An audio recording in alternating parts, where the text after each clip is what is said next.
very practical. Like, let's say, for example, um, a woman was married to a man, and then his boat sank, and a little 8-year-old child saw the boat sink, and they assumed her husband was on it. God forbid. So, does she have the party now, or does she wait 30 days before she has the party? That was a joke. Okay, I'm sorry, Elisa. So, no, I mean, and then she gets remarried, and then all of a sudden the guy swims ashore. So, what do you do about the whole situation? So, he would send the question to the rabbis. Joseph, I'm glad you're enjoying this. They would send the question to the rabbis would give a response, and that response constitutes a precedent and is used in the development of later law. And so they will be consulting historical teshuvot that can go back literally. I mean, when we write teshuvot today, rabbis are still writing teshuvot in the 21st century, and they will be relying on teshuvot that were written easily 1,200 years ago. So it's a serious genre of literature.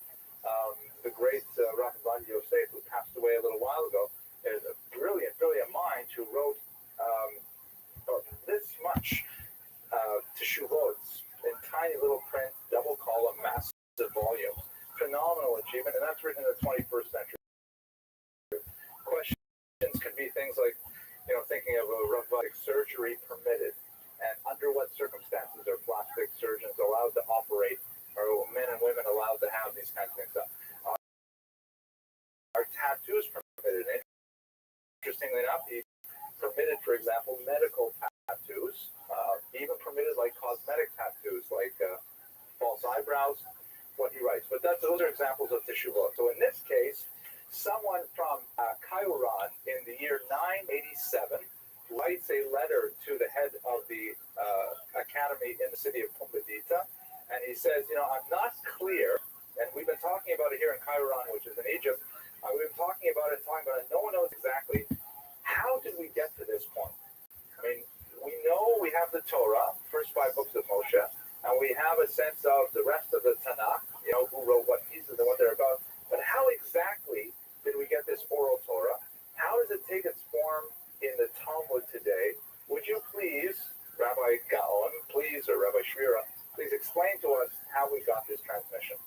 So his response of 20-odd pages is a classic in describing not only Jewish history, but Jewish theology, because he provides a model of understanding. We know exactly how we got to these texts as we have them today.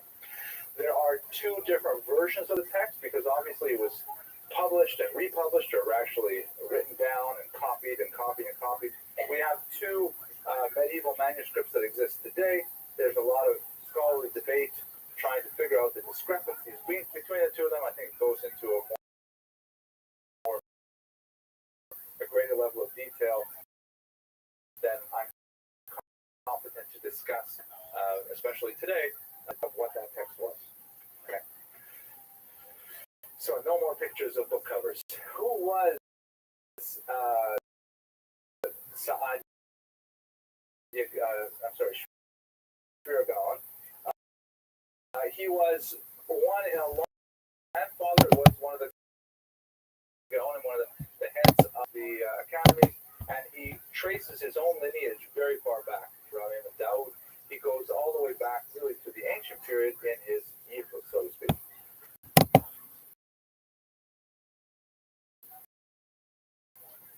After Shvira, in fact, took that position, he would later hand it off to his son, Hai Gaon, afterwards, and both of them are really very for their roles at this time.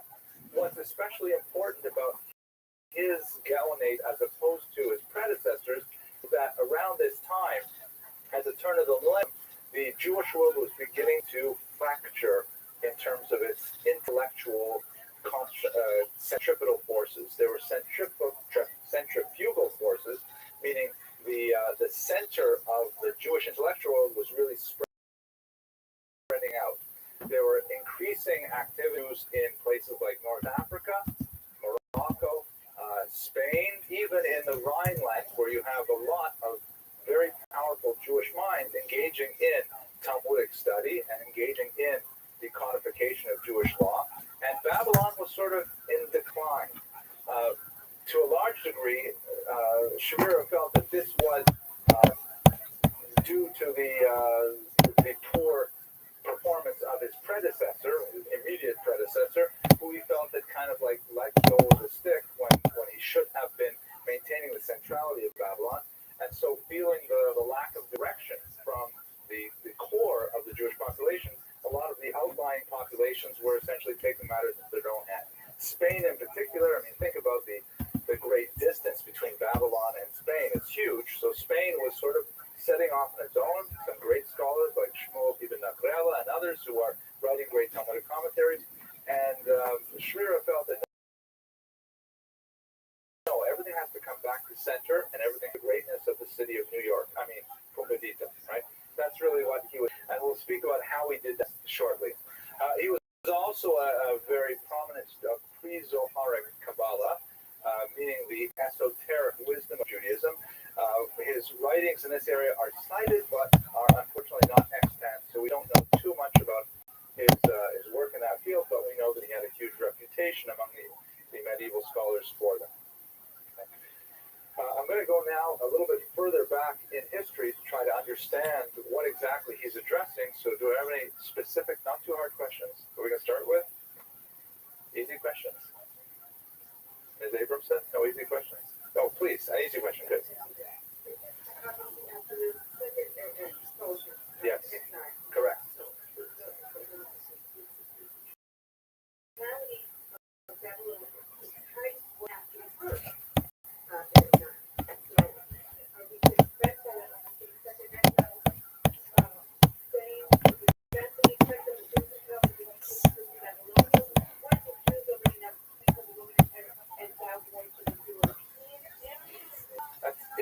You're actually an excellent question. The answer is basically yes. The Babylon did develop first as the second center after Jerusalem was destroyed, and that was primarily because of latter migration. There were already Jews there after the first exile, so it was a kind of a natural destination for Jews. And yet the buildup of the population during the 2nd, 3rd, 4th centuries to make that really the great center. The centers of North Africa, Spain, and of, let's say, with the exception perhaps of Italy, the growth of the Rhineland is really much later. So you're absolutely right. And I actually have that in this lecture, but it's a few slides down the way, and I'm not sure the stuff will come back. So we'll come back to your question. Excellent question. Thank you. It's not too hard. Okay. So here we go. Let's just do a little basic stuff. I apologize if it's too simple, but we're talking now about the oral Torah. So let's understand what is the oral Torah.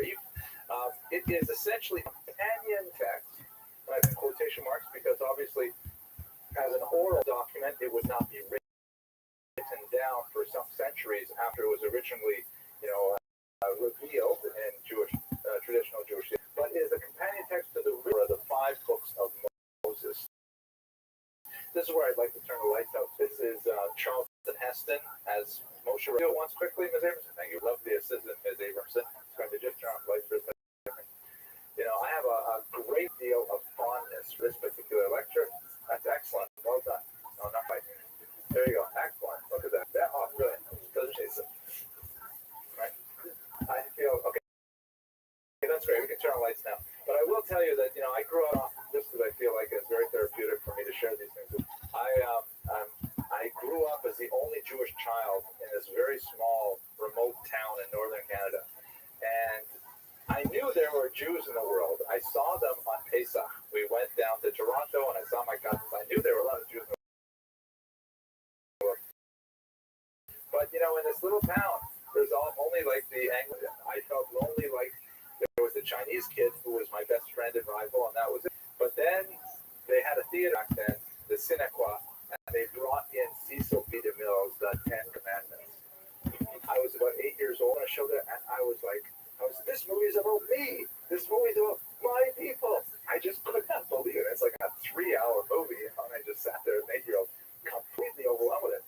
And even to this day, that one scene where it's completely made up, but it's a cool scene, where the old man who's like preparing a mortar for the bricks, and he gets whipped, and he's going to die, and Charlton Heston bends down and says to him, how do you feel about the end? No matter, old man. And the old man started crying. One day before I died, eyes would behold the Redeemer. And of course, he's looking at Charlton Heston right there. Oh my gosh, I get teared up. It changed my life. Anyways, is the companion text to the written Torah, the 5 books of Moses, and it can be understood as 3 distinct, slightly interrelated bodies. The first is Midrash. Midrash is translated, which I'm tearing up thinking about that scene, exegesis, which means basically deriving meaning from the biblical text.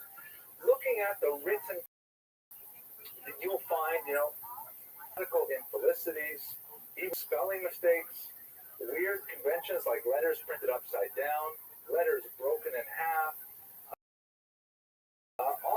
verb, subject, this kinds of strange things. If you just the text, now, if you're a copy editor, you'd be tempted to fix things, virtually every third or fourth paragraph. Things. Analyze all of those slight inconsistencies in the text and derives profound and very beautiful from them. It's also a very poetic fashion of text and develops a lot much functionality to what the text is really saying.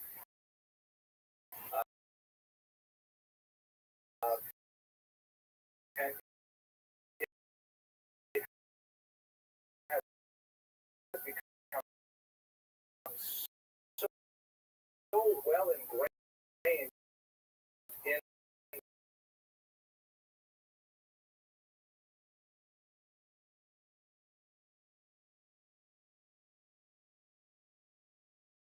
such a classic commentator is because he is a genius at bringing in behavior or function from the text, or which is much better known, which derives, extra may not be entirely present in the text. To a certain degree, it is open-ended because, as the Talmud says, the Torah has 70 faces. But there are limits to it. There is a canonical body of texts called Midrash today. They were not published until well into the Middle Ages, really. But you can't just like in traditional theology, you can't create a Midrash. But it's very popular among non-Orthodox who write Midrash, but that's not at all considered an appropriate way to handle a text. Like, for example, here, also from the Ten Commandments, right? That's Anne Baxter. And Yul Brynner in the performance of his life, right? And the whole bit about Anne Baxter, and that was like, to use a Latin term, ISIS, right? We don't have anything like that in the Midrash, but that's kind of like the direction that Midrash got, and it really adds tremendous to the text. So that's part of oral Torah handed down from Moshe to you would have it. The second element of oral Torah is the esoteric or mystical wisdom that is known as Kabbalah. This is a much more controversial body of information, largely because it's the central text of the Kabbalah. One of the most important texts, but there are several, is the Zohar, which doesn't appear on the Jewish scene publicly until the 13th century, and kept hidden until the 13th century. Many modern critics, already in the Age of Enlightenment, we know it was actually written in the 13th century. It's not our question that there are lots of other texts which are much early that follow in this vein. The magical aspects of Torah, what's the word? When you try, it's a really fancy word. When you try to do things with Kabbalah. Oh, it's practical Kabbalah, but there's a really good fancy word for it. Yeah, there's a really good word that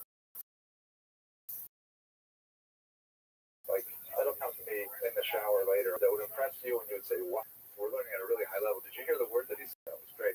I can just make one up. But anyways, that's it. Theurgic Kabbalah. Isn't that a great word? Can I have a hand for that word? Theurgic, right? Theurgic Kabbalah is just a fancy way of saying practical Kabbalah, meaning if we want to create a golem, for example, an artificial anthropoid, a robot out of clay, or if we want Mashiach, we want to make it rain, raining, things like that. So there's that practical Kabbalah side. There's also a theoretical Kabbalah, which doesn't speak about actually forcing changes on the universe, but it speaks about what is the nature of God, how does God interact with the world, things like that. It's also very, very deep, profound wisdom. And that's also in the oral Torah, not so our attention for the day, law. How should Jews behave? Midrash speaks to how Jews should dream or imagine. Talks about how Jews should behave. The Mishnah, a very important ancient document that records on exactly how to interpret the Torah, and they're absolutely essential. They perform several distinct functions. For example, the Mishnah clarifies ambiguities in the text. On the holiday of Sukkot, I'm not repeating myself from an earlier lecture, I probably am, but on the holiday of Sukkot, for example, it says you're supposed to go to shul and you're supposed to bring with you 4 plant species, a willow and a pre-Eitz Hadar, which means basically the fruit of a nice tree. So if you bring, on Sukkot you come to and a grapefruit, you could say, the great nice tree, it's very nice, it's nice color and so on, but you will be laughed out of the shul because there is a tradition that says the pre-Eitz Hadar, the fruit of a nice tree, refers specifically and only to the $95 lemon that you can buy, only this one time a year, the estrog, and nothing else counts. So the Mishnah will clarify these. The Mishnah will also pull text, for example, absolutely nothing written in the Torah about what tefillin should look like. What we do with tefillin. It's actually Mishnah and even further development or law, but it says only that you should be signed upon your arm, frontlets between your eyes. So who would say that automatically turns into a black made of leather with parchment inside it, straps coming down? All oral Torah, it's not written Torah. Finally, on occasion, the Mishnah and the later Talmud is it contradicts the written Torah. On a very small number of occasions, the oral Torah will actually say, we don't do it then. Like, for example, it says you will give him for his crime, and the Torah says an eye for an eye, a tooth for a tooth, and the Mishnah says, no, it means the monetary value of an eye in payment for an eye, that kind of thing. So that's a very important function that the Mishnah has. These 3 things together form, I wanted to go really back out here to show the overall slide. Can we do that? I'm pretty sure we can. These 3 things together form the oral Torah as we have it today. Okay, any arguments or discussions, challenges, objections? Well, clear as the sun at noonday. I wish my children were like so attentive and compliant. Right, Elisa? Okay. Now, the reason why we have a transition from the oral to the written Torah is really due to the massive crisis of the 2nd century. Just a very quick history recap, this is an artistic rendition of the destruction of the temple. The Jews, we talked about in the previous lectures, the Jews had a failed rebellion in the year 66, went on for 6 years, and ultimately was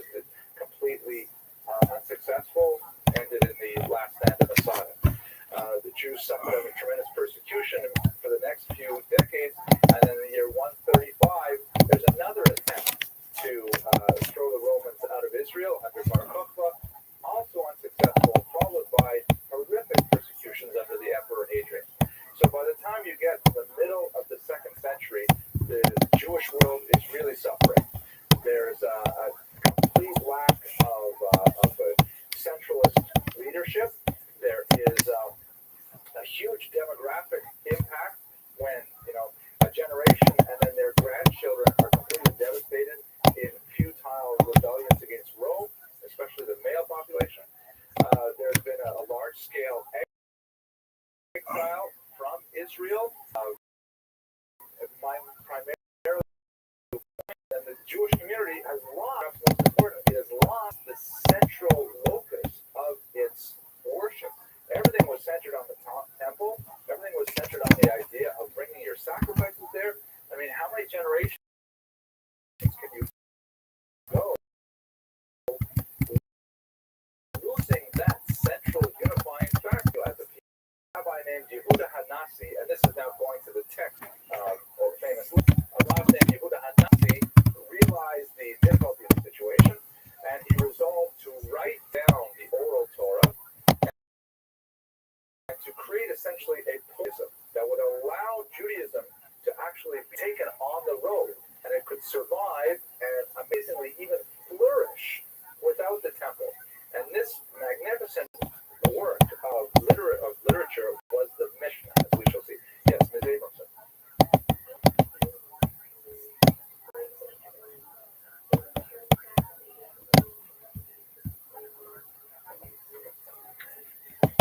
It's a brilliant question. I'm so glad you asked that.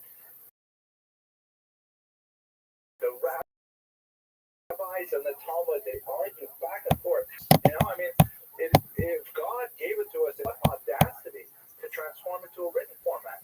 And if we look at it beyond like the technicalities of, okay, what's the big deal? Written, spoken, what's the difference? The very quality of orality is huge because information that is conveyed through oral teaching that is completely flat by textual presentation. That's one of the reasons, by the way, that I like taping these and delivering them on the internet, because you can read everything I'm saying in the book, and you can read it even better and more accurately, maybe without the jokes and stuff like that. But all the information is there. The learning is not necessarily there. The features of an oral presentation, even one that's fairly, where I do most of the talking and you do most of the listening,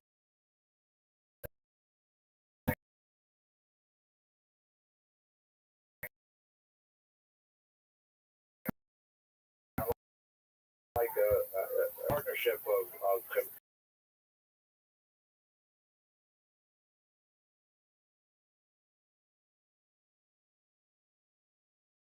everything, into black and white.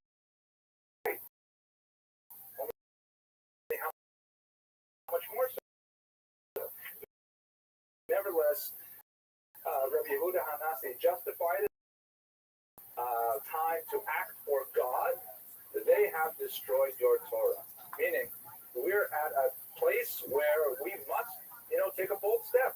And we must act for God because they, in this sense, the Romans, have destroyed your Torah. They've destroyed the temple. They've destroyed our national integrity. What are we going to do? Others, by the way, criticize them with the same verse, saying, oh,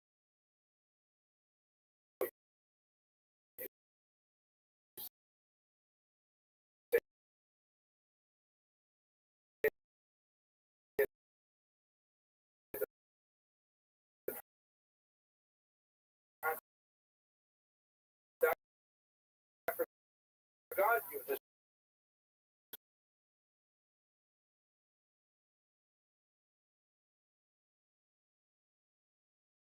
And then Rabbi Wise says this chicken is not kosher. And then you go on to the next Mishnah. And if you're reading this like a law code, you want to say, well, no, what am I having for dinner tonight? Say, the Mishnah leaves it open. So you must perforce, here it preserves the Masorah. You must have someone who will explain the Mishnah to you, say that even though we quote Rabbi X, because Rabbi Yehuda Hanassi constantly quoted minority opinions, we nevertheless follow the opinion of Rabbi Y, and these are the reasons. And that's essentially what keeps the oral nature of the Mishnah intact, even though it is actually based in a written text. Otherwise, it would be like reading the newspaper. It in itself has those ambiguities that begs debate and demands attention. Good question. the answer is good enough. Okay, so he says, let's write down the Mishnah, and then the Mishnah ends up looking like this. There are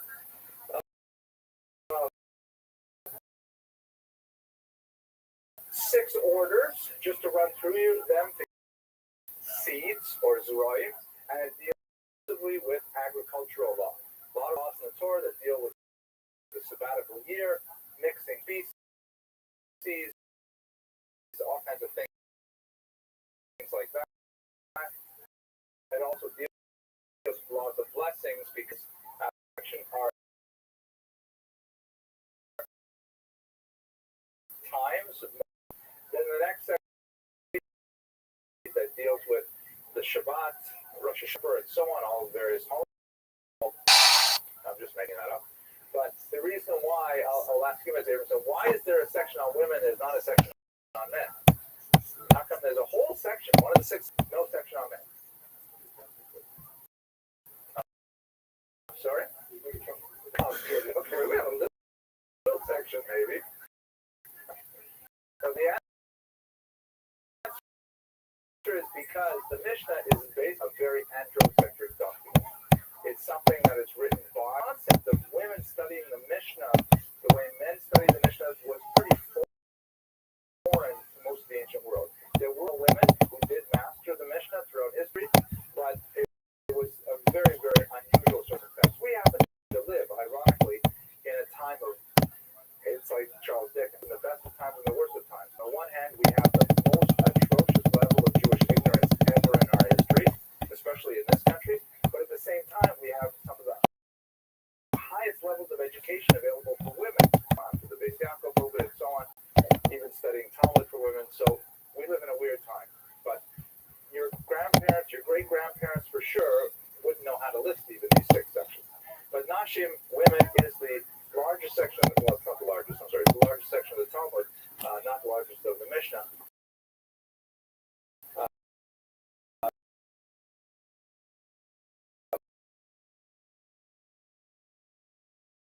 But it's basically men trying to understand his brother, that kind of thing. Right after women, as the yeshiva joke goes, then you study damages. Okay, thank you for chuckling. It was a joke, right? Damages is perhaps the most classically studied part of the Talmud, and that deals with, the for the tomatoes, and Shimon has to pay for the broken leg, and what the fence allowed the goat in, all these kinds of basically tort law, criminal law, that's dealt with in damages. The last 2 sections are dealt with, deal primarily with the Talmudic, with the temple period, holy things, which deal with sacrificial law, and purity that deal with ritual purity for purposes largely of temple. To determine, okay, which teachings are the comprehensive, the most concise, and so on, and those he boiled down into the Mishnah. However, all those other teachings that either were inaccurate or were fragmentary or were misleading, he did not throw this. Judaism is inherently conservative. We don't like to throw too many things away. That's what my wife says about my desk drawer that I hang on to things too long. So those extra bits of text were preserved in 2 distinct documents, the so-called Baraito, which is an Aramaic phrase meaning outside.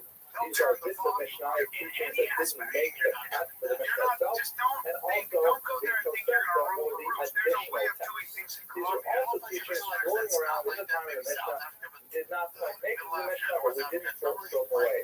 If you get a volume of the Talmud today, you'll see that the Tosefta is actually printed at the back of the Talmud in its entirety, of every translate, but they're mixed into the Talmud text itself. If you look at this diagram here, so the Talmud is made up of the following. It's made up of the Mishnah. It's a discussion of the Mishnah.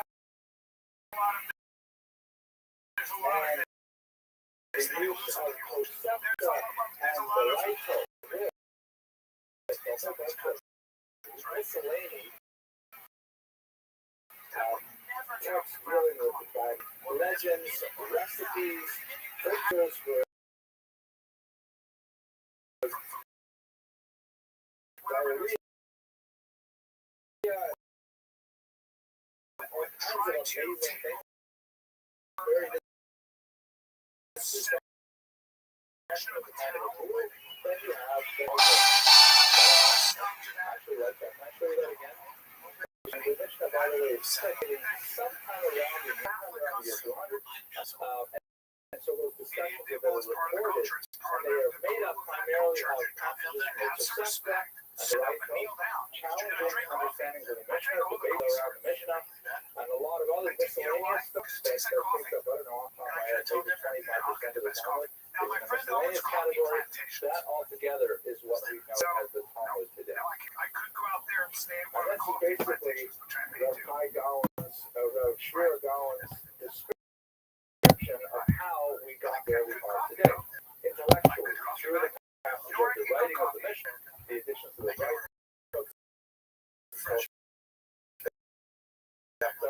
miscellany, and that's when we get to the central document, which was basically sometime around the end of the 5th century. Could go even a century either way. Two versions of it. One that was brought together in Israel over Jerusalem, common place misnomer because it wasn't Jerusalem, but nevertheless it's also called the Palestinian, and the more authoritative later recension of the Babylonians, that is the one more widely studied and is pictured here today. Okay.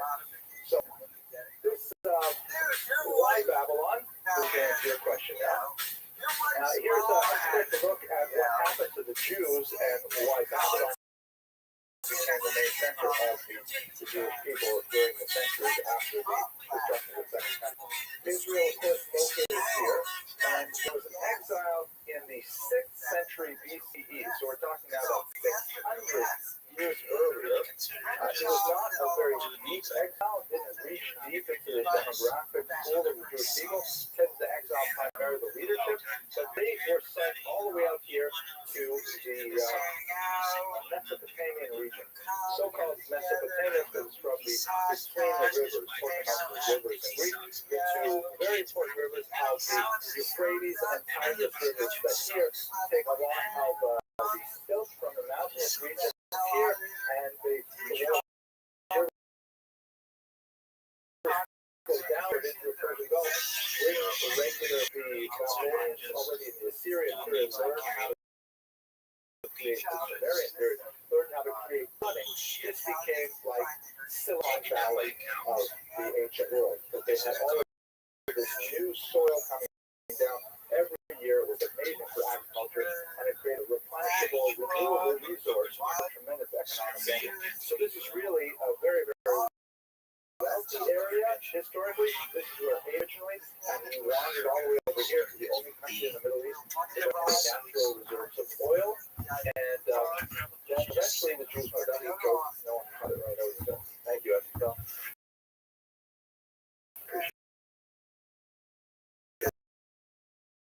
So the Jews during the first expulsion made their way over here, and most Jews didn't even leave. Most Jews were still in Israel over there.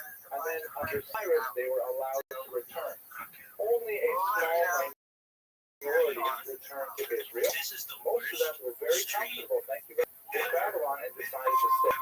So that means you have a strong diaspora community that had been in existence for 600 years by the time you think of our scope. Right here, Jews have been there more than 50 years. And, the idea of how segmented Jews are in this country, you can imagine that are twice that way. 600 years of Babylon. It's very, very ancient. So it stands to reason that Jews were exiled the second time. In the first century, it was a natural destination. We know that here in the lower Euphrates River Valley, there are going to be Jewish establishments. So gradually, Jews made their way over there. There was also cultural movement along the coast of North Africa itself, and eventually up to Spain. We already have Jewish populations in Spain by the 5th and 6th century, but the largest center was certainly in the well-established region of Babylon. Throughout the Talmudic period, by that I mean the period between the Mishnah and, let's say, the Persian of Talmud, let's say the outside about the year 600, there's a lot of description of Jews moving back and forth between these regions, and a certain amount of friendly rivalry between them, but there's no question that the Mesopotamian River Valley was like the New York of those days. It was the major center of Jewish people, if demographically, intellectually, economically, if not necessarily spiritually. Let's go on a little further. What can we say about these Jews in Babylon? As I mentioned, there's kind of like an ongoing rivalry between them. We read the Talmud, they speak about when he came over here, meaning like when there was a rabbi from Israel who came to Babylon, or vice versa, Jerusalem, Babylon, when they came by us, you know, and they always have like slight disdain for each other depending on the context. But at the same time, a huge symbiosis, the fact that there is, you know, a traffic of scholars moving back and forth indicates that there's sufficient communities in both places. And I mentioned how they both wrote Talmud, but the Jerusalem Talmud ultimately was eclipsed by the later Babylonian Talmud for many reasons. One of the most important is that the Babylonian Talmud was written later, so it was able to consult the opinions of the Jerusalem Talmud. Another is because the Jews of Israel found themselves under very different kind of leadership from the outside world, the Roman Empire, than they had in Babylon. And to some degree, the Babylonians had it much easier. They did not have, for example, Christian interference with Jewish rituals and activities. The Jews in Babylon lived in various periods under the Sasanians, for example, and the influence of the Zoroastrian faith, which is seen in the Talmud occasionally how Jews have to deal with it, but it was minor compared to what the Jews had to deal with in Israel. They also had a much stronger political system. They had an institution called the War, or the Race Shaluta, the head of the exile. Which was occupied by someone who was descended from the line of David, the Davidic dynasty, and so they had a significant amount of self-rule, self-government in Babylon that they did not enjoy in Israel. Up until the 5th century, that's when they really established their primacy with the creation of the Talmud. One of the greatest literary achievements of the Jews ever. They maintained that for another 5, but it was going to a steep decline by the time we get to Sharira and Stalin, which takes us back to yes. No, please go ahead. I buzzed your house in front of your neighborhood. Yeah, I know the neighborhood so mistakes. I like you got a view of the lake. I like your. That's good. It's fucking great. Listen, I can put up with mediocre food or the spending time all the time. Every weekend. Is that right? We haven't been in 2 weeks because of the floods. You got friends who have yeah. I'm the only one who got yeah. Because of the floods, there's like that's an excellent question. I'm glad you asked, because I could feel myself as I was saying, I was kind of rushing through it. Basically, it's like this. The Mishnah itself, hard to understand, right? It doesn't have clear direction in a lot of reasons. So rabbis would get together, and they would argue about the Mishnah, and argue, and these arguments, when they were really Geschmack arguments, really good arguments, they would kind of remember the points of the argument, and somehow, over the course of centuries, these arguments down to the code words, or just little codified phrases that just said this, and you have to remember really what that all meant. And that was eventually, all these memorized debates were then set to writing. And that set to writing debate is the Talmud. So good question. Those are now hundreds of rabbis, right? They're like over several centuries. There are lots of voices in the Talmud, hundreds of voices. There's some debate as to exact rabbis were the people who chose the Talmud. The traditional view is Rabbbi, but there's more debate over were they given that credit and it really happened later, or it really happened earlier. But basically, and that's the canonical text we have in the is the Talmud. It's a long, extended debate on the meaning of the Mishnah, with lots of citations from the outside sources to try to bolster a point of view. But it most importantly reminds me of a joke. So I'll tell you this joke very quickly. So I mentioned how the arguments were codified, right? People are rolling their eyes, but it's almost over. I have to say these jokes. Otherwise, I just go home. There are people in a prison who are living together for a long time, right? They're incarcerated. And they don't see other people. Until one day a new prisoner is put into the jail. And he sits down in the mess hall with them, and they're sitting and eating. And then one of the prisoners says, 52. The other prisoners all break out laughing. And another prisoner says, 37. And then they all fall on the floor laughing. And this goes on for a while. So the new prisoner says, what's going on? And they say, well, see, the thing is, we've been in prison together for so many years. We all know each other's jokes so well that we just gave each joke numbers. And whenever we want to tell a joke, we just say the number, and we remember the joke, and we laugh. Right? That's what we do. So he says, wow, that's great. Can I try it? And sure, go ahead. So he's looking around at all the other prisoners at the table, and he says to them, 16. Stone face. He says, 22. No reaction. Finally, the guy leans over and says, you're telling them all wrong. Okay, so that's essentially like the Talmud is written as all these really tightly coded phrases where if you just read it without the oral tradition, without a Besorah, without a Rabbbi, what could this possibly mean? Compounding this fact is the truest Talmud has no punctuation. So you don't even know with reliability when one phrase ends and the next one begins. Out of highly specialized study, years of practice to be able to decode even a single page of the Talmud.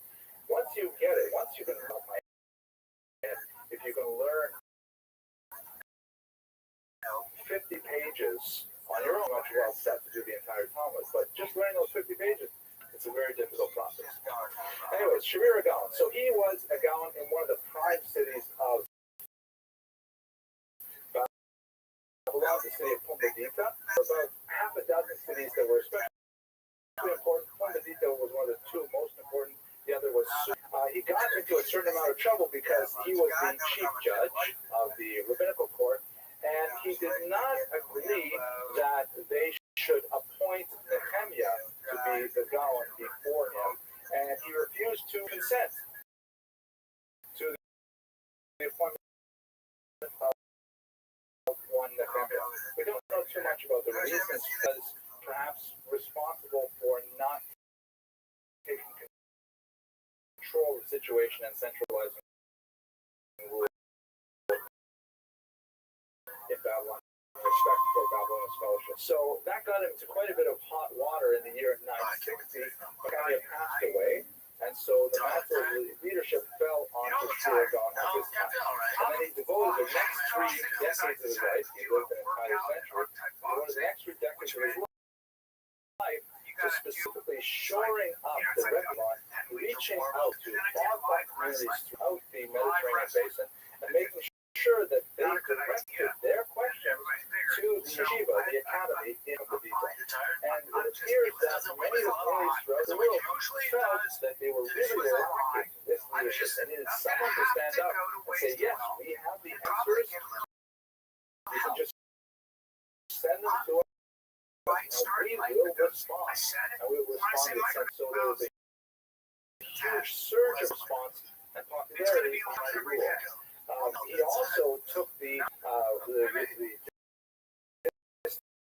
leaders to task, saying that, this place where we built up so many hundreds of years of education, why are you simply ignoring us? You should definitely show your allegiance intellectually to Babylon.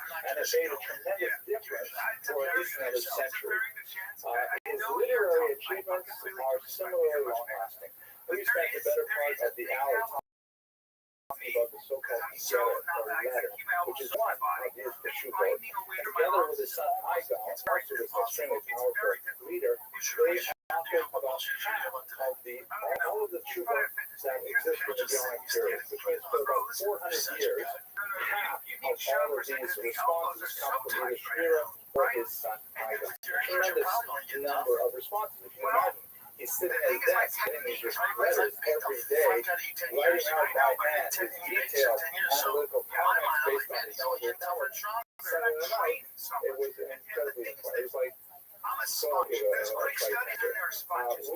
that he wrote a biblical commentary. It is no longer extant, but it is referred to by other writers from the period. And we have some pieces of a massive Talmudic commentary that unfortunately has not survived as well.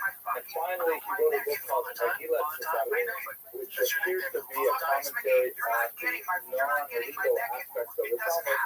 Unfortunately, that's not his long. The most famous of his text is the Megillah, where we learn almost everything we know about Shiragan and some of his contemporaries. His life, however, despite the tremendous burden he took on himself, it would not be tranquil. In the year 998, some of his rivals, perhaps the controversy, recorded in historical accounts at that time. Apparently, some of his rivals denounced him to the elite. In a sense of the tenuous situation of the Jewish leadership, because ultimately we were a minority within the country, and even though we would have significant self-rule, self-government, still we had to enter the secular authorities.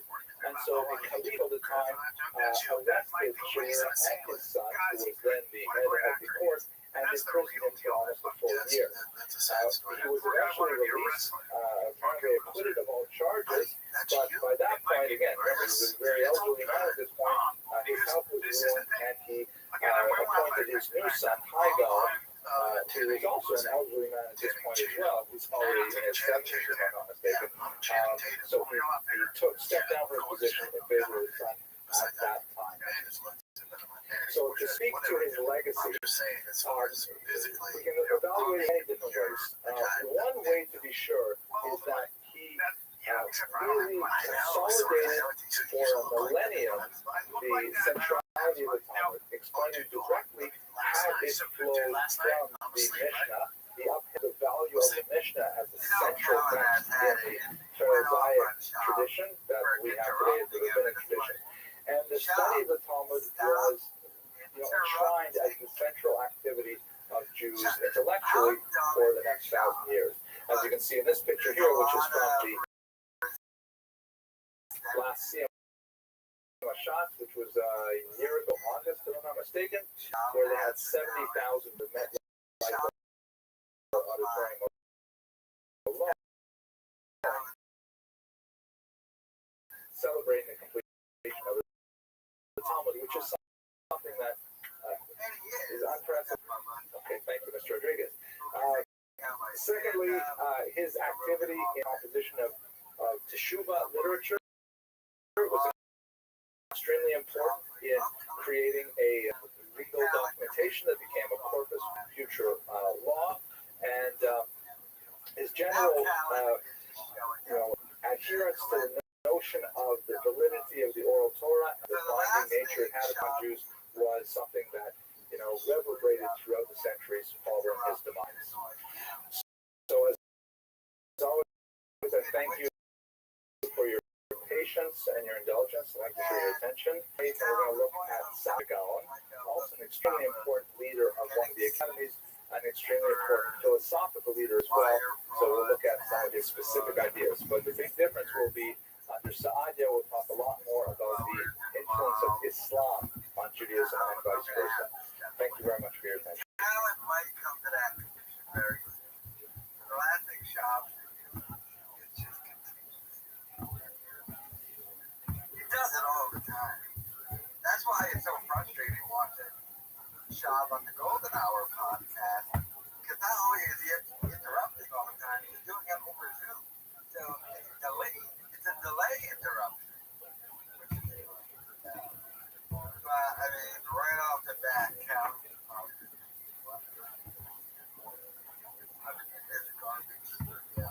They all agree that the studio is garbage. As we know from shit going on. The move for detectives for Calvin is possible. But that's because he's not helping the situation from the podcast.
about to profit. I knew about the deal.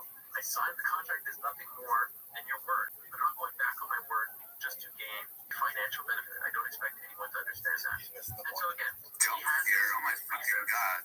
ultimately, I don't think taking the money represents going back on your word.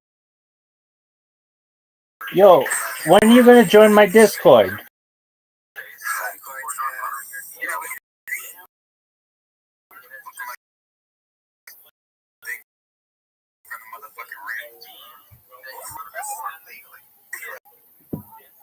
Exhausted. What are you working on? I'm watching Jewish history lectures, but you can see me better in there. You have crypto for us? Oh, I wish. Well, you're broke. Lucky. Thank- You look a daddy. Okay, well, I don't make fun of the way you look. Oh no, I'm just asking for money because I'm desperate. That's okay. We all have to whore ourselves out one way or another. Why don't you come to my Discord? Yeah, what's your Discord? My Discord is discord.me/rabbi. Discord.me/rabbi. The link's there. Say that again, but slowly. Sure, absolutely. Just the browser, type Discord, DISCORD. Wait, hold on. Are we gonna be on your documentary? Is this like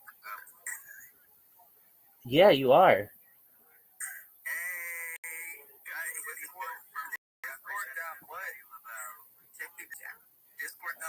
Me, like ME, Okay. /. Can you go slower? I'm like so slow. That's absolutely fine. So it's /rabbi. So it's Discord. What comes after Discord? .me / How do you do that on a keyboard? It's Like I see it on the number 7, but how do I do that? yeah, it's above the question mark, or it's below the question mark. No. At least on mine. I can't find it. Okay, just it's /. You know what / is, right? Oh yeah, I definitely got it now. 1 second. Okay, what are the numbers? Okay, so it's discord.me /rabbi, RABBI. Ribeyes? No, rabbi. It's in my profile. If you just go to my profile, there's a link. You just click the link. You're part of Discord profile?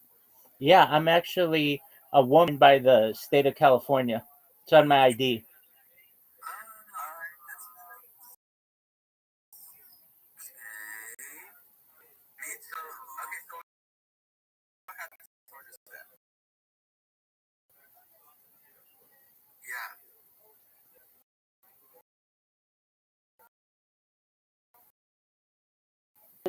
I can hear you better there. I can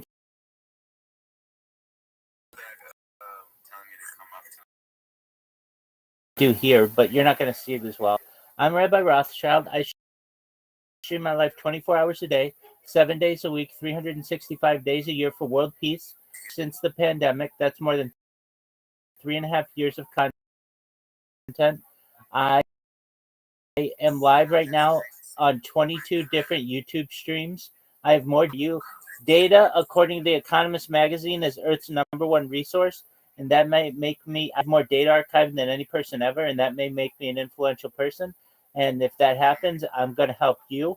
I'm going to help all your friends and family become financially independent if you're not already, to create generational wealth if you don't already have it, and to be able to start charities and philanthropic organizations of your own. What is it with this brother? That's amazing, sweetie. I think so too. But to behave, we're in right now. So you're telling me you've been live for 8 years now?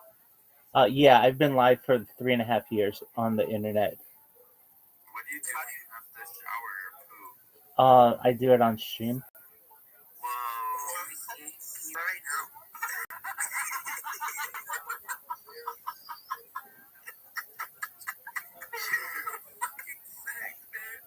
So I would say yes, but a lot of my content gets banned because that's against the terms. So a lot of times I'll just put that on a GoPro. We're not gonna say anything, please. No, I understand you won't say anything. Just like quickly, fast I understand. You can hear me queef. Please.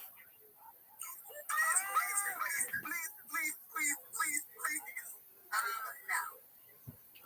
Please behave. Avoid what is your quiz. Oh, it'll come. Don't worry. And when I do it, I lift my leg. Really?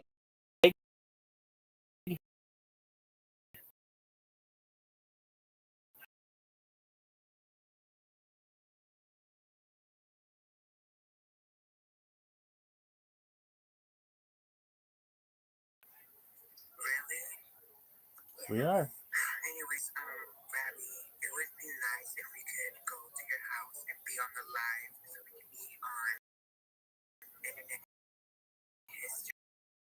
It would be really nice to go to your house. Yeah, I recognize that, and perhaps I've had you look.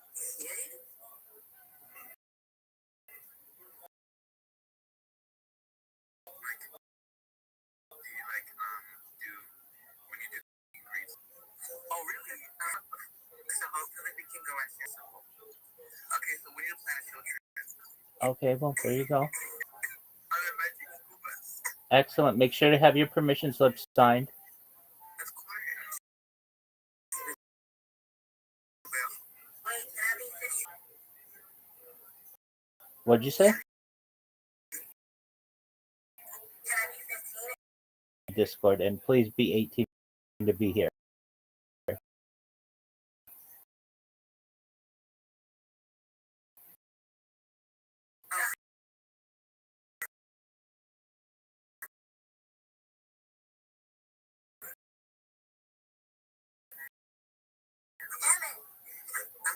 36. That's great.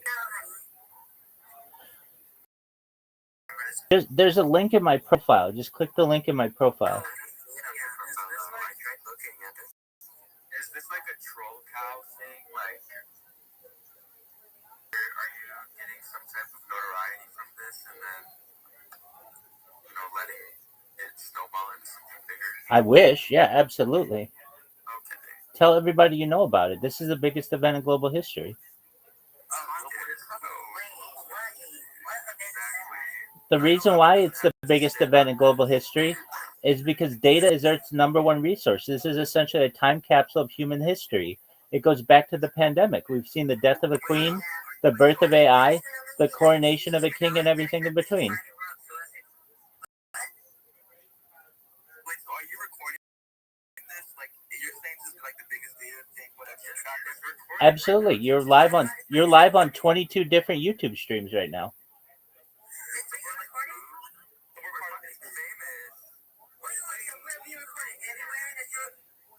Yeah, I mean, you're on a phone and yeah, YouTube can hear you.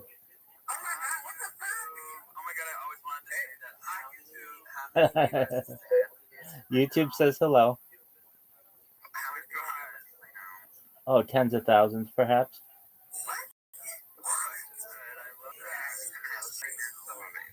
Follow Representative Patty LaBelle on Twitter and making a change in the world for the better.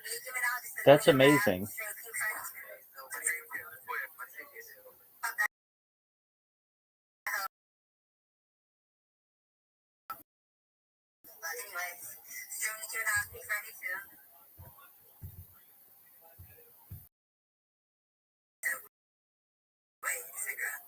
Yes, according to the state of California. So That's absolutely. What did you like? Well, you're only watching me on one of my streams. I'm live. You're only watching me on one of my streams. I'm live on many different streams, and I have people. The place where most people watch me is on Discord. I have right now like 8 people in one Discord, another 3 people in another Discord, another 17 people in another Discord, another 3 people in another Discord. No, I have people who can talk to me in Discord.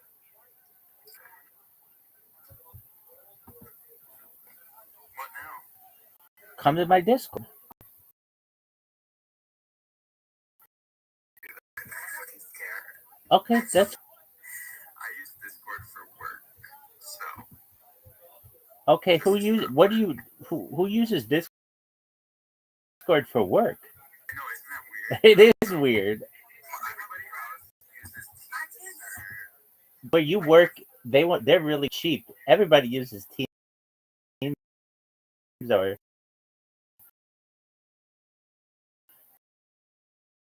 Zoom.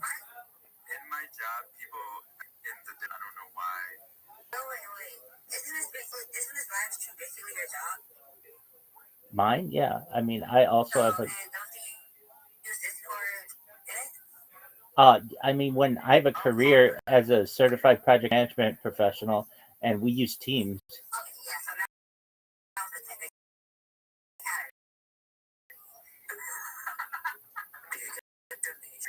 Yeah, and on Telegram, Discord. I'm sponsored by a cryptocurrency.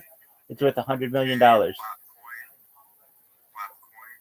It's called Harry Potter Obama Sonic 10 Inu. Exactly. Yeah, I heard that. What's the last time you jerked off? Whatever that is. Oh, perhaps I'm doing it right now.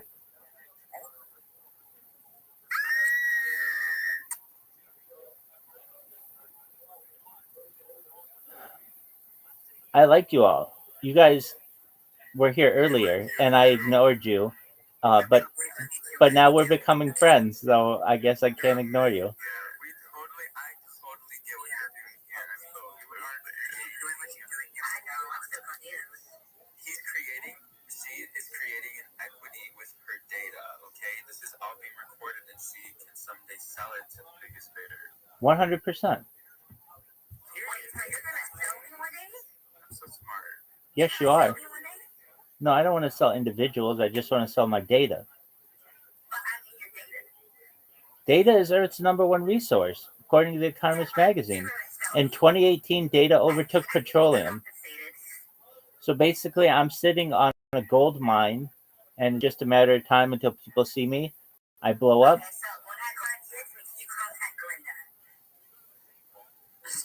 Go ahead. You sound like a robot. Well, that very well may be it.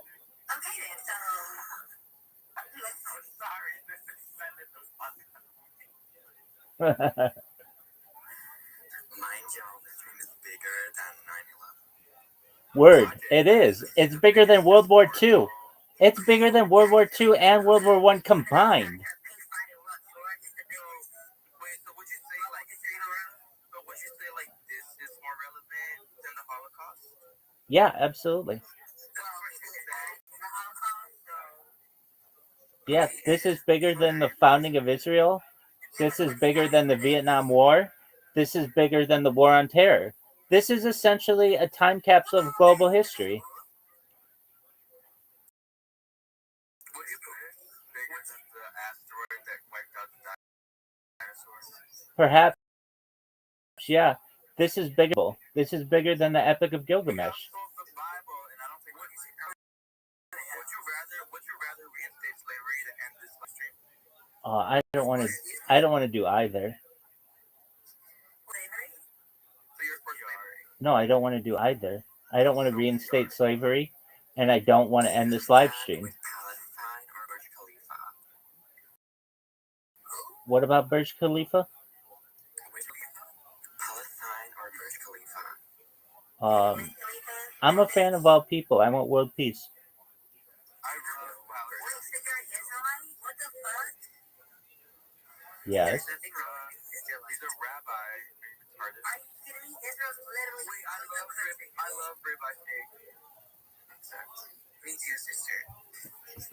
I swear, I'm about to block this bitch Honika. She keeps following me from space to space. It's getting annoying as fuck. Wait, Honika about to be part of history. Honika, how you living, girl? Honika, bring your ass up here, bitch. Yeah, you just speak pretty much. Honika, we love you. Hunika, do you have any cryptocurrency that you want to give these friends?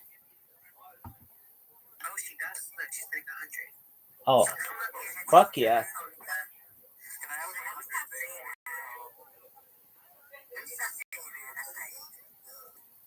Can we sing for you? Please do. Knock yourself out. Oh, ask it up. Wait, can you sing too? Depending on the song. Do you love singing? Yeah, I do. You playing karaoke? I'm my name is Karaoke King 0000. So, yes? Word. I clocked that tape back. So is that a yes? Or You no? got it. So yes or no? Stop acting dumb, you dumb bitch. Is he saying yes or no? I don't get it. Yes. She said yes. Oh, Okay, you just said yes. I'm not gonna do your, my name is Crystal, being karaoke, whatever. Yo, you want to? We can sing together. Okay, I've got my device. Song, please, please, please, please, please. Okay, just a moment. We'll get something going. Okay. I love this. But I record these. I record these on Instagram. So just a moment. I have to pull it up on Instagram. Alright, in the meantime, somebody plays a beat to Crocodile, please. I'll rap it. What kind of music do you guys like?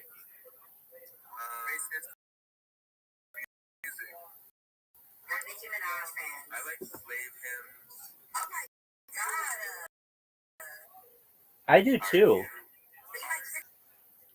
Do you know Wade in the Water? The man say they murdered three. Oh my god, wait. Strange things are happening. How stranger could they be? Is that the Hunger Games? Slave hymn, yeah.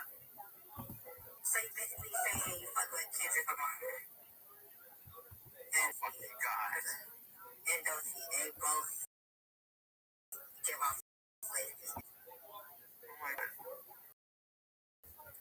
They both look like they should be correct. To this data tonight. They both look like they should be singing what Harriet Tubman and Honey Gun wrote. Oh my God, is Harriet Tubman on Spotify? I think she is. Can you send? Yeah.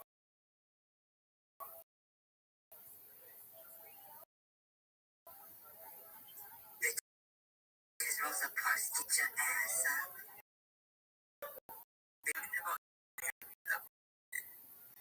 Harriet Tubman was a part of it. Technically, yes, because she was actually a product. Like, someone Harriet Tubman was an industry player. Like Prince? that was Martin Luther King. Yo, I just asked you a question. Do you like Prince? Yeah. Appears to show his ass. Oh, I like that. I like that. Do you know the song Raspberry Beret by Prince? Did Beyonce cover it? You want to sing Beyonce? Oh, do you know Beyonce? Fuck yeah, I know Beyonce. You sing, Sorry. I love that song. We're about to get down. Word. I don't know if that's one of my big ones that I know. What's her best album? Or are you more of like a sweet dreams, drunken love? Lemonade was her best album. She has never recovered that. That's the clockiest tea I've ever clocked. Like, everything after that has just been, I just say the only thing that came close to after that was Renaissance. Flop. Do you know the Beatles? Sorry. What? Do you know the Beatles? We all live in a yellow submarine. A yellow submarine. I have never heard not one Beatles song ever. People keep saying they're famous. That's bigger than the Beatles. Okay, well then, if you don't know the Beatles, then we have to introduce you to the Beatles. No, I don't think they're gonna touch you. All right.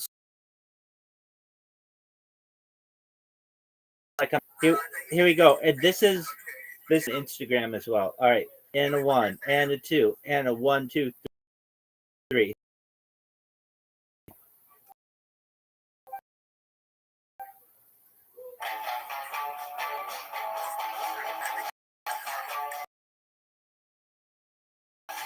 Well, shake, baby, now shake it up, baby.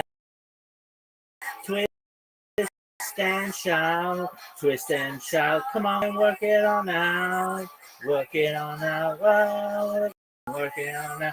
You know you look so good, look so good. Come on and tell me going. Now got me just like I knew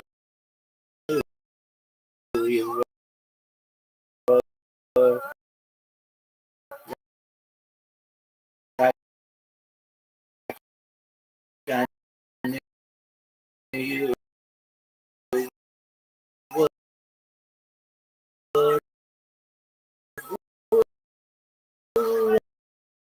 Shake it up, baby.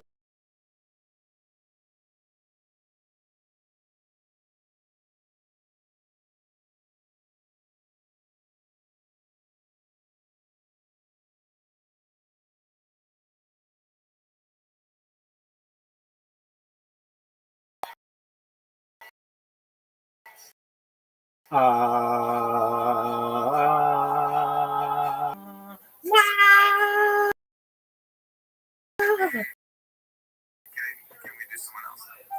Not just That was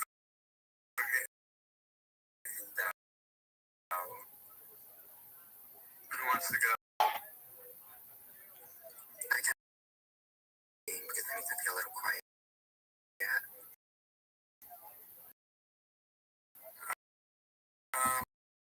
Okay.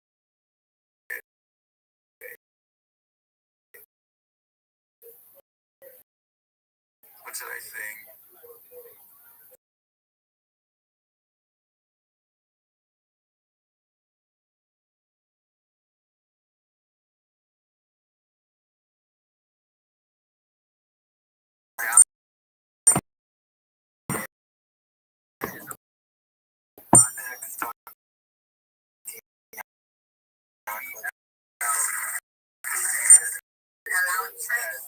And this valiant sent an innocent man to jail. It was her friend that got her over some dick because she's a thirsty bitch.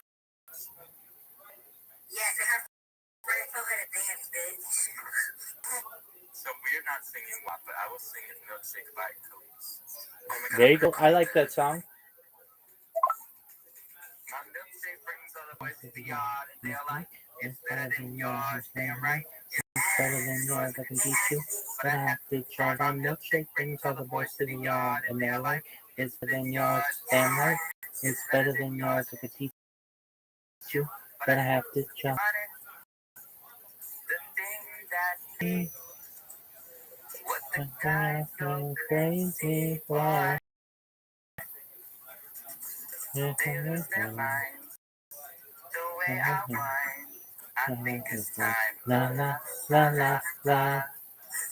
Warm it up. La la la la. The boys are ringing. La la la la la. Warm it up. La la la la la. The boys are waiting. My milkshake brings all the boys to the yard, and they're like, it's better than yours, damn right.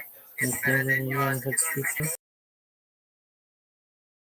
But I have to charge my milkshake brings all the boys to the yard, and better than yours, I can teach you. On it, you want me to teach you that everything is boys. It can't be fun. Just be too kind.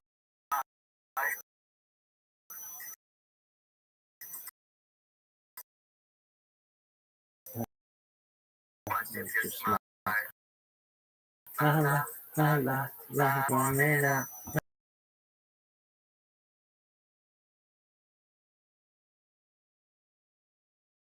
But damn right, it's better than yours, I can teach you. But I have to fuck Cardi B. Brings all the boys to the yard, and they're like, it's better than yours, damn right. It's I can teach you. Thank you. Beautiful. Oh my God, that was fucking amazing. That was really good. I'm gonna use this as my ringtone. Exactly. I might even attach myself to that. You're not alone. XT. Yeah, you heard me. I'm extra, baby. Oh my god, I regret it though. All right, who's up next? Ashley on the beat. Do you have music prepared? Yeah, well, I don't know if these guys are ready. Okay. Oh, we're ready. Always ready. Yeah, let me get my iPad out. So. Exactly.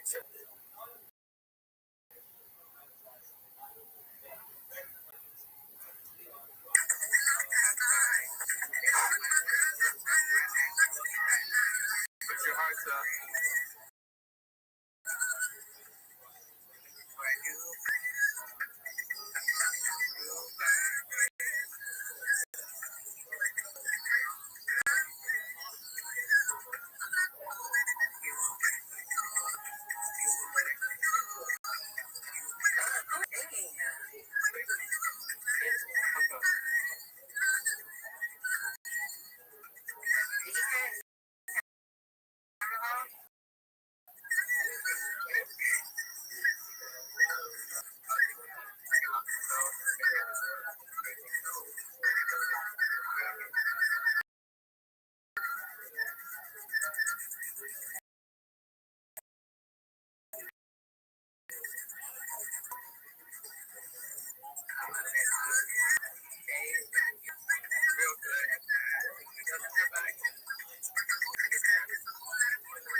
That was really good. Thank you so much. I appreciate it. Thank you so much, Rabbi, for voting. That was very powerful. Yeah.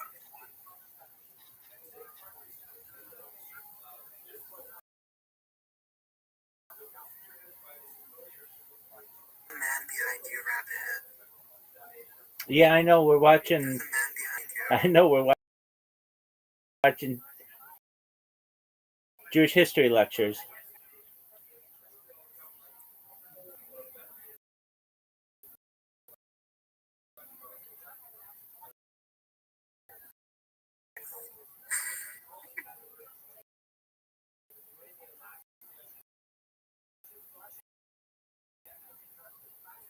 Anyway, that bottom book.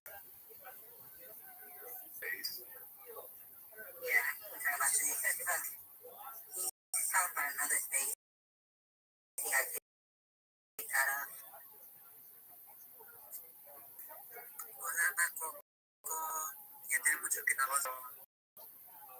Hola, sí, mami. Hola. I'm talking to Michael who's in the audience with us tonight. And I'm talking to you.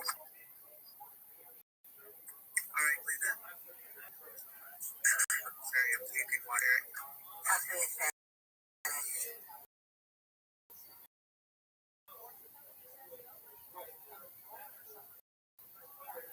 El chalupa. ¿Cómo te necesito? El chalupa. They go, oh my god. How are you? What did you say? You're from, what's your name in Spanish? I literally. Nothing, she's back. My wig is so ugly. Oh. My wig is on fire. My wig is being tossed into a trash can. My wig is covered in fart.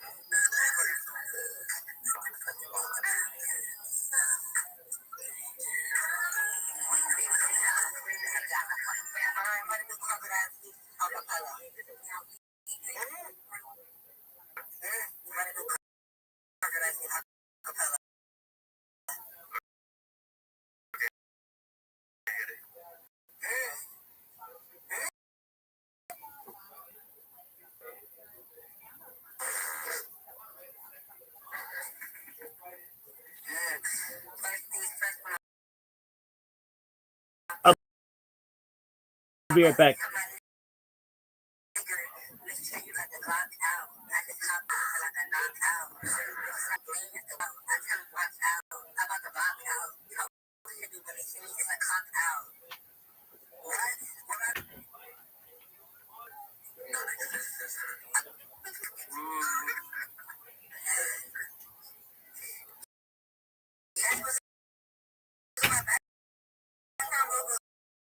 What the fuck? Girl, this is your time to shine. They picked the locks out. The hell did I bring Fox out? If it's a complex, then I bring the Crocs out. Bring the Crocs out. My thing. Yeah.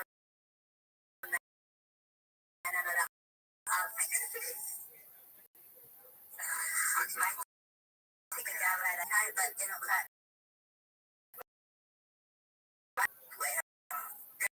They want to fight cause you don't want fight. The corny niggas don't miss me like fight. But with the D's and 5 like my fight, go by for night night.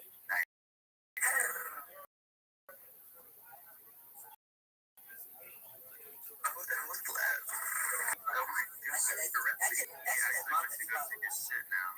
Oh, he left? Damn. Man, I wanted to see that. Oh my god, nasty fucking freak. Anyways, Ava, you're next. Yeah, I don't know the song to sing. Ava has a voice. They deal with attacks here. Surprisingly. Really? When you sound like a man? Because I'm a woman. Are you? Fuck, I am. I think you should sing Bring Me to Life by Evanescence. Drive me to Dubai and yacht you can see that. Hey, what's that side song? I don't know, but I... Return. It's not really that fun. Double mistake. Wasn't there something new that's been released? It's called Cute and it's a remix.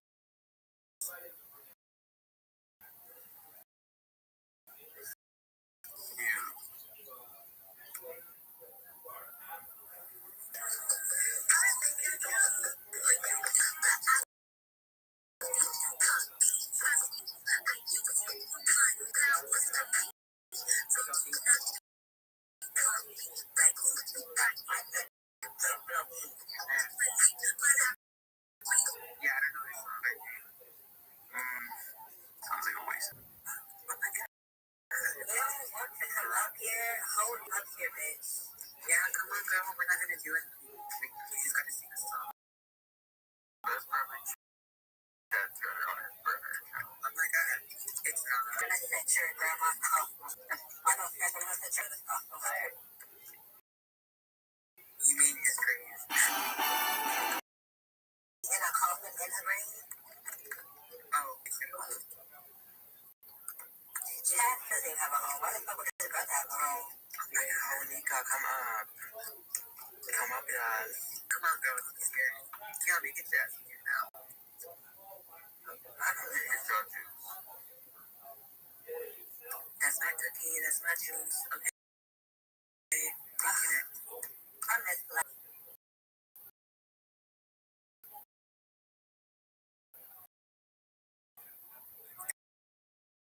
See you when I'm free.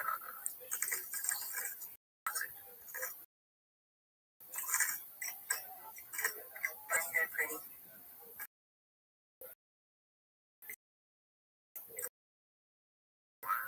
The summer TV show called The Summer at Tea. Yeah. You guys know King Conrad and King Jeremiah? I don't know what that is. Oh. No, I don't know what that is. If you're the very person who's a woman who eats, a woman who eats, it's fucking viral on TikTok. So, if you're the very person who's a woman who eats, she's really fake. She's like, no, sweet. Would you guys fuck someone with AIDS? What? Would you guys fuck someone with AIDS? Absolutely. Hi, Honika.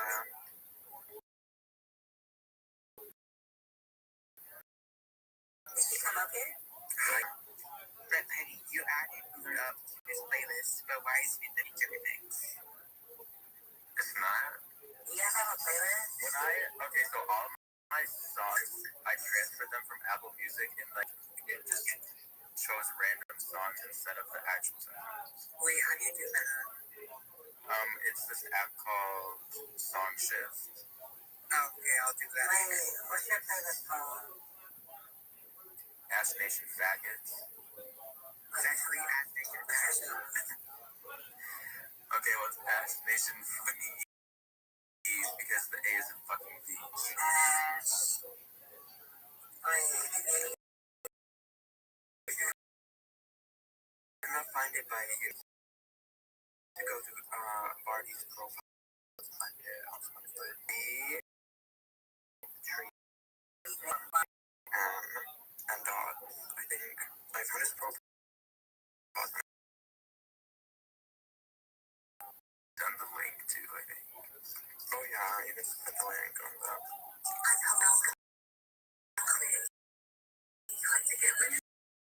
Yeah. Oh, fuck.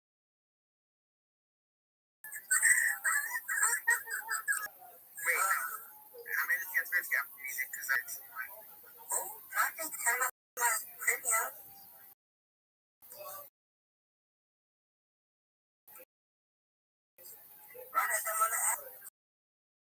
Wait, I didn't look up Apple Music on the search, so it's funny. Don't say about that. Wait, nobody's doing it.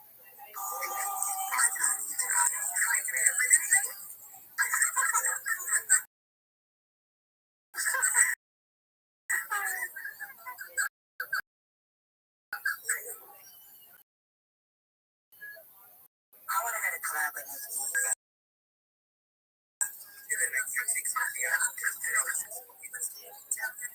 Okay, I don't give a fuck. I got an Asian me up in a Lambo truck. I told that man that I love the truck man because I wanted to use him. I'm putting music in debt. If I get his wallet, I'm going on. You're being rude. Okay. When I tell you that word, like every time, I'm just gonna try and go down. Like all red, he ain't gonna fuck me in that song, period. okay, then I'll let this rap Peggy over. Get the instrumental or something to put that train back in his motherfucking head. I don't think that's even how it goes. I'm so bad with lyrics. I don't even think you did.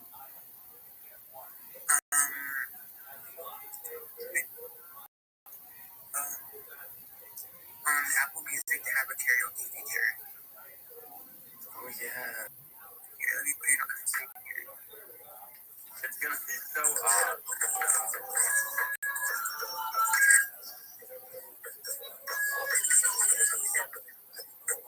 Is it that cool?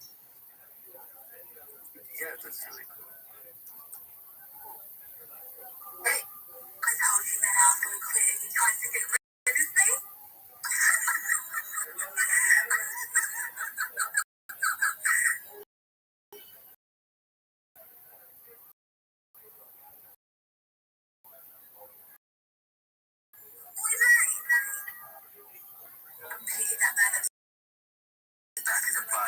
Feel like 360 chasing you from west, trying to pick me up in a Lambo truck.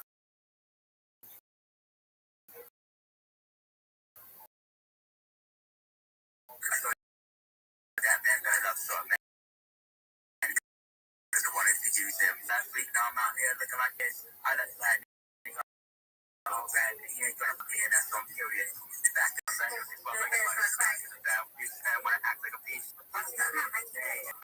I put all my niggas all busting all over his face. I know that mercy, right? Give pay to the end of the week. Some people fuck, shut the fuck up. Get on your knees and grit my feet.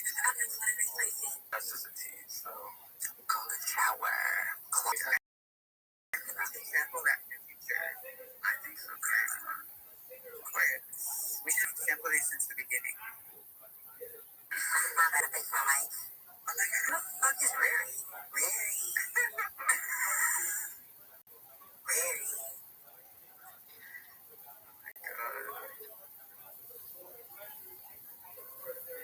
Is that ice cream with beer? No, that's Sydney Sweet. Where the fuck did the house go? And how would I have baby gone? He went to go masturbate in the bathroom. God complete. That's the last thing he said is that he was going to touch himself to my performance. Alright, ew. We gotta find a new space. You recorded? Wait, did Honika talk? I did record, but it didn't like record because I was speaker mode. I don't know. Oh, yeah, the space is recorded. Like, oh yeah, you're right. But we Wait, did I miss Honika talking? No, she's done for shit. I think she's mute. I have a lot of questions for her. What did you say? I have a lot of questions for her. Oh, okay. Honika, come. I'm gonna sing Hits by Megan. You don't need the lyrics. I memorize. You fucking played alone. I was kidding. I wanted to see what Lynn was gonna say because I know she's always ranting about me. Yes, because you're a fucking turquoise ass bitch. Oh my god. Here you go to 4, drinking a bottle of Henny to a straw. Bitch, you better stop the dialogue before I call like a catalog. Yeah. Stop.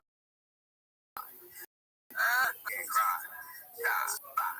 Bigfoot with a small pride. So I know you're there when you lie. Hey yo, this little mega horse talk about make it all for free. Bigfoot. I call it Bigfoot. That bitch fell up. I said, get up on your good foot. Get up on your good foot, bitch. I said, get up on my good foot. Stop it. It's so good. But really, I'm P-R-P-T-Y, but I'm P-E-T-T-Y. Repetition in the building. Why does the light bulb fucking that? This man is crazy. And this is the type though. She is. He's Kylie thinks crazy. about it when you stumble to the car. I don't Kylie was that.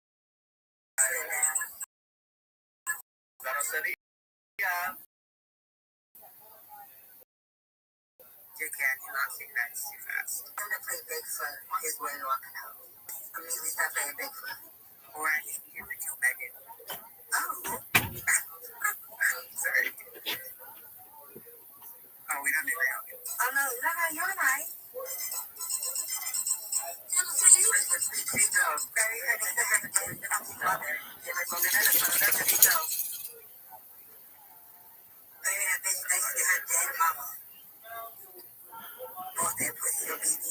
Oh, he's back. Oh shit, did you hear that? Oh, did he go take a shower or something? Got over his clothes. Oh, I did. It's nasty. I hate Spotify. Wait, let me not say that because I love Spotify. Spotify's better than Apple Music, honestly. What? Honestly, Spotify music is the DJ thing that Apple Music has. The SoundCloud is amazing. The SoundCloud have lyrics. Spotify music is the DJ thing that Apple Music has. About fucking underground channels that are too fucking unpaid to distribute their music. That's why I love that. That's about a SoundCloud version. That's what she's saying. Yeah, I wasn't shading her. Oh, the fat bitch is back. Hello.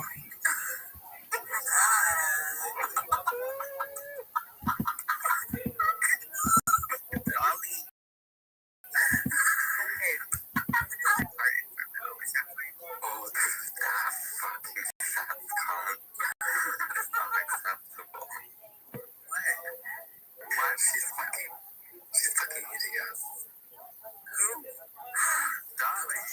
She's not. Well, girl.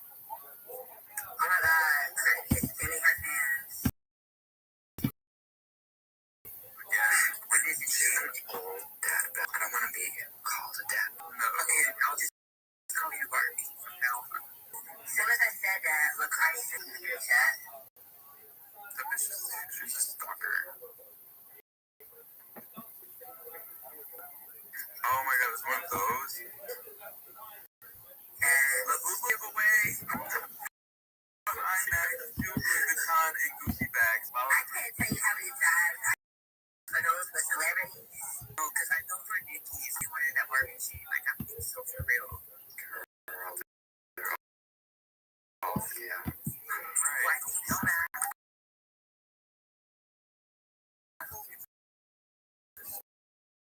They just take these iMacs from one house to another. But like, honestly, how hard it was. Fucking ugly doll. Oh, they're fucking go wait. Garbage. Yeah.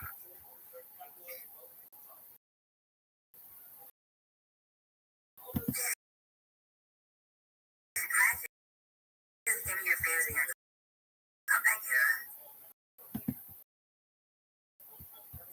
That's crazy. Oh, when you come, like, you have to Quiet. Say hi to us. It's kind of rude.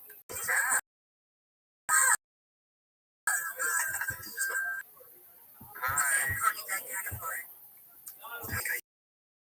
You have the floor. Say hi to us. We heard that. What's that? Hey. Hey, so if you need some voice modify, you gotta talk loud, like me. Wait, I think I just heard her say hello. And she said, hey.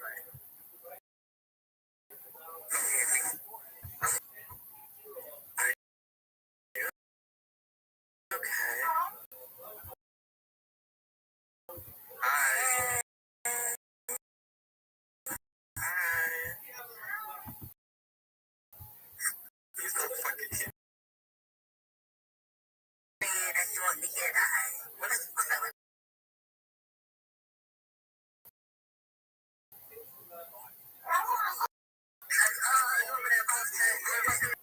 I swear, if you deleted it, oh, here it is.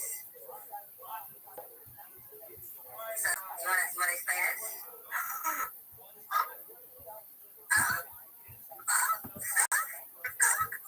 Oh my god. Linda, Doing all of that for 3 likes? I just deleted it. It's too late. I just restarted it right before you deleted it.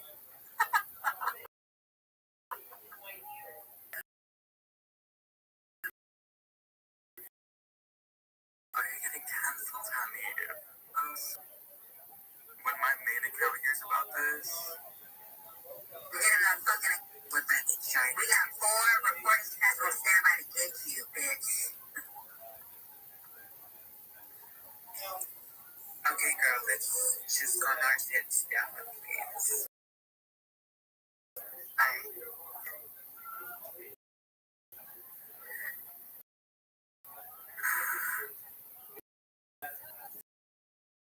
What is this?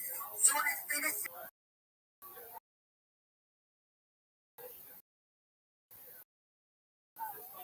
Oh my god.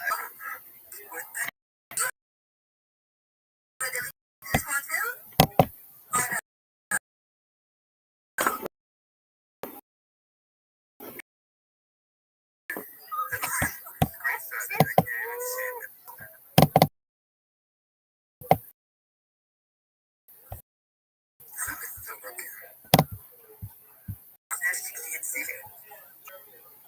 Good, so she can't delete it. The fuck?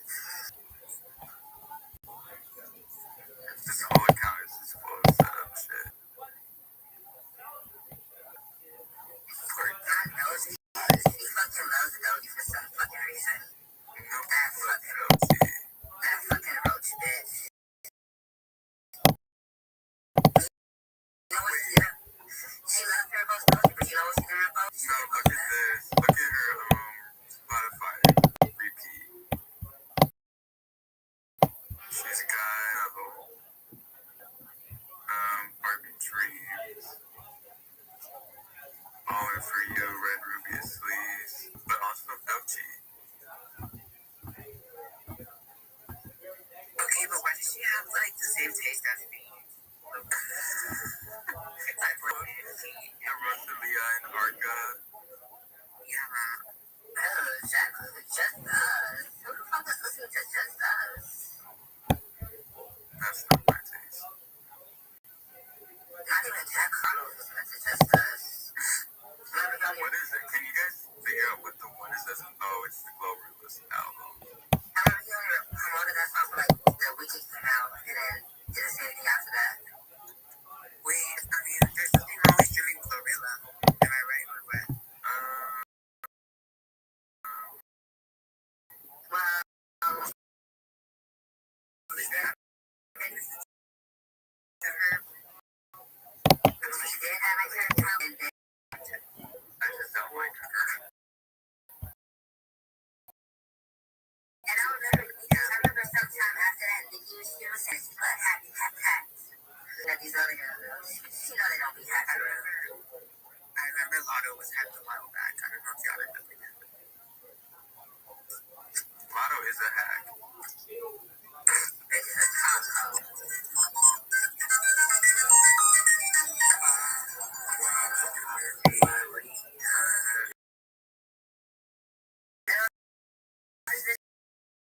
This was some Brad. Brad is a horrible album. The only good Brad was the Morrissey. Yeah, the only good song that came out of Brad was the Lord remix. The Von Dutch remix. Yeah. Was Addison, right? Yeah. What?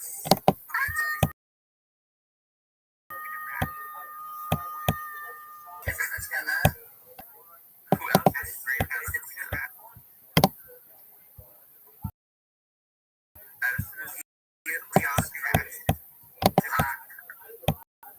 Oh, and she's a great music. exactly. Well,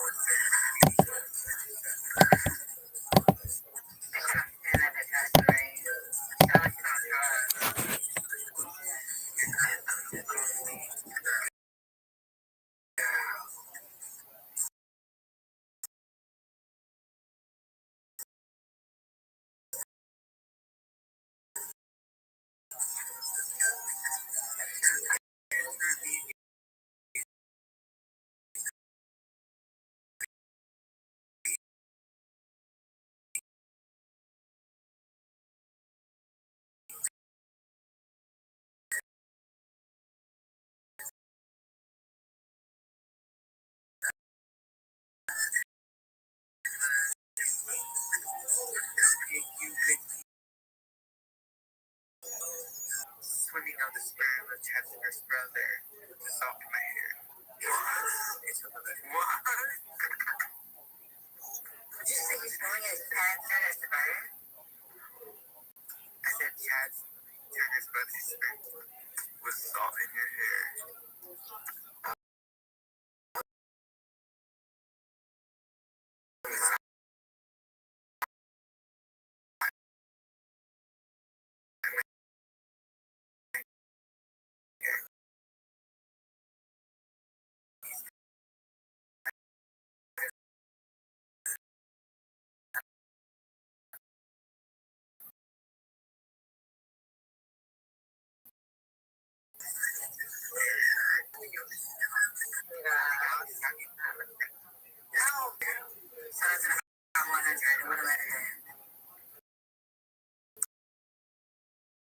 I love the music video, I love the lyrics. Oh my god, if I see this Josie ad, you'll be hearing it everywhere. Every fucking ad is there. Okay.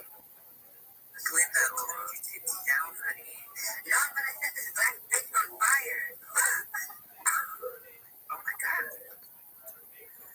Okay, thank you for the road. Oh my god. We're over here appreciating Alice Ray's art. You're over here ranting about Alice. Like, I blocked her name and she's gonna go mad. Like, what? You know what?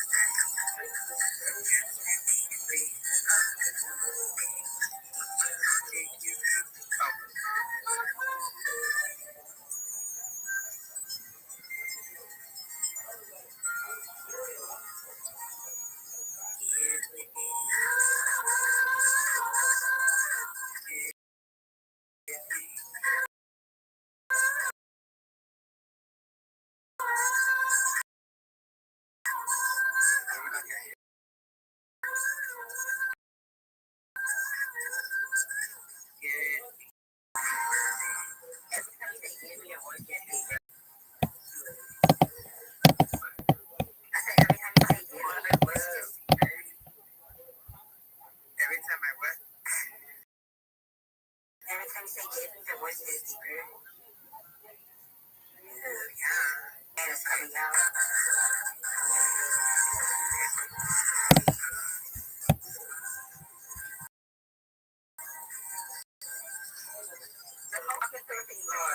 What happened? The song's already over. I don't even know how to talk to us anymore. Turn that shit off. It's not a fuck.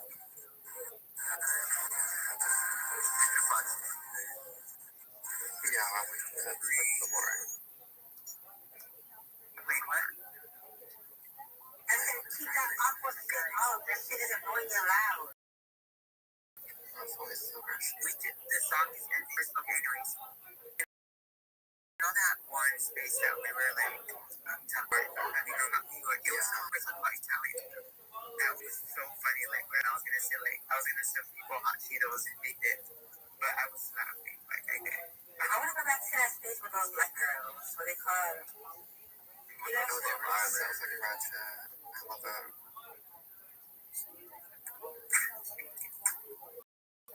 Wait, did you say wait, what? No, I said the black girls were, so fucking right. Oh, I thought you said we were, and I was like, oh, okay, thank you. Oh, that were too. But I barely even remember the space. I just like remember all the black girls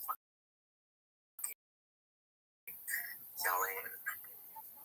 I was like, I wasn't at home, and I was arguing with them. I couldn't even argue without wanting to.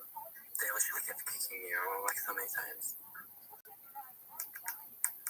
This time I was in a store, and I went in the bathroom. I was yelling at her. I went to the bathroom to roast those dishes. Yes. Wait, oh my god, join this. Yeah, we'll start then? Okay. All right. Welcome, everyone. A couple of announcements before we get to the actual material. First of all, I have an apology. We have no PowerPoint today. We're going to do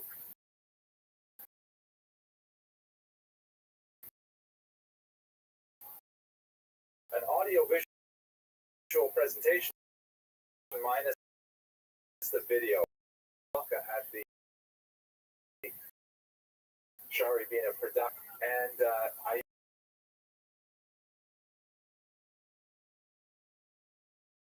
they took. So not only, by the way, do we not have video, even more seriously, we don't have a Lisa, because she's going to be dancing and singing on stage. So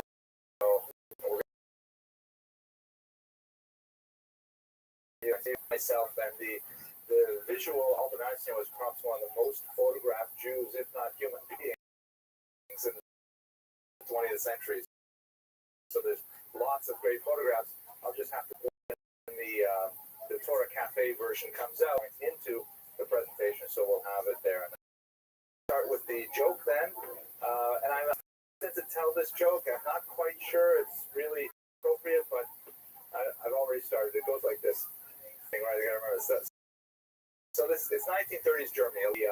The material that we'll discuss today deals with the pre-war period, and so it's relevant to our topic. And two Jews are walking down the street in interwar, and they are walking past an institution, and there's a big sign out that says, 1,000 Deutschmarks for any Jew who converts to Christianity. Two Jews look at the sign, and one of them says, you know what? 1,000 Deutschmarks? Sounds like a good deal. I'm going to go do it. And he says, are you crazy? Look, 1,000 Deutschmarks. It's worthwhile. So, okay, so he goes in. His friend waits for him outside. He's outside for about half an hour, and then his friend returns. So, new? Did you do it? At 1,000 Deutschmarks? And his friend looks at him and says, what is it with you people? Did I get the timing right that time? A little better. I'm working on it. Maybe by the third time I throw it should work. Anyway, tonight's topic is Albert Einstein, times and the Jewish people. Fascinating implications not only for Jews and Jewish history, but really for world history. As another joke goes, which is appropriate, but once again, I'll be telling it anyways, there were 4 people who changed more than anyone else. First of all, Einstein, in the world of physics, in our understanding of the fabric of the universe, phenomenal change in the world. Secondly, Freud, our understanding of the internal workings of our personality, the development of the subconscious, the discovery of the subconscious, things like that. Incredible. Marx, our entire system changed as a result. The development of socialism, communism, huge changes in the world as well. And finally, Darwin, who, creator of the theory of evolution, the ascent of man, origins of humanity, and so on. And the joke goes that 3 of them were Jewish, and 1 of them was wrong. Scattered laughter in the background. Okay, so we're going to look at one of those 4 individuals, Einstein, today. Fascinating individual. He was. As I mentioned, he created some fundamental changes in our understanding associated with both the special and the general theories of relativity, which still have tremendous implications for our current technology today. Even our cell phones are based. He was an ardent believer in God, a very, very deep theist, and in fact, he frequently invoked the name of God. He called him their altar, the old one, and God really fused everything that he did. However, his vision of God was not one that we would recognize as a Jewish God. He was more of a deist, as we shall indicate later. He was a passionate humanist with a great love for all people, but not necessarily for individuals in his own family and his own immediate circle. He was an anti-nationalist, believing that militarism and nationalism in general are very pernicious phenomena, but at the same time he became a Zionist and was in fact asked to take the position of the presidency of the state of Israel. A man of tremendous contradictions. Finally, he was a pronounced pacifist, but at the same time he was very intimately involved in the process that led to the creation of the world's most destructive weapon, the bomb. So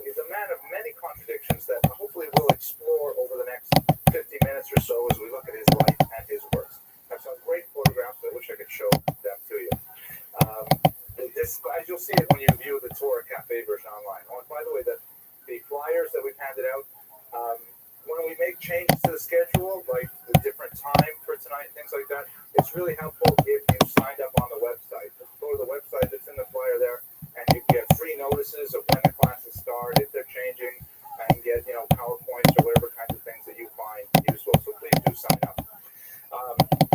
My disclaimer for today's talk is that I am basing virtually everything I'm going to say today on the work of Walter Isaacson, who wrote a phenomenal biography on Einstein entitled Einstein, His Life and Universe, published by Simon & Schuster in 2007. It's a massive book, 675 odd pages plus notes, and I found it extremely entertaining. He's also famous for writing, among other things, the biography of Steve Jobs and Benjamin Franklin. So everything that I say here today is going to be based on this one big book. It's going to be a book review. If those of you who are watching on the internet are looking for something, strikingly new and original, this is not going to be the place to find it, but I'll try to provide a summary of what I think are most relevant for our purposes here in this forum. So obviously, all errors of fact of interpretation are our own. I don't want to put all of my mistakes onto Mr. Isaacson's distinguished work. So, his family came from Germany in particular. His family are typical German Jews named Hermann and Pauline Einstein. They came from a commercial background. The father had a pretty strong interest in engineering and got on very early with the electrification projects that were going on at the turn a few decades before the turn of the century as well. His mother came from a wealthier family. Einstein's father was a grain merchant.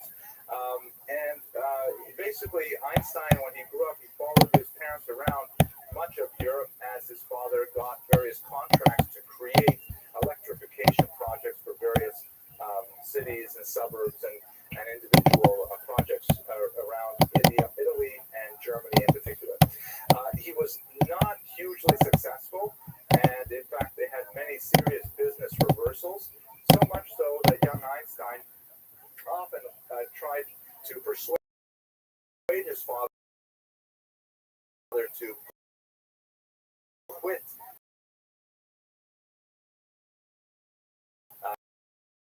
his own small business, simply get a job earning a salary, because that would be much more stable for him. Ultimately, that's what ended up happening to his father, but it was a way in which Einstein was able to get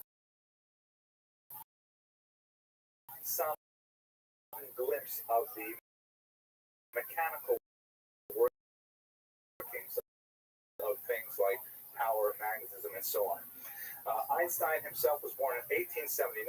Yet a lot of Jews use, diminutives. Even Mushka is a diminutive of Mary, of Maria. But nevertheless, his family provided him with a very, very limited Jewish education. His early years were spent in a Munich suburb, and he received no formal Jewish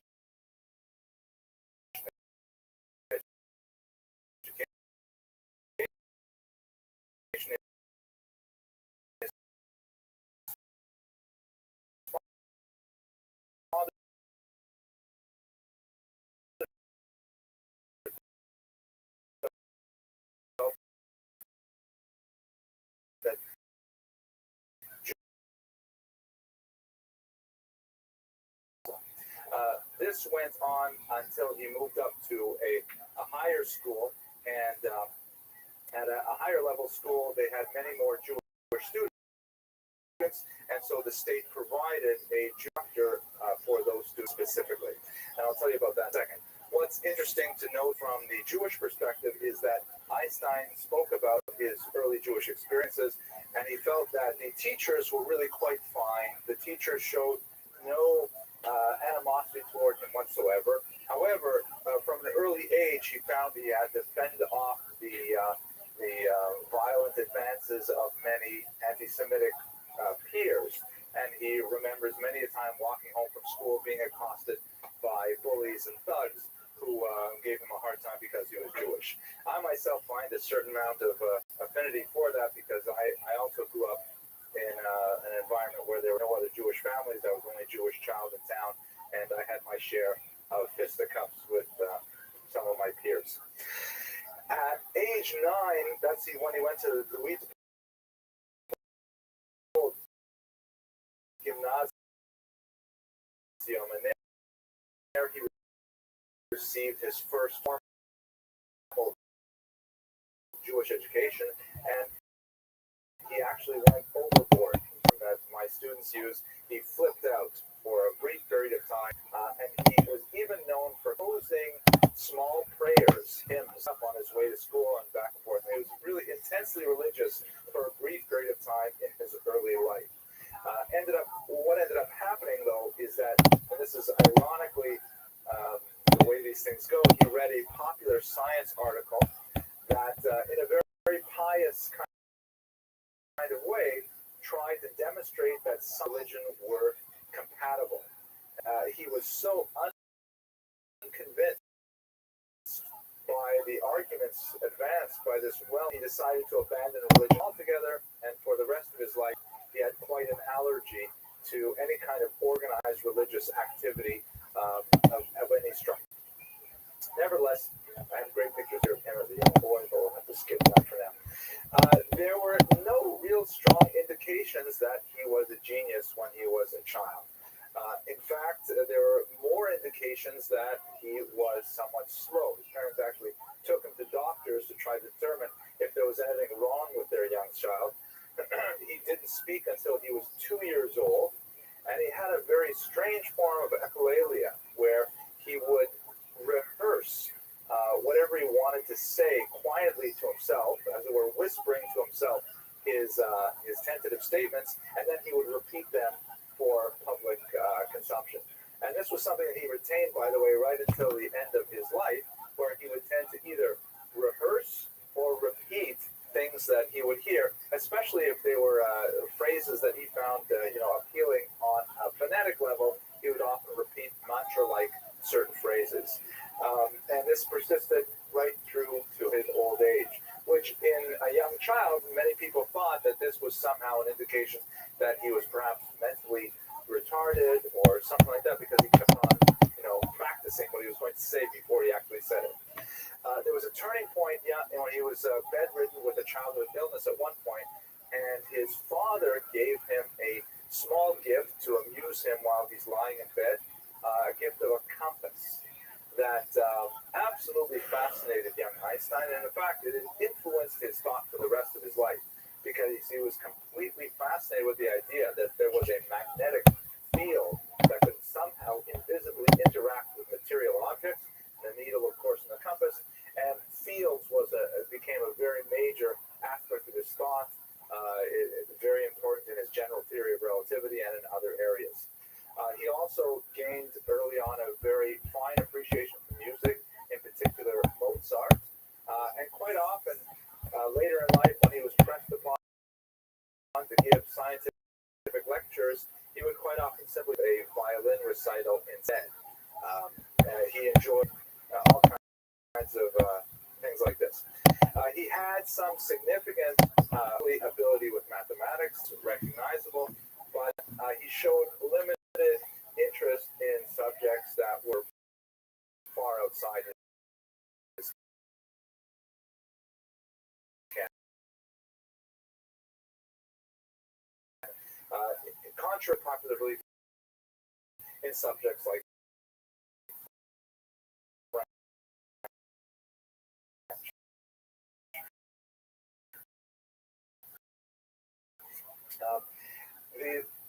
one of his most important, known in the yeshiva world as Estag, which means eating days. And the way it used to work in Eastern Europe is that the poor yeshiva boys who had,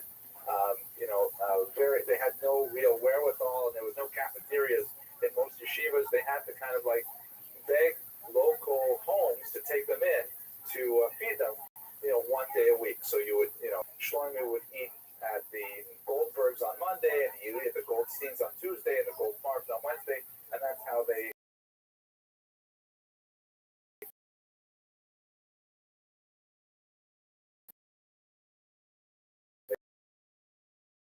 got So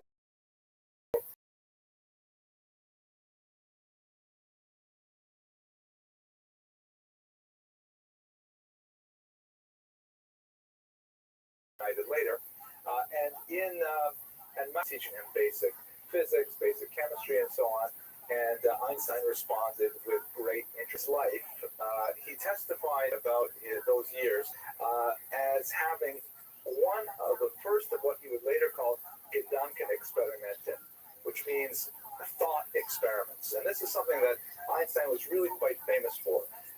Compared to other professional theoretical physicists, he was rather weak in mathematics. I mean, obviously his computational skills, probably all of us all put together wouldn't come up to half of his computational skills, but nevertheless, he was not considered a great mathematician, and in fact, he relied throughout his career on assistants to do the really hard number crunching and produce a lot of the formulae that he came up with.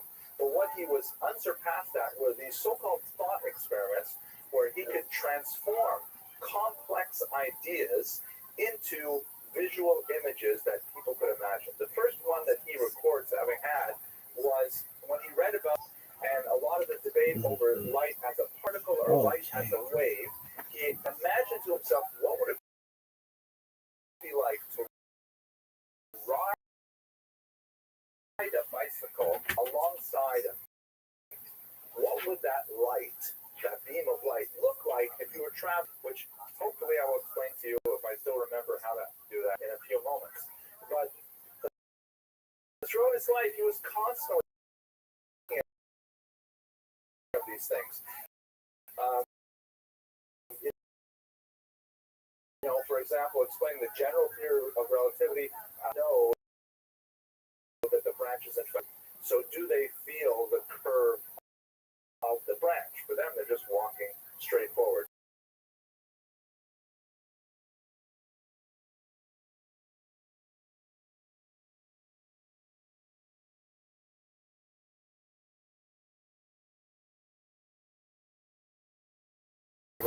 All kinds of images like this, very powerful. Easily one again with general theory of relativity, he described like a bowling ball rolling onto a trampoline and then having billiard balls roll in after it. And the way the billiard balls are attracted to the bowling ball is really the effect of the bowling ball depressing the field, depressing the trampoline. These Gedanken experimenten were ways in which not only he could express these complex mathematical ideas, but he could communicate them to a wide audience, which helped him really make this leap into worldwide celebrity. If you recall, we had a long discussion about Sarah Bernhardt last year. This is the age in which celebrity is beginning to become a phenomenon. The connection with mass media and popular consumption of vision. It's the beginning of superstars. And Einstein was one of those superstars who really went far beyond his relatively limited circle of theoretical physicists and became a worldwide celebrity. So I might as well mention it now. This is, by the way, reasons he was criticized by his peers. One of the reasons why there was tremendous hesitation to give him the Nobel Prize is because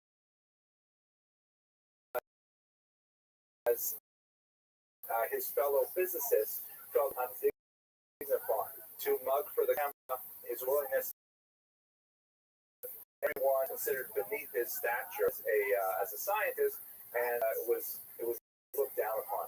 And by the way, he had no airs of him about who he spoke to. There's a famous story about how when he lived in Princeton, and he's already in his 60s and 70s, there was a little 8-year-old girl who lived next door. And she went over to his house and she asked the great Professor Einstein for help with her math homework. And she bribed him with a plate of fudge. And in fact, he would help her with his math homework. And he loved to do things like, there was he did interviews when he got very old, but there was a local student that in a journalism school, and the instructor of the class said that anyone who can get an interview with Albert Einstein gets an A. So he went and said, hey, this is how I can get my A. So Einstein gave him an interview as well, published in a little school paper. Eventually, of course, the Trenton, New Jersey News picked it up, but these were kind of, now, I have a great picture here. I wish I could show it to you. This is a famous tongue picture of Albert Einstein sticking out his tongue. Right? He was an incredible nonconformist, which got him in a lot of trouble. One of his many famous quotes is, "A foolish faith in authority is the worst enemy of truth."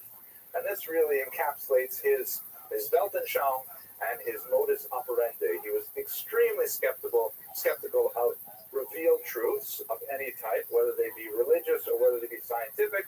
He refused to accept things simply because they were widely believed. And this is one of the strengths that, of course, allowed him to ultimately overturn Newtonian physics. This was not a characteristic, however, that much favor from his teachers. His teachers found him extremely impudent, even offensive, and he was not necessarily a disruptive student. But one student, for example, in his student file noted that he should not advance because he sits at the back of the classroom and smirks, and the smirking completely ruins the entire class for a teacher. So he had very little disdain for individuals, and he had no patience for simply accepting things on authority. He was also a relatively poor experimenter, and in fact had a major explosion at one point that harmed his hand, sent him to the hospital for a while.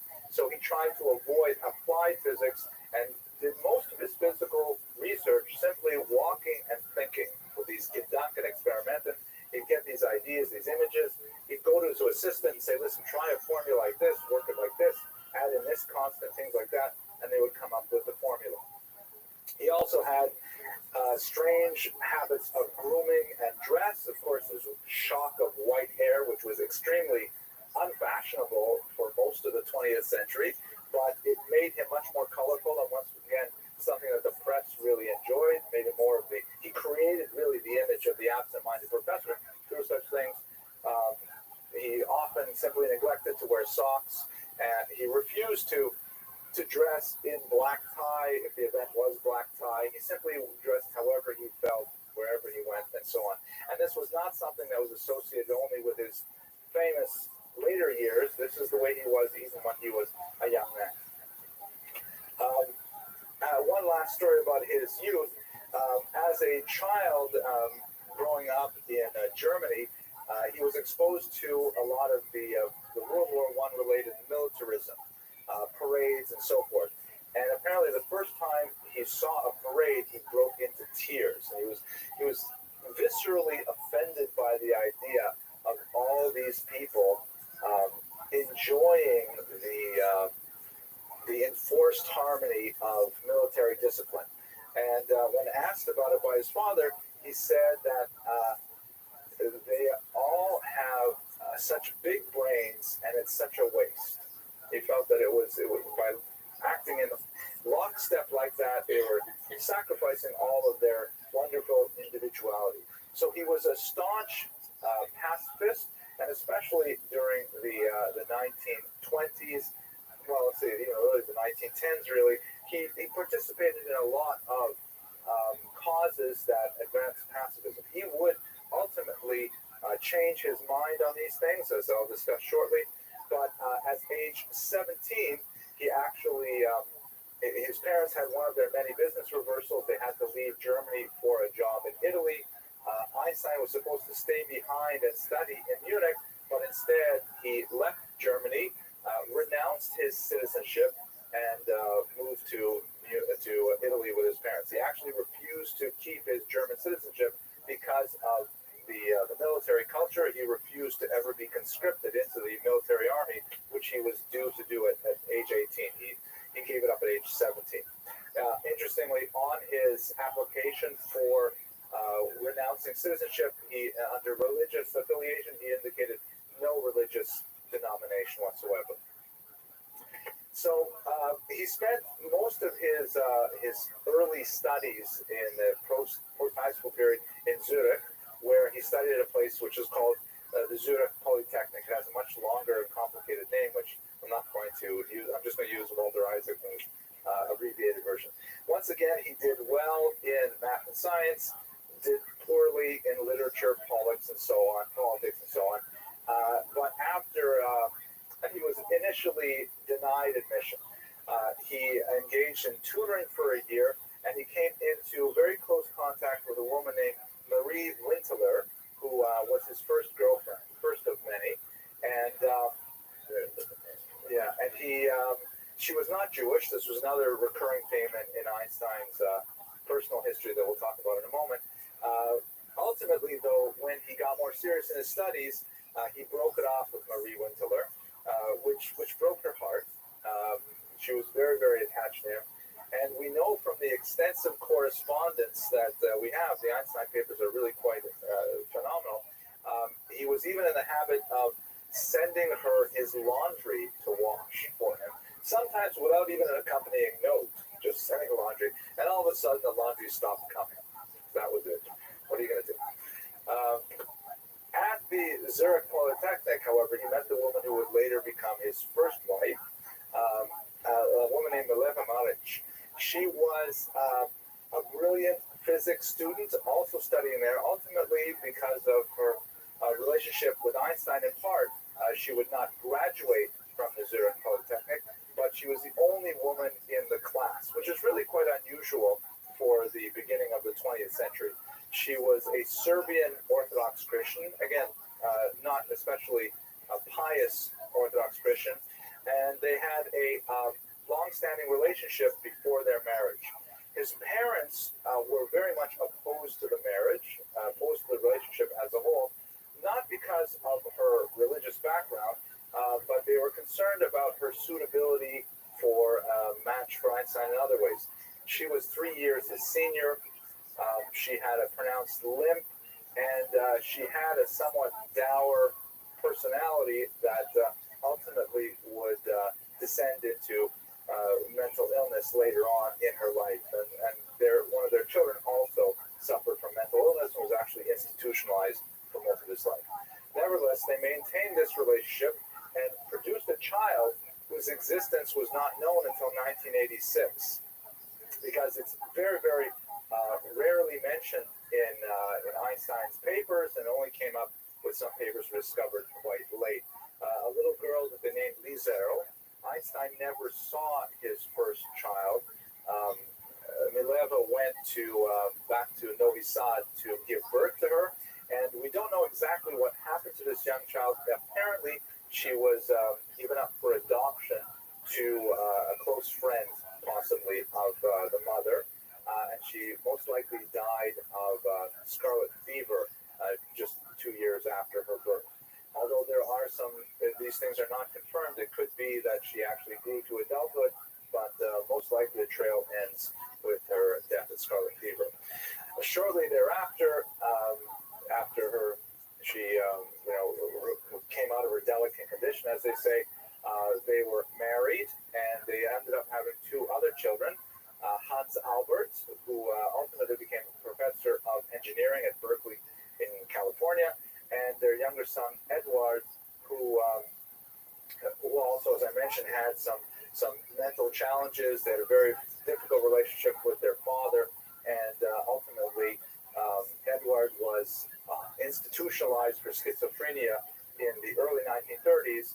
And when Einstein traveled to America and ultimately decided to remain here, Edward would not be admitted into the country because of his mental illness. So he never saw his son again. Moving on to his career, Einstein was unable to get a doctorate. He proposed several times theses for research, and each time they were rejected. Part of the reason for this is anti-Semitism. Another part is Einstein's own prickly personality that made it difficult for him to garner sufficient mentors who would help him through in their career. And he found it very difficult to get any kind of teaching position whatsoever. Isaacson even reproduces a small ad he placed in the local paper that said, math tutoring, first lesson free, Albert Einstein. I mean, you can imagine seeing an ad like this, Nobel Prize winner and so on. But he was reduced to extremely humiliating types of substitute teaching jobs, and they were few and far between as well. Finally, his friend was working in the Baron Patent office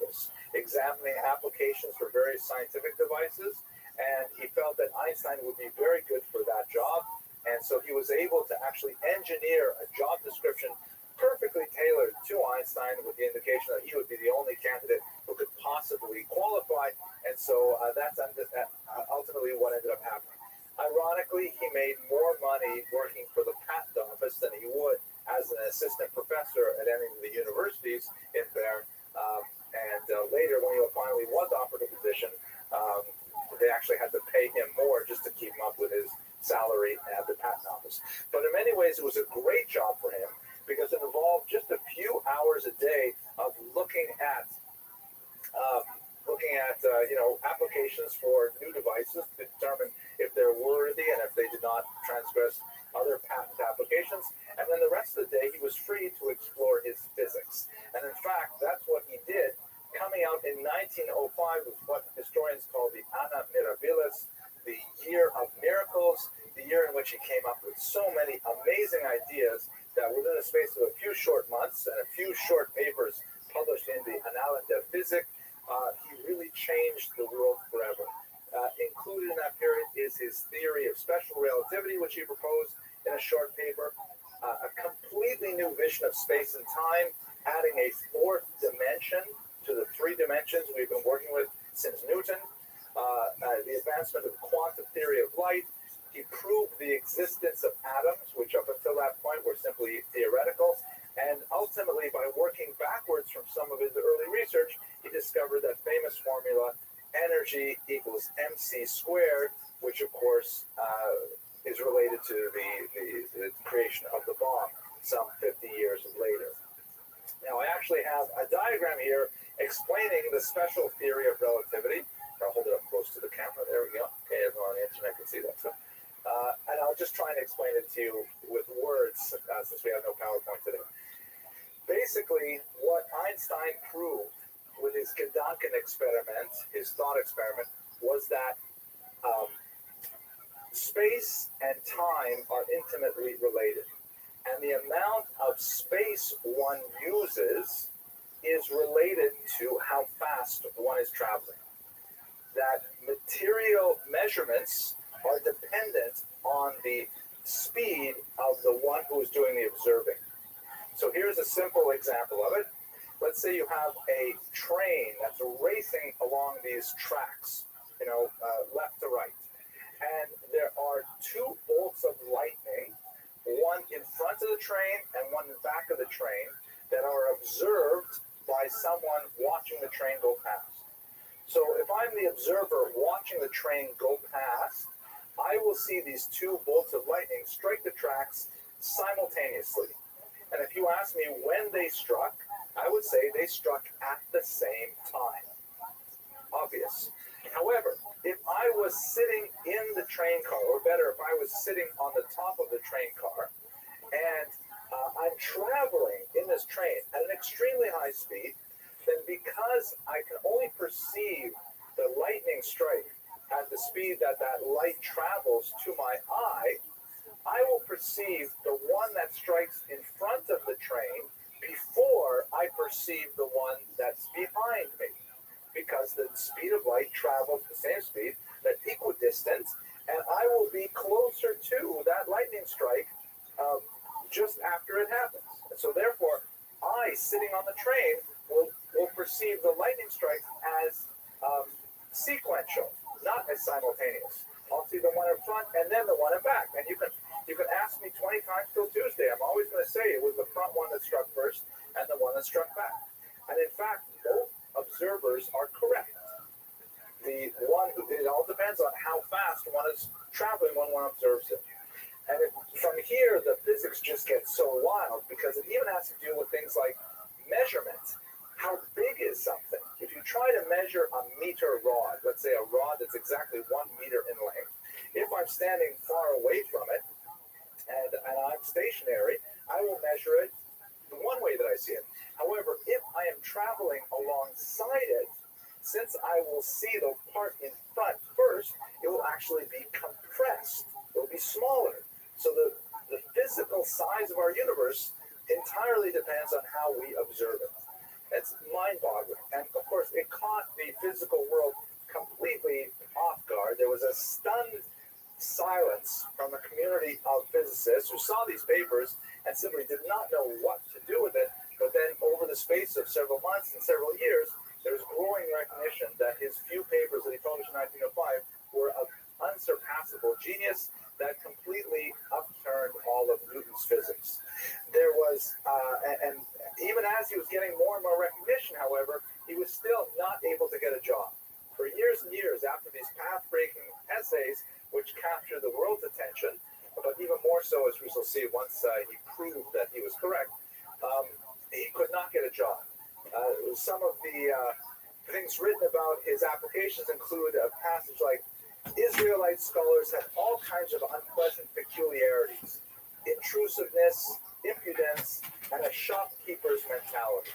So his attitude that, Jews aren't dignified enough to have professional positions like this. Ultimately, at age 30, he got his first academic position at the University of Zurich, working as a, I think the phrase in German is Lector Dozent or something, where he was literally paid by the number of students that he received. He was assigned like a 7 a.m. Saturday lecture slot, one of the most popular lecture slots for students, by the way. Get to school by 7 a.m. and hear a lecture. And he had 3 students coming to his lectures. Two of whom were his old friends. And even they left after the first semester. So he was not a success as an instructor. As a teacher, he frequently rambled, he frequently went off on tangents, and people were more interested in the entertainment value of being in his class. He was not necessarily a bold and striking instructor. Ultimately, he got a professorship at Prague. And he did, by the way, since he had to get the job, he admitted in his application that he was Mosaic by persuasion. Things changed much more dramatically for him in 1919. In one of his papers, he wrote that, and he frequently did this, he wrote that, you could test my theories with the following kind of experiment. And he would suggest ways in which his theories could be tested, often using mechanics that were not available at that time. Many of his tests, by the way, his experiments, for example, were proven only when we had space travel and could leave the atmosphere. But one of the tests he suggested was something that would require a total solar eclipse, because he argued that based on his calculations, light would bend next to gravitational forces, and that the sun, being a large gravitational object, would actually bend beams of light. Our perception of light would cause it to bend. But it's possible to observe this because stars that are too close to the sun are blocked out by its light. The only time you can actually see it is during a total solar eclipse, when the disk of the sun is obscured and you can see the stars behind it. Someone suggested, let's try this in the next eclipse, which was in 1914, and it was going to be visible in the Crimea. If you're familiar with the dates of the 20th century, not a good year and not a good place, because it was right at the beginning of World War I. The scientists who were attempting to make this determination were arrested by the Russian government, suspected of being spies, and the whole thing was lost.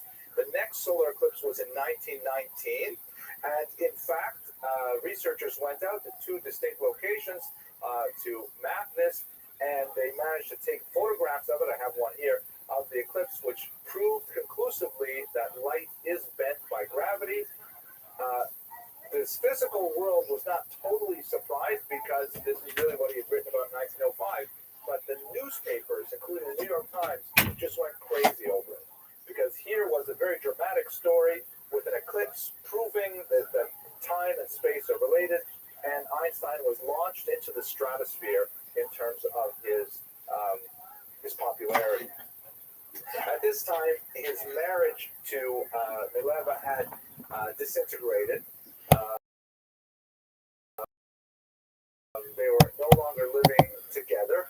They were very much tied economically. Was loath to grant a divorce to her husband, even as he gained more and more fame, and he desperately wanted a divorce. And in fact, one of them that clinched it for Mileva was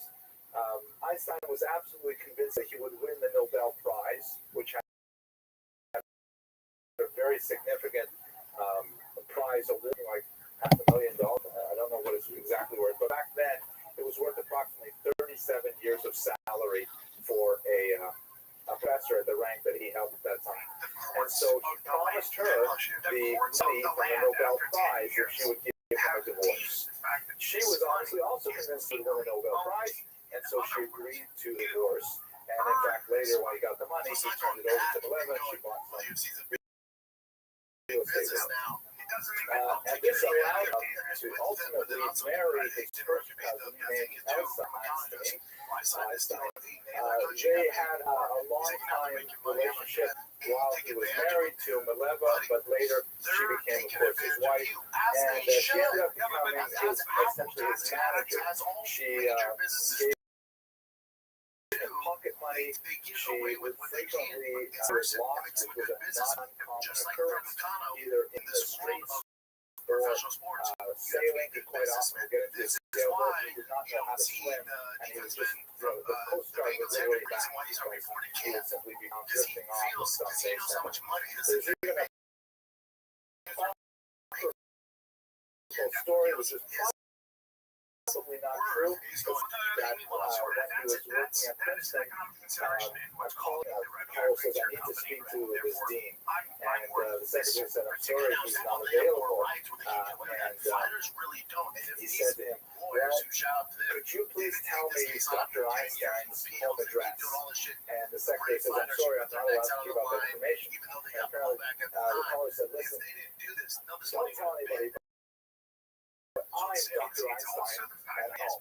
It's probably not true, but nevertheless, it's still within the category of deception.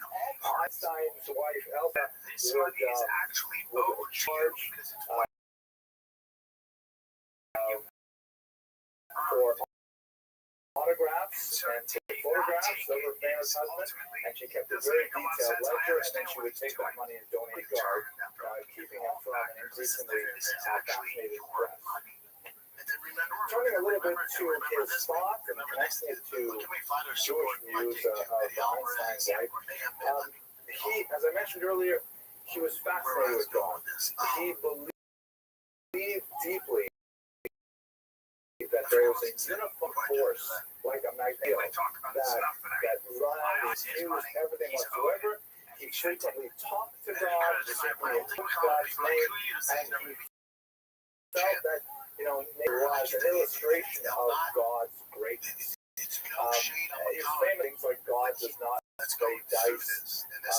God may be subtle, but he is not malicious. But at the same time, he did not believe in a personal God. He later claimed that he believed in a God like the as described. God was in creation, never responsible, never involved in history. So at the same time that Einstein was fascinated with God, he also did not believe in the traditional Jewish personal God who listened to human beings, responded to their needs, and so on. Really quite different. This is more like, anyways, I described most of his career in Europe. But storm clouds were brewing in Germany. Nazi movement gained quite a bit of strength in the 1920s. In the very difficult times of Weimar Germany, the war republic that was established in Germany between World War I and World War II, and there was a persecution of Jews, communists, several types of dissenters. Einstein himself happened to be visiting California when Hitler finally came to power in January of 1933, and Hitler immediately chose Einstein as one of his exemplars of what the new Germany would not tolerate. They ransacked Einstein's stealing only a bread knife apparently, and Einstein said he would have invited them if they had just asked. But it's very clear that Germany would not be a comfortable place for Einstein, and so therefore he chose prudently with his wife Elsa to remain in the United States. He's been offered a position as tutor for advanced study at City University, and that's the place that he would remain for the rest of his active life. The attack on Einstein was part of of a general attack on Jewish that was very dramatic of the Nazis. Einstein's theory of the world relativity, even though Einstein, by the way, preferred a different term, I believe the term he preferred was inevitability concept, which gave it a very different kind of shading. But nevertheless, the idea of that things are relative, that the objective observer is not necessarily correct. All these kinds of things were called degenerate science, Jewish science, because they perverted the ideal Germanic kind of goal of what is measurable, observable, empirically valid, and so on. And Einstein once remarked, if my theory of relativity is proven successful, Germany will claim me as a German, and France will declare that I am a citizen of the world. Should my theory prove untrue, France will say that I am a German, and Germany will declare that I am a Jew. So, kind of a tongue-in-cheek view of this, but nevertheless, Einstein felt as he was really a lightning rod for much of the Nazi anger at the Jewish activity. It was at this time that he became very close with the ideas of Zionism, principally through his relationship with Chaim Weizmann, prominent British Zionist. This was, again, an unusual departure from Einstein's character because he disliked any kind of nationalism. He felt that nationalism was just one step away from militarism, and he disliked authority tremendously. Nevertheless, he responded to Weizmann's authority. Weizmann could tell him, you must go to New York and you must promote this cause, and he would do it. It appears that much of Einstein's motivation was based on the fact that while he had very little affinity for Judaism, he had a tremendous love for the Jewish people. And he recognized the level of persecution that the Jews were suffering in Germany and throughout Europe, and he felt duty-bound to stand by their side. And even though he disagreed very much with the idea of creating a nation-state for Jews, he felt that this was an unavoidable reality based on the persecution that Jews were suffering, and therefore he stood behind this project 100%. He was especially active in the creation of the Hebrew University of Jerusalem. He had some significant disagreements with the administration, but nevertheless he was very much involved in Zionist efforts, and as I mentioned at one point, he was even asked to serve as the president of Israel, which he politely did.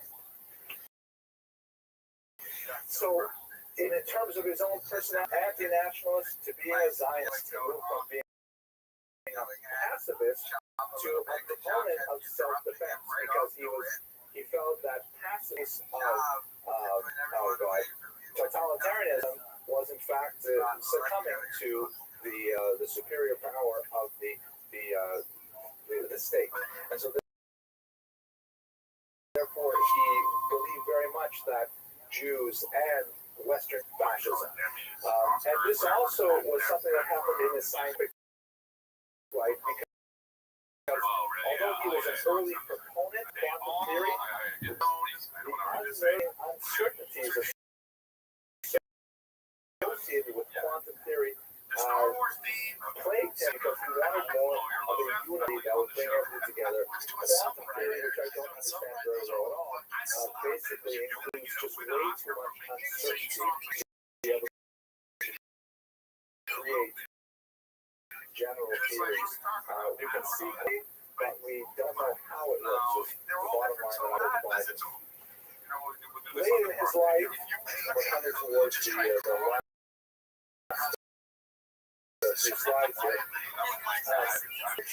In the 1930s, various refugees who realized that his formula E squared allowed for the unleashing of the power of the atom, and ultimately create weapons of phenomenally destructive force.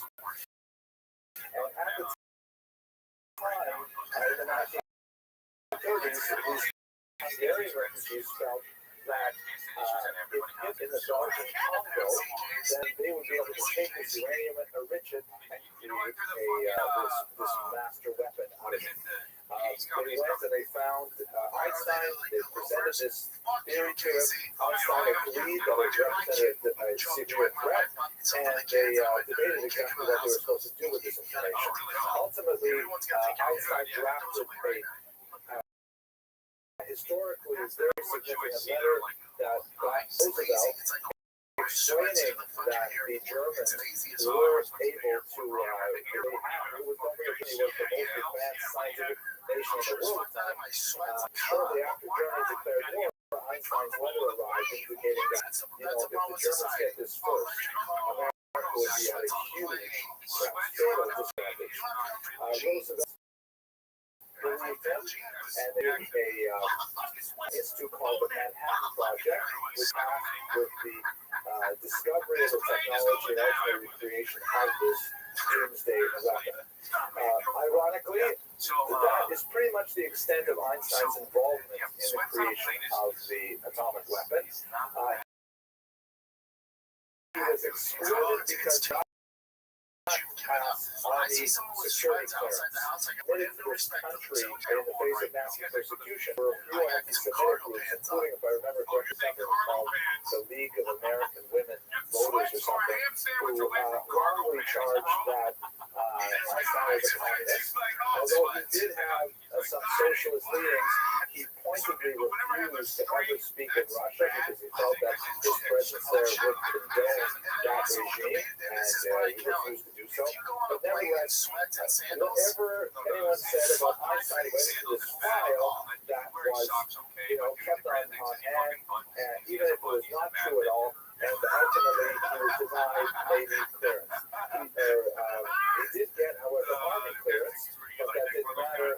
They would not give him the access to the finer workings of the project. They did at one point get stuck on a small technical issue, and through a roundabout way, we asked him for advice on a specific technical problem. He understood what he was working on. He solved the problem. His willingness to work further, but that's the extent of his work with the bomb. He has been associated with it, though, in their mind, primarily because of that crucial letter indicating how important it was. Later, Einstein would have phenomenal regrets over the deployment of the bomb. And he wrote, had I known that the Germans would not succeed in producing an atomic bomb, I never would have lifted a finger. Meaning his entire motivation for the bomb was the fear that the Germans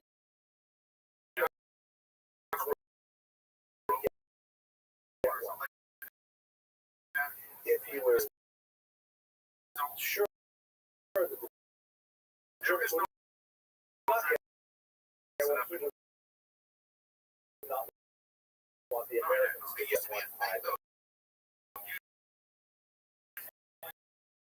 In fact, much of his years were devoted to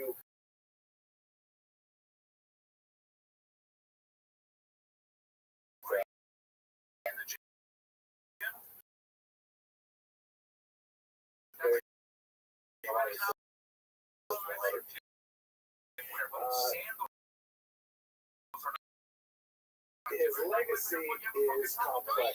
What's really quite amazing is that after he died, a routine autopsy was performed, and the medical coroner, Baker, who had no authorization to do so from the family,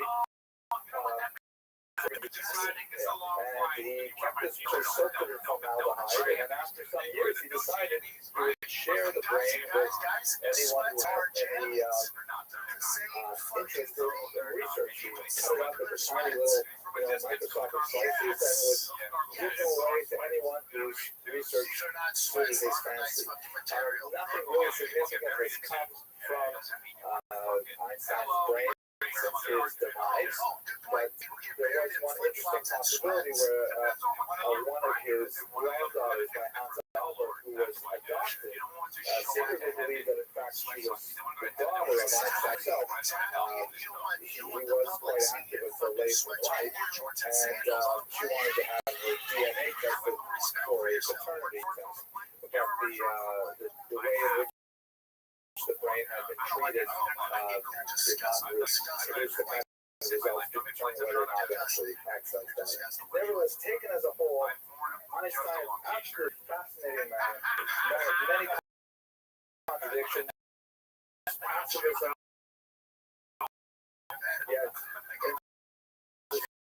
self-defense and creator of the bomb. A person who really destroyed the physical foundations of our world and then raising his life tried to defend them. A person with tremendous contradictions and tremendous contributions to our life as human beings and as Jews.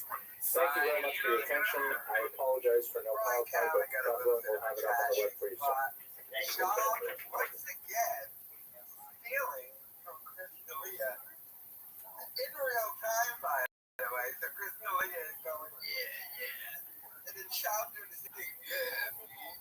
It's so pathetic. It's so lame. He's so untalented. He has no original thoughts in his mind. And the guy is just in real time. That's what Sean does. Steals everything. Stealing from people stand up.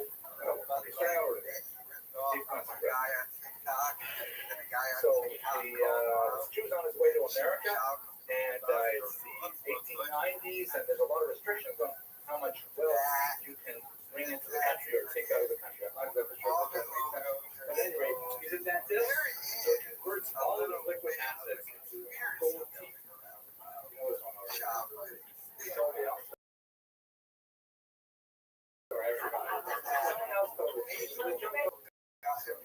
So what happened was he gets 5 sets of gold teeth. He gets to Ellis Island and declaring his property in terms of liquid assets, but I do have 5 sets of gold teeth. And the officer says to him,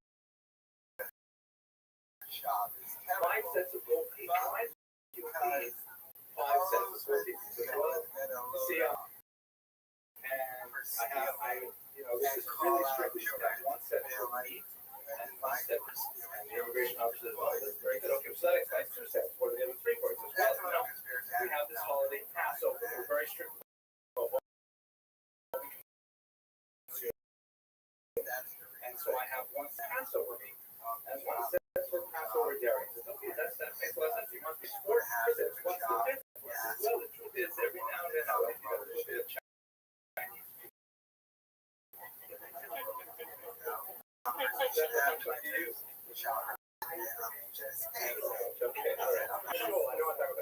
Okay, so today's discussion tonight is about Stephen Samuel Wise, a very important figure in American Jewry, and in many ways, as we shall see, he was really a formative figure in defining what was an American rabbi. He was the Reformed persuasion, and so we're looking at him primarily in his history. Here we are standing in an Orthodox synagogue with a lot of issues that may have with his religious orientation and his approach to Torah, but this is history for us, and we're using his biography to kind of look at some of the major events that happened in America during the dates of his activity. He was born in 1874 and died in 1949. So his life really was the first half of the 20th century, in which he was, without too much of an argument, perhaps the most influential American Jew alive. Very, very strong impact on what a rabbi should be or why the American society. And I have a microphone on that joke was sort of a sound test, or we're okay with this. That's it. We're definitely canceling tomorrow because here's enough time to set up. Okay. The kind of things that he stood for, he was, as I mentioned, a very prominent Reform rabbi, and he advanced the ideas of Reform in a certain direction that we will discuss. In many ways, swimming against the tide of his movement, going in a totally opposite direction. He was a very important American Zionist, representing America in the World Zionist Congress. He had a hand in moving the crucial 9/17 Balfour Declaration, in which the government England proposed the idea for the Jews in the region of North Palestine. He came under significant controversy, which I hope we will discuss towards the end of our hour together, during the period of the Holocaust, when his style of leadership came under fire because he was normally quite a firebrand and really very aggressive in pursuing causes that fit with his larger social agenda. And for reasons that perhaps we'll explore, if not evaluate, he soft-pedaled many of the crucial questions surrounding the American response to the Holocaust. And as a result, even to this day, the end of his life came under significant criticism, and his legacy is muted as a result. Yes, he was primarily practicing in New York City, as we shall see right now. So let's understand a little bit about his background. He was actually born in Hungary, and he immigrated to America as an infant. He took his parents with him. He came from a long line of Orthodox wives. Most significantly, his grandfather, Joseph Herbst, was of the variety that we could call Haredi. That term had not yet been coined, but we would say ultra-Orthodox. And I will explain to you that really in the next slide a little bit of a sense of what that means in terms of the development of Jewish denominationalism in the 19th and early 20th century. His father, Aaron, was also of that persuasion, ultra-Orthodox, but immigrating to America with his son, he slowly moved a little bit to the center of the spectrum and was actually one of the founding members of the Jewish Theological Seminary, which is the premier institution of the conservative movement. And in fact, during those early years, was very close to, in many ways, philosophically, Yeshiva University. At one point, they actually discussed a potential merger, and I thought it would give you some sense how close the movements were at that time, at the beginning of the 20th century. The son, who said the father was Haredi, and the son was conservative. His grandson, in fact, was very powerful Reform rabbi. He, among other things, was the founder of the Jewish Institute of Religion, which later emerged with the Hebrew Union College, which is the premier institution training Reform rabbis to this day. The term neo-law, by the way, that's the Hungarian equivalent of what the Germans call the liberal movement, or what we in America call the reform movement. It is a movement that believes that Judaism is malleable and that it should ideally adapt to modernity in such a way that practices which may be enshrined in an Orthodox way of thinking as being sacrosanct may be changed, modified, and so on to meet the social economic needs of the Jewish time. Let me put this on this is such a drag. I took out the computer, it's not functioning everything. I was great animation setup. Like last week I was playing with it, so you'll just have to, I'll have to use my little red thing here to explain what's going on. So this denominational spectrum, I'll walk you through it. You have to imagine there are these great effects where the arrows drop in and there's exploding noises and things like that. The Jewish denominational spectrum is something that emerges in the 19th century. It especially is very profound, and the contrasts are sharp in Germany, which, if you recall, the lecture we had a few months ago on Moses Mendelssohn, that's really the birthplace of Jewish denominationalism. What do I mean by denominationalism?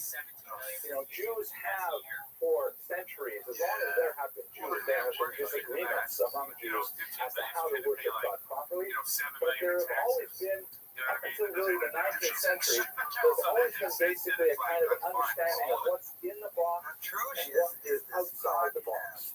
What is considered legitimate areas of dispute where family members can argue about what the right thing to do is, and areas where if you do something like this, you're outside of the family, or to use the Hebrew idiom, chutz la'machane. The kind of movements that were chutz la'machane inside the camp, Karaites, for example, who denied the validity of the orals like that. And there are scattered movements like the Sabbateans, for example, scattered. For the most part, the bulk of Jews follow in one broad path. Differences between Sephardim, Ashkenazim, and so on, and that could be translated into actual practical differences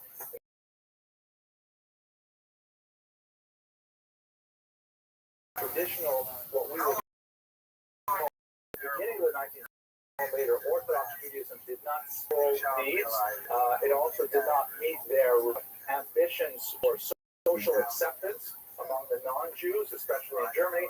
So, a rather rapid fashion, many halachot, many aspects of Jewish law were abandoned overnight in a kind of a slave imitation, in many cases, to try and ape non-Jewish sensibilities.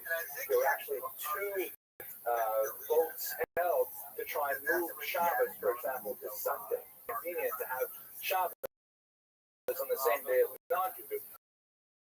Those motions were defeated, but other things like importing to the congregation to be played on Saturday, things like that were wholesale changes. Well, what's going on here? Well, yeah, but I have to put my password in. The computer is just not working the way we want it to. It's 7 small dots. There we go. Okay, and we'll kick in. This one is bad. Yeah, it's searching. So am I. Searching. Okay. So what you'll have to imagine here is there's a line that goes left to right. That is, there we go. See, your imagination, they're very powerful. A line going left to right, which on the right wing you have insularity. You have Jews who believe in greater insularity, greater separation from the outside world. The outside world is dangerous, toxic, and so on, and so we want to keep into our own culture, it being self-sufficient, everything that a person could want. On the other hand, on the left wing, you have openness, which is this notion that, no, there's a lot that we can gain from the outside world, and we should be willing to adapt ourselves to that outside world and so on. And Jews fell along this spectrum. In terms of movements, the so-called Haredi movement, which we would call ultra-Orthodox today, this is not a term that was used back then. These are modern terms used backwards and anachronistically to describe them. These were Jews, particularly in northern Hungary, very strong population there, also in parts of Eastern Europe, who said, no, modernity must be rejected. We must do everything as traditionally as possible, the way it was done in ancient Israel, the way it was done in medieval France. We have to keep to the same traditions, and we have to view the outside world with mistrust. On the other side here, you have the neo-Orthodox, which is the term in Hungary for the Reform, who says, no, we should be open. We should, attend universities. We should appreciate the opera. We should dress like non-Jews, learn the vernacular language, and so on. Rather than feeling like we have to, circle the wagons and stay within our own culture, we should explore the outside world and be active participants in the outside world. Later on, these actually moved. It was really cool in the animation. You have the so-called neo-Orthodox here, who were Jews who said, wait a minute, change is inevitable. We have to deal with it. We have to adapt to very radical social changes with emancipation, but that does not mean that we should sacrifice the Torah. So the neo-Orthodox, also known as the modern Orthodox, believe in examining Judaism carefully and culling those practices which are not actually halakha, not actually Jewish law, but are customs that have accumulated to Judaism over centuries, issues of styles of dress and things like that that can be jettisoned without too much difficulty, while keeping the essential halachot of Shabbat, Kashrut, Karat, and Mishpachah, and so on. And those are prominent here in Germany. And since they are more towards the openness end of the spectrum, I moved them through the left of the Haredim. And then over here on the left side, you have the conservative movement, then in Germany called the historical positivist movement. Not very big in Hungary at the time, but they believed in similar values to the neo-Orthodox, but a little bit further to the left, more towards openness than towards insularity. There is, however, this bright red line. This is right. This bright red line, and I love that again. Oh, that's that bullshit Dracula. Or not Dracula. I don't know if we should let you in. It's too hard to deal with your hair like this. But there's a bright red line, a line in the sand, however, that separates the neo or non-Orthodox and the Arabian to the right. Ultimately, they believe that in the immutability of Torah, there are 613 commandments. Torah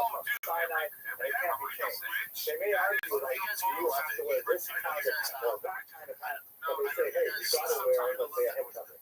It's not necessarily a good example to take because one of the 13 commandments, but never, let's say, they would disagree, let's say, on what you can read on Shabbat. Can you read a secular newspaper on Shabbat? But everybody agrees you have to observe Shabbat with the traditional 39 halachot.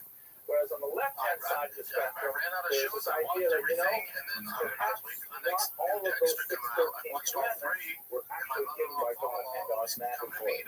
And that certain elements may have, come into Judaism over time, we don't necessarily fit. So when we look at the spectrum today, we're now moving to the left end of our spectrum for our discussion, looking at the reform movement, which is much more in the openness spectrum, but willing to sacrifice some of the things on the red line over here.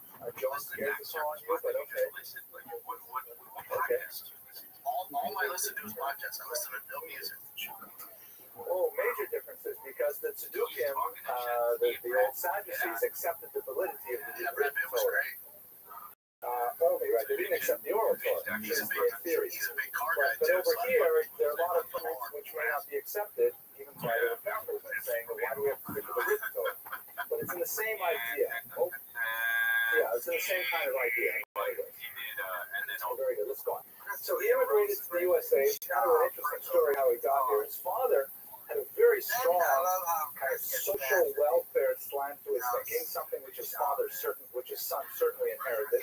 And he criticized the way his father-in-law, that is Stephen Samuel Wise's maternal father, he criticized the way he ran his porcelain company.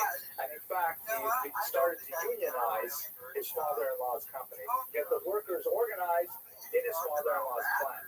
So the father-in-law turned around and bought him and his family one-way tickets to New York City and got rid of the union maker by shipping him off to New York. And that's how he came, our subject came to New York as an infant. Just looking at, more broadly speaking again, the history of immigration of Jews to America, I'm not going to spend much time on this because we have a culture and other things, but we have basically waves of Jews to this country, increasing in numbers by the time we get to the 20th century. The first Jewish immigrants to these shores were Sephardic immigrants. In the 17th century already, Jews who had been wandering from country to country after the Spanish expulsion of 1492 and the Portuguese of 1497. Some of them went down to South America and then made their way up to North America, where they settled in various locales. We even have some locations here in Florida of these early Sephardic settlers. They were just a trickle, though, tiny numbers. In the 1840s, we begin to get a much larger wave of immigrants from Germany, Jewish immigrants from Germany, who were primarily fleeing for economic reasons and the oppressive nature of the anti-Semitic legislation in the German and Austro-Hungarian empires. There were, for example, as we discussed also in the Mendelssohn lecture, there were restrictions on marriage for Jews. Jewish grooms had to possess a certain amount of hard cash in order to get a permit to marry. And the second and third sons in the family had to produce even larger amounts of cash. It was a very crude form of Jewish birth control, which today is only exercised, for example, through day school tuition and mechanisms like that. That's a joke. They're probably going to take that out of the Torah Cafe version of this. But that's the idea is that if you were a third son from a middle-class family in Germany, you had little chance of legally marrying a Jewish woman. And the only way to marry a non-Jewish woman would be to convert, which was also not an option. So you had a large number of primarily male German Jews coming to America starting in the 1840s. They got to these shores, and they actually did fairly well. By the time we get to the 1880s, they're already well established, wealthier. They have built many synagogues in New York in particular, and this is the environment into which you have the largest wave of Jews, about 1.75 million Jews coming between 1881 and 1917. These are Jews primarily from Eastern Europe, the eastern parts of the Austro-Hungarian Empire, Russia, Congress, Poland, places like that. And these Jews just overwhelmed the existing Jewish Jewish communities of German Jews who have now become quite assimilated to American culture. Part of the big story of the last quarter of the 19th and the first let's say, first decade or so of the 20th century is the conflict between the old German Jewish establishment, which has really set down roots and has become wealthy and has done a lot to try and improve the image of Jews by Americanizing themselves, having to deal with this wave of the so-called Ostjuden, the East Jews, who are unkempt, Yiddish-speaking, tend to be much more religious in terms of their observance levels than the German Jews, and the German Jews kind of like, in somewhat of a patronizing way, care for their needs, but at the same time are really asking them to Americanize very quickly because you're an embarrassment. And there's a conflict between these German Jews and the Eastern Jews. Weiss, of course, came from, he just predated the major influx of Jews from Eastern Europe as a baby, but he was very early to adopt the English language and American sensibility, and he succeeded tremendously. He had ambitions from an early age to join his father and grandfather in a much longer tradition as a rabbi. As I mentioned, however, he pursued the much more liberal approach of Reform rabbis, and he was actually ordained by this man out of Jelinek, very important rabbi scholar of the 19th century. This is something that I'm hoping to emphasize throughout this lecture. Is that the image of a rabbi in America changed dramatically during this period of time, and the model that was perhaps strongest, as evidenced by Weiss himself, was to his role models, which were these scholars, these rabbi doctors from Germany, who all had advanced secular degrees from universities along with rabbinical ordination. Their observance level, their piety, their carelessness, their counseling abilities were considered less important than their sheer brain power, how many books they published, how educated they were. It's kind of like a status symbol to have a rabbi really, could lecture at the local university as well as Western Province. Two of these nowadays, but this was kind of like the model, the gold standard rabbis in the first half of the 20th century. I'm sorry? No, he was not. I'm pretty sure. Yeah, but it's like everyone does everything now. It's like, well, I don't think it was Jelinek gave him a reform ordination. So he was not an Orthodox rabbi by any means. His teacher was not an Orthodox rabbi, but nevertheless a rabbi scholar. I mean, Jelinek and others, published a lot of really good scholarship, mainly with just like so much better. The science of Judaism. There was this idea, very prominent in the 19th century, that Judaism was like kind of like a static culture, like studying ancient Egypt. And if you wanted to be a scholar, you studied this dead culture that was not moving or going anywhere, and you translated things from Hebrew and Akkadian and Semitic and things like that. And that's how you demonstrated your largesse and your intellectual power. The idea of a rabbi, the highest figure, as a spiritually enlightened figure, was not considered high status in Europe or in America even at this time. Absent, of course, the Eastern European model where you have the Hasidic rabbi, very charismatic, very populist, may not be deeply literate even, but that's an entirely different model of leadership that was accepted by Jews at that time. Mr. Rapp. This is really embarrassing. Oh, so now we're going back. Not just Weiss, was educated here in America, and he did a PhD at a very young age. I think he was 24, so he finished it. Actually, that's right. He was 25 years old. He translated Shlomo Ibn Gibril's ethical treatise. I forget which one it was. He translated basically a medieval Spanish manuscript from the Arabic. Some real scholars here, and that was his PhD. He also translated to the Bible for the Jewish Conservation Society. He was one of these early Hebraists here in America. He married an exceptional woman named Mary Louise Waterman in 1900, when he was about 6 years old. And she was an unusual woman. She was a disciple of Felix Adler, who was a very important thinker at the beginning of the 20th century in America and a little bit earlier. He founded something called the ethical culture movement, which was basically Judaism without God, in my humble opinion. Secular version of Jewish value wanted to do all the bad things. And very profound, huge impact on a lot of secular thinkers, including Jews who were secular. She ended up becoming quite an intellectual force of her own, perhaps in a later lecture series we'll spend more time looking at her life in particular. She was a translator, a scholar herself, translating many Jewish works, especially modern Zionist works from several languages. Wrote many of her books, and was a social activist, really functioning at the highest level of the American government. She passed these values along with her husband to their rather exceptional children shown here in their youth. The son was also quite a prolific author. It was a family that wrote a lot of books. He even wrote a biography of his mother, which is probably the best thing a Jewish boy can do. I have to write one of those of my mother. That would be, I think, really nice. And he had a tremendous skills in the art world. He ended up moving to Europe, where he was an international art connoisseur and expert on various books. His daughter, went on also to become an author and to become a judge at various levels of the circuit court. She was especially important in child welfare issues.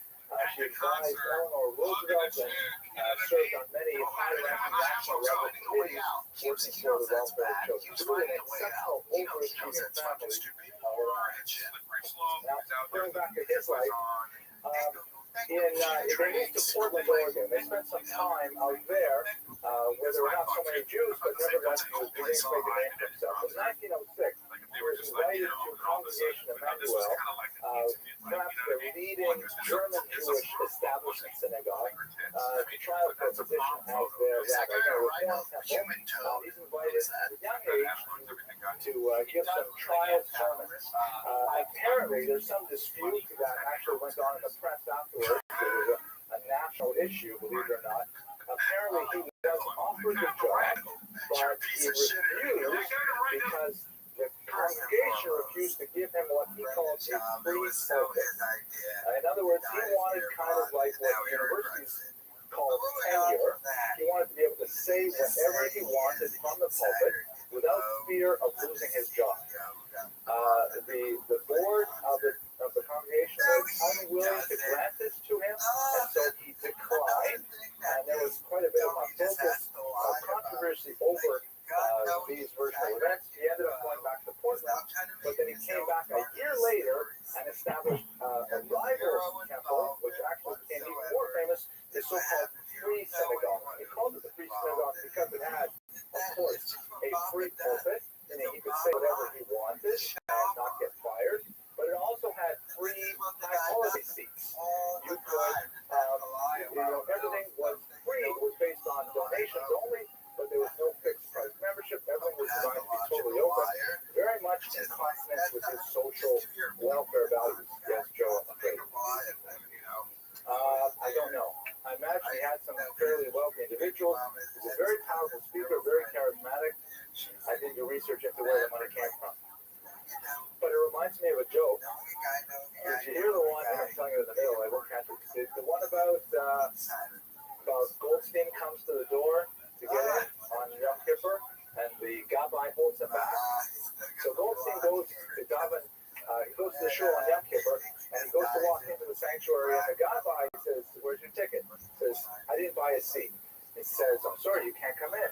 And he says, "But I have to get in. I have to talk to Goldfarb. It's crucial." He says, "Look, I'm sorry, you don't have a ticket. You can't come in to be with the congregation." He says, "It's really important. I talk to Goldfarb. It is a matter of life and death. Really, you have to let me in." So the Gabbai said, "Okay, fine. You can go in, but don't pray." Right. I also like the iconography of Stephen Samuel Wise. It's pretty amazing. He always has this. I didn't find any pictures of him smiling. It's always strong, stern, kind of like steely-eyed, determined, fighting kind of images. Here he is with his son, working on a railroad project at the time. Yes.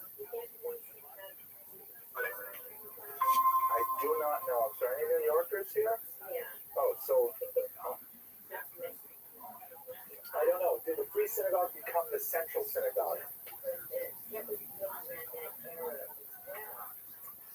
I'm sorry, I'm a Canadian, and I try to avoid New York City as much as possible. But I know a lot of people like it. I find it so, you got to put on your New York face when you're walking on the street there, and like someone, it's like, you put on, you're like, don't mess with me. I don't know. It's like if you're in a building and you hear people come to get the elevator, you push the closed door button, that kind of. Anyways, I don't mean to cast asparagus at New Yorkers. They're a lot of our wonderful people. Yeah, I'll have to look it up. Now, also in terms of his, political orientation, his philosophical, he was a huge liberal, and this made him on the way Jews thought in the first half of the 20th century.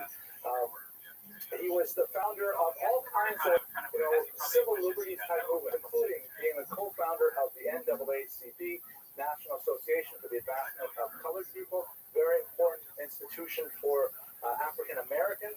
He was also a very important founding member of the American Civil Liberties Union, the ACLU, very active today. Forthright defenders of very unpopular causes for the purpose of upholding the values of the Constitution. Again, quite often very unpopular, but nevertheless serving a valuable purpose as kind of a watchdog of government abuses that could be otherwise exploiting people.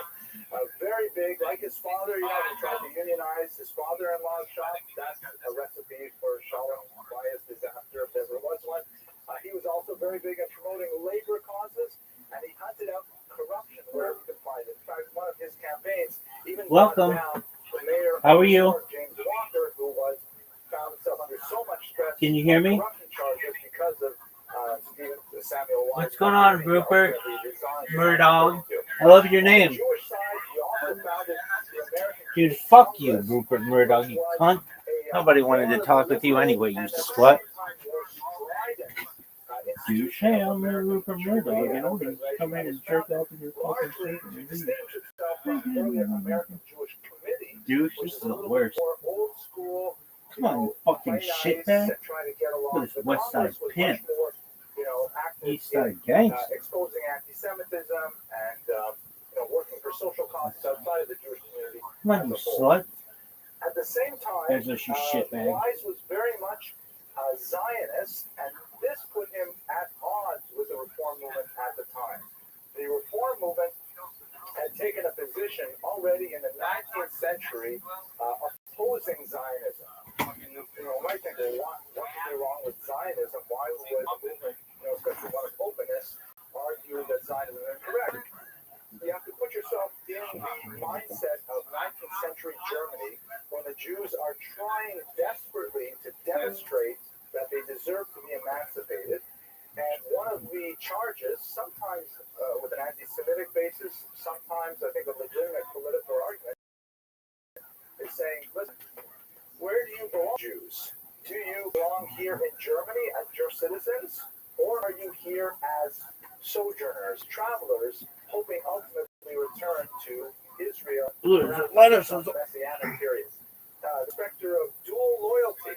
If there ever were to be a war between, let's say, Germany and France, which happens about every 30 years in the 19th century, and you have to fight against French Jews, which side will you fight on? Or even if there were to be some kind of Jewish state, would you go and join that Jewish state, or would you remain loyal to Germany? So the Reform movement took a very principled stand, saying no to Zionism. Our home is here in Germany. And you see that in a lot of different ways. Like, for example, the very use of the term temple to describe a house of worship, in Hebrew, that's a loaded term. We use the term synagogue, it's knesset, which means basically house of gathering. Right? Big house, knesset, house in gathering. Welcome. Same thing in Greek. How are you? Can you hear me? What's going on, Pam? Oh, Spaz. How you living, dog? Yo, what's up? How are you? Just got off of work. Word, dog. Find out about me.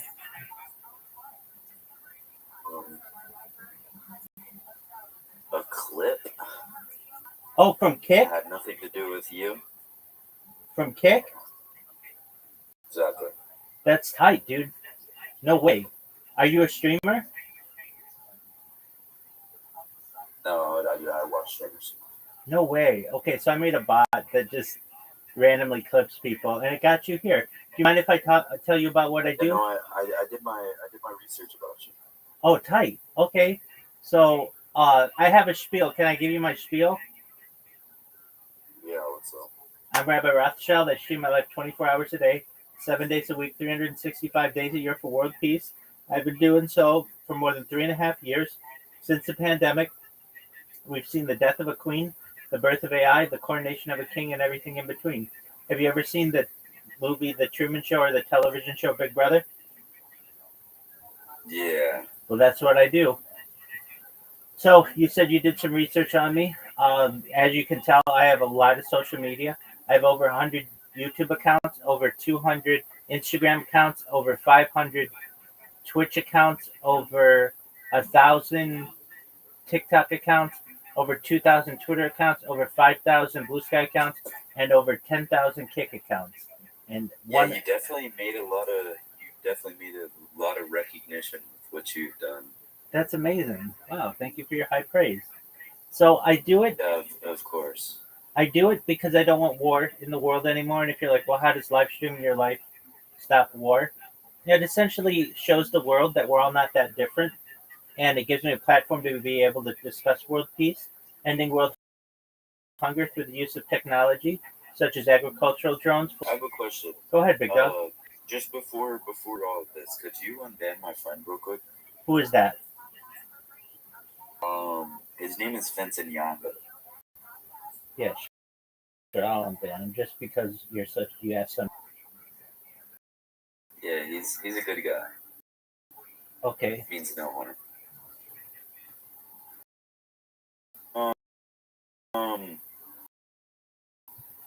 Probably saying something disrespectful, but That's cool. Changed. That's cool. We can. Yeah. All right. Bear with me, and let me find him. Fenton. How do you spell it? Fenten. Are you sure he's banned?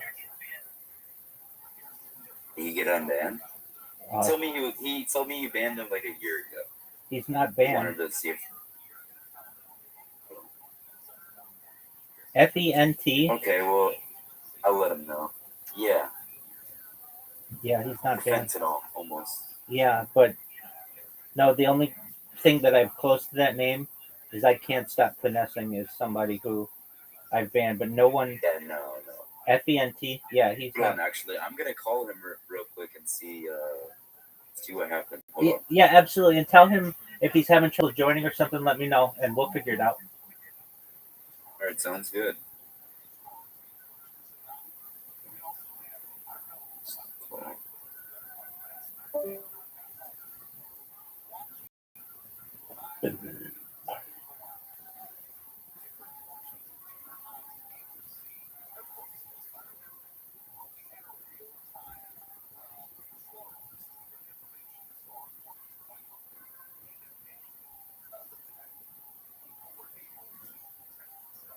Kick.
Welcome, pimp.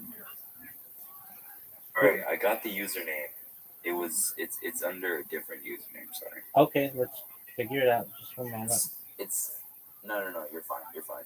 I'll give you a second to catch back up. All right, what is it? It's Frank Castle. Got it. He's unbanned. He is unbanned. All right. There's a yeah. He was here with another individual, and the other individual was arguing with you a lot and saying not very nice things. So that's what happened. It wasn't anything. He wasn't That's okay.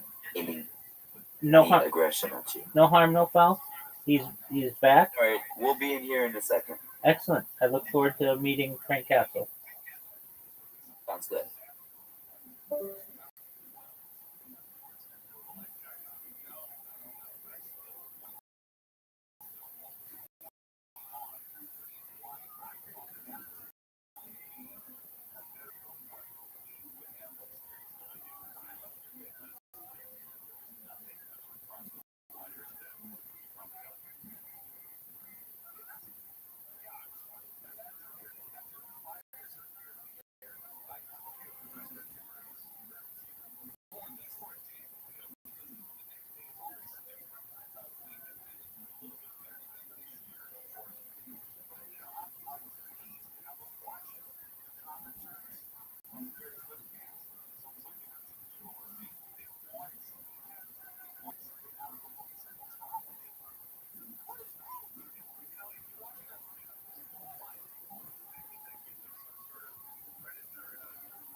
Yo, Mr. Rabbbi. How you living, pimp?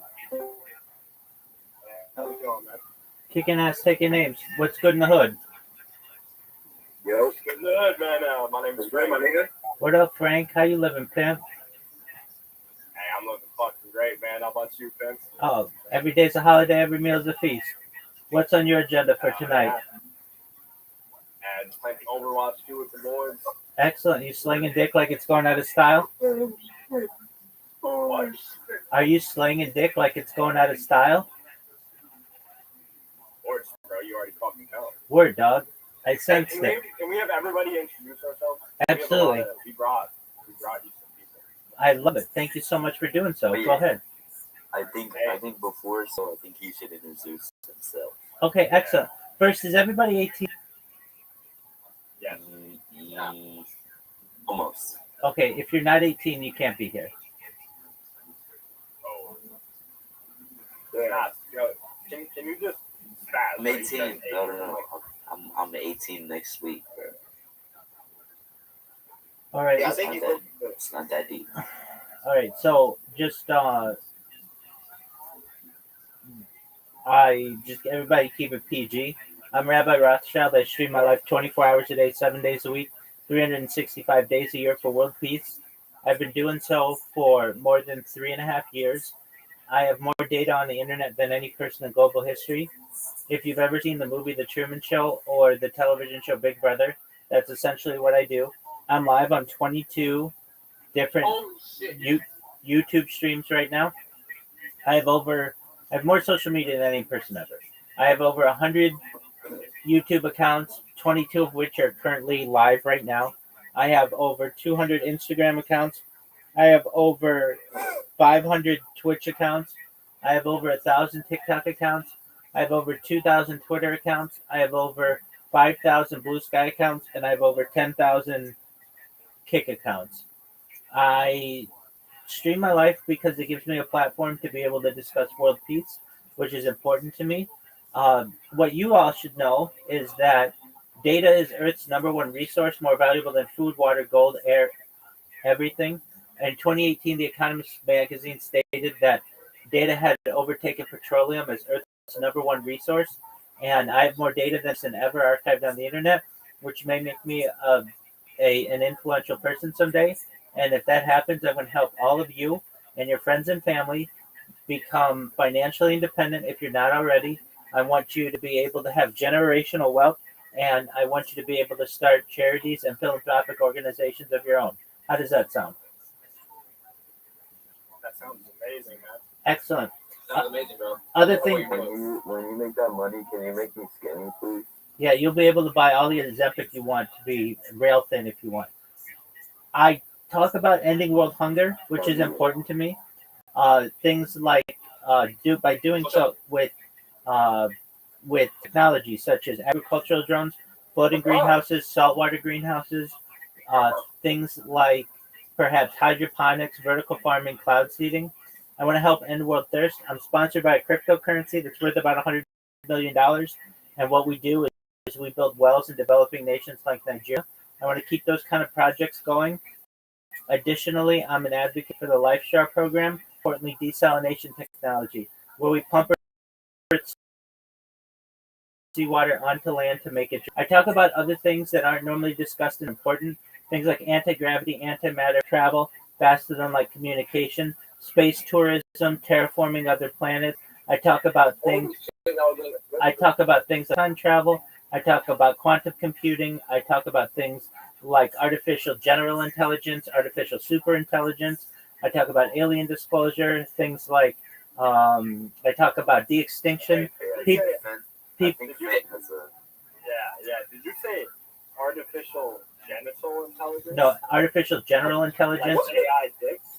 No, it's AGI, artificial general intelligence.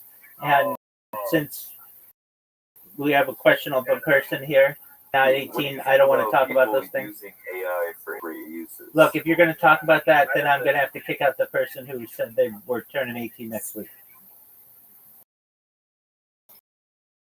I don't want to have sexual discussions. Extinction. If you weren't aware, the first successful de-extinction took place in the year 2003 with the Pyrenean ibex, which was a goat located in northern Spain, southern France. Fast forward to the year 2021, a company out of Dallas, Texas was founded, known as Colossal Bioscientific. They've made it their goal that within the next 3 years to reintroduce the woolly mammoth into the Arctic Circle, utilizing Asian elephant surrogates. I think this is a mind-blowing goal. They recently made their introduction of the direwolf. Their direwolves are about a year old. Joe Rogan has met them. They want to reintroduce the Tasmanian tiger and the dodo bird following the woolly mammoth, which I just think is really exciting, and I look forward to archiving. Additionally, I talk about some things that is going to affect every person in here. Some things that are going to affect everyone in here. If you want, this is all future. Utilize the type of technology known as life extension technology. When you were all born in here, was about 80 years old. That to age 100, 120 through the use of such as oxygen therapy, peptides, human growth hormone, stem cells, cryogenics, things like ambrosia therapy, cold shock therapy, to get you to be 120 years old. But you may make it to that age and you may say, Rabbi, everything that you said came true. This has been wonderful. What's the next plan? And again, this is with your consent. If you want, you may be able to utilize a technology known as mind uploading technology, which is with your consent, into a computer like a CAT scan or an MRI, knowing where every atom is in your central nervous system and your peripheral nervous system, for later download as an android, an avatar, a cyborg, a cybernetic being, a clone of yourself, a robot, an ethereal being, whatever you want to be. But what I'm saying to you all is that you may be able to experience a few digital immortality. What are your thoughts? Oh, holy shit. That was a lot of information, man. I can tell you were that sounds amazing, and we could make humanity strive with these technologies. Man. I agree, man. 100%. I had a quick question, Rabbi. Go ahead, pimp. Is there a secret group chat by chance? Oh wait. No. I used to let people chat, but then I'd get people who put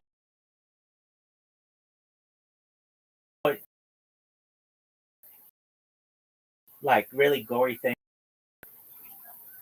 All right, next question. What do you think about Adam Sandler? Well, I just saw Happy Gilmore 2. I liked the first one a lot. The first one's classic. If they would have just kept it to golf, but if you haven't had a chance to see it, basically the last hole, they like have like a how would I say it? A hole that they can adjust with a cell phone, which just doesn't make too much sense. I wasn't too big of a fan of that, but it was cool. I mean, I think he's made some really great movies.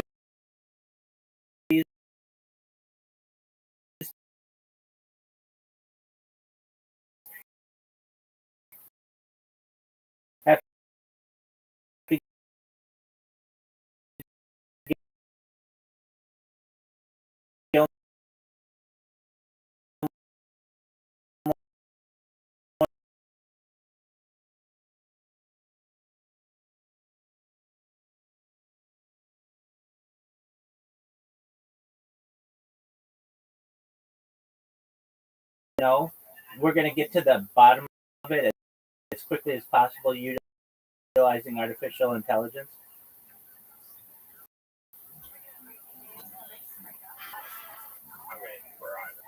What do you think about Israel? That's what Chad said.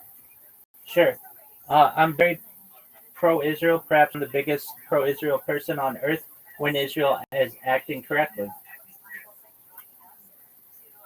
So you're not pro killing babies, are you? I'm pro-world peace. I don't want anyone to die. You fuck with my boy Netanyahu? Yeah. What do you think about Benjamin Netanyahu? Yeah, so I'm definitely an advocate of Benjamin Netanyahu and have been for decades when he's doing right, but I don't like when he doesn't do right. Anything that veers us away from world peace, I do not endorse.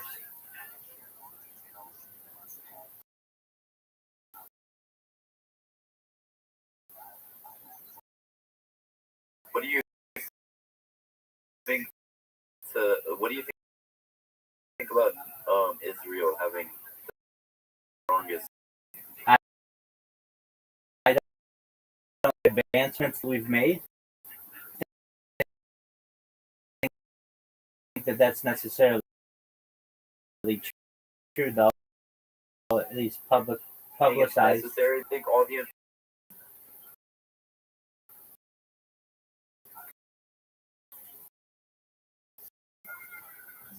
I want a world that utilizes nuclear power. It then becomes. Do you think any form of violence is? I'm a pacifist, so generally, yeah. I mean, if it's in self-defense, you know, you do what you have to do. But I don't believe in aggressive violence.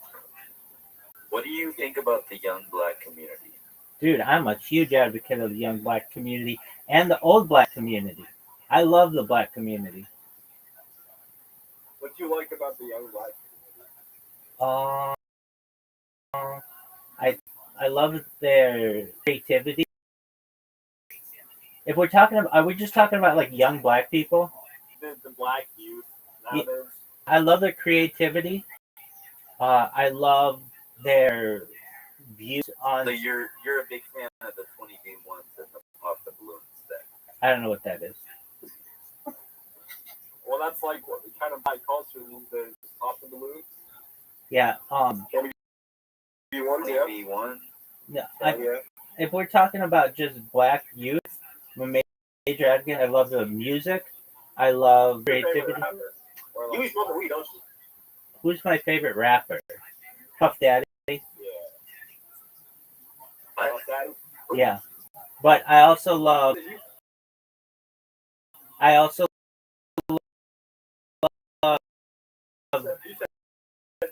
Yeah.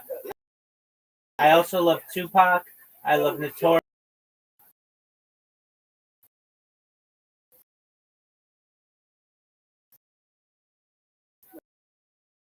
No. Why? I don't have a personal grudge against him, so I mean, Okay, so Rabbi, I got a question. If you could bring back one person for a dinner, who would you bring back? Great question. A man named Rabbi Akiva. He was a rabbi about 2,000 years ago, and I'd love to have a conversation with him. Okay, W. So are you a rabbi? I am. So what do you think about Jewish people? I'm a huge advocate of my people. I'm a major leader within my religion. Do you believe that Jews are like superior to non-Jews? I have a question. Are you wearing a hat right now? I mean, I have a yarmulke on, Is there gold under it? just my brain, baby. Do I think that? You guys hide gold under them. No, that's the big hat. Yo, how are y'all getting a third? I don't even know, bro. Could you explain which ones they're hiding gold under? Anything, go. I saw a reliable source on TikTok say that they hide gold under their hats. Okay, that's cool. I've been in many a shul, many a synagogue. Never seen any gold under any hats, and even if there was gold under a hat, you No, wouldn't. I think it's more towards the Diamond District in New York, being taken over by the Jewish culture. Oh, that happened a century ago. If you think that we Jews are taking over the Diamond District now, you don't know your history. No. I'm just like recognizing that it is taken over. Oh, it's done. It's I'm not saying it was anytime recently. no 100 years, 140 years ago.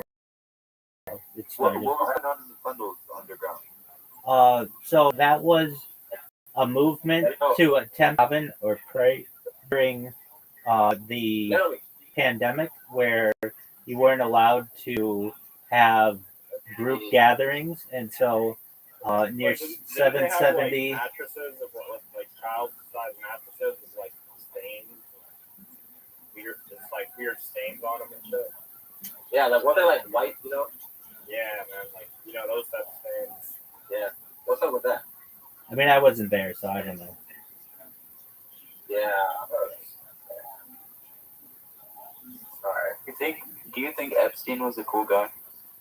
Uh, I do. I think a lot of the things that he's been accused of are terrible. Nah, facts, I think bro. he was. That doesn't get him bad. He's not a bad guy. Yeah, I mean, he was like an Israeli spy after all, right? And he was kind He's of a like good guy. Honestly, he was a decent guy. Like, he didn't do anything wrong. Like, wasn't he just there to like blackmail like rich people and shit? Yeah, like what? In my opinion, I think he was a victim. Yeah, that's why they killed him, because he was blackmailing all the rich people. Bro, he knew too much. That guy. He would have leaked. You. Hey, so if you didn't know me, hey, you're wrong. I'm kind of lost right now. I'm really lost right now. So, if I may ask, to the person who found me on Kick, you just saw one of my clips, and you were like, "What is this?" And then you went down the rabbit hole. Yeah. That's baller. So it was from a clip. It was from a clip. It was not from spam, correct? No, it was from a clip. Baller. Really? Because it's the name of it. Excellent. Yeah, exactly. It says YouTube, Rabbi Rothschild, and then my Discord. It's brilliant. It got all of you guys in. No, I got these in here. Don't try to take fucking. That's legit. Okay. All right. Well, you were the leader of the pack. Good on you. Yeah, Yes, I'm the leader. Yeah. Yeah, He's familiar with that term? He's a. Holy shit. I can't hear what you're saying. Can you repeat it and no one else interrupt you? He's a coach, and don't talk to anyone. Yeah. No, chill. I'm underage. Can't talk about that. Yeah. Don't talk about those things.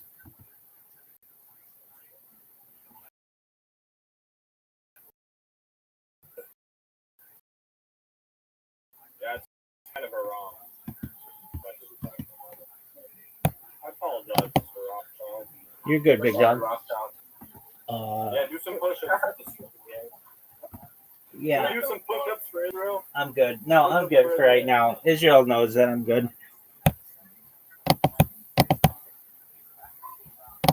Wait, kill this nigga. He's into it.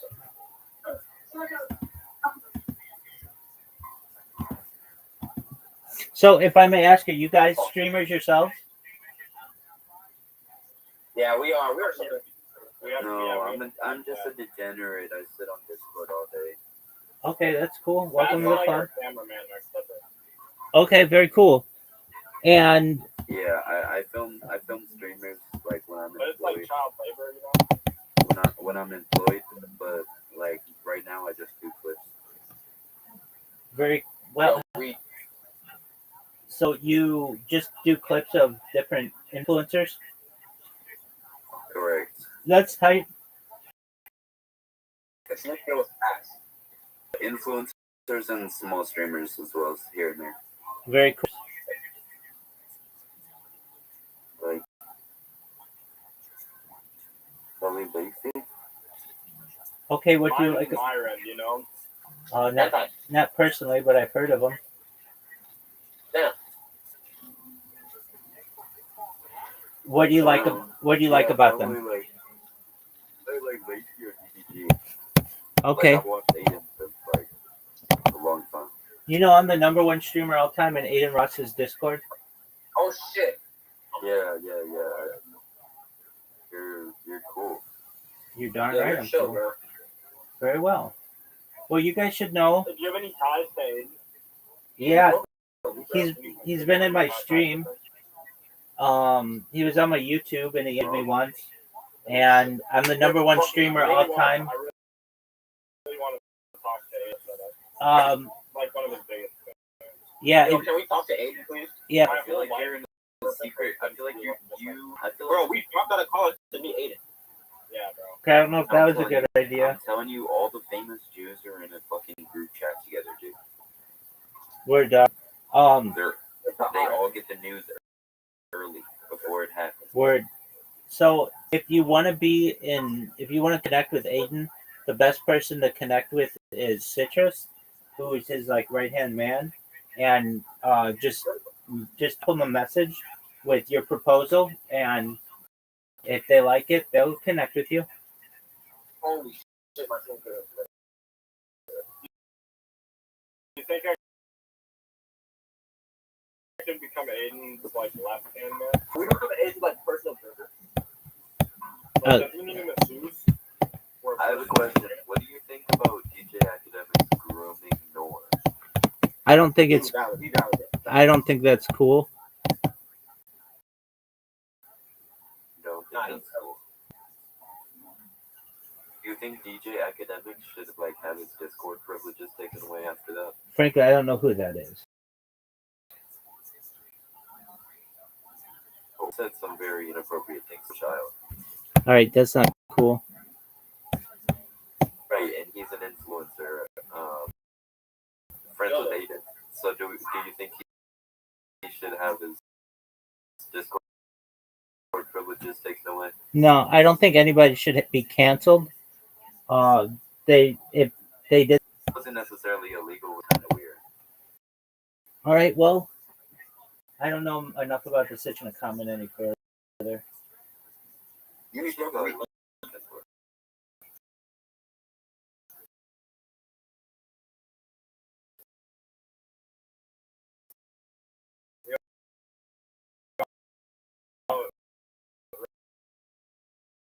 Rabbi.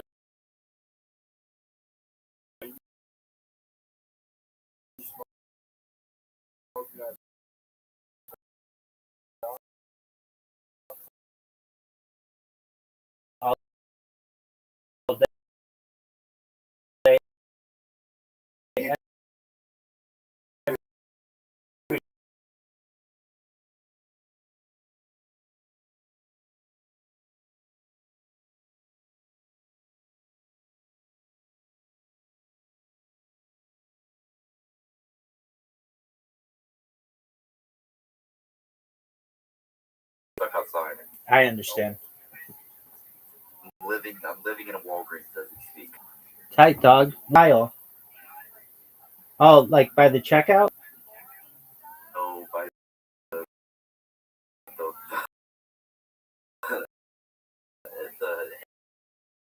handicap Lawson area. you know. By the handicap. They have handicap chairs?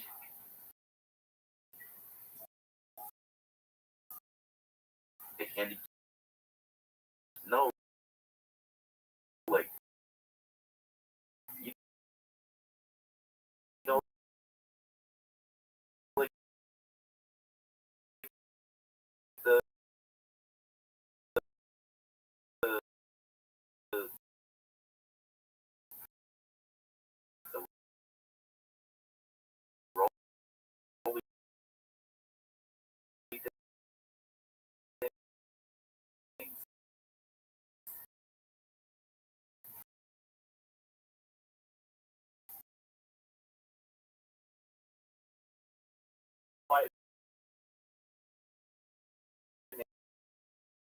And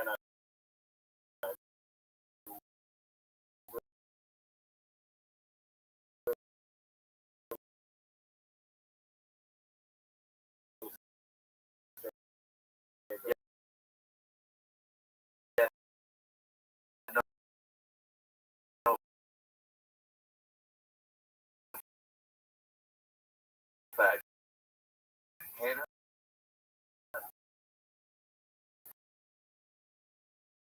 Hannah,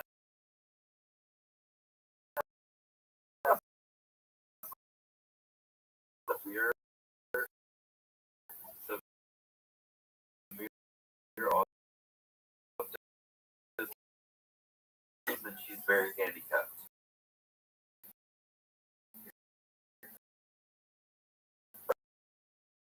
All right, well.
Aquarius, how are you? I'm good, Rabbi. It's bowling on an app called Play-Doh. Yo, Miss Aquarius. Together? Are you Yeah, are you a rabbi and like sexually involved?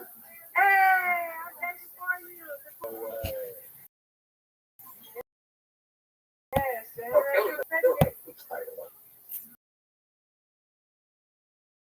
Yo, is this your girl? They're all my girls. You should have an invite. Take a look. Have invite. You remind me He's of got that. balls.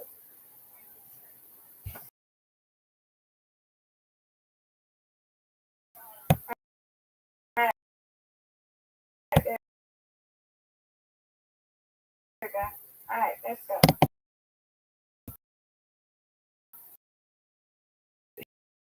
Hit it, girl. Get Hannah in here and pick that we get along. Good, we don't need it. What are you talking about? Be respectful. He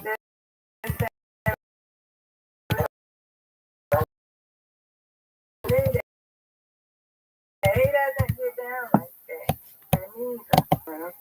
Okay. Yo, so is he lying? Is he chatting? Is he your pimp? Quit it. Hey. Hey, if you're not going to be respectful, then I'm going to ask you to leave. Wait. What? Sorry, you know that's my bad. Sorry, Mr. Rabbi. I didn't realize I was being disrespectful. Do. Yeah, let me. Nice spare, Miss Aquarius. Oh, my dog are being disrespectful. Hold on. There we go. Hey, get fucking retarded. Hey, get in there, Rabbi. I just did. There we go. Yo, Ramir. Nice. You matched me. You're a fun Great, cat, bro. great job. Great strike. Ooh, got you back. Hey, another strike. Get in there, Rabbi. I am. Rabbi, you cute as hell, bro. Thanks, baby. You're welcome. Yo, Rabbi, you low-key fun, bro. I appreciate it. Like, I see why them girls, all the girls want you, bro. Yo, be honest. You fucking black. Nice spare. You gotta be complete. Nice spare, Miss Aquarius. Come on, girl. I can see it. Thank you. You're welcome. Ooh, Let's go. 3 in a row. That's a turkey. Yay. Yo, how are y'all dying? I got fucking, like, slept, bro. Like, I was at their spawn just obliterating them. Like, how? Did you know that it's 299 days until Grand Theft Auto 6? Yo, is it? This is what I'm talking about, bro. You actually know, like, information that nobody. Oh, you is getting on fire. Yo, is that a thing? I heard that Jews get early access. Hey. What else? I don't know. Get it. There we go. There. Wow. You win, 111. All right, I Miss saw it on Aquarius. TikTok. I don't know why people are saying it. What the fuck? Yo, he's won. Miss Aquarius, we need you to get your 100th win. I gotta get my 100 wins. Miss Aquarius. Yeah. What are you playing? Me and Rabbi are playing Buffin on another app called Tato. Rabbi, your good friend. Rabbi. Nice spare, Miss Rabbi is Aquarius. my good friend. Rabbi, can we crack? Can you what? Can we crack one? Are you talking like a beer? I think he's talking about you. That's what chat. Yeah, we're talking about you, nigga. Please, be respectful. Watch Watch yourself. Bro, I can't fucking see my... You don't allow freedom of speech here? I do. Right. Good job, Rabbi. Thank you. Rabbi, you tough. Word, dog. What other games do you guys like aside from Overwatch? Rainbow. Rainbow Six? Heard them all. What? Oh, that was great. I mean, Genji good. Genji good? No, the dude keeps saying Genji good. He's spamming that shit. He's sure. So he goes, he wants it. Rabbi, roll up. Roll up. Yo, yeah, roll up. You gotta roll up. I'm good for now. I'm good for now. Oh, hell no. You ain't like that. He ain't no real cheaper. Your turn.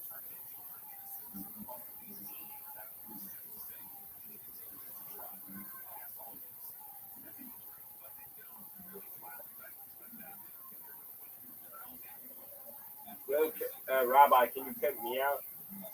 No. What the fuck are you talking about? As I said previously, please be respectful. Bro, I meant that like I was trying to get an opportunity for business. That shit. All right, well then just say that. What kind of business do you do? What kind of business do you do? I'm big into gambling. That's my main income, pretty much. Okay. Do you do sports betting? Nice job, Miss Aquarius. You win, I win. I may do it tomorrow, hope. No. Let's hope so. God willing, we'll play, okay? Night, night. Everybody. Good night. Good night. Sweet dreams to you.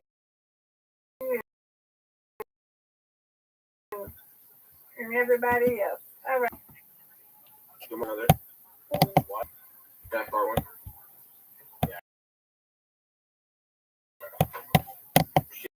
It makes me so happy. She's a very nice woman. You know her. Yeah, we get to know her. Did you crack? Yeah.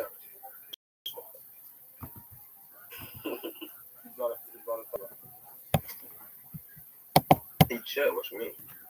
All right, friends. I've answered a lot of questions.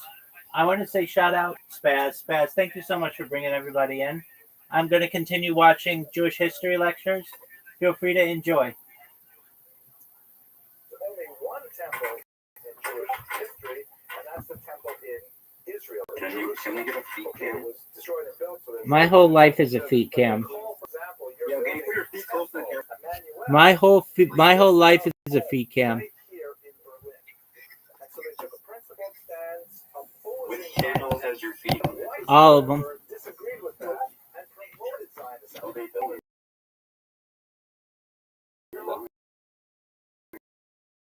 Went against Lies. opinions of classical reform. And by the way,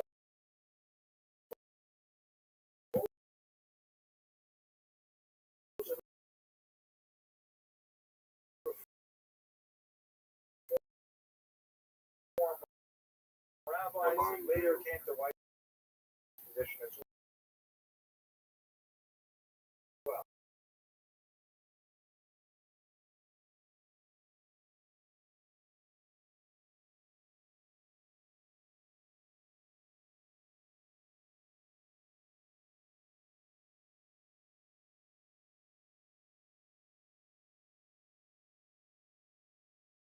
So the last very productive years of her were conducted with Weiss side as his primary representative to the and growing American Jewish population. Let's go back on He represented America.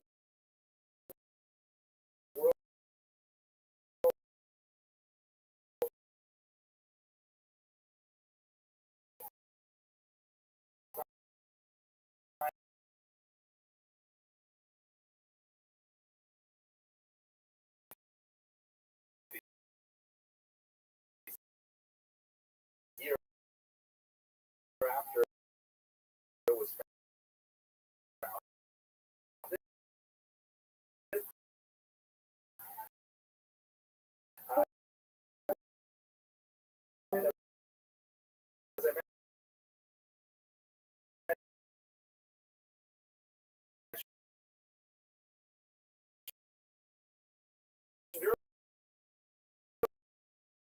earlier, he was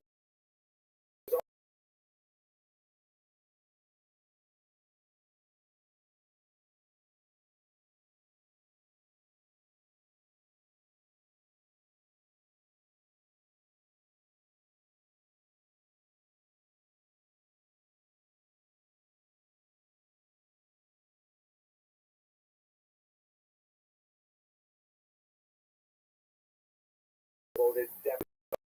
But it's something that's a little bit of a quirk for Orthodox Jews coming up. This shows it's if you all Jews that fill up the chart. So up to the top is 100% of Jews. In those elections, you can see that blue is by far the largest chunk. It goes up and down a little bit over the years, depending largely on which candidates are running. But overwhelmingly, with the exception of the 1920 elections, the overwhelming number of Jews, way more than 50%, voted Democrat. Well, we have polling. I'm sorry. Well, they were either answering the polls incorrectly, the exit polls.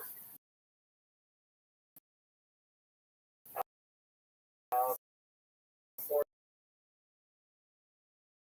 it's an anti-Semitic plot. It's one or the other. But Shevskin, a very important Jewish demographer, perhaps that are alive, who's actually right here in the University of Miami, his research is rock solid. And this has not been contested. The vast majority of Jews voted Democrat. However, let's look at this for I didn't have 2012 election results to show you, but this is a kind of material on the 2008 elections. So if you look at how people voted,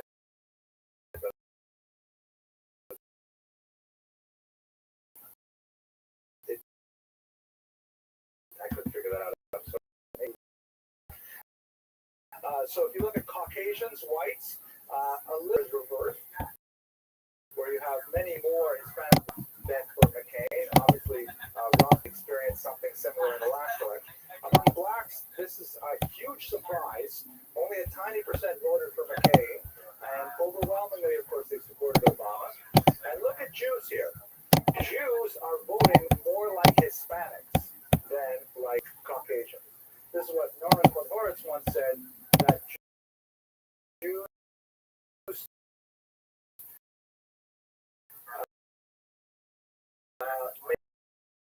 make money like Presbyterians,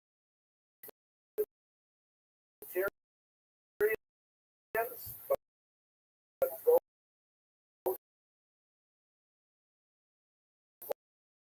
like Puerto Rican.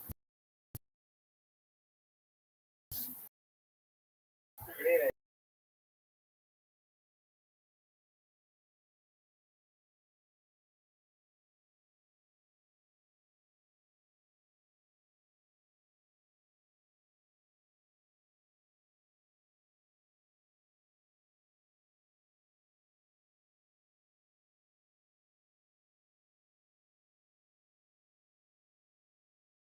for anecdotally for 2012 are pretty similar. If you look at Jews overall, you see that no Jews voted for Obama in 2008, but a significant minority, 38%, maybe little voters for McCain. When you look at the Orthodox respondents, however, the numbers are reversed. About 75% of Orthodox Jews voted for, and about a quarter, 25%, voted for the 25% for Obama. So, for reasons that are too complicated for us to go with,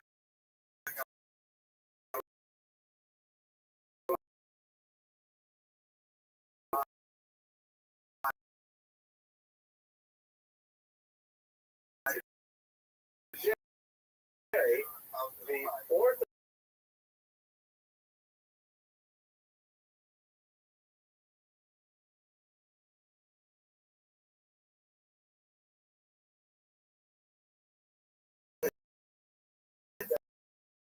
Democratic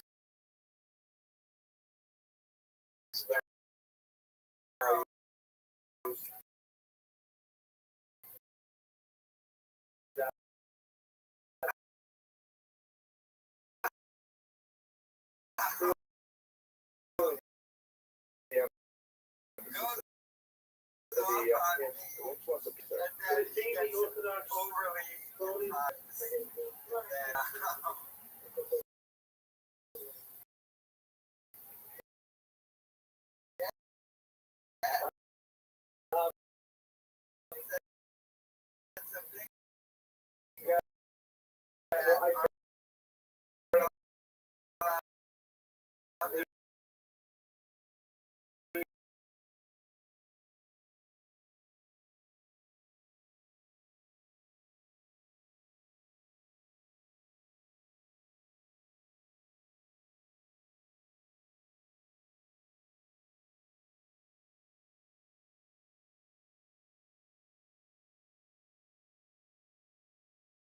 Gay marriage, things like that. You know, take off out of the equation. This is all like Stephen. So, Joe, and then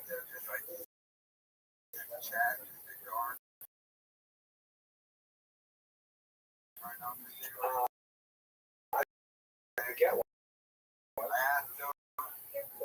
If we have a chart like this, that I want to emphasize here is wide influence. My God. Sure, that's true. Probably like a behind the scenes. These are very rough numbers. I think you get a better idea if you look, for example, there's some really good studies done at the local level in New York City. And if you look at neighborhood zip codes that are overwhelmingly like off the charts, there's like 3% Democratic voters, and it's all Romney. And then you cross over to another zip code where it's more African American, all of a sudden Obama's off the charts. So you get a much more like a scalpel precise view when you look at neighborhoods. These are kind of broad tendencies overall. But okay, let's go back to the early 20th century. He's also big in international politics. He's the person who really stood on the world stage, and not only for Jewish, the three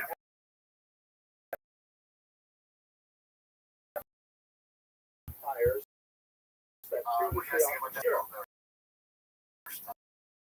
The Russian Empire, the tariff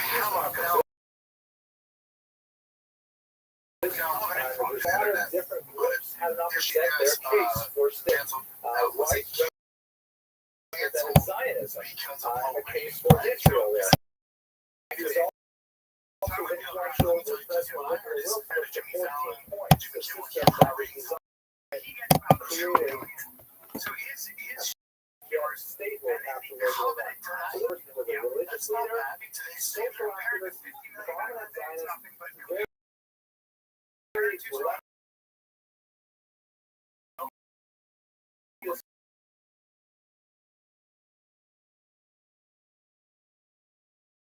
many of his views, so whatever that golden demographic. Probably a spokesman for himself. He was a strong ally of hers. Like a lot. Yeah. At the same time, lots of books. I don't have much time, so this is just one of the author.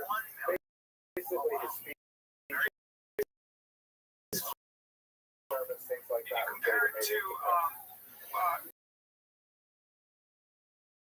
just anti-Trump show, which whatever dudes I could have felt like liking just to see it. But when you're on the show, then people obviously was what's going on. An existential threat. Never did that.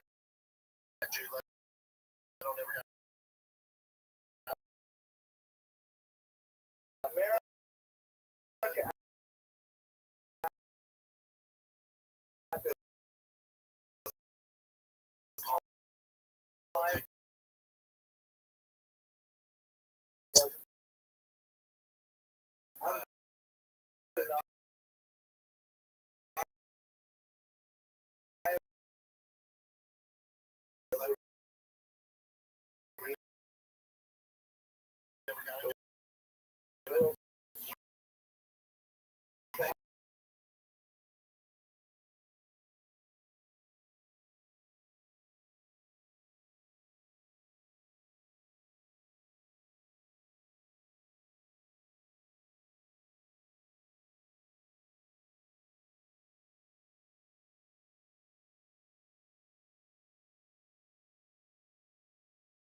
Israel At the committing same time, however, World World War II formally broke out. So people like Adam Schiff And was American on. Weiss is approached by, what more can we actually ask the Americans to do? After all, Is a fierce Americans then are dying. She is a Jewish woman Some are fighting for a cause, Some which is exactly what we want at the end of the one of Holocaust. the rich Weiss's approach was one of, let's trust he the has government just to do sold this. that Let to us move forward with their plans, Sherry respect their military decisions, and so on. the Many entire Jews felt this way. So what happened to the old Rabbi Weiss? It's very What happened to possible. this?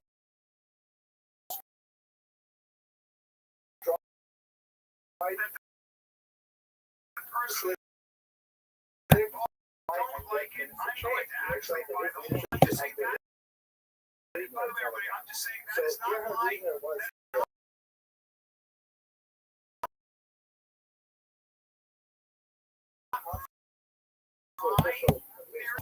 Geneva, he passed on his intellectuals that was addressed to went through the State Department, and the State Department actually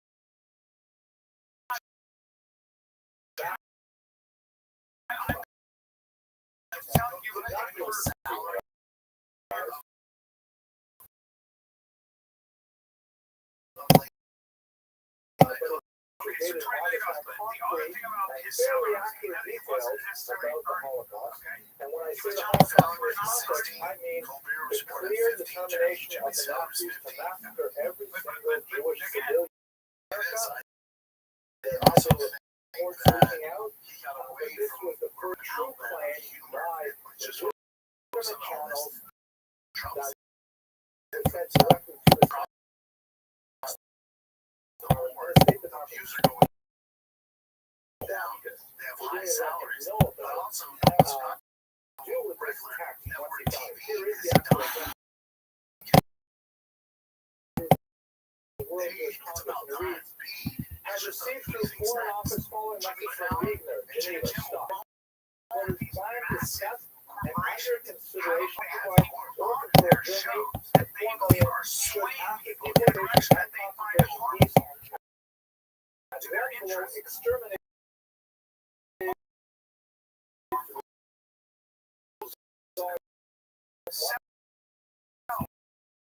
for all Jewish January 22nd, 1942, But then also, let's take the conspiracy out of the death camps. How much Here's the version that actually came through the British Foreign Office, and it even indicates the use of prussic acid, which was cyclone bay, the chemical that was used to kill the Jews. So here we are, the most prominent American Jewish leader getting a telegram that is 100% accurate and comes through a legitimate chain of transmission. Where should he do with this? So ultimately what he did was he had a meeting with President Roosevelt. It was scheduled to come in 1943. The meeting lasted approximately 30 minutes. Again, it was brief fair. Stephen Weiss presented this information, which of course Roosevelt already knew. It was well known. Others already brought it up. And the majority of the 30 minutes was taken up by Roosevelt speaking about his position on this. I think you'll many Jews thought that this was incident was that he should have screamed, he should have organized demonstrations. There were also some very controversial plans, which are too much for us to watch today, but especially towards the end of the war, certain elements in the Nazi chaotic bureaucracy to exchange Jews material that they would only use against the Russians. Or, of course, the Allies, and since the Germans were feeling a lot of pressure on Western front, they wanted what was called the Jews for Truck scheme. Some Jews, especially in Hungary, would be released in favor of American war material that could be used against the Russians. The American war wants to defeat an enemy, and you're giving aid to the enemy to defeat your ally.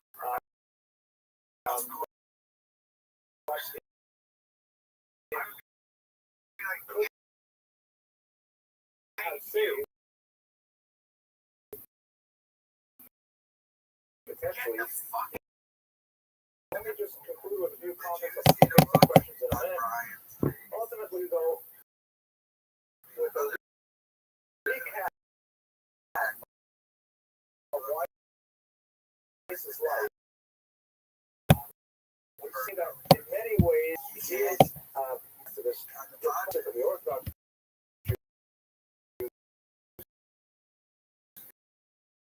viewed as the ideal rabbi.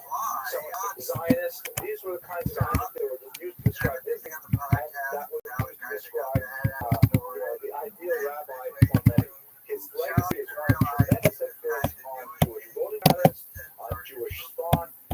It's somewhat more mixed and controversial when it comes to the difficult period of the Holocaust, but nevertheless, Rabbi Weiss's approach to the problems of the day definitely made a major impact on the way Jews think, even in the 21st century.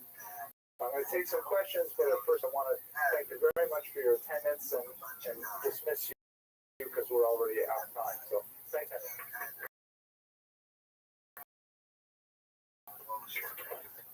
But that coupled with the fact that the W just at this point not letting Callan's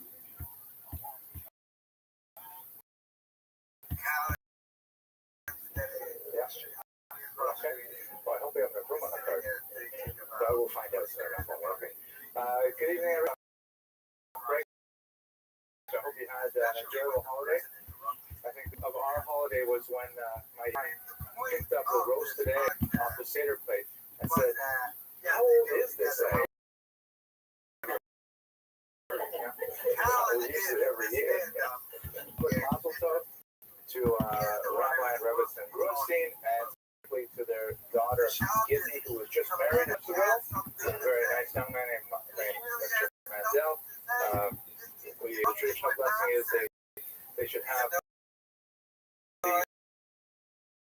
merit to build a biased man of Israel and eternal house of Israel. And I managed to be here tonight. That's very kind of you. Thank you. But if I have I have to go and make sure my kids are okay too.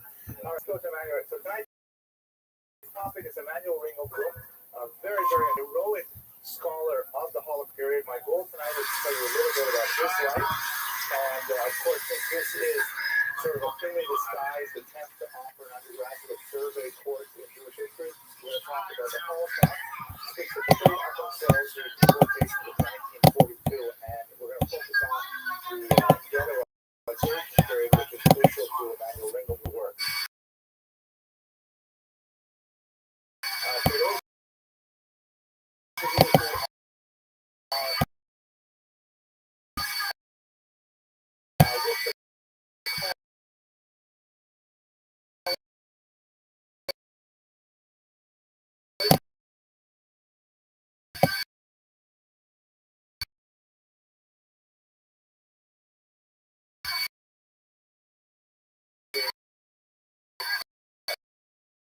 a lot of the students are actually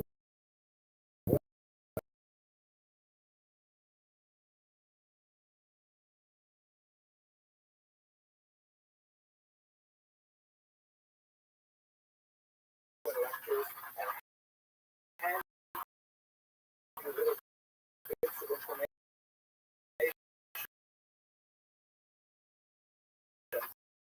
Say, you should look at this, check out this video.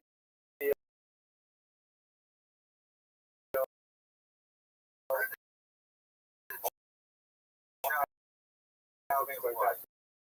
So definitely make use of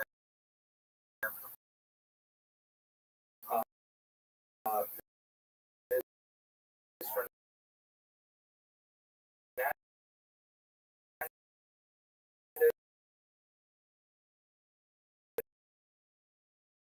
She is great and incredibly helpful.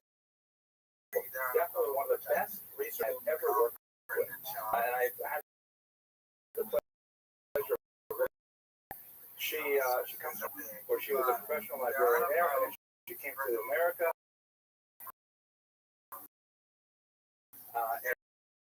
And she retrained. She received her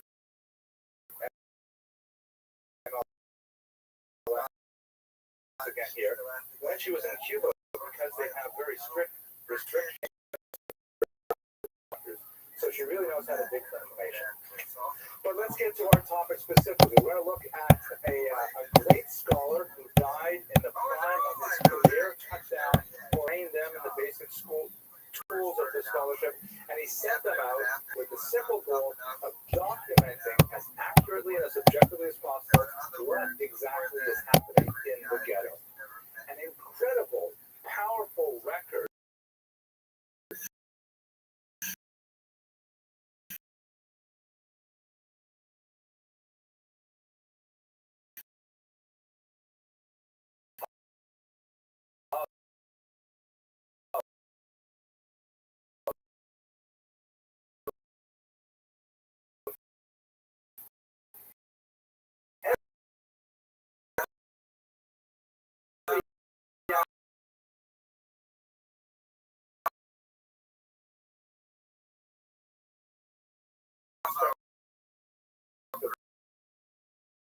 Right.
Here he is as a younger man.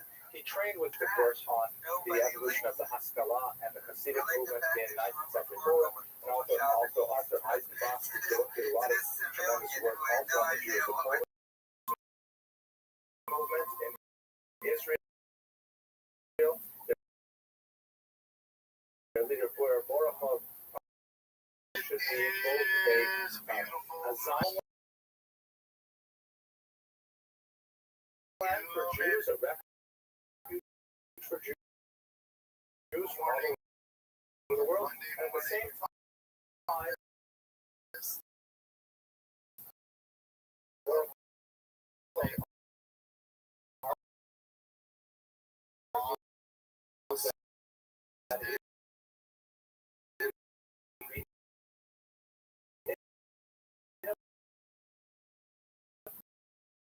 appropriate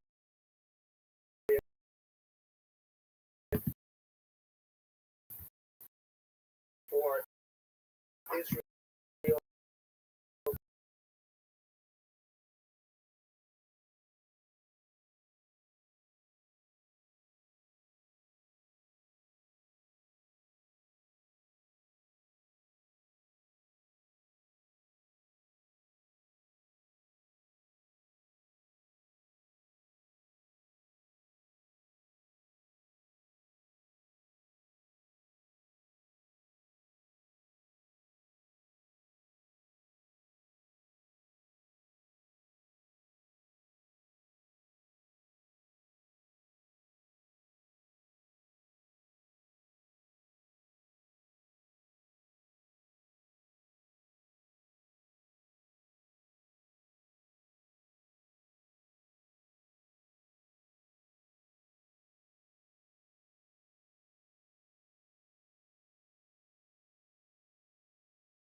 isn't Shaktika is good or evil, which, but as a Yiddishist, he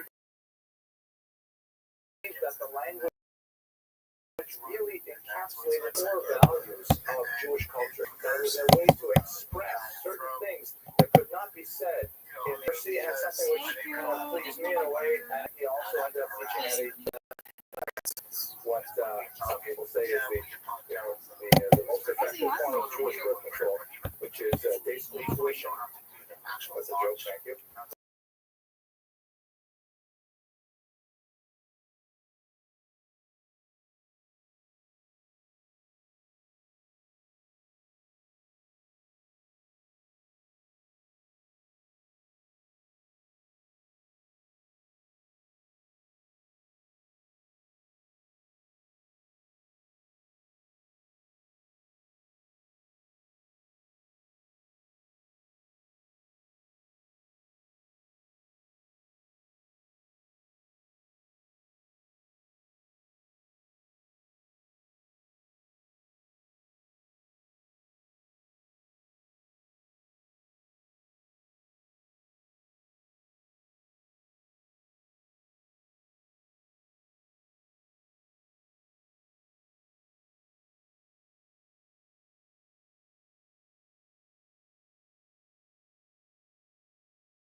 effectively at the same time in the West and in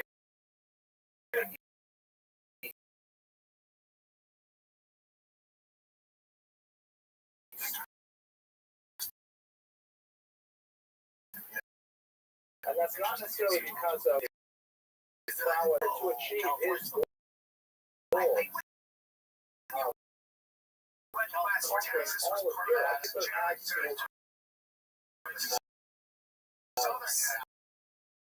Make sure that face central region did with Stalin is the communism.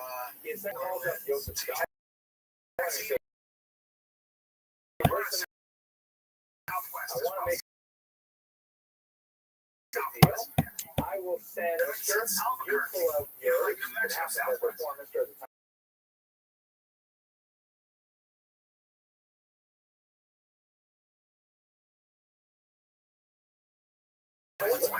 You lost a big chunk of the countries that were carved out of your territory after World War I. Why don't we split the territories of Hawaii?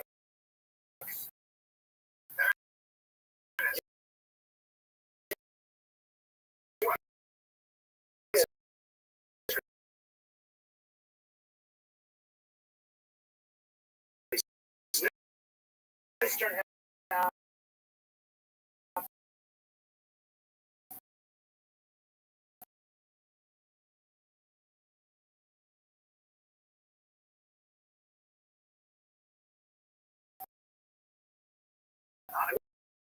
The Western half.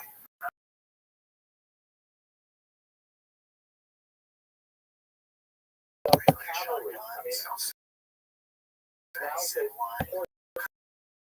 back soldiers trying to defeat Germans, however, and hold them from the back. Despite a heroic resistance of it after the war,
Western Europe squeezed himself, and Eastern Europe was secured by a peace treaty, and he really could have stopped at that point, and he would have had a tremendous amount of specifically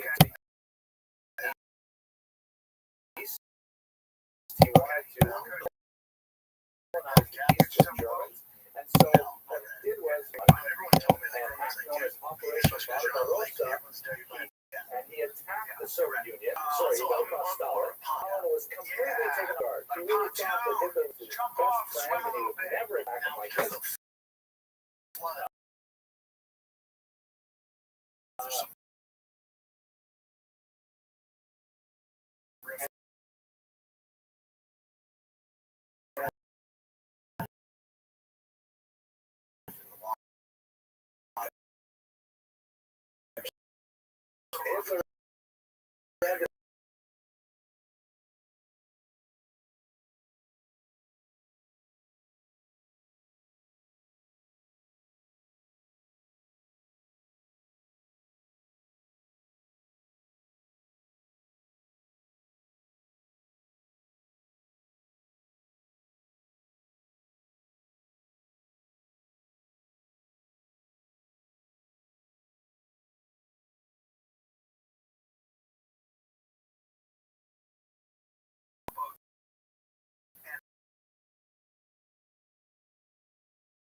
Control.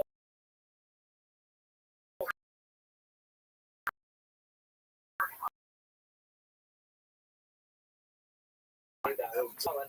Then when you double crossed and you went up to this shade line here, he actually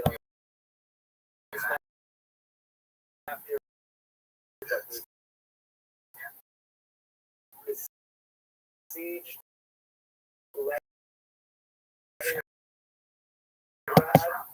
came with a this is a flash gallery you can see up here. Only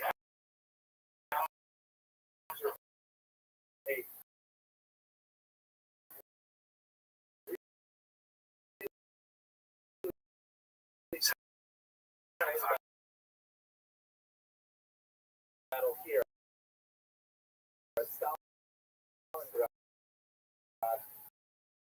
But the Red Army finally managed to turn the tide of the war and eventually sent the Germans back to Berlin.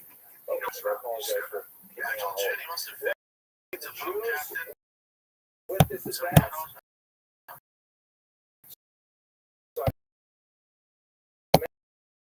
mentioned the operations where the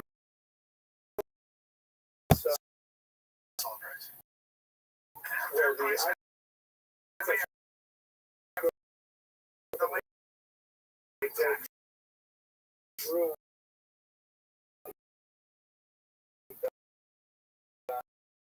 and round up communists and other Eastern Europe attacked the Soviet here.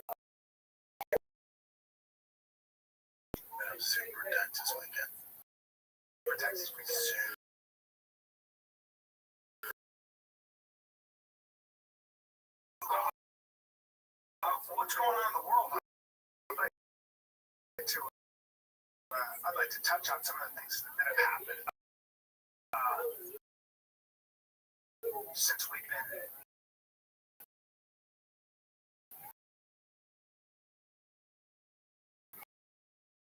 You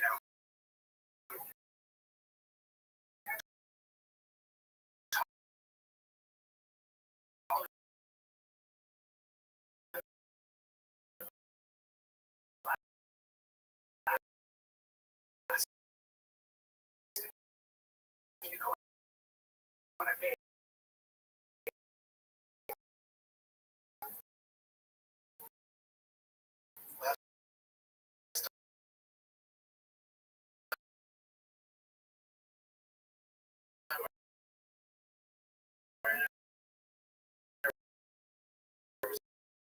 On Wednesday.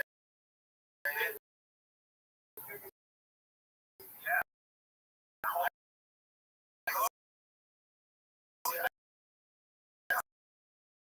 I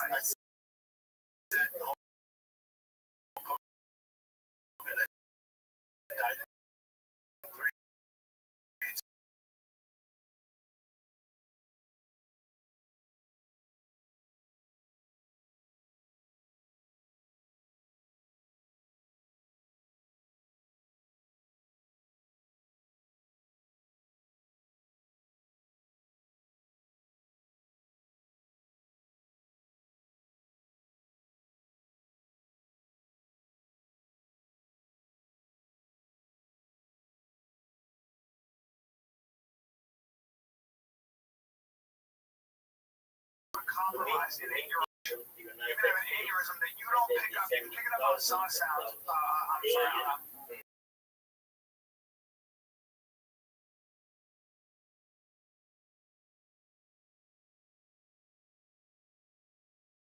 All that stuff that puts a straight to there.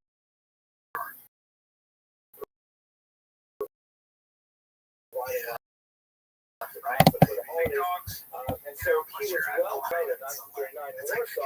He was naturally placed to be kind of a central figure for the distribution of efforts. This was an organizational. Now let's understand what happened in Warsaw at the time.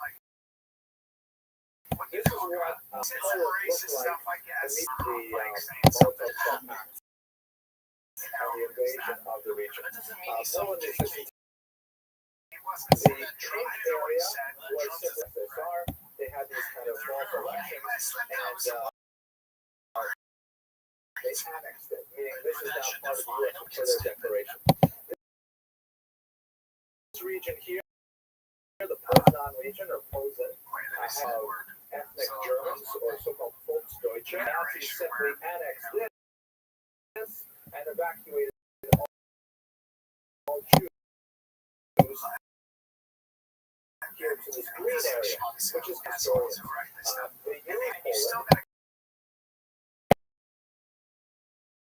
The Poland, they actually used a French term, and it seemed to be some kind of a cipher term. It was not annexed to Germany.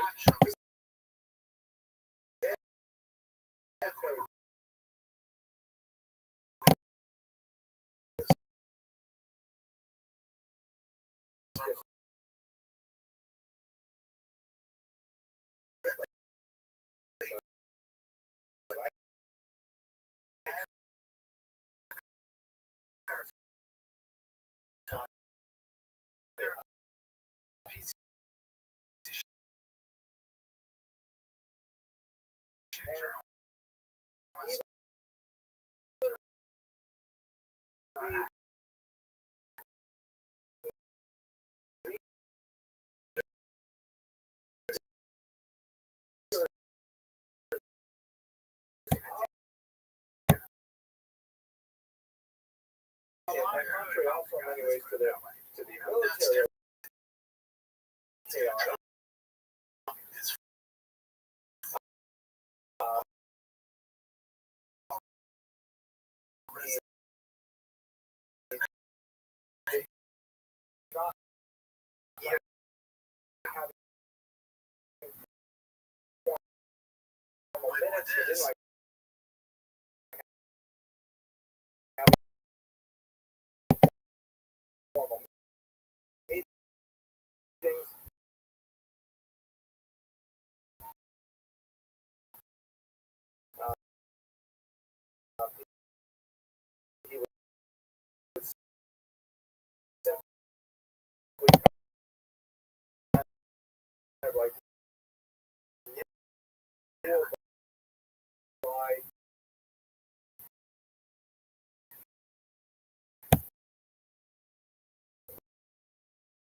People are saying, I like you. Go ahead. Tremendous.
trying to put me on with that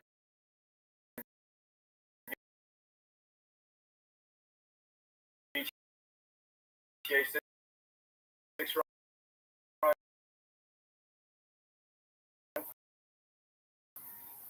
Okay, very well.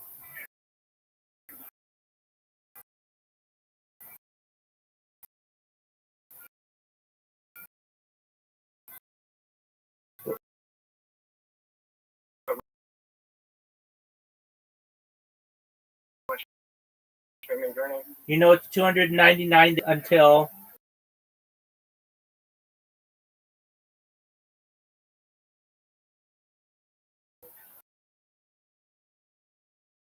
Grand Theft Auto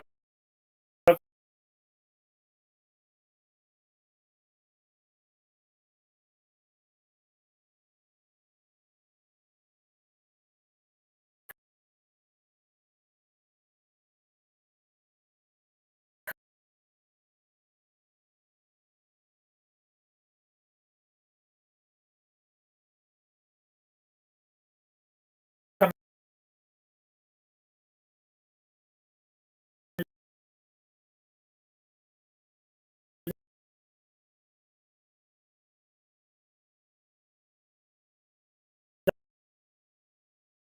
out. Yeah, like 10 miles. Uh,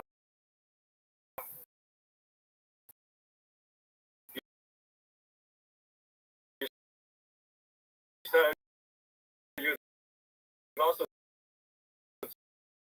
telling me about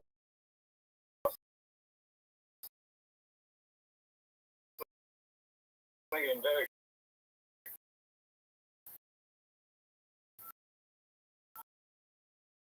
He was asking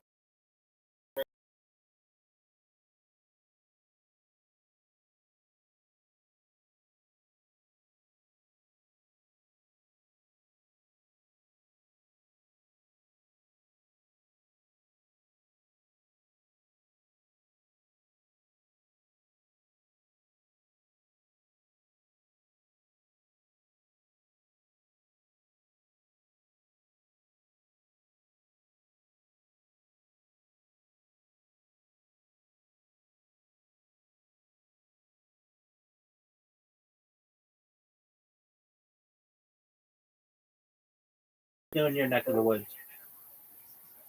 when you gonna roll stream, bro. Yo, you rolling up something? Yo, pimp. We're gonna get to the last segment.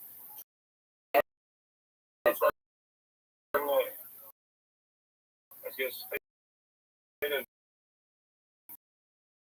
All right. Have it all in December.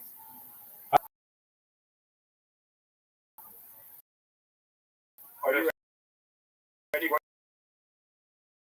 Working these 2 jobs.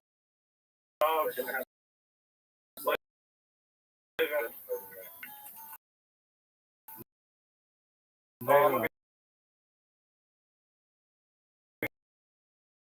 Yo, brother. I'll be ready for that. It's gonna be like the new picking up front for that shit, bro. Bro, what's the job? Nah, just quit every job. Just don't. You don't need any. I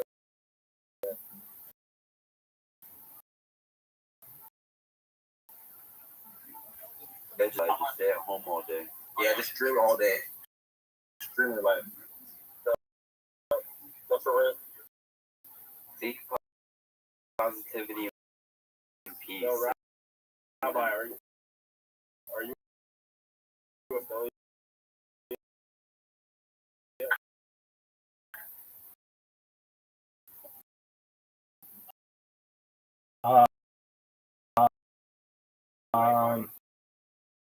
On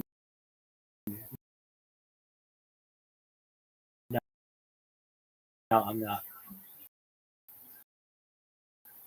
Damn, bro, you got one. So you didn't do this for the love of the game? Yeah, absolutely.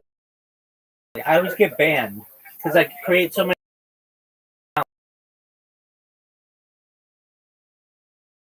Major cities of Eastern Europe, ghettos were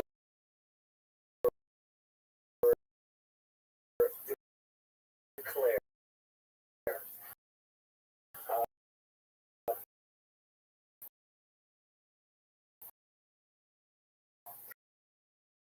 Quite often,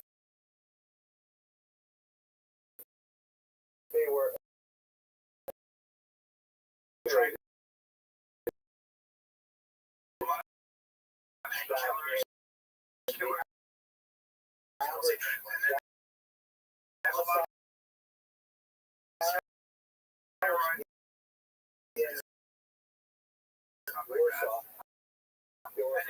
how many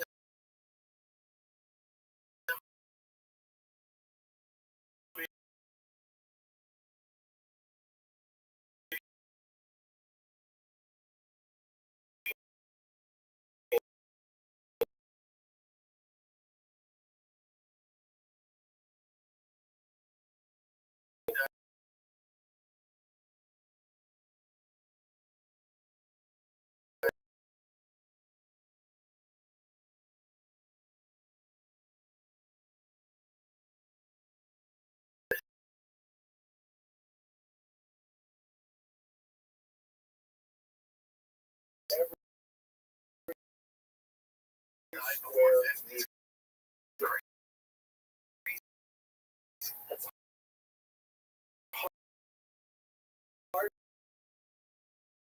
to imagine how that could possibly be.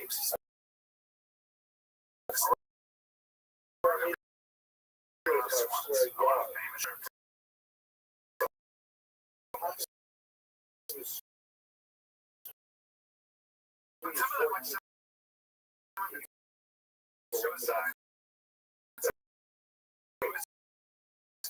Obviously, a lot of people are living in the streets.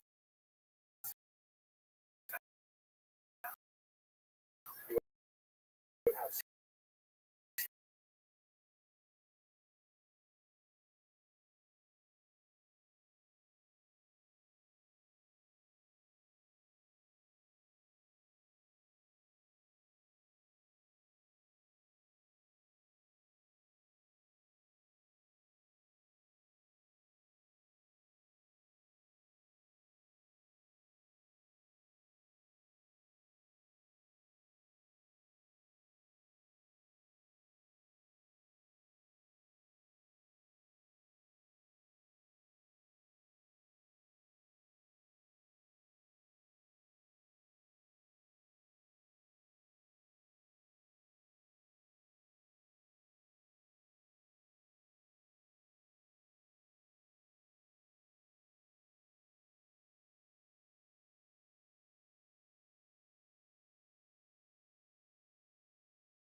basically what the Nazis would do, one of the colossal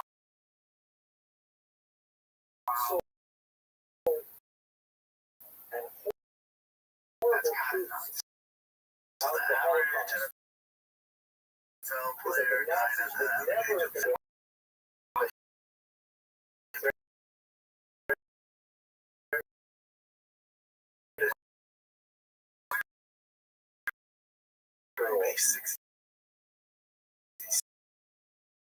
did not have widespread Jewish clients. They didn't have significant head down and stay out of trouble. The Nazis had manpower to dominate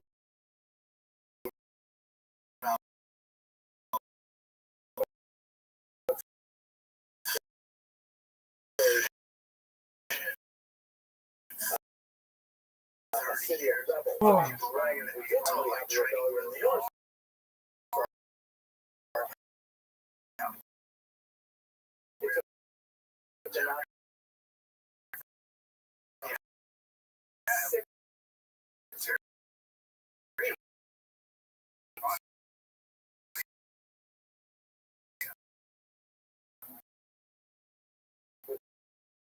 Their entire military to rout out, really a few handfuls of poorly equipped soldiers.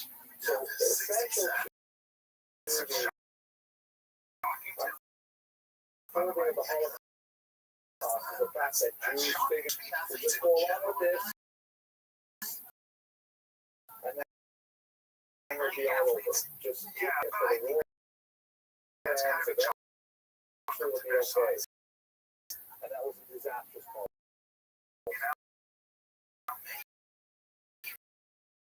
So when the game was like this, the Nazis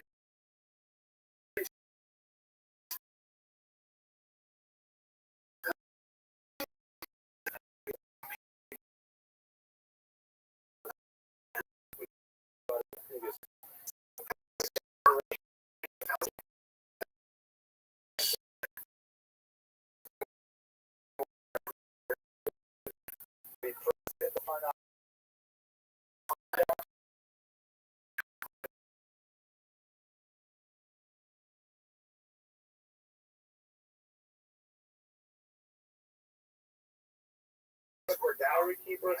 Every day he would quote the temperature, the weather outside, and then he would describe trying to figure out, should I comply with this demand, should I not, how do I get around? Until when he realized his efforts were all in vain, and the murder intending to murder all these people, he killed himself.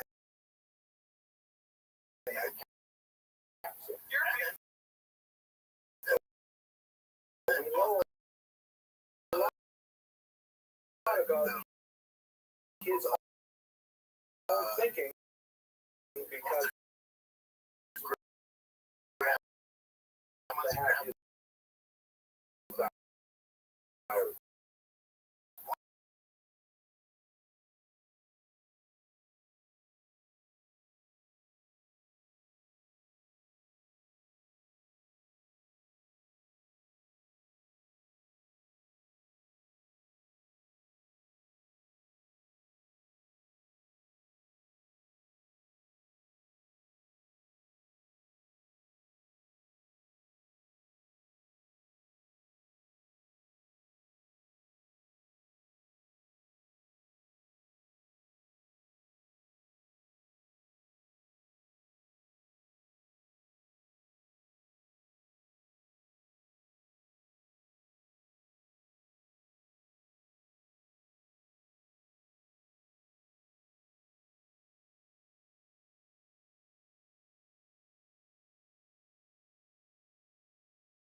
So there were, for example,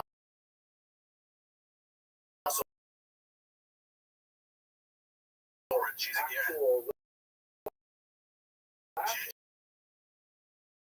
she like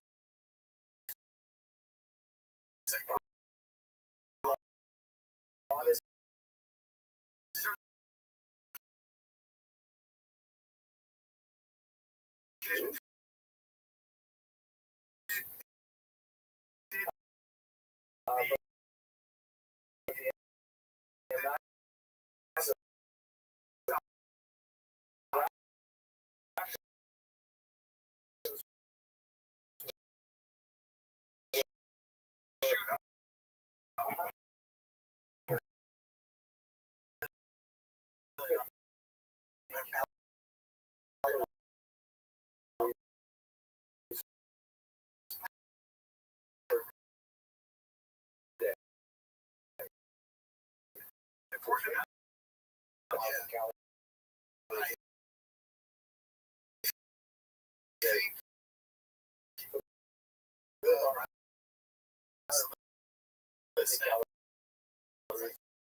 fact that would be played out in the ghetto. So these are called the so-called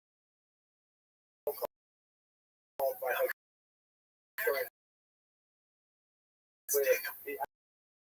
traditional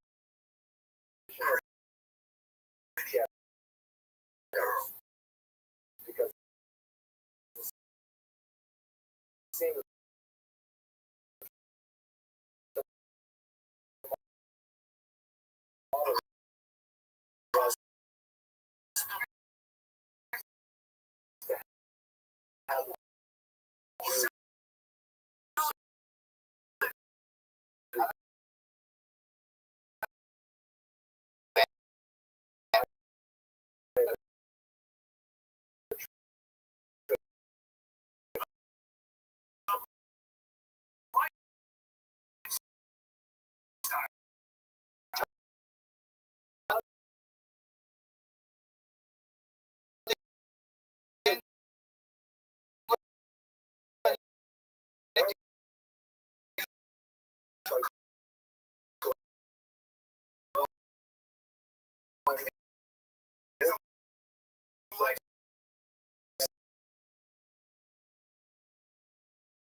unhappiness that we is have growth. clearly Yes, it creates articulated in unhappiness. January It creates 1942 all at a famous kinds of event called the neurosis. It Day creates anxiety. It creates depression. Up until And this what point, you have if you that as a result. recall, A woman the who's Jews were being who can't murdered breathe by out of her mobile nose killing and squads who in the is, east, the you know, all she Einsatzgruppen, can do is go, and this is slowly not the okay. nutritionist Because environment it's of Nazi ghettos like propaganda. She's so Warsaw, twisted, she but this can't was see that it's just an insufficiently ash. rapid Just for let it them. work. She And needs a so chocolate he shake. directed his henchmen And to I think she should go right devise and more say, efficient means of killing the Jews of Europe.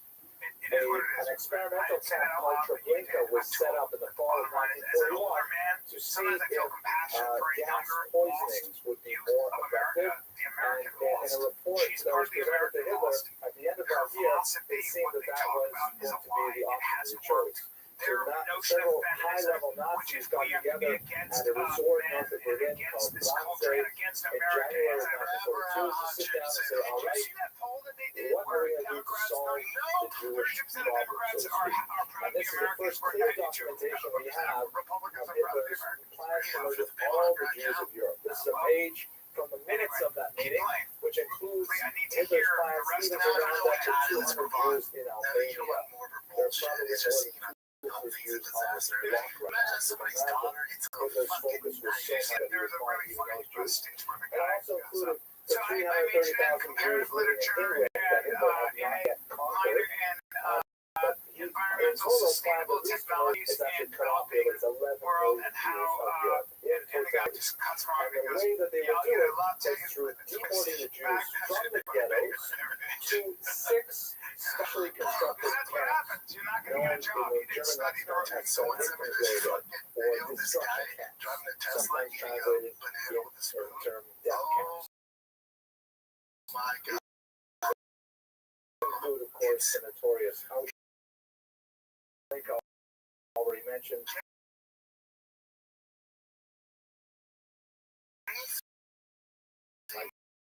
Down there.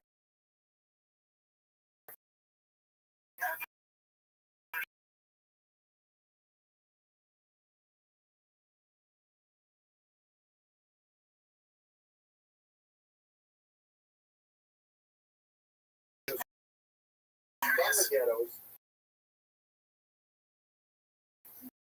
by train to the death camps.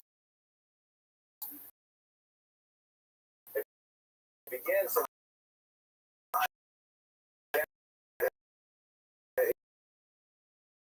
in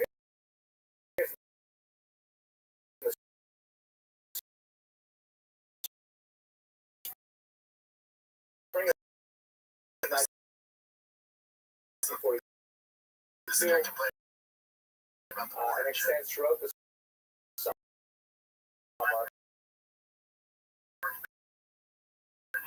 The beginning of the decree of the expulsion of Jews from Warsaw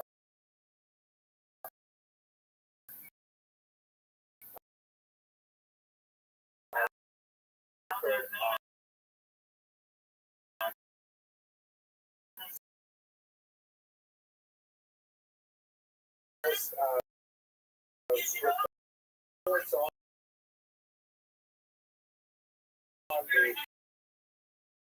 the uprising that occurred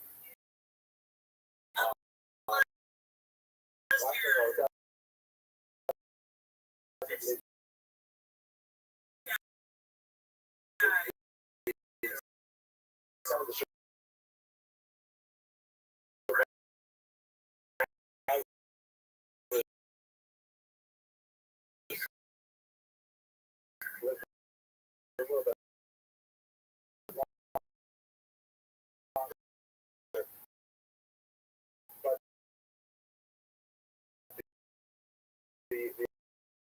the archive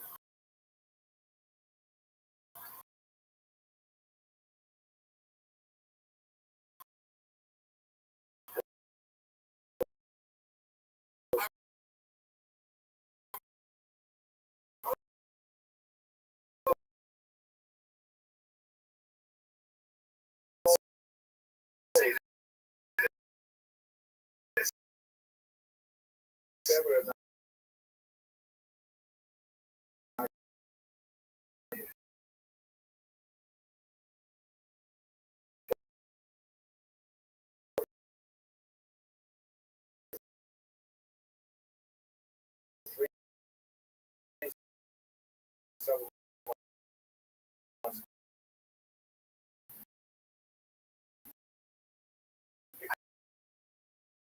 Exactly.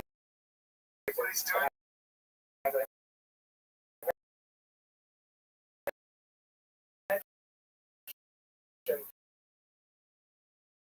he might.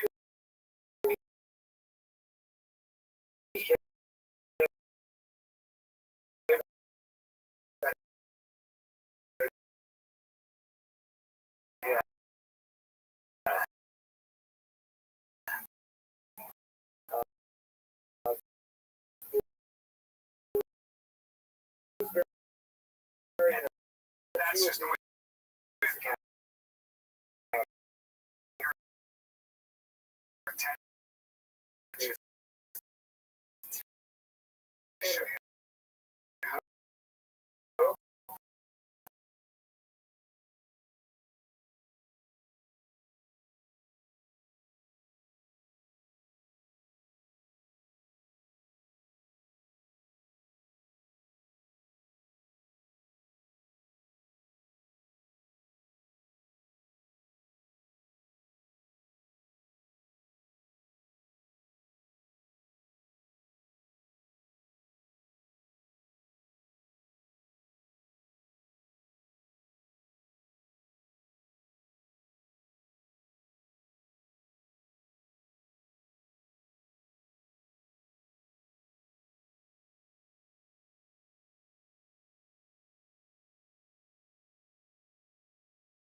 I know about 15 minutes worth, and I just sort of speak slowly and added filler and questions until we make up to 15 minutes. But tonight I can actually practice for 3 or 4 hours about topic, and I'm going to condense it into 60 minutes. So it's going to be one of those classes where I'm going to give you a going a lot of background on the social movements, the major political events of the period 1917 through 1948. With a little bit of material specifically on Stonewall Memorial and his life. I hope it'll be entertaining and useful lecture for you. It's going to start right away. So, his years 1898 to 1948, he's most famous as the director of the Rothschild Jewish Art Theater, an extremely important Yeah, but we just gotta give me a venue for second. Jewish I gotta cultural lobby. expression in Let's the go. Soviet period. What's up with this, man? Specifically, So Trump's making a huge he mistake. happened to have Americans are so the tired rare of fucking. They're so combination tired of of both good sides of talent the aisle. and No good other fortune in not that representing his, that. And Americans, in if you're particular, trying to his when Trump drama goes, you guys was still so talking about that guy? well Nah, suited to the moment What about of that the particular period. During the years 1918 until 1930, there was a remarkable renaissance of Jewish culture in the Soviet Union, so much so that many American Jews actually immigrated to Rothschild during that first decade of his very, what looked like a great promising state, in order to more fully actualize Jewish culture. And Shlomo Miklos was like one of the greatest exemplars of the heights that Jewish culture could take during this period. This period was, and the policy was known as colonizatia, which we will explore in greater detail. But for now, it basically means, it's hard to translate, indigenization. The word koren in Russian means roots. So rootification, going back to the roots of Jewish culture. Later, when this was shut down by Stalin in the 1930s, Miklos didn't do too much because, he was under kind of close scrutiny during the Stalinist period. But in the context of World War II, he had another major mayday because once Hitler double-crossed Stalin and invaded the Soviet Union, all of a sudden Stalin felt it would be appropriate to get the aid and assistance of the various nationalities living in the Soviet Union, as well as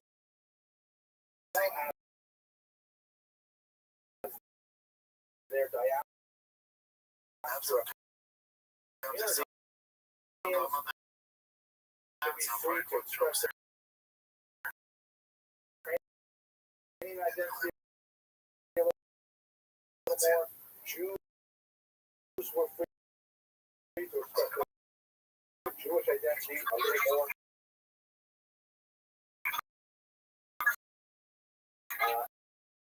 And people around the world. And as a world famous figure, he did in fact create a lot of this kind of short-lived. That World War II and he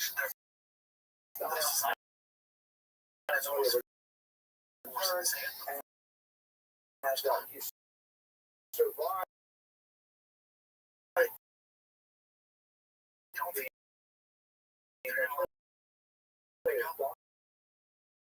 the primary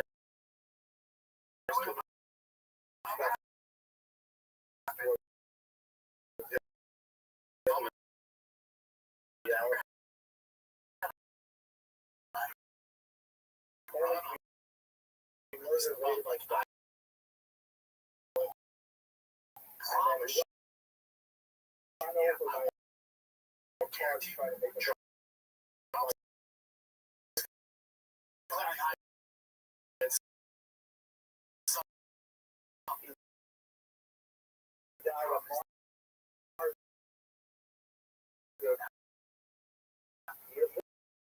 literally for Jewish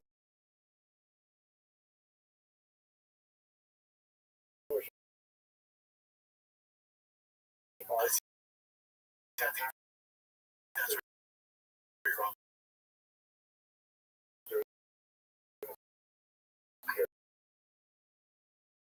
So we'll look at his life and we're going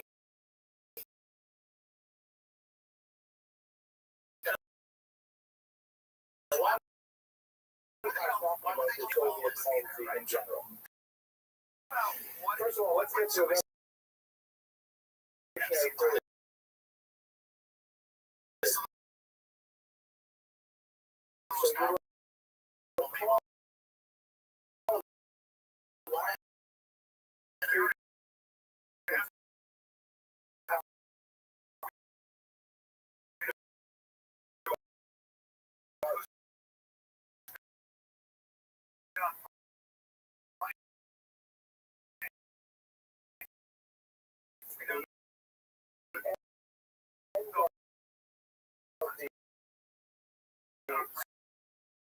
So you Soviet, the Empire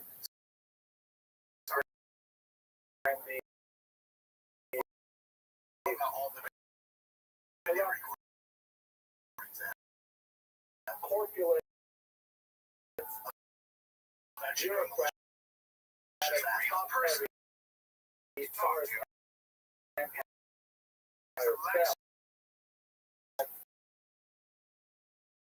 in the context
guarantees better directions. Okay, that's overwhelming heart health.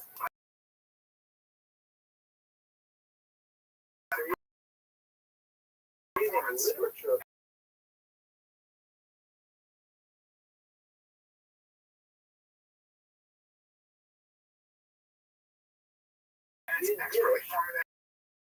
was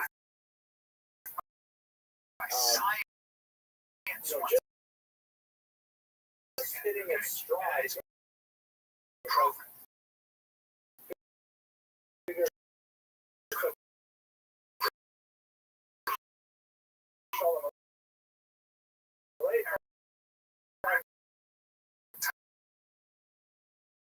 German subscription order. but it is a language that has tremendous ability of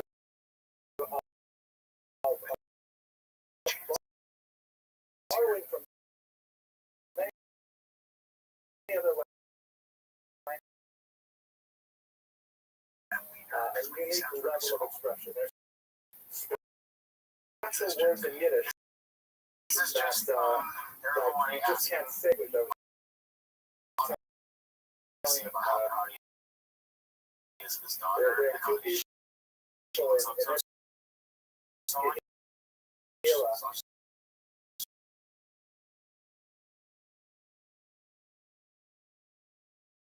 that I teach Yiddish. Not that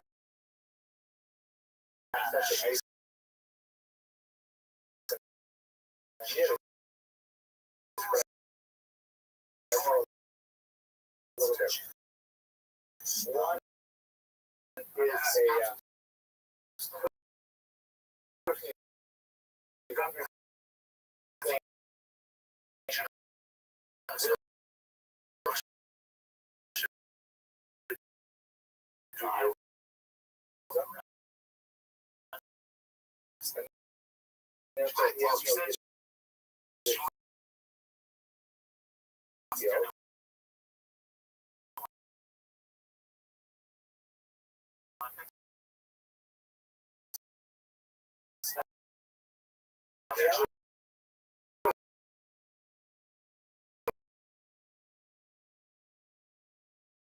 one is a very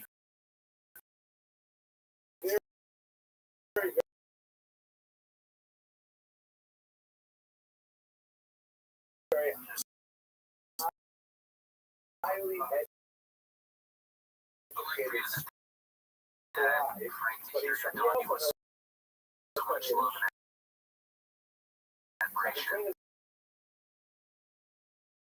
see the way she talks about using.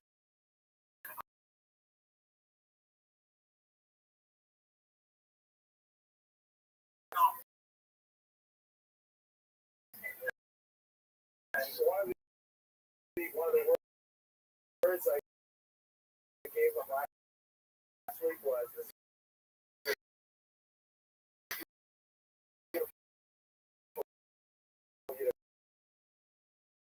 word, zit squash.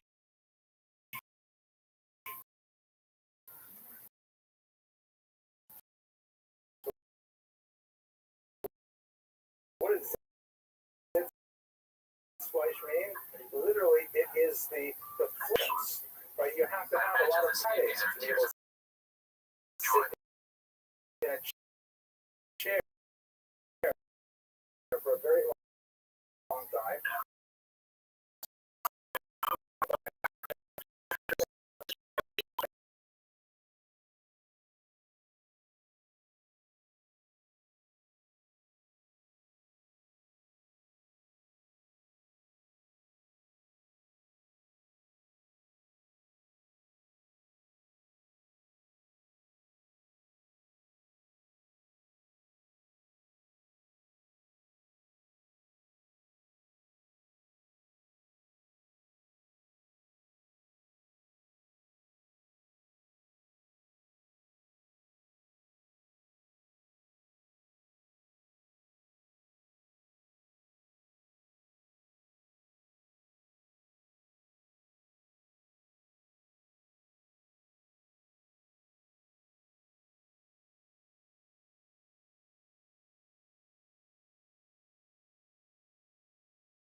You know, Jews figured out how dangerous it was during this period. A lot of towns were literally 16, 17, 8 times over 2-3 years, especially those towns near railroad lines. And they understood that the troops will pose order and not abuse civilian populations were the Soviets. The Soviets were the most disciplined, and the other troops. And so, not surprisingly, there was a huge groundswell of popular support among Jews for the Soviet Red Army, led by a Jew itself, Leon, who was going to join the Soviet Army. So, scholar of this period, Steve Gieselman, a senior colleague of mine,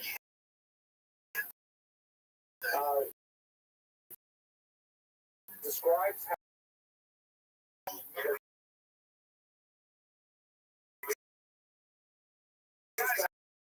how straight up yeshiva, you're lost, flying,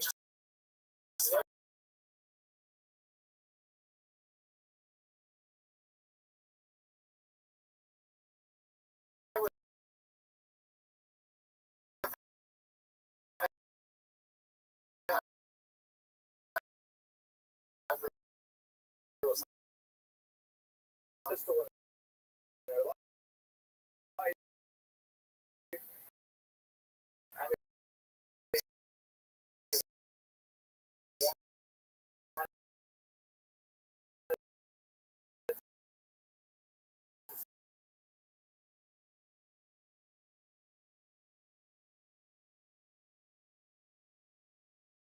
And their families and their communities. So just to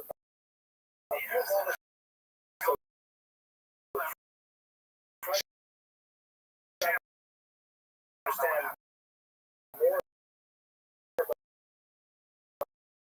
about this ground slope.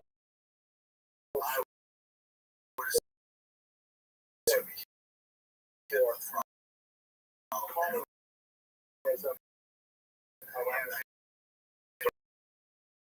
and Jewish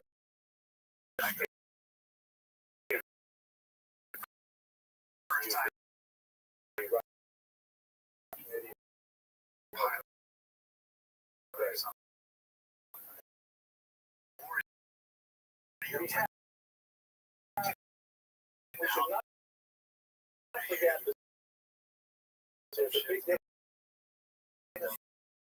between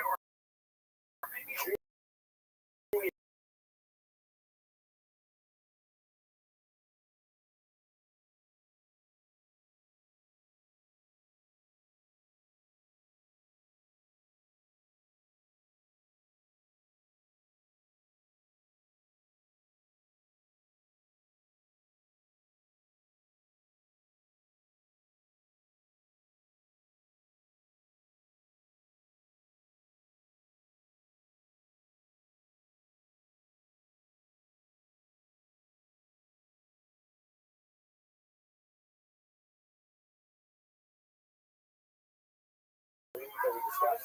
The reasons that are difficult, though, many Jews also were attracted to the notorious Chekha, the secret police, that would later become known as the NKVD and the KGB, and now kind of a new incarnation of where the letters are, but it's the dreaded, essentially the Gestapo of the Soviet Union.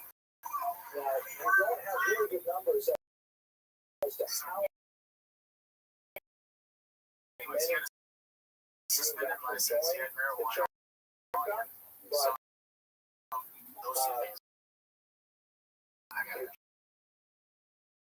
Jews actually joined the Chekha, but Jews. I mean that if you got a knock on the door at 4:30 in the morning and someone got taken away and never seen again, chances are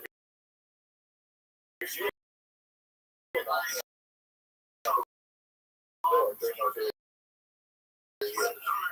Now, in the mid-20s, there was the first of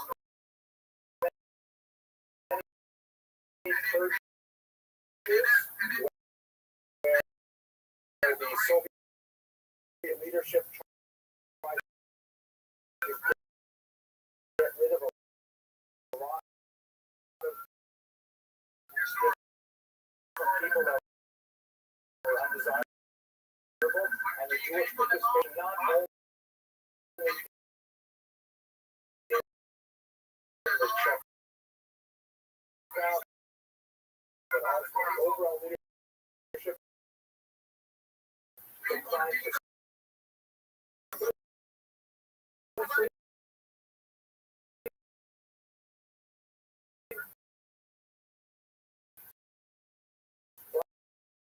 but the image of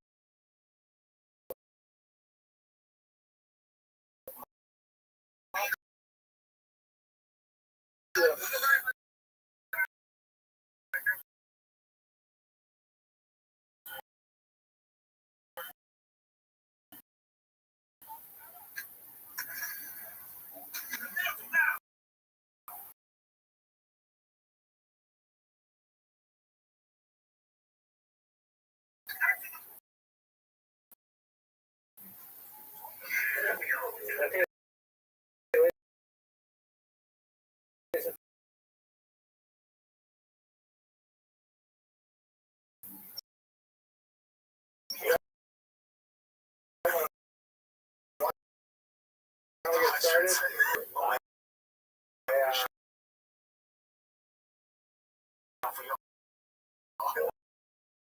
I have a brand new opening joke. So this is one that I heard on a video. He didn't have to do that.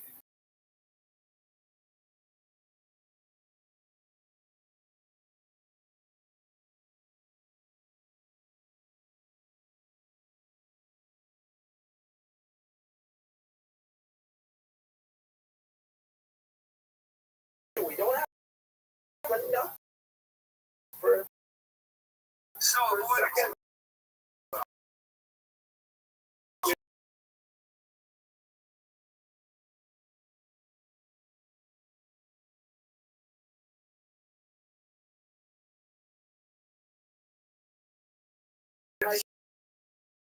second.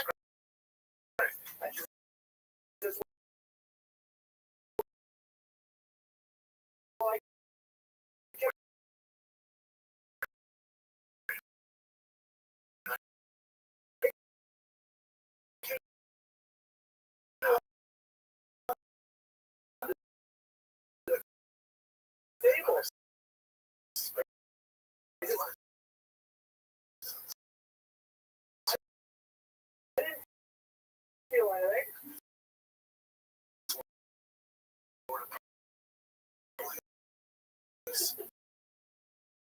I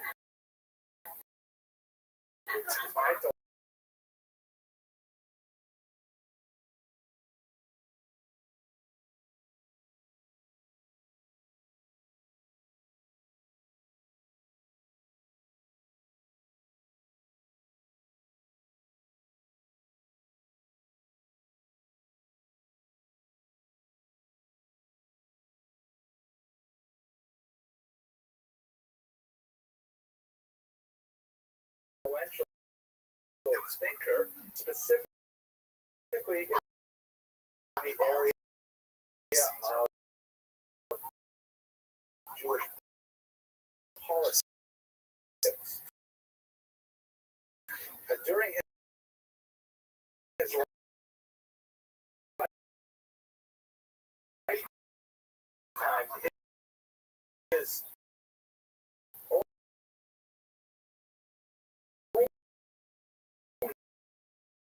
particular vision of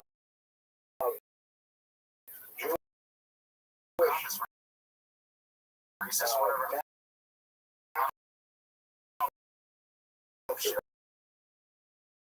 survival in a multinational context was not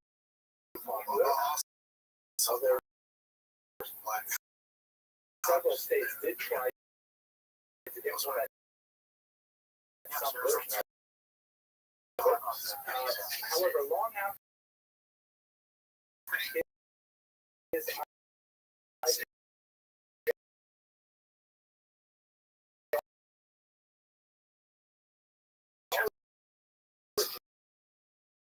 housing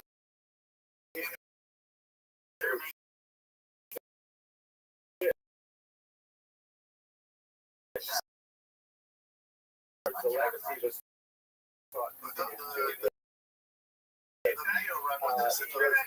so at the same time as he was a historian,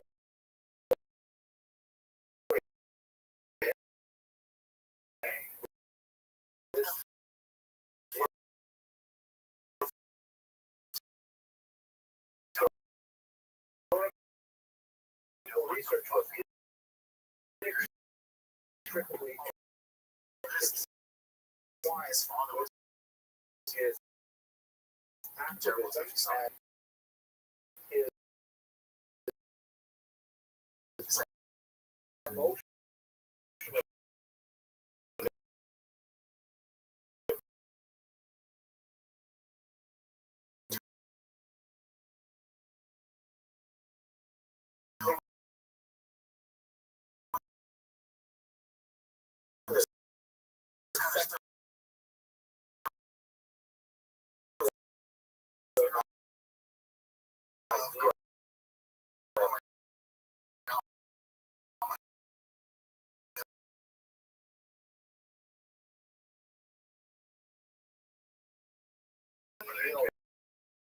The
19th century, although you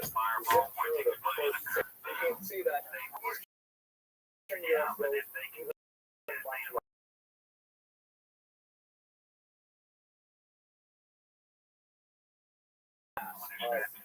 Jewish people in the world.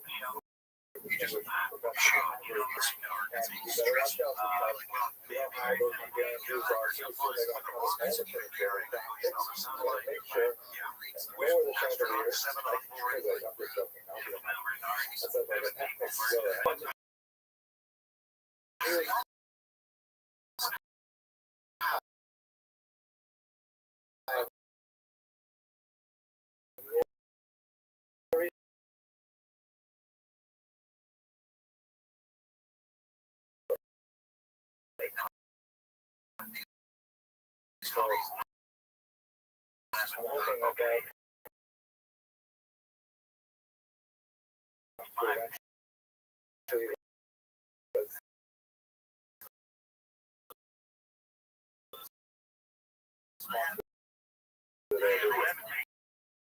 So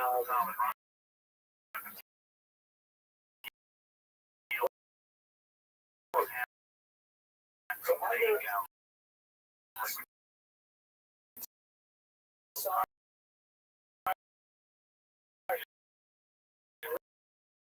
Nicholas the First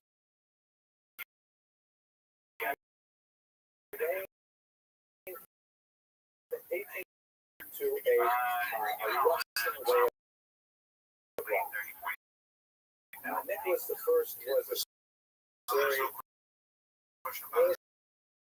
military individual.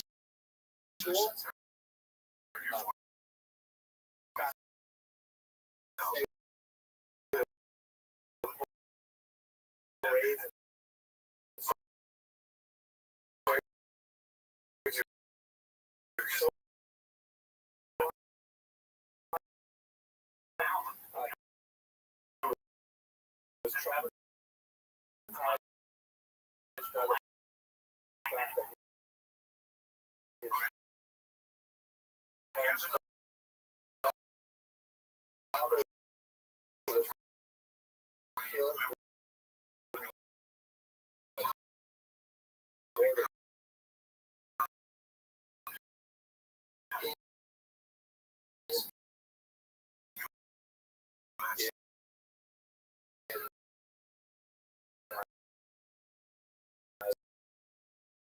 December of 1825, and he felt that the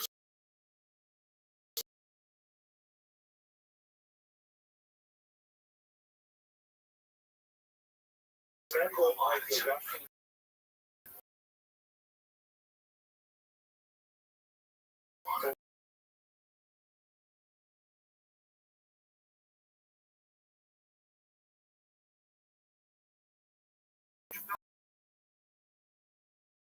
under the Russian government, as many governments in Europe at the time,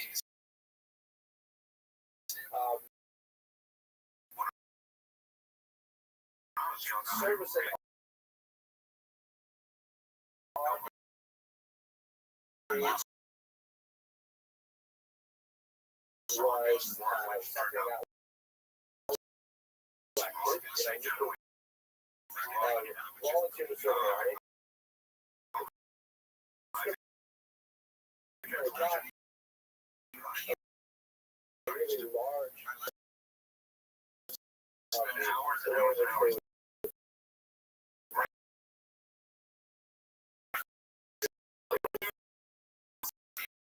the army and things like that.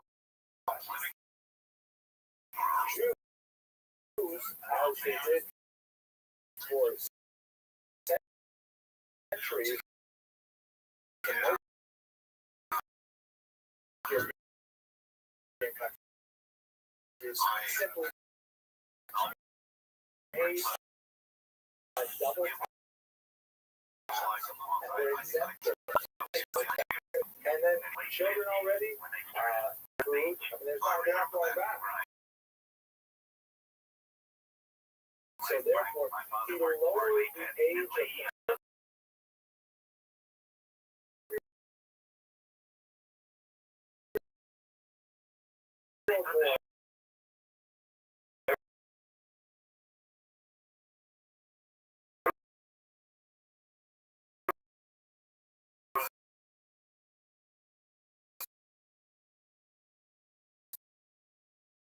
may be conscripted, will serve 6 years in these reform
This is a violation of the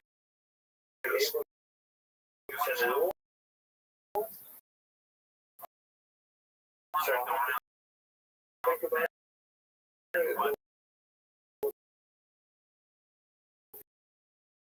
Deeper to see if it's actually true. Yes, one more question.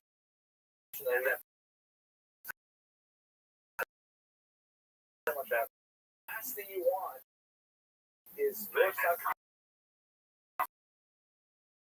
set up so you might God forbid, you might pay some employee to go at the end. The child of the widow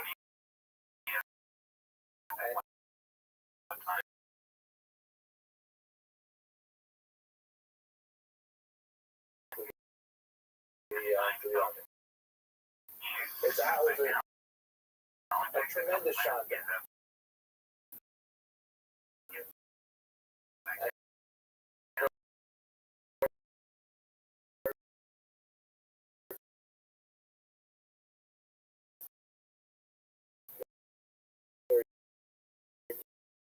Yiddish folk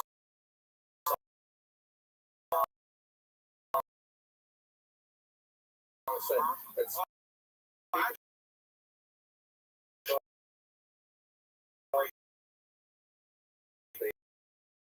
the lament.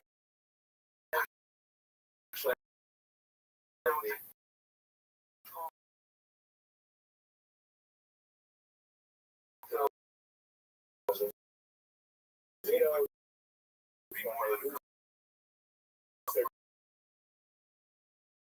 in this matter.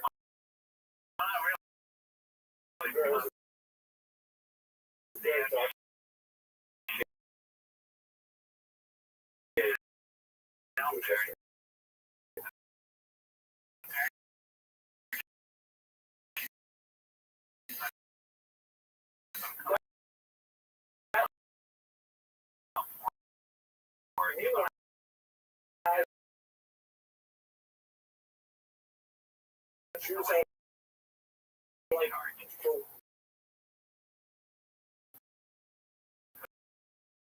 complex reasons. They're having a population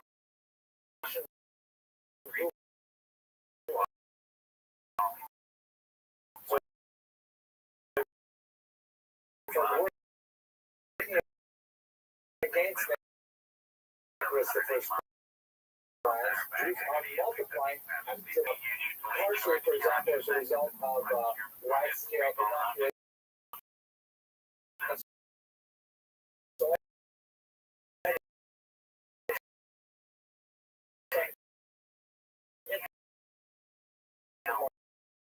Mortality goes down, infant mortality of Jews was even lower.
dominate the economy.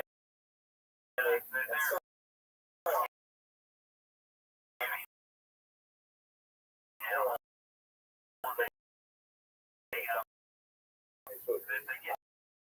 it was a complete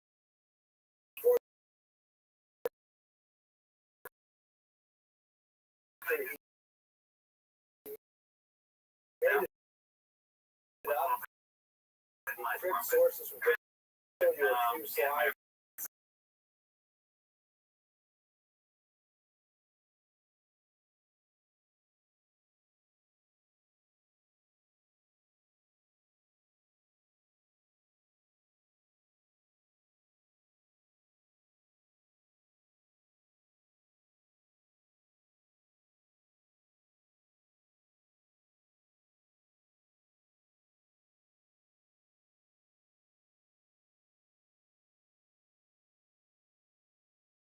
The century. I just make sure Russian language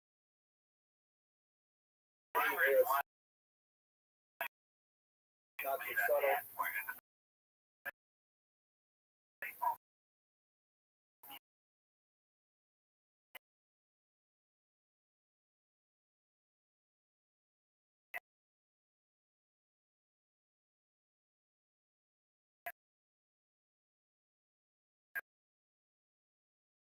Here's a couple of Nazi examples of the spider, like encompassing the globe and things like that. As pogroms, Jews turned to 5 new authorities that had a lot less confidence in their traditional rabbinic leadership. And by the 1880s, the red area is the Polish settlement. And between 1881 and 1917, you have 1 million to England, 70,000 going for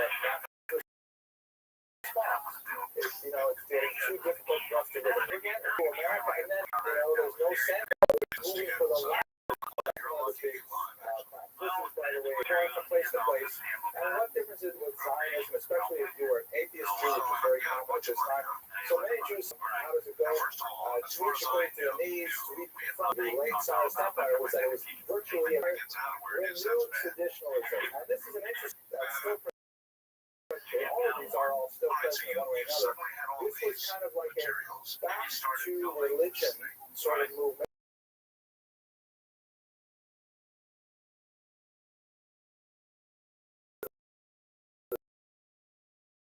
The 20th century, particularly the first 20th century.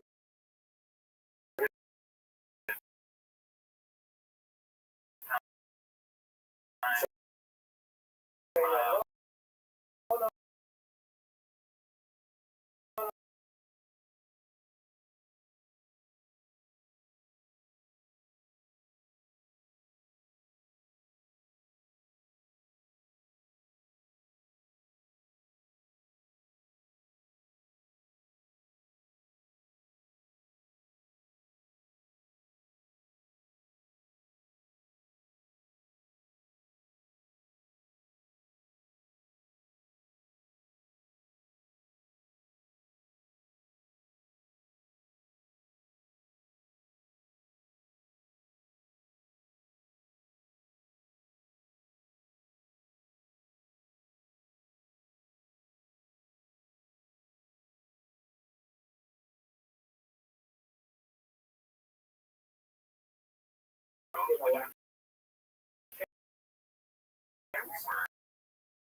many members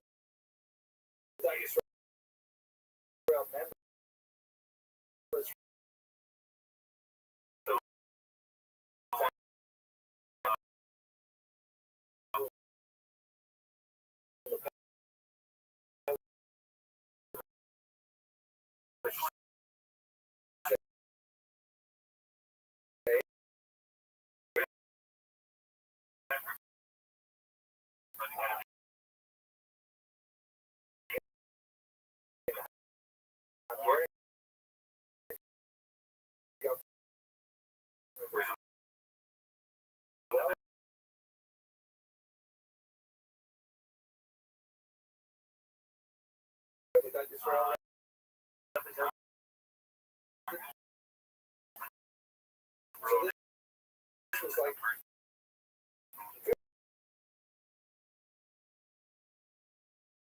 traditionalist ground.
From the brief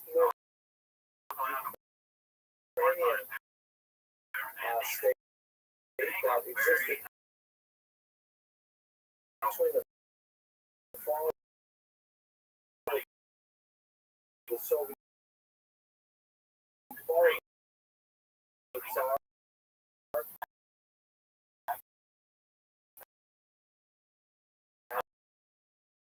the rise of the Soviet Union. And here on the front side of the bill, the bill.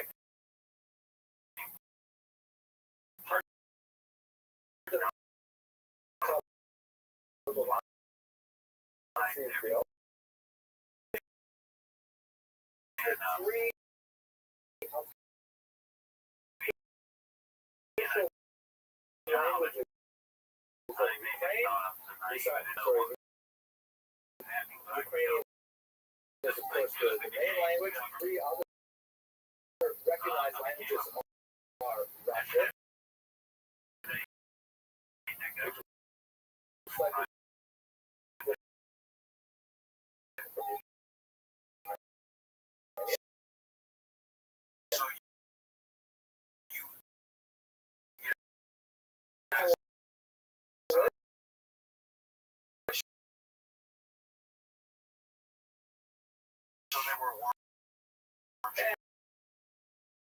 and under here you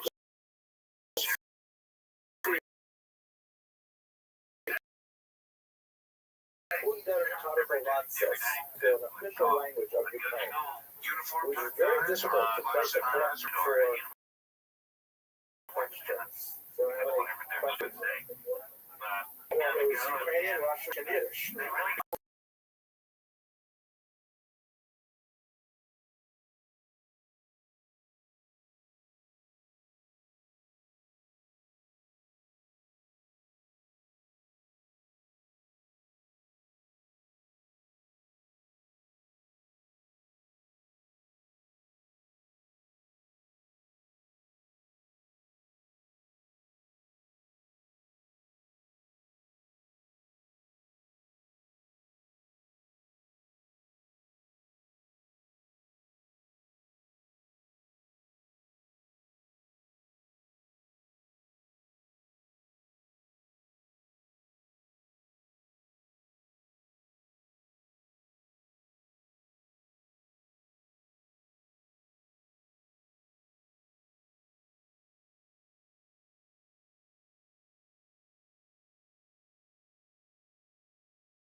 It was very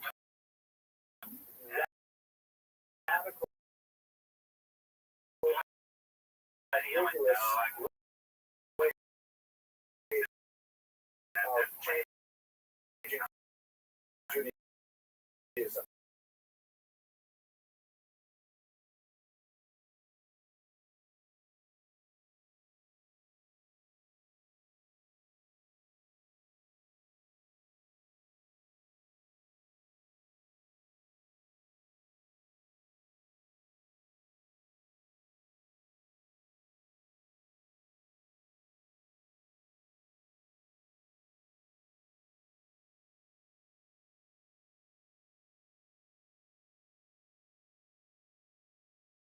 as it is inextricably connected with culture. And under the title Essays on Old and New Jewry, not as an insurrectionist model, but rather a kind of a parallel government that represents specifically Jewish interests.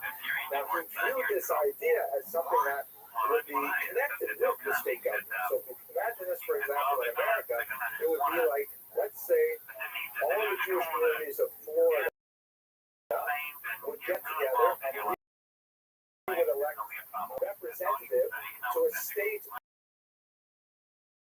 Florida would elect a representative to go to Washington to join with all the other state representatives of Jewish communities in all the states, and then they would have like a parliament there, so like a Congress of Jewish representatives, and then the head of that, let's call it a federation, why not? The head of that federation would be a cabinet minister in the president's cabinet. A minister would be a formal, integral, close liaison with the actual top of the American government. And in turn, they would represent the Jewish people. They would be the official voice of the unified voice of the Jewish people. The benefits of it were huge. The Jews could use this organization, for example, to negotiate, let's say, vouchers for day school education, to get subsidies for specific Jewish needs like the construction of mikvahot or the maintenance of Jewish cemeteries or whatever. Jews, however, all over would pay a special Jewish tax to their Jewish government.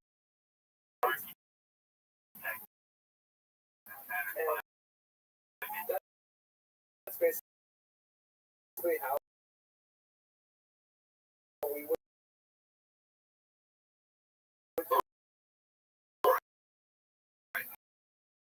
now.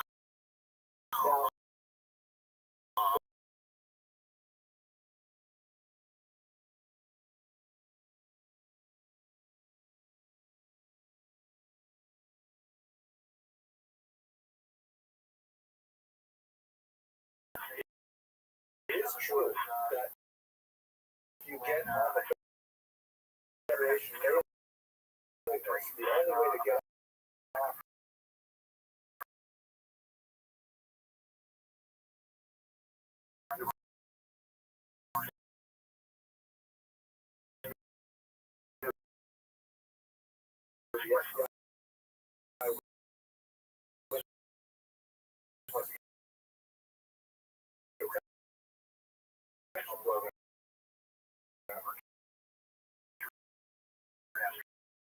but otherwise it is remain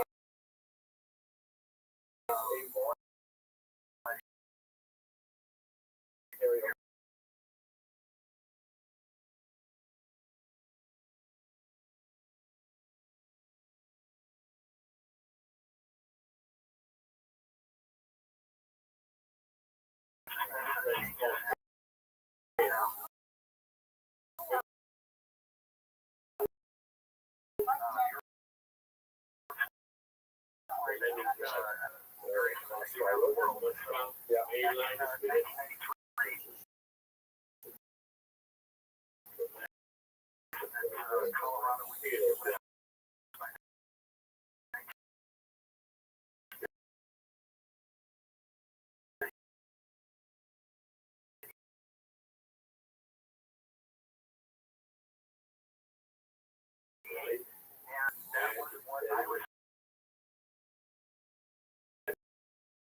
It's an excellent question. I don't have a really good answer for it.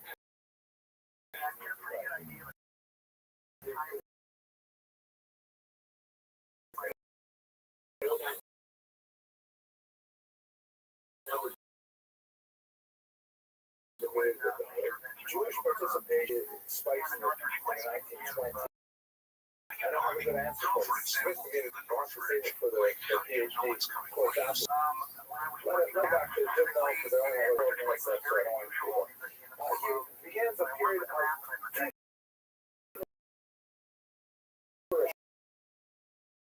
where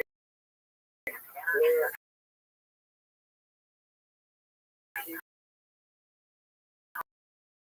completes a tremendous amount of work.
I see the last song was the second ball in February, and the rest of Europe the song falls, and a new provisional government is put in place. The reasons for this fall are complex.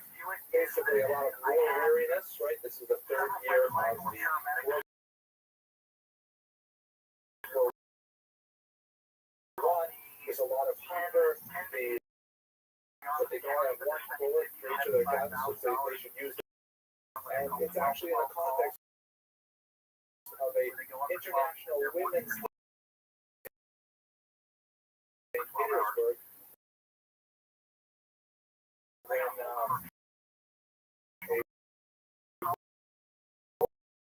woman took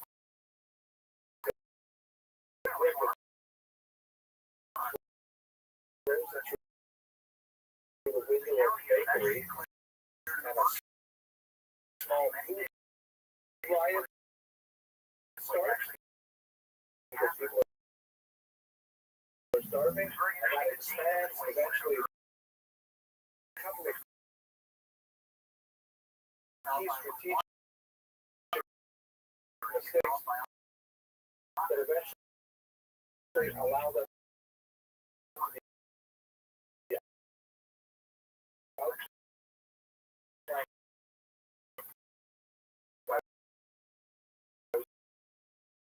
one movement led by the Republicans will ultimately take over the provisional government. Most of other forces intent on creating anarchy in this large region.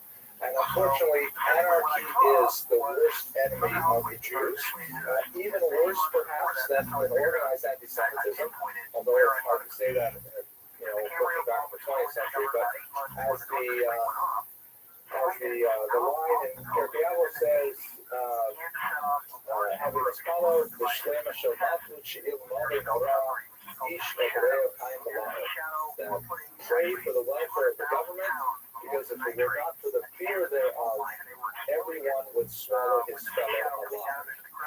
That is, by the way, the title of my exceptionally interesting book, Prayer for the Government, Ukrainians and Jews in Revelation 1920, Harvard University Press.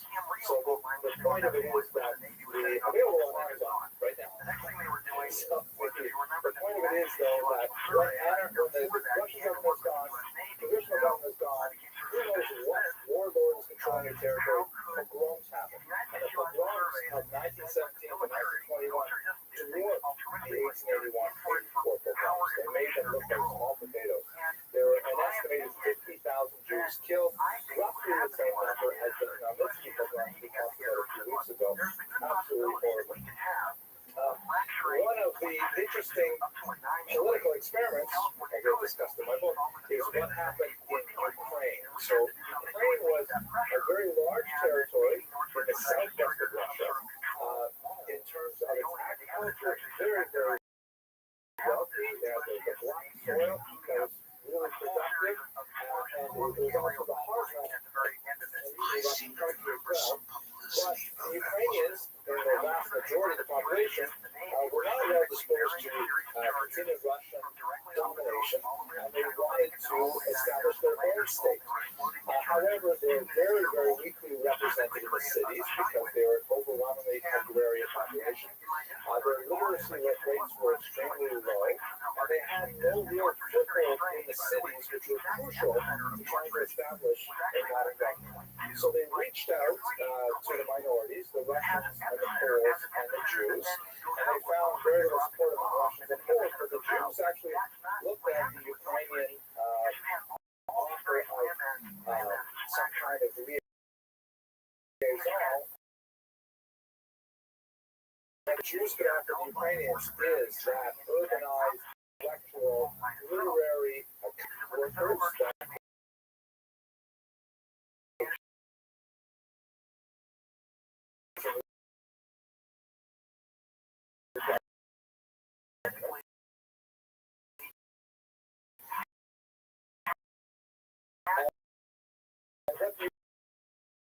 Ukrainians could often return was shared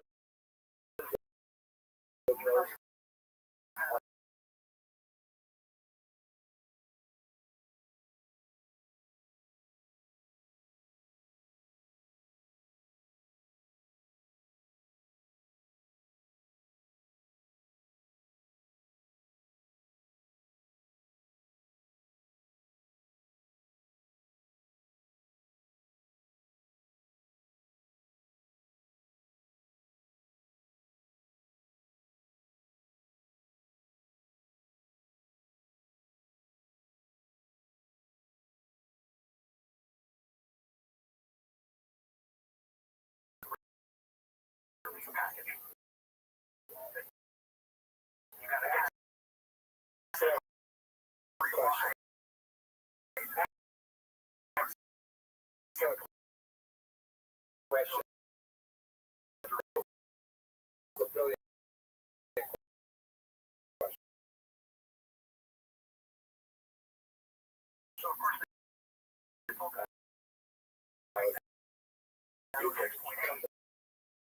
My call today.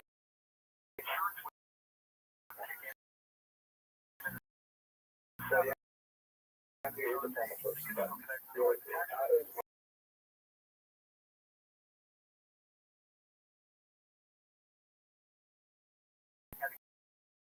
and they just they said, okay, we'll talk to you guys. You represent the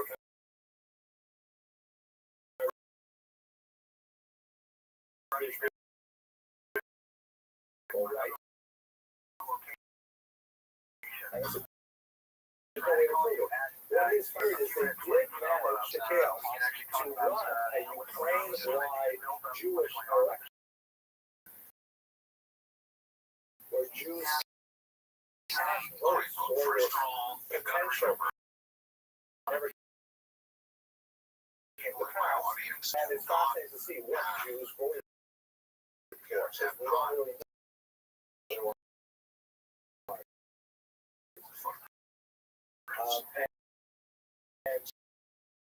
And the result were that the Zionist movement was the most popular, 20% of Jewish votes.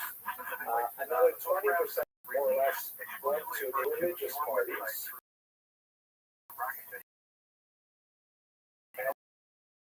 And then the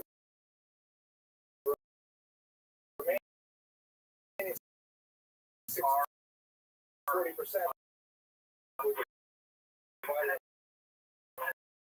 the various Jewish social parties.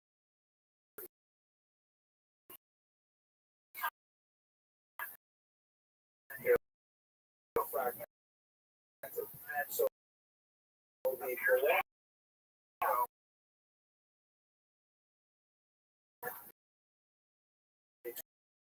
between the Zionists and the religious parties formed the larger segment of organized Jewish activity at the time. Okay. I have a lot of this next week. One of the big issues is language.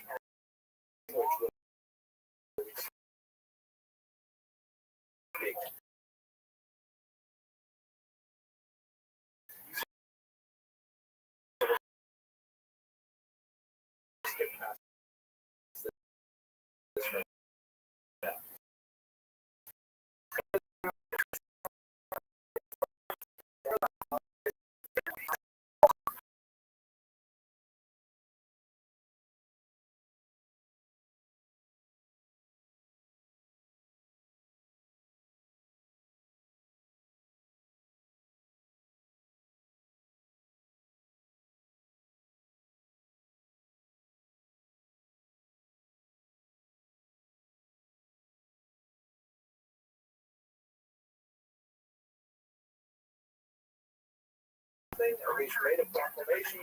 He failed to do six. He would be shot dead in Paris street by a Jewish assassin named Sharon Schwartzberg, who would claim that he had killed Maduro out of revenge for these crimes of the era. But that's another story. At any rate, Jewish support for the Ukrainian experiment completely fell apart. We don't know exactly how much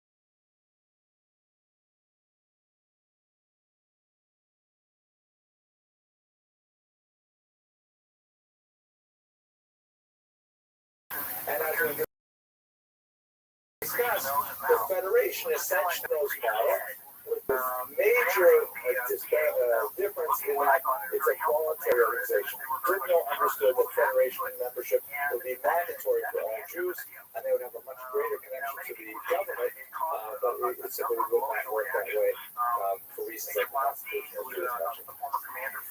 So after the war, Goodwill moved to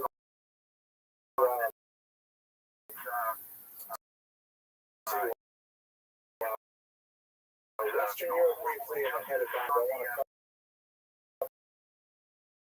cover next with the early Soviet was the creation of this model of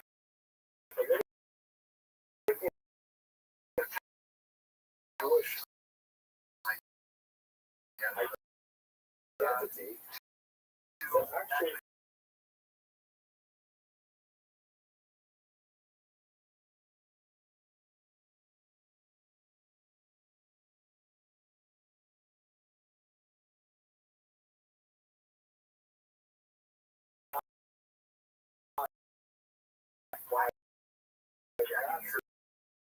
he was people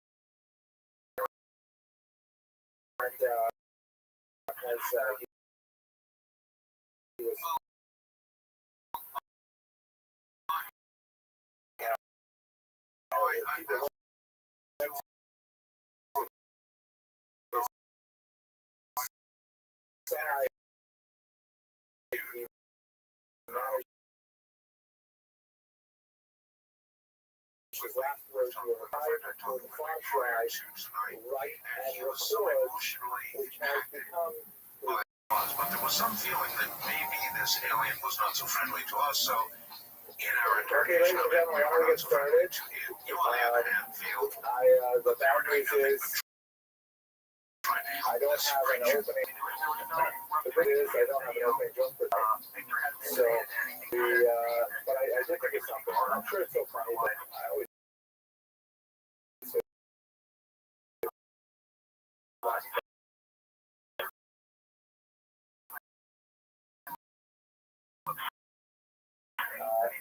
is late Cyrus period, late 1900s. Like this is he gets on a train, he's traveling, and sitting in these compartments with these wooden chairs and so on. And he has his lunch packed with him, and he's sitting and he's eating some herring. And bursts into the room a kind of a peasant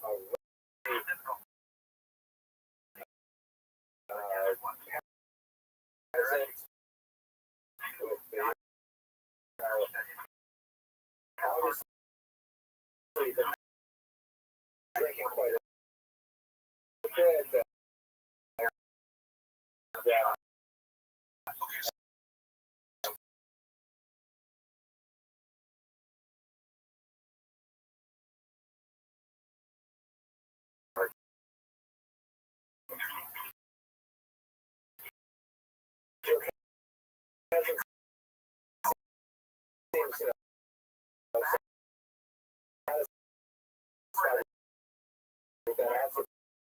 What exactly do you eat that makes you so smart? Julie doesn't want to say so. Well, for example, we have this herring that we eat, and the herring, it really contributes to our culture.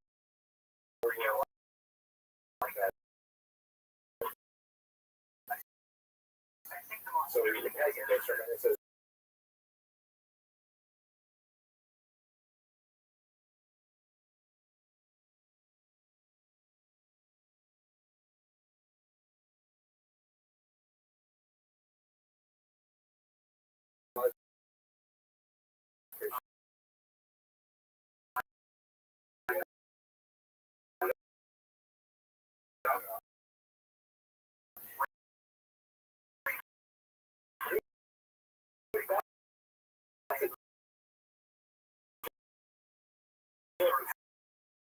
ethnic slurs. I'm very hard to de-emphasize it. The pound in the story, for example, we're headed this out of the final show.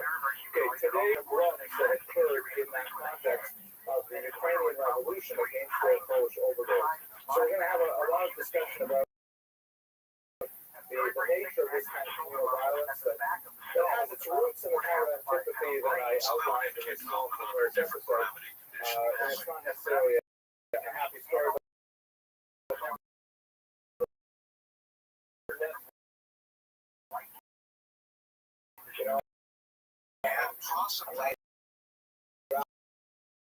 this is not a sermon in terms of aspects of Jewish history, whether it is there are several thousand people who watch this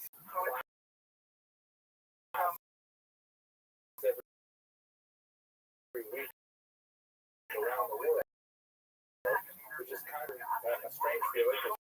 We have our own smaller group here, but there's a huge internet audience out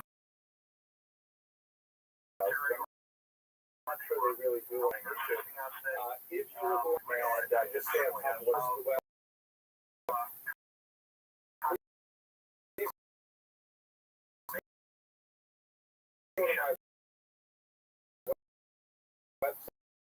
website Jewish history.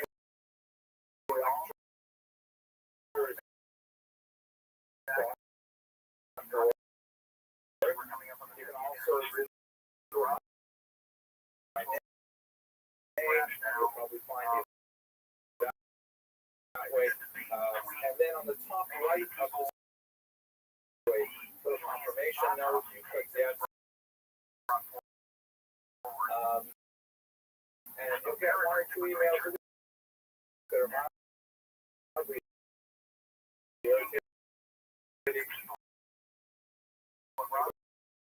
forward them to your friends.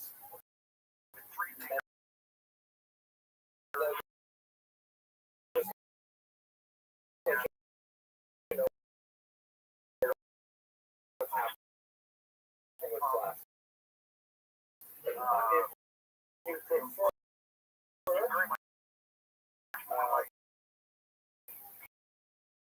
I'm also using Twitter and Facebook. Ways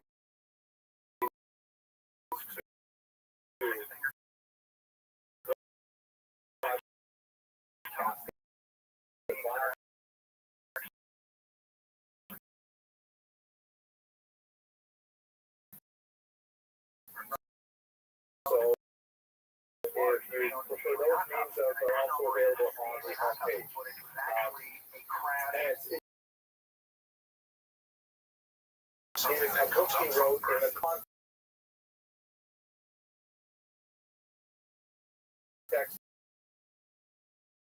of the 17th century upheaval. However, but since it is the derech, the approach of this context,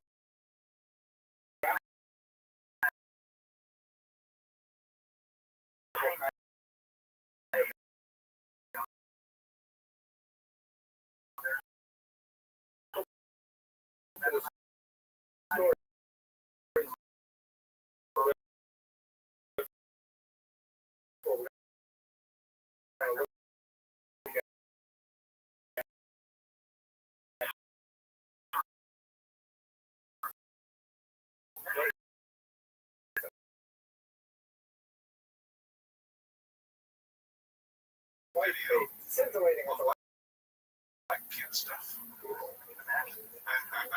I look quickly. Area 51. I'm My parents are from Canada, There's a correct? magazine article that says I Area moved to 51 Surfside. has moved. Where do you think they got this? Right. It couldn't be real. Well, originally when I was going out there beginning in 1991, and when I was doing my research between 91 and late 93, and in May of 1991, I found the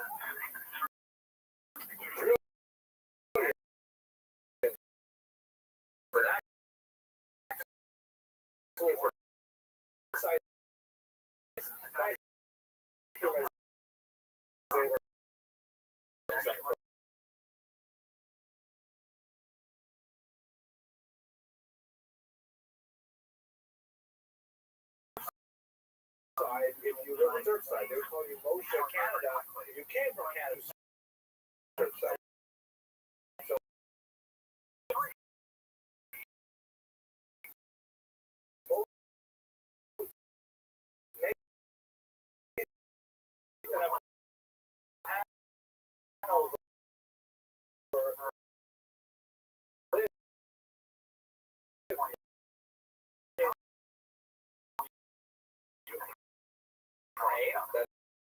that's where most of that was. And it was most likely there.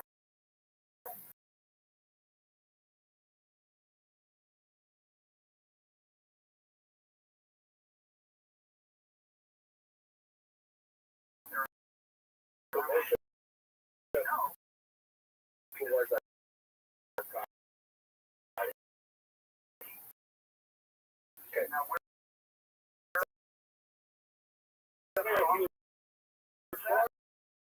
in most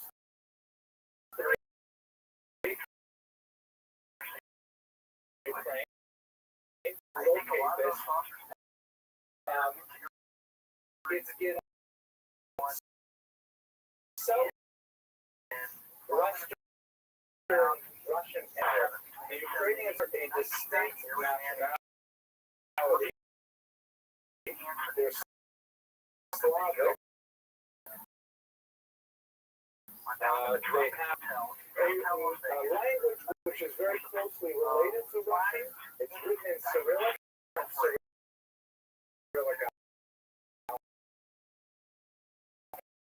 Ukrainian. And there has been a long history of Russians wanting to try and assimilate Ukrainians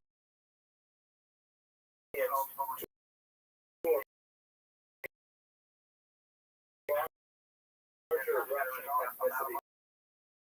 The Russians call themselves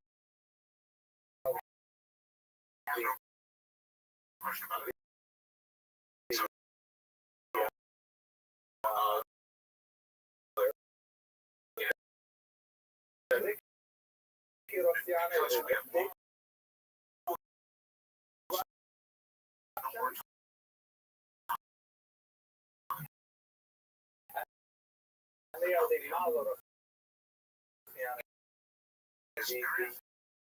small Russians. Younger brothers.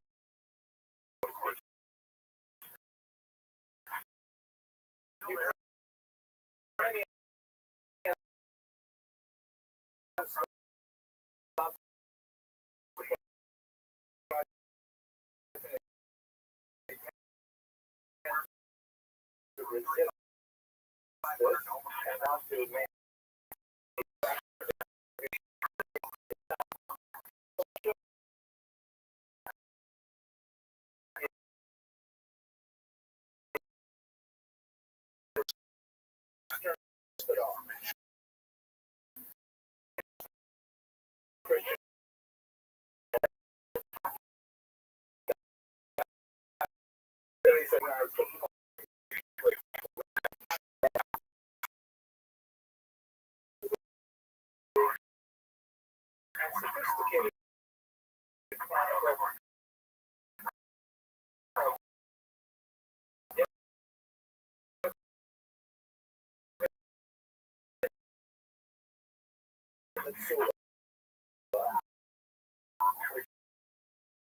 it's translated fairly well into English as abyss of this, and it's a very powerful historian and the pogrom. It's written with a remarkably high degree of sophistication that describes the tremendous suffering the Jews went through. It does not spare the Jews. The upheaval. Okay, so why don't we take a step back here and understand how the Jews came to Ukraine.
It's an unusual act of mentioning the kind of footnote.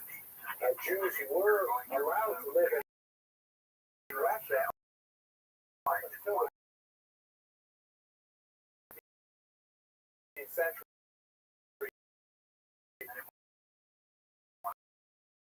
When there was a scandal in the Russian imperial court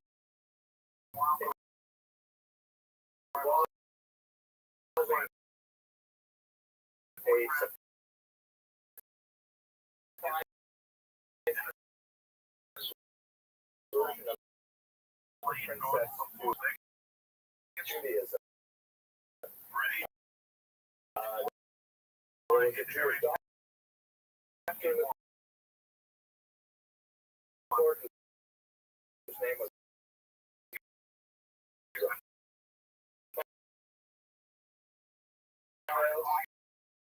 Ironically, because Raphael means money.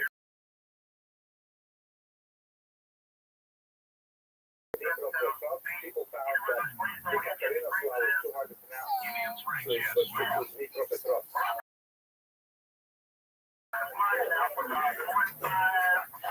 now you have significant populations of Jews. For another lecture, we'll get to something.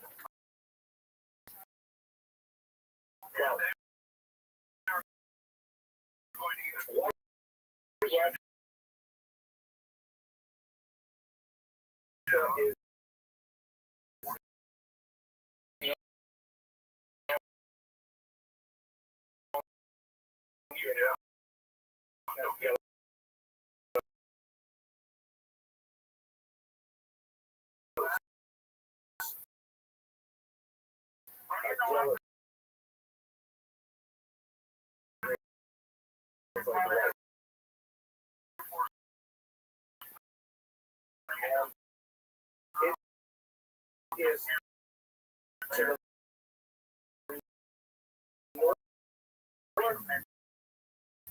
of Ukraine and to the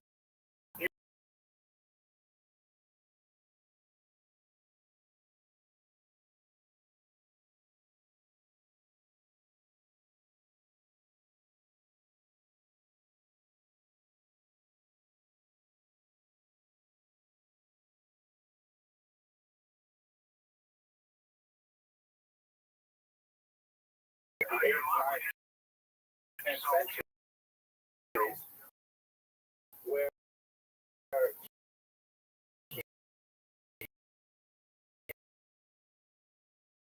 yeah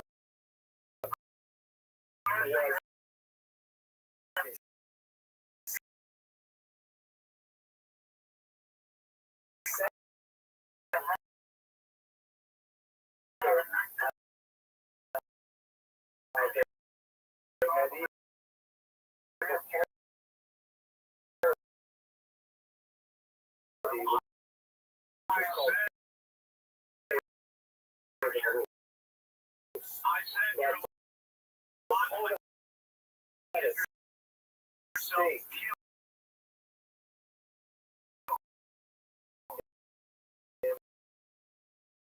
modern would really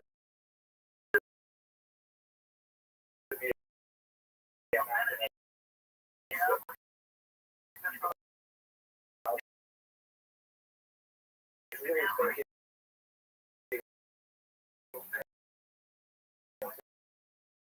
really thinking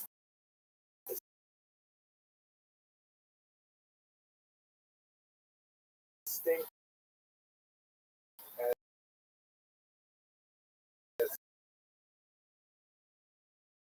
separate from all other people related. So there are two reasons why Jews pray. The first is because there is a dramatic rise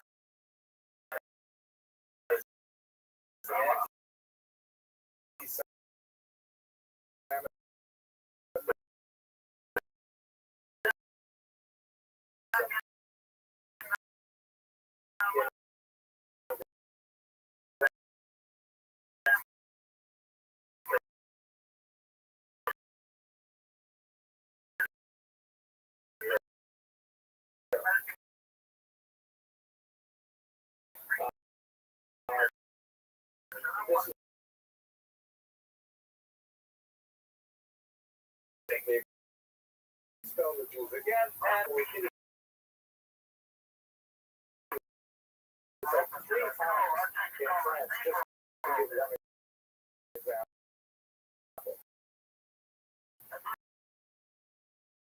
So, Jews are finding hospitable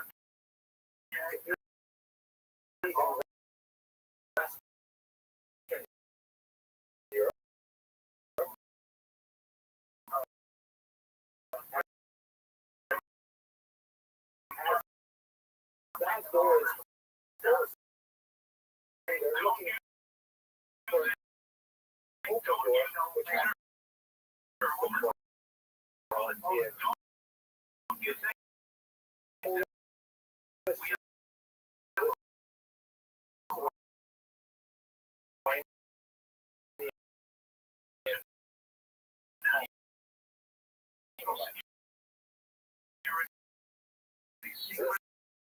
This is a rather interesting concept.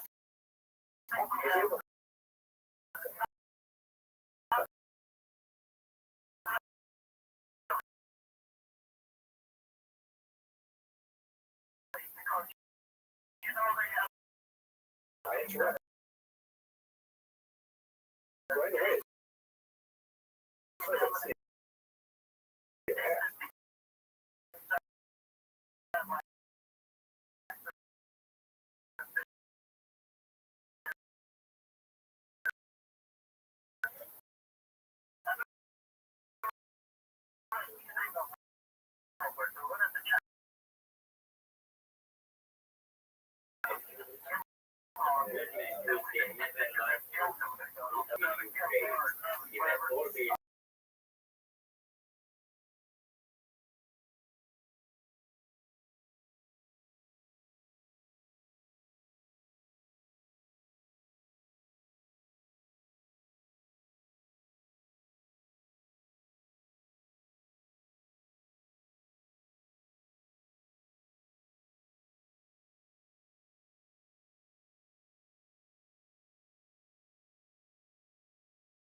Exclusively. Themselves political exclusively.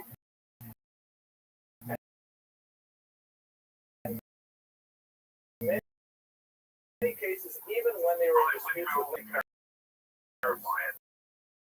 that's happened many times in Jewish history. What was unusual about the Polish-Lithuanian Commonwealth is that all of the municipalities in this massive region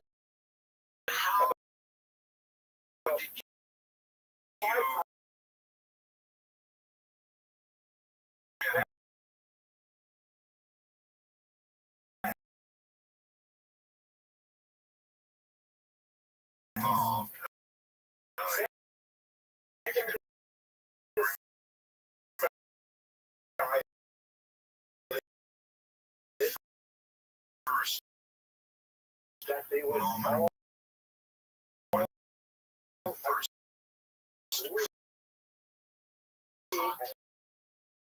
together with you regarding states within a state, a Jewish government that ruled over all the Jews living in the entire Polish Lithuania. They met 2 times a year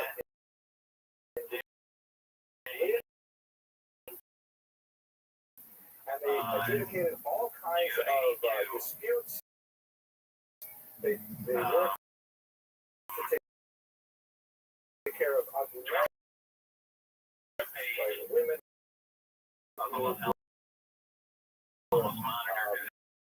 trapped in marriages.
The collapse of the atomic bomb care. Going in a lot of, some to get there.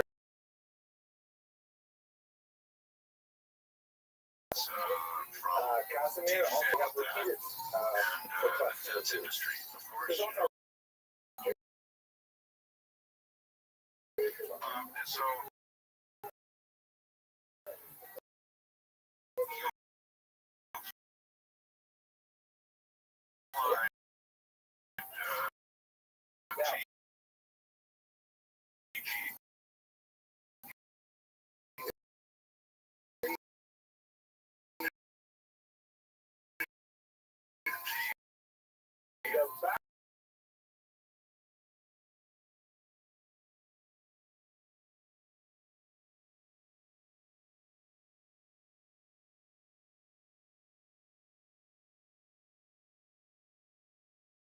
special project. And he can be whatever he wants. Vegas a long time. He has history also. The institution of serfdom was well entrenched. The serfdom is not exactly like slavery, because serfs are technically free.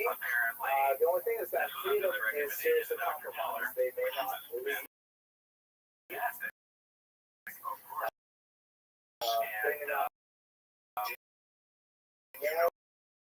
Without the owner's permission, and they are a certain amount of forced labor. So, for example, if you have a 6-day work week, they require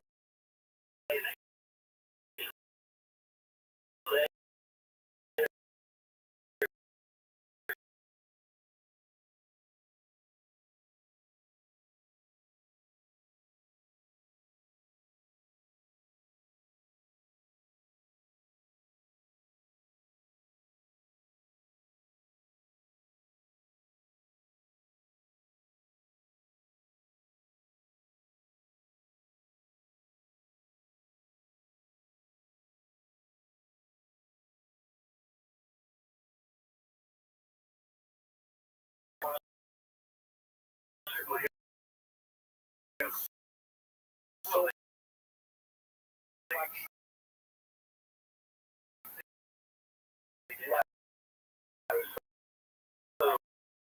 here.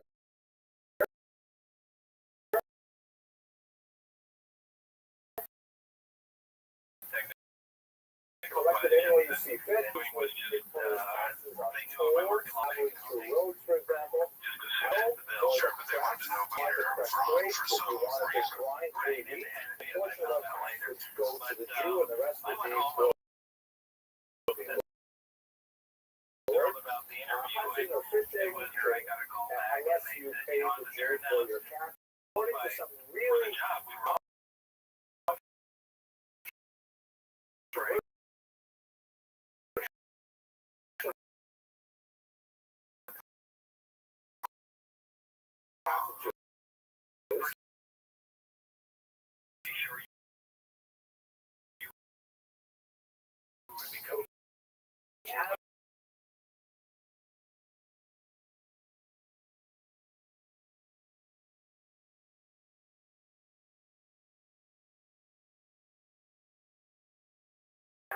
is probably very, very minimal. Because you can imagine a level of that could be developed. Very large in Ukrainian consciousness. At this point, the tale of bygone years.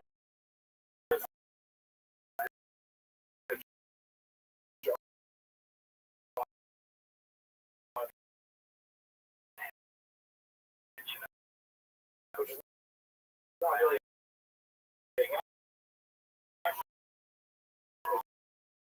the church Slavonic, which is not a funny story. I actually know a funny story about church No, Slavonic. I understand. I mean, by that time, you're being I like that in the Greek you're church. Las And it Vegas, would or tell are you these talking about long, being flown up there? complicated poems set to music that were the history of the Ukrainians. They were called Kumet, these songs.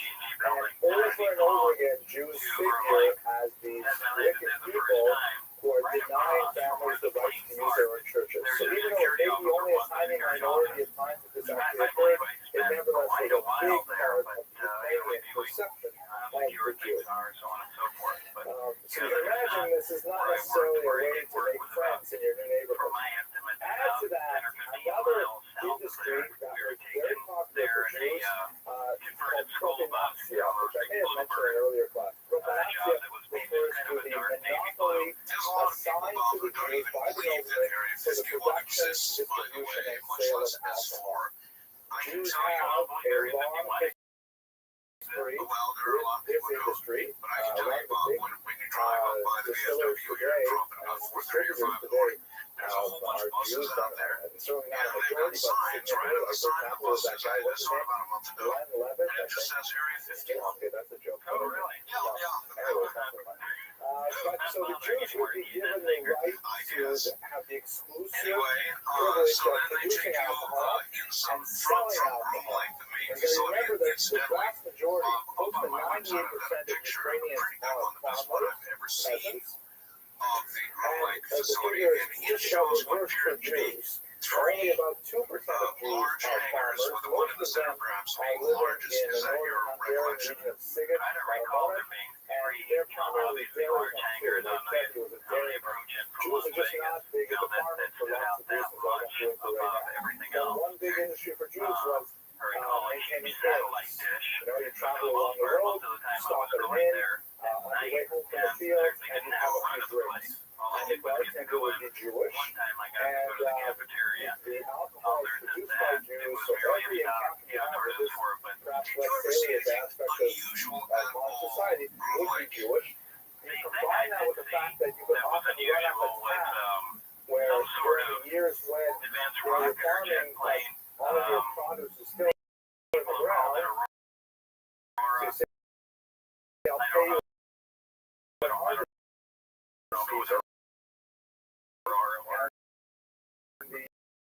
season. The bartender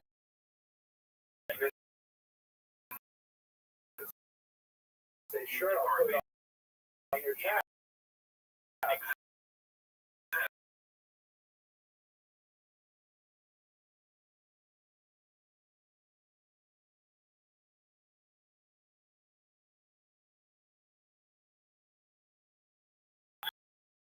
very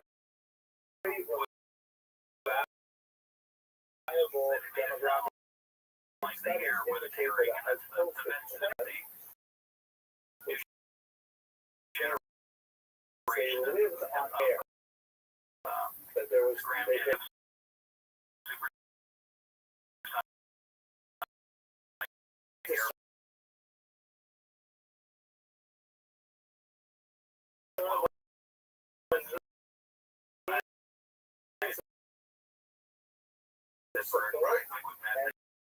somehow was no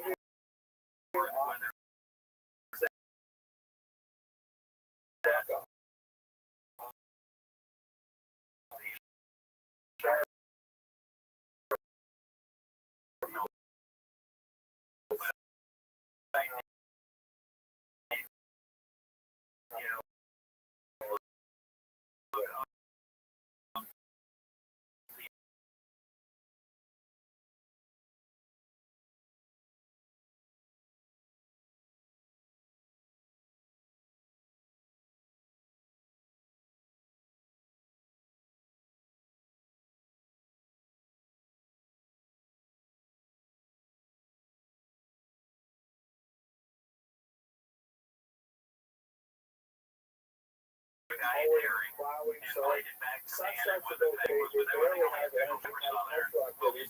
So the music region is overwhelmingly Jewish, specifically Klezmer, which comes from the Hebrew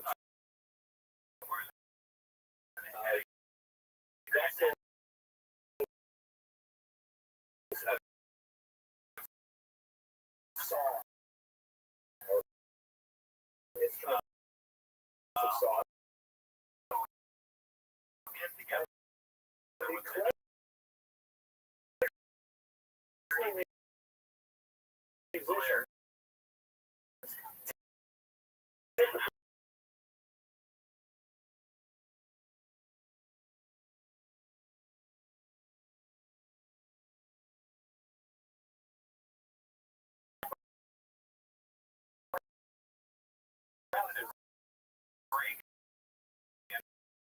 many of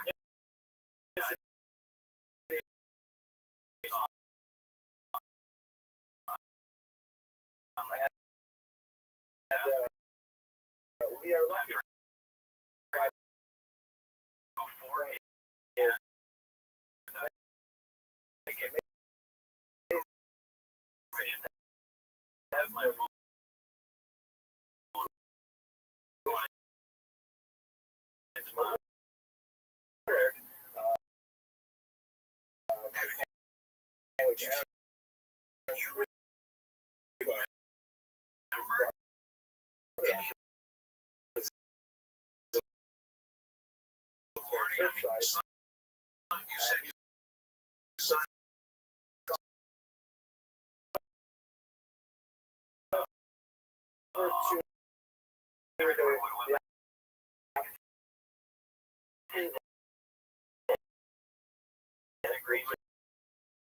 of course the main target we're getting to 45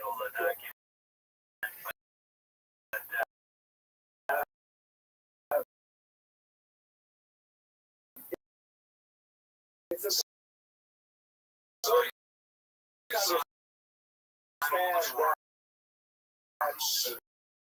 this particular region because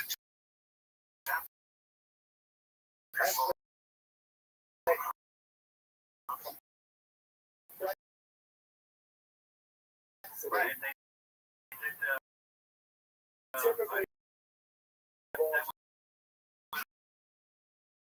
triangular it's never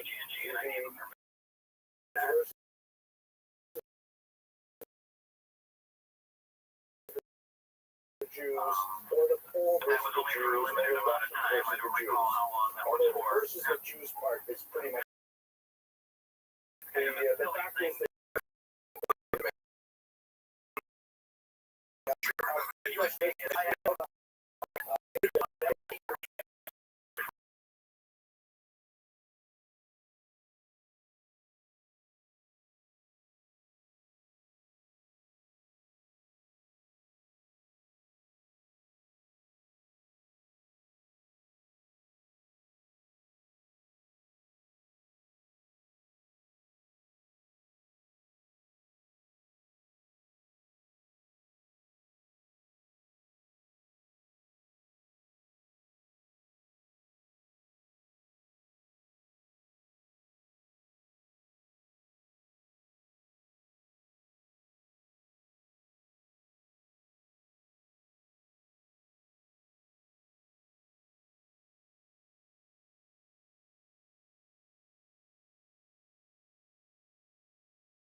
away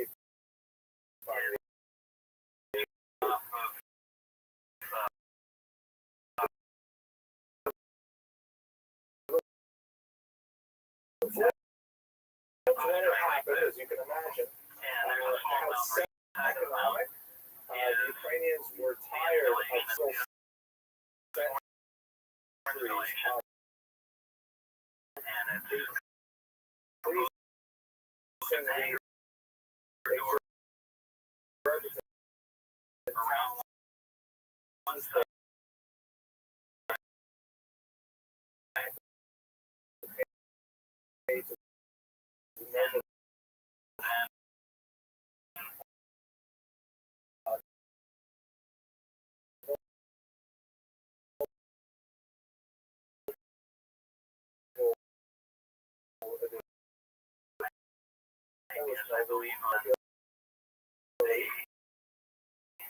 they were also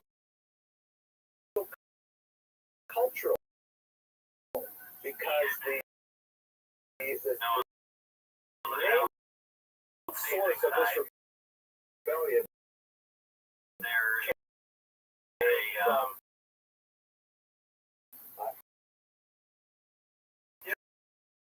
eastern Ukraine, the southern region of the Dnieper River, where the Ukrainians were looking to convert the Catholicism, and in fact a new church was created called the Uniate Church, which still exists to this day, and it's very popular among Ukrainians in America, primarily because that's where the migration came through in this country, which was a Catholic church, which the Pope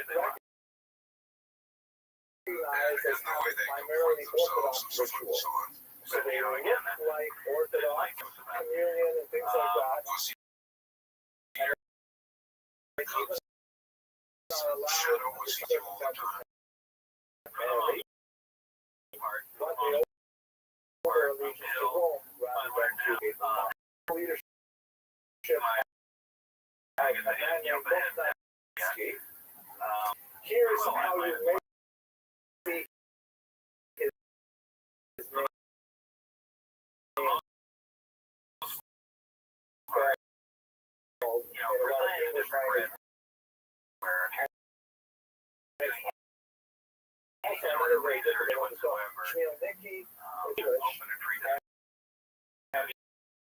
If you understand Polish phonetics, you'll know it's pronounced.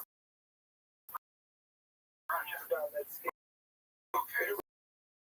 Not so easy to pronounce. But that's how I job. Snelitsky,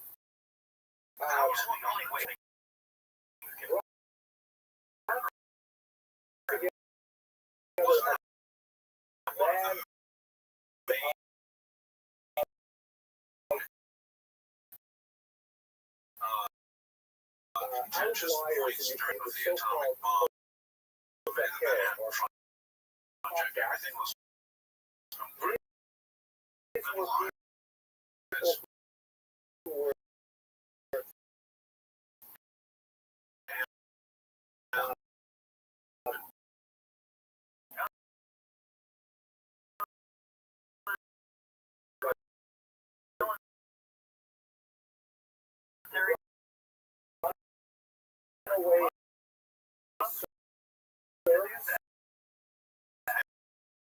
the so-called just they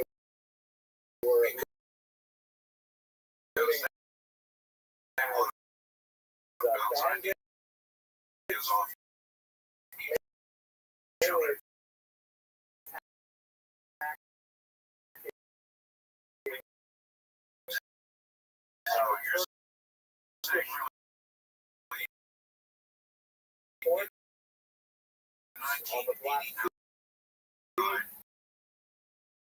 living outside the boundaries of official society. They will not participate I don't know that it was during the atomic age, but and they it was very impressive. They were So much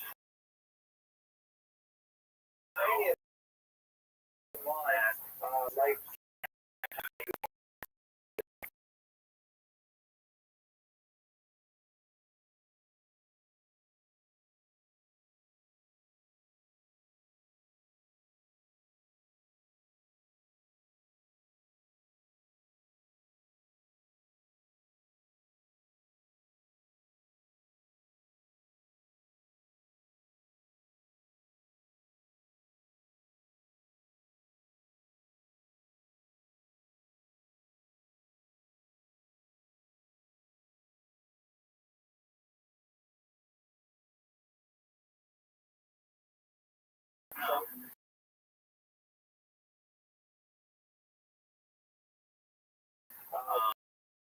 by the time you get to the 20th century, suffer from there were definitely other populations that suffered from the as well, accelerator at that but point, so really it's wasn't not a like the propulsion Holocaust thing. that is specifically that's how people understand it now. When I was about to The Jews, have my hands on as it, they saw this wide-scale peasant uprising, which, by the way, was only one of several major uprisings that occurred in Europe throughout the century,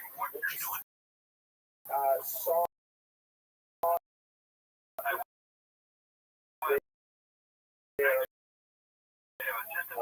allies that never had any minor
historians have estimated quarter of a million Jews died. I think the number is certainly far larger than the reality. It's probably closer to 50 or 60,000 deaths, which is a huge number for the second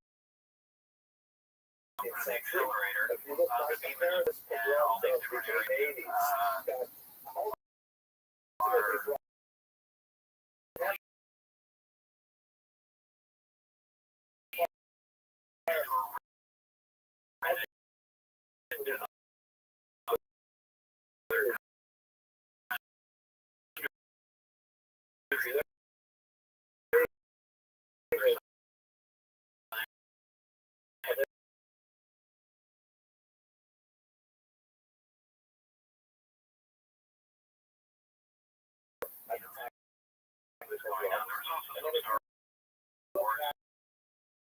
ultimately brought the balance of the demographics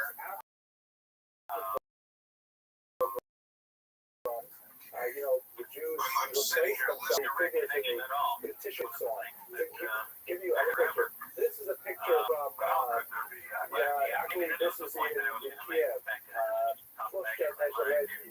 where is the Independence Square now. Right in the center of it, they have here, this is a statue of Khmelnytsky, and he's still riding on this horse that's raised up, and he's facing towards Moscow. Because ultimately what happens to Khmelnytsky is he defeats the Poles and he joins Moscow, which made him very unhappy with some later Ukrainians who felt that he defaulted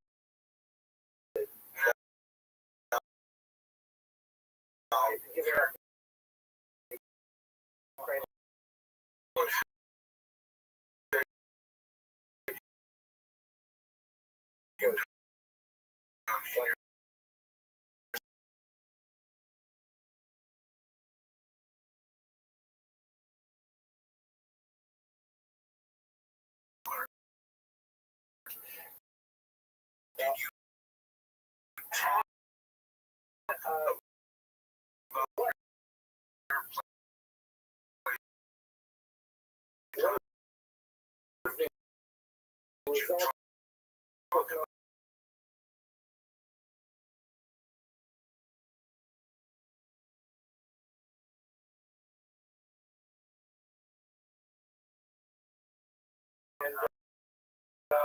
is the episode of 20th century, there were communities in Eastern Europe that had disappointment, the anticipation of the Messianic period, which is then replaced by these horrible pogroms, create laxity and an intellectual error among Eastern European Jewry that later resulted in the widespread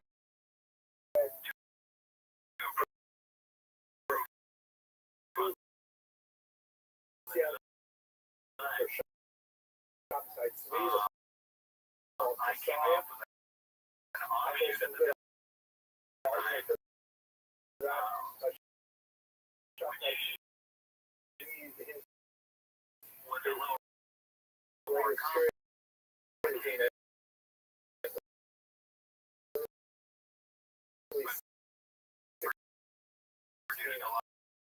experience so he's 18 months old. Some would say that Goetz, for example, who has a solace for understanding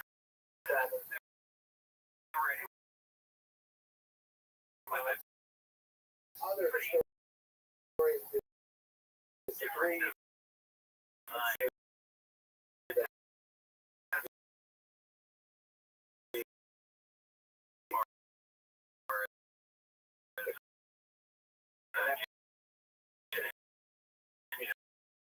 Between these events,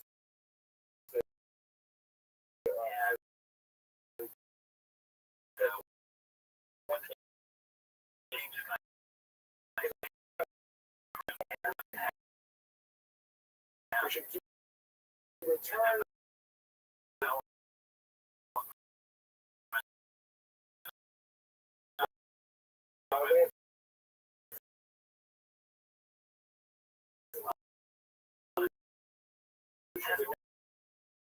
of Hanover,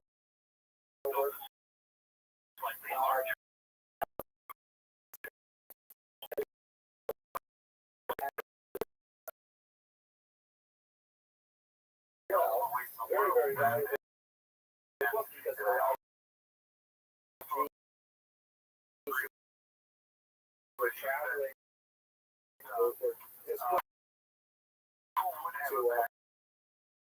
to communicate.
Yeah, they took my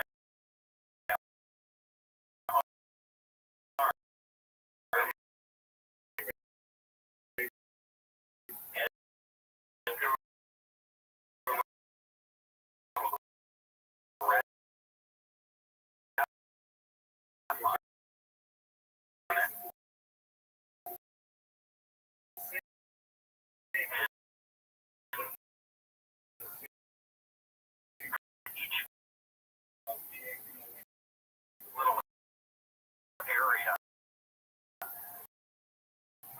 in my arm with the different little needles.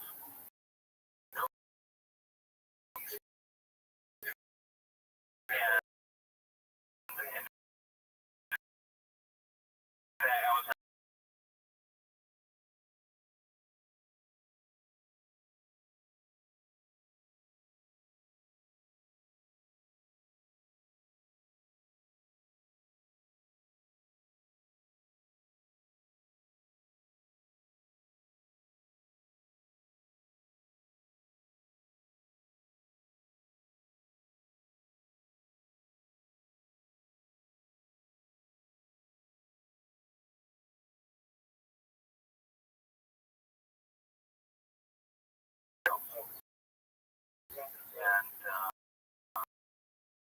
if we're going to be rolling around on them,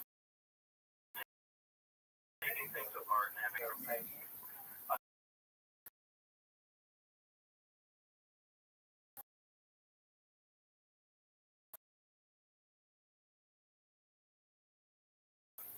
that in one hand weight against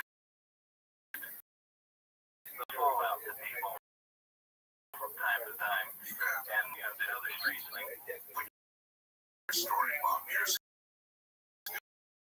ago, that wasn't known.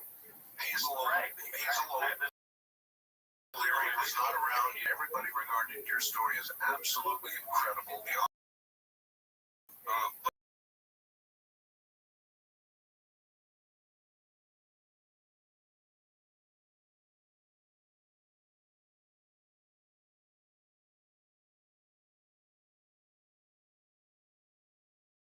Some of and some sites and businesses at that time,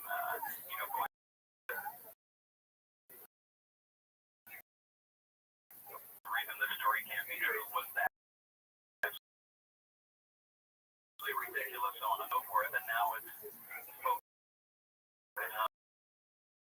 change. That's the one thing I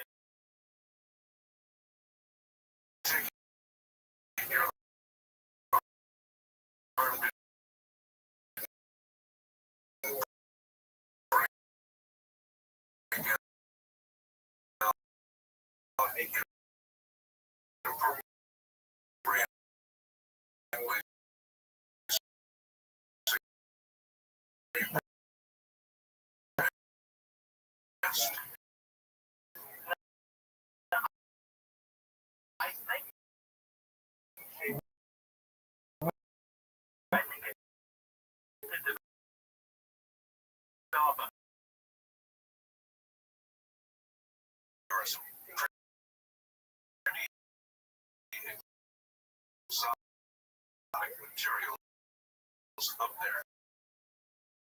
Actually, like, just remind me, was it right after that where I collapsed?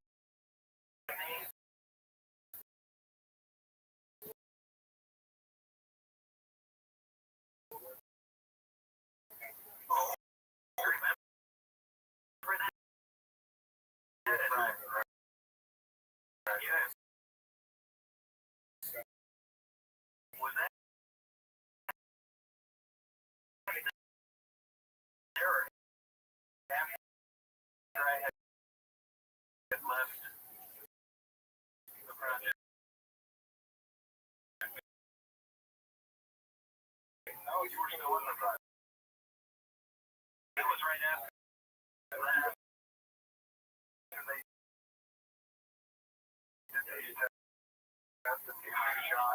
surprising. I never get that.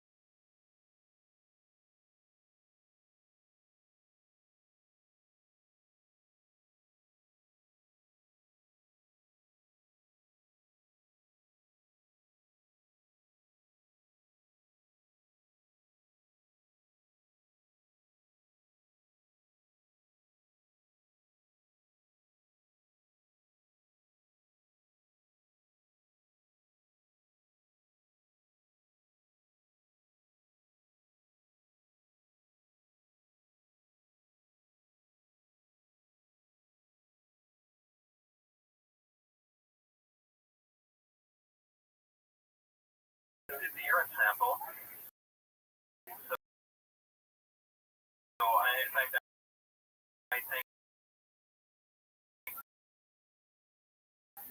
his conclusion was perhaps I passed a small stone.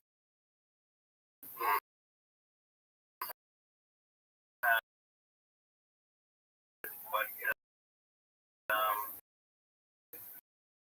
that never occurred. Whether or not that scenario is correct.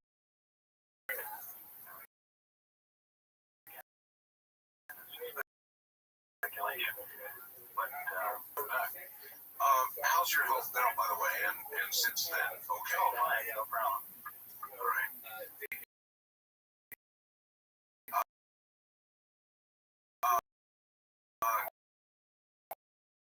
You pass all their tests. Pass all the next thing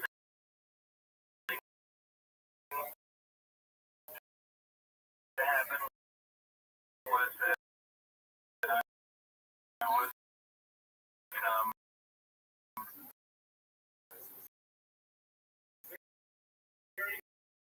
went into a room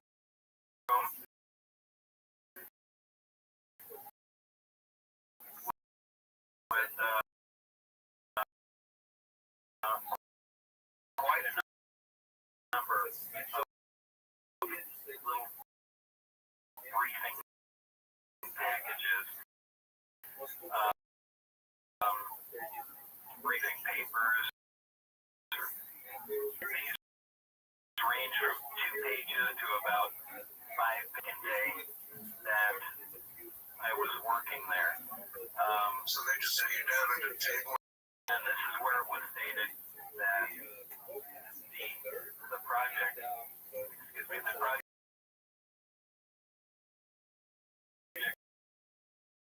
was essentially that of an extraterrestrial craft. That must be quite a line to read. The project. I was basically a nuts and bolts guy and certainly didn't believe in UFOs and thought everyone was crazy. That even considered the topic. I certainly believed that there was life elsewhere. Certainly life can exist on other planets, other solar systems. But I just don't very hard to believe.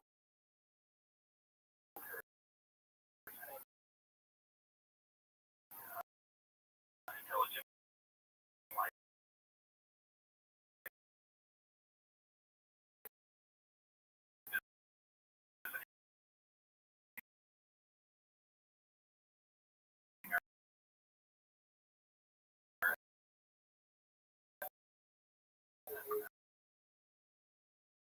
You would never had any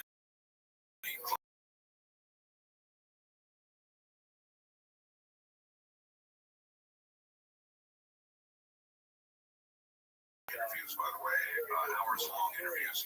Kind of interested to get your reaction to Colonel Corso's revelations about back engineering and insertion into American industry he did of artifacts from the Roswell crash. Were you surprised to hear about that? This is the first I'm hearing about this. Is that all right? All right, Philip J. Corso, Colonel. Believe it or not, I really am completely uninterested in the topic UFOs and never follow it at all. All right, well, I'm in the dark. This is a man who was given the job. He's now 82 years of age, by the way. He was given the job of, he was actually handed a filing cabinet by a general, and he was given a job of figuring out what some of these things were and introducing them into American industry, specifically Bell Labs and some others at the time. And these were artifacts from Roswell, and he is very, very credible. He wrote a book called The Day After Roswell. What specifically? What devices? Devices that led to, it's going to be hard, night vision scopes, for example, fiber optics, for example, the transistor, for example, a lot of leaps that, by the way, particularly the transistor, there's not much of a paper trail for. If you look back at the development in Bell Labs of the transistor, there's not a big paper trail.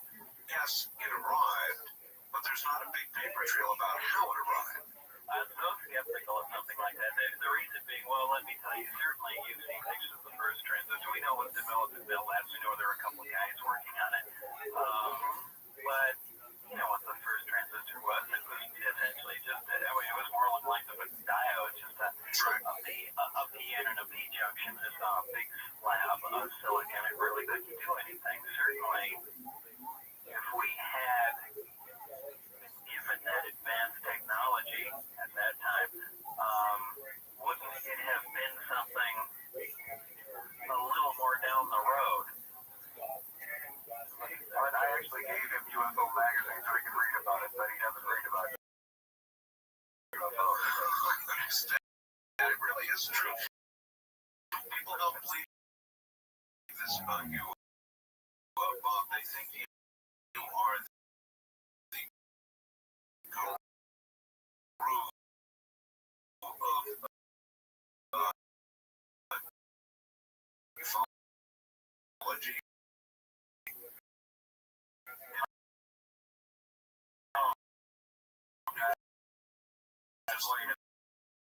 Get it.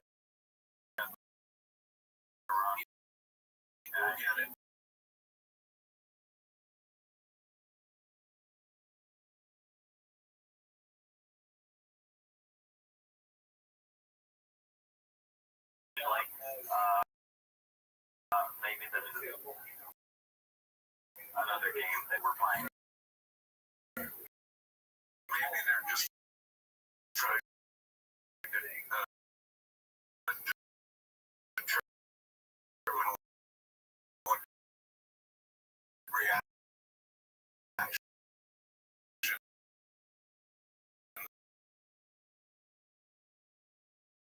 of people in science would be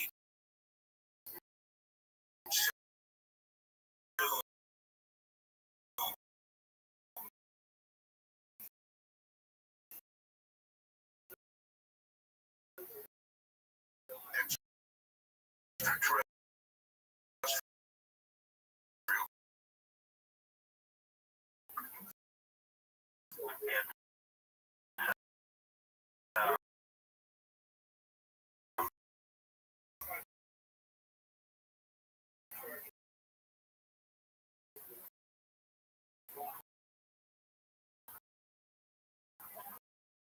You realize that your place that was designed for humans. Exactly. And it's certainly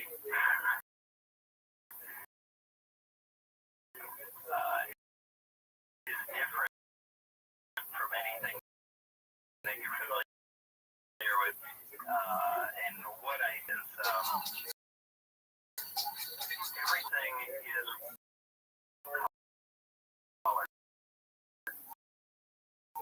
Normally, any area you're surrounded in is always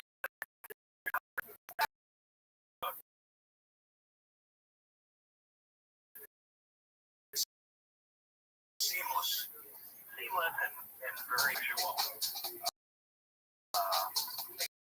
Again, no right angles anywhere. The structure of the craft,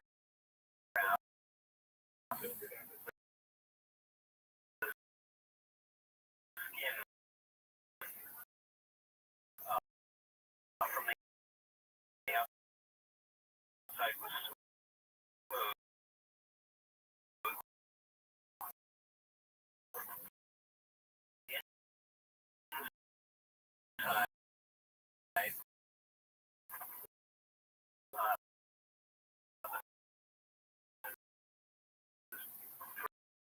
Very difficult to describe, but if you're inside,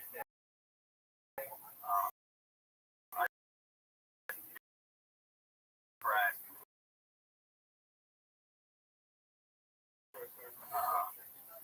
Out drawing a picture or saying something visual. There are three levels of craft. When you enter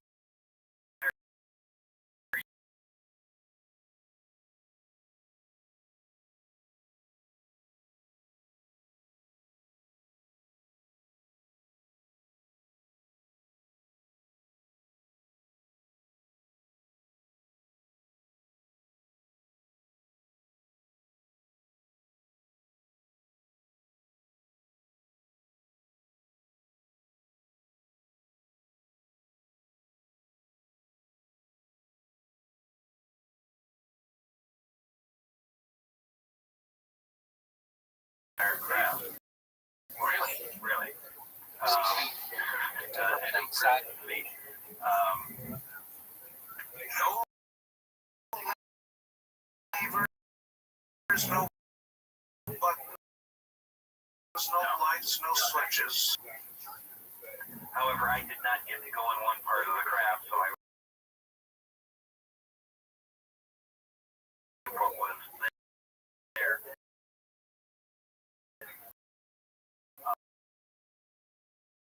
But I do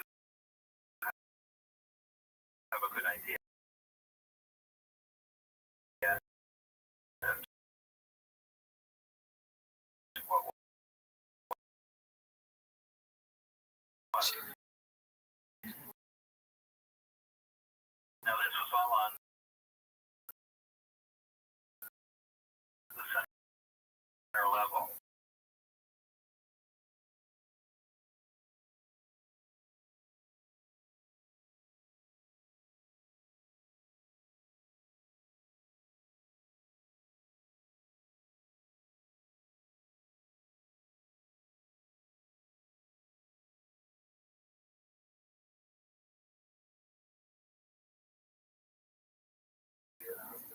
High-tech gravitational propulsion. Some solar, so forth, something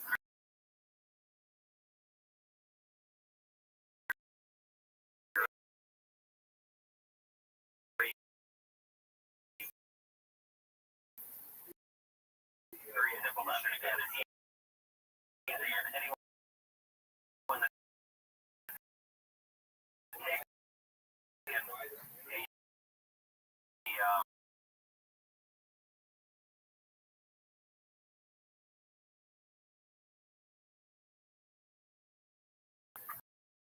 however,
operation.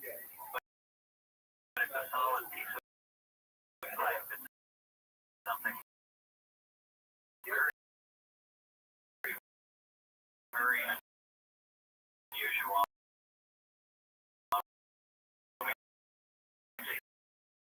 The same thing being used on the waveguide to the reactor. From what we could, well, from what we could see, applying an electric charge to different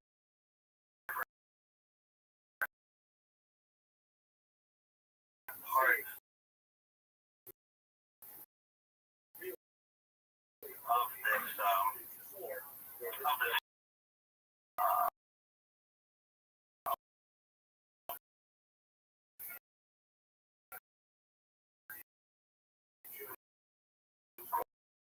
quite easily.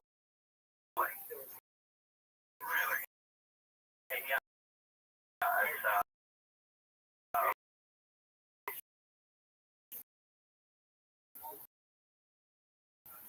again, something very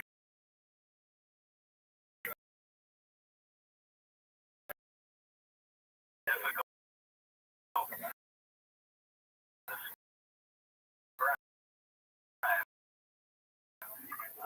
without drawing exactly how this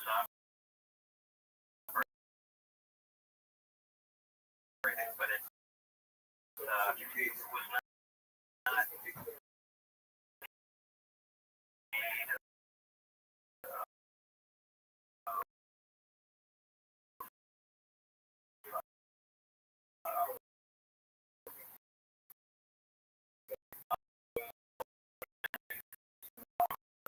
so.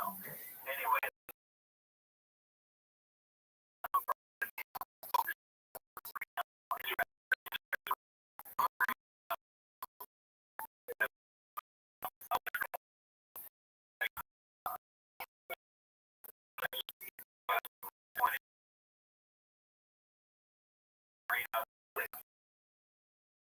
distortion, divot in time and space, if you want to call it that. The well is a good where the craft would actually, this is kind of be low or let's small, if you want to give it a name, but where the craft would actually usually slide downhill. Yes. A very awkward, strange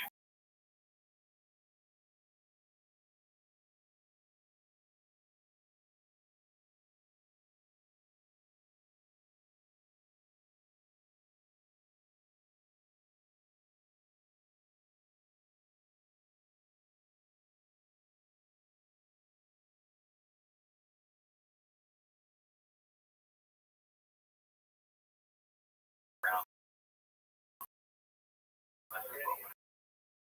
All right, makes sense. And then there was another mode.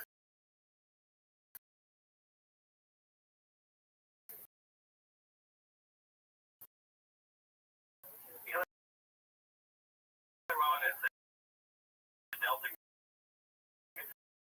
configuration, and this is how it normally travels.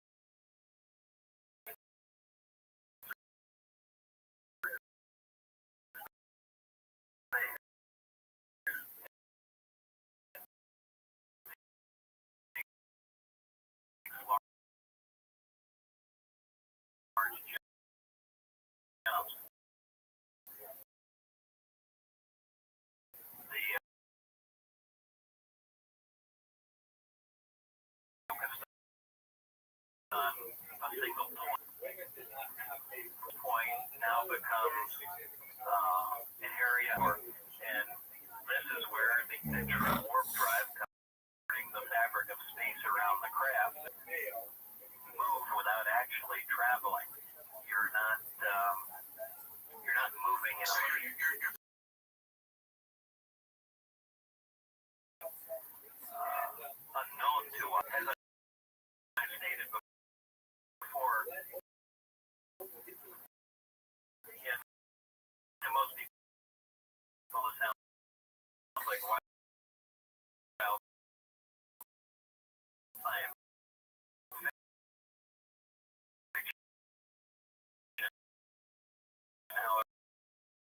we know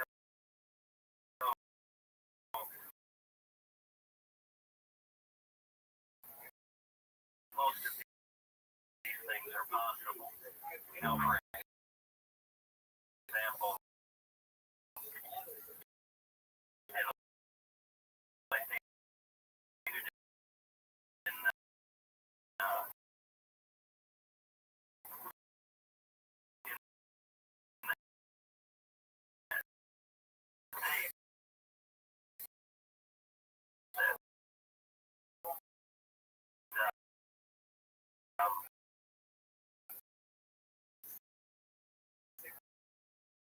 we can see you're bending space towards you by doing that.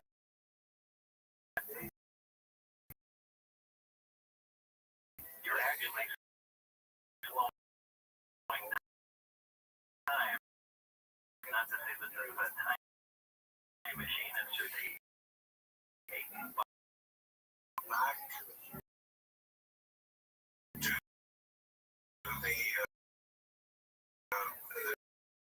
to the gravity amplifier. The rest of that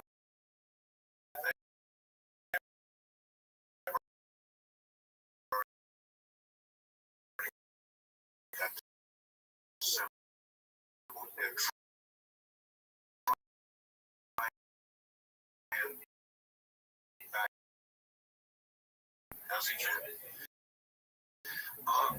Let's say bomb with in the interest of time, as you know,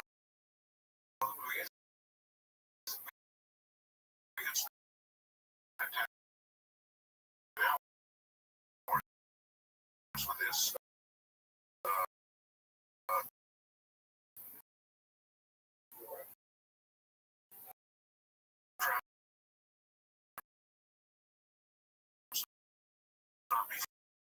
before you fell asleep, but well, we did make them go here.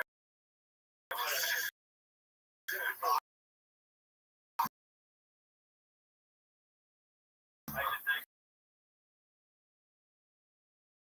and I got to read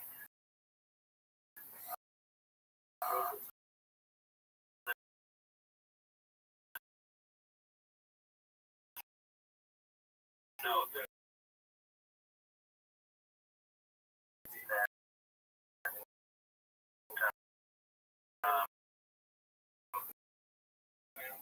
the gentleman before me had left. Did the reactor while it was in operation under load, and it was never very clear in their notes as to why anyone decided to do that. However, again, in the interest of time, I'll cut this short. But I think this is something. I think they reached a point of frustration, couldn't get anywhere, and went on from there. Again, this didn't sound very sensible to me, but this was the story that was relayed to me. Just something I thought I'd pass along. One other point too that has really nothing to do with this, but we were also static on the phone a few minutes ago. Coincidentally, now I have no cordless phone.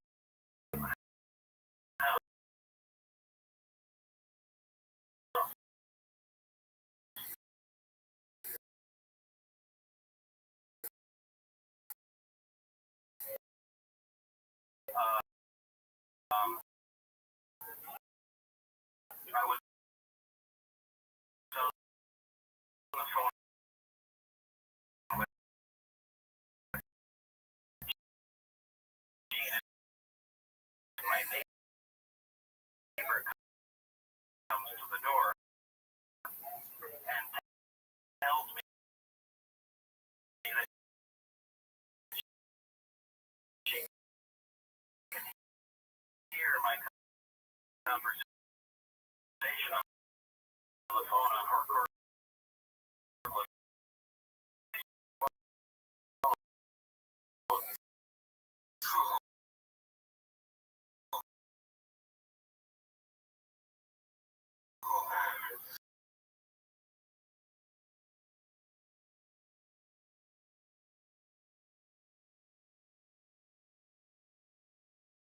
Fashion along the space plate, then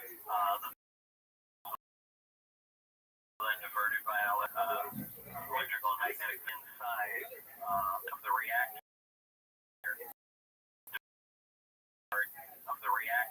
These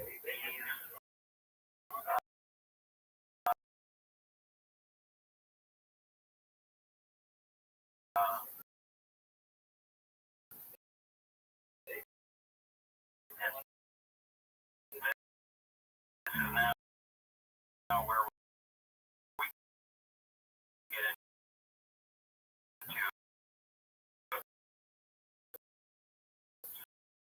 something material.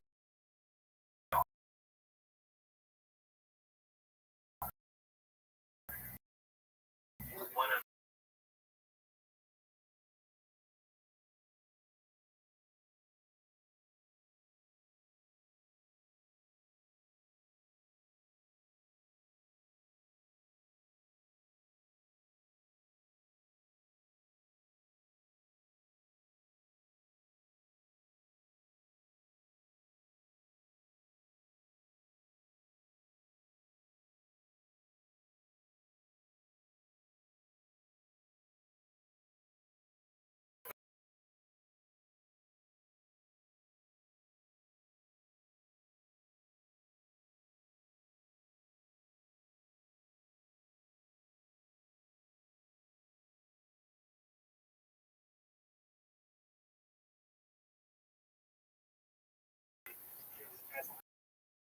I heard a story. I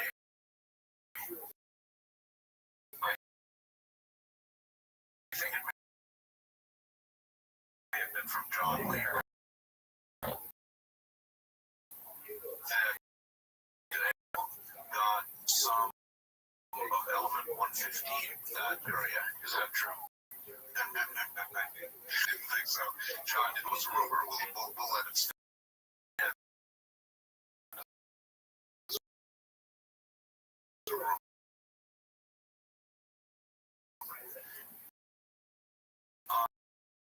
All right. So, 115.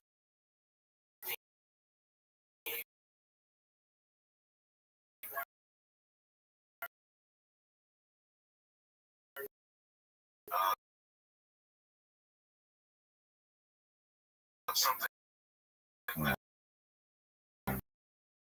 we don't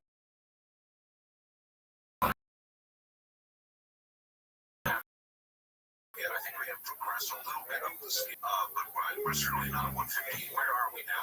Yeah, the last related was 112, and most of the more recent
Okay. The reader says this.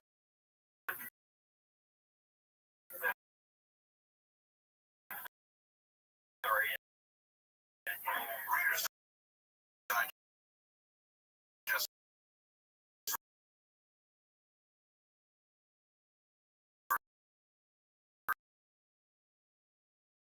Yeah, Reader's Digest.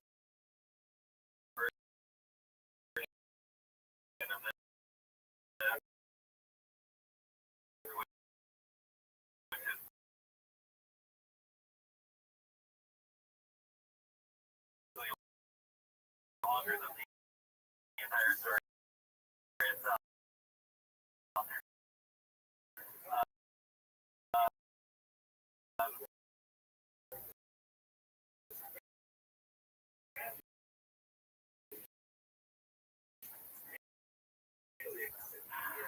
You want me to tell?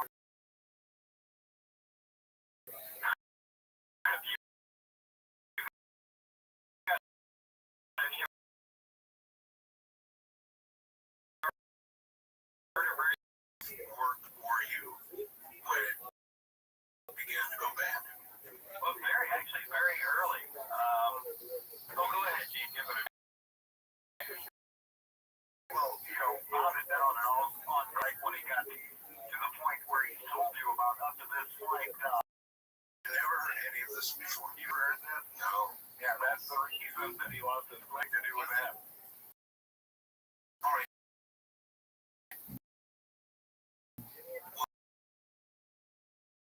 Well, you had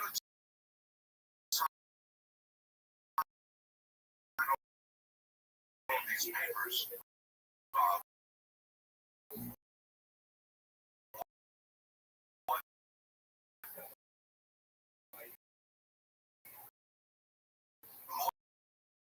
Motivated you to go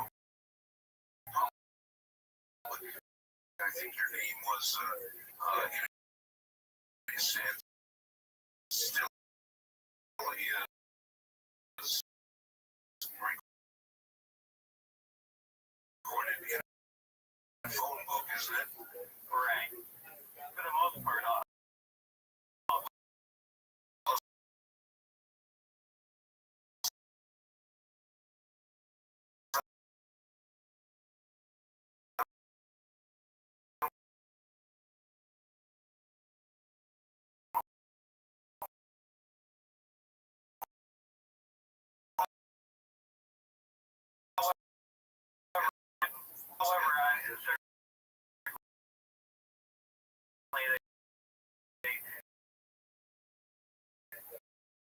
they could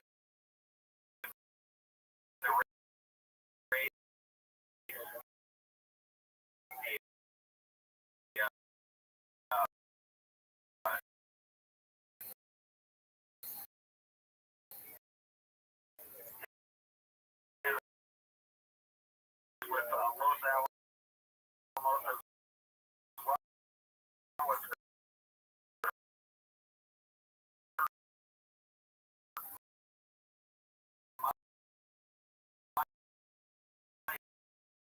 here, which were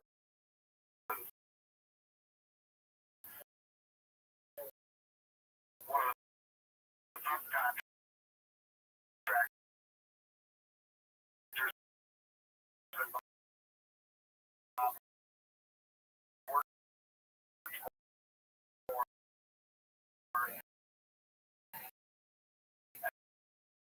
and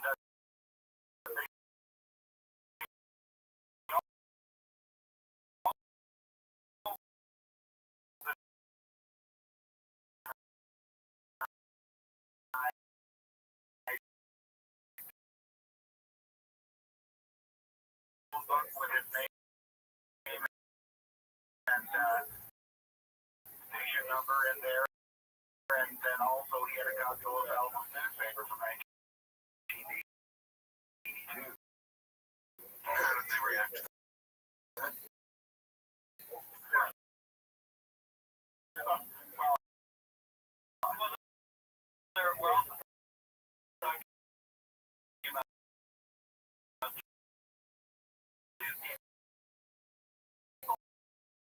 when I was initially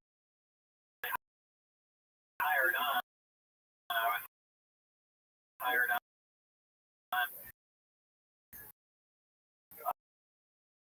my head hunter, essentially, for Los Alamos. And I worked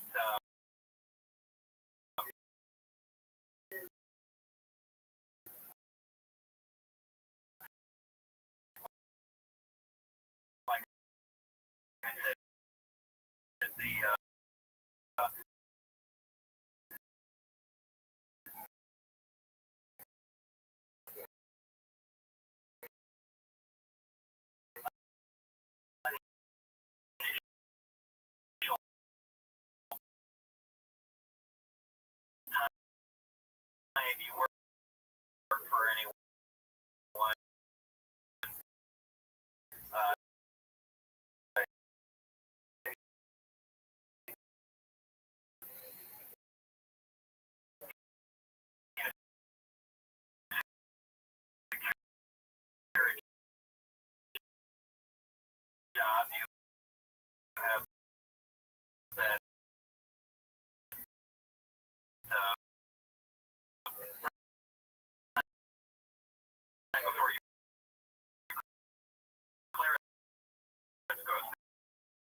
job with Los Alamos National Lab. What kind of work? At the Los Alamos Maze on Physics. It's been quite a while ago. But at the time, we were running experiments. It was a lot of fun working there. They're very strange town to live in, but quite a bit. How long were you with Los Alamos? Los Alamos, I believe I was there only a couple years before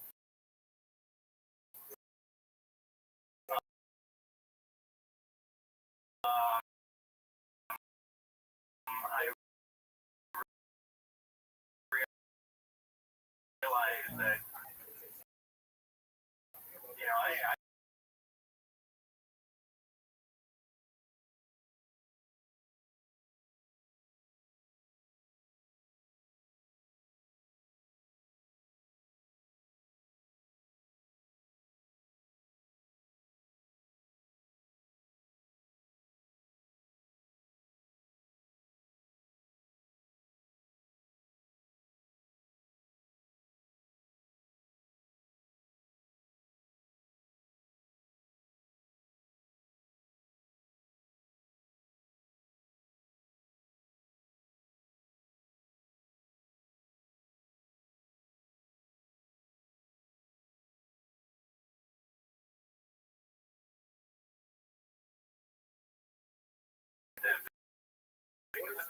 and we were awarded a government contract about 4 years in a row, and things were great. I did still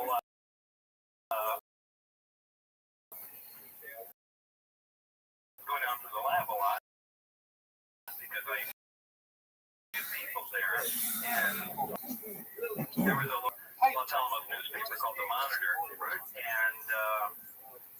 at the time, the project was really into building things with jet engines that have been built. Really? Yeah.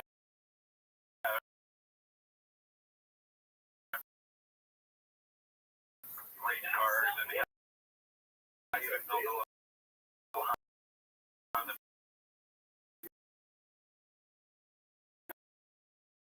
passenger car, the jet engine.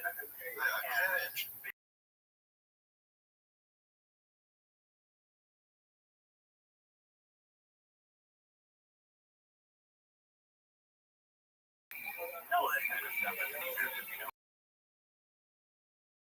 what you're doing. Well, I mean, for example, that's a little trust. Yeah, but it didn't. Well, right, it didn't. But it did.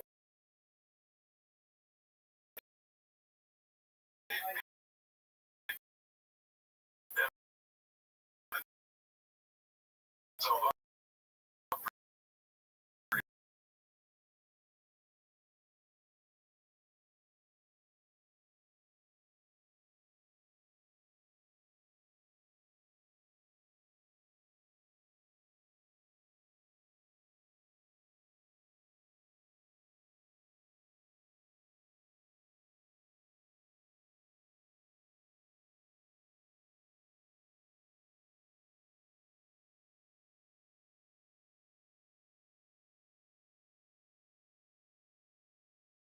car over, really, and I kind of asked it to make.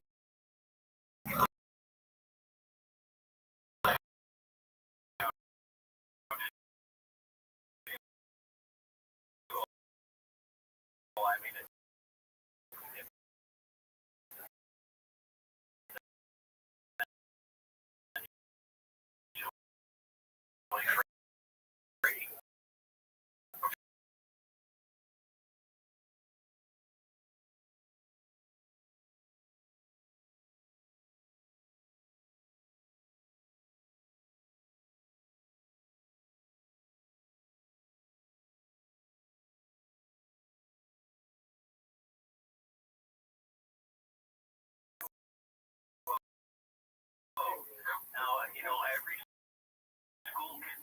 take a glass of water, add just a drop of salt in there to get the ions moving around. I take a 12-volt battery and put the positive and negative leads in there. So lead with twice as much bubbles as the each two.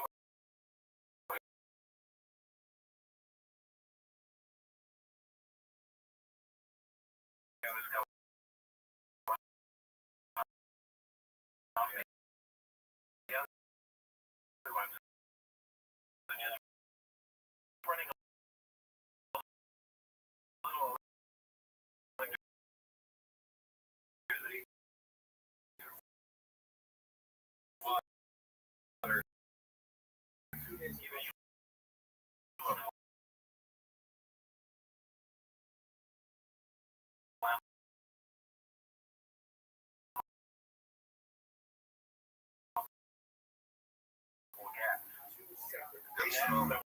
And what that did was during the day, it took and cracked the hydrogen, using electrolysis set up, right? Cracked the hydrogen out of water, and during the night, yeah, but the tank only produces as much gas as the car needs at the time. The way that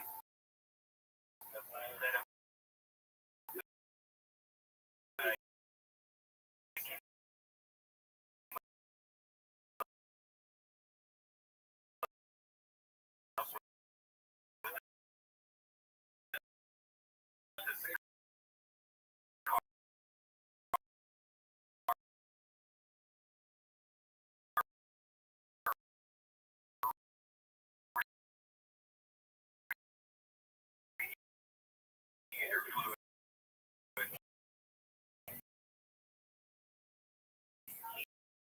heats an outer jacket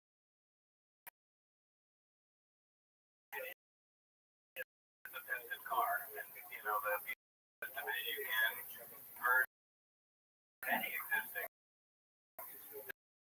piston car to run on hydrogen.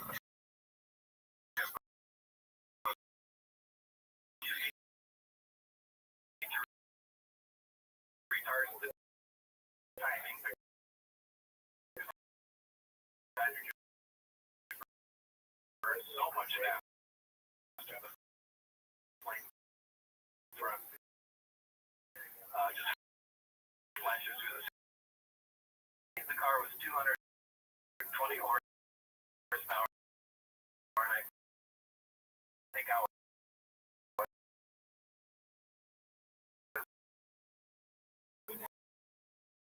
down to about 150 running on hydrogen.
luxury.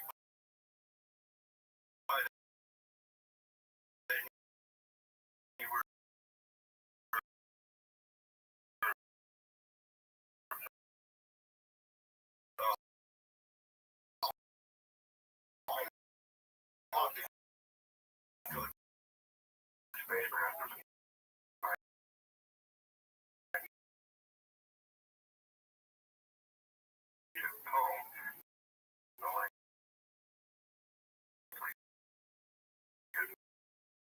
something lightning directing twice that place is pretty small. At least it's inflation, whether it's true or not, mathematically true.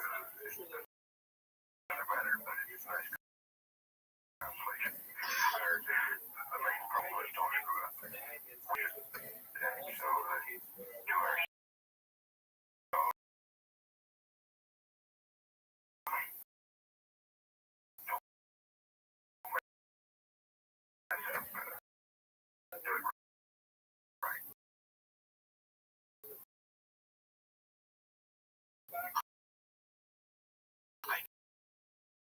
Yes, my simple question was,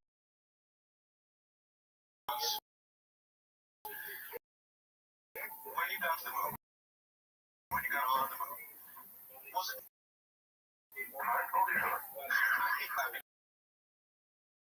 was there time in between everything you had to do?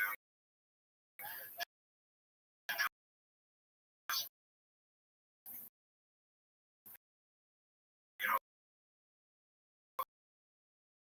sort of start sequence. Fortunately, we didn't have to use any of them, but we had several different back. So there wasn't much thought that anything fresh. Well, there was a lot of thought. Started saying, and supported like I'll go back to scientifically there was plenty of reason to go back, and eventually we will. But we have to garner the public will, public and political will, and financial. The Senate 5, that's what you wrote on top of. That was quite an incredible booster. How much thrust did that come? A little over 7 million pounds, about 7.3 million pounds. It's hard to imagine what it's like sitting on top of a giant firecracker, isn't it? Yeah, I compared it to the vertical subway ride, kind of shaking, rattling, and rolling as the gimbal moves the vector around. With acceleration, you're being pushed back in the seat and never move firmly until you reach first and spin out and yourself within 20 seconds. How many G's did that? That's too many, a little more. There's an island top and relative flying engine. The emergency re-entry that pushed you up to high G loads, potentially up to 60. The line and G. We practiced that, and it's not comfortable, like I said. Practice emergency work. What is human endurance for G's, roughly? Depends on how you're taking and transferring G's through the body, like what we're taking it. You're going to start to black out above 16 if you sustain it too long. But you can take your short the impulse higher than that. You may tear a few blood vessels. I don't really know what the absolute limit is. They tested that on the white sands.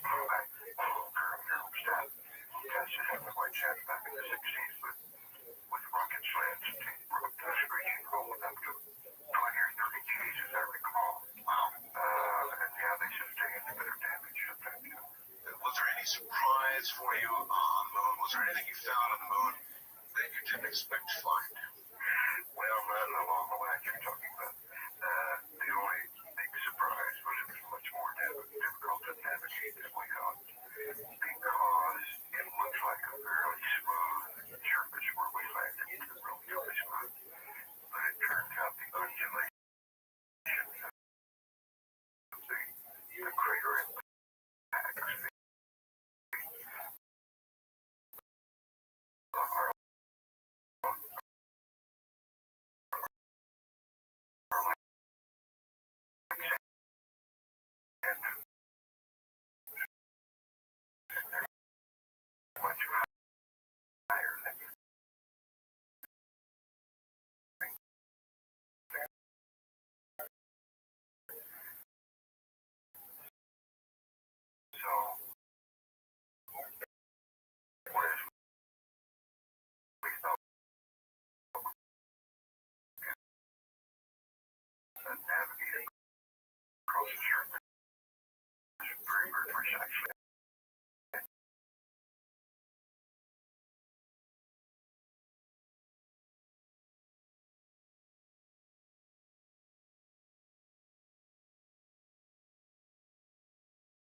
Our parents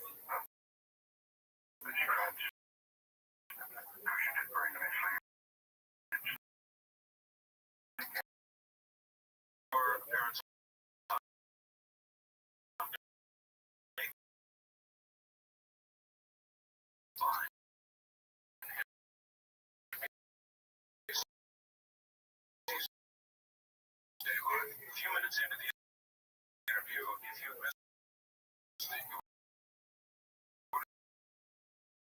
missed it, commentators remarked that Dr. Mitchell returned from the moon with a cup of secrets. I'd like to know if it's true that there are some secrets. Other facts. He says, don't ask this directly. You may not be able to broach the subject without causing some tension between you and your guest. Edgar Mitchell's company is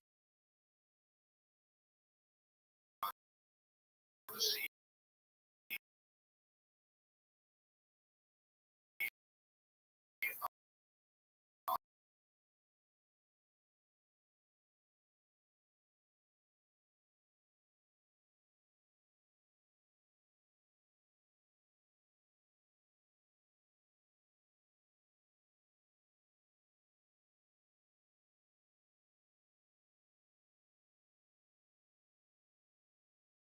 George Bush was in the CIA at that time, and a great deal of work was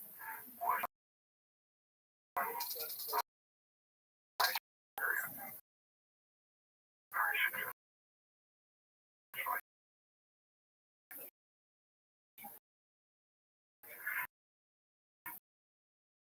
And as a matter of fact,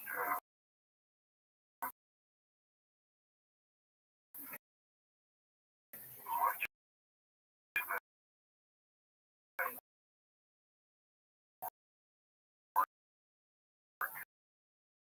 has just been declassified and released to the public within the last few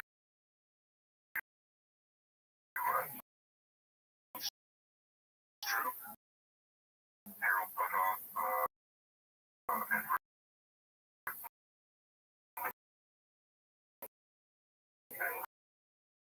Russell Cardwell have written several things. Just this year, after 20-some years of secrecy, not all of that work. And very successful.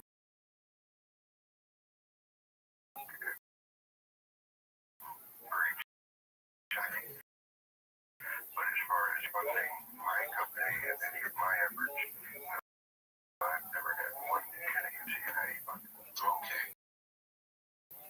You did conduct an ESP experiment. It is now known. What were the results of that experiment? What you do? Well, the Senate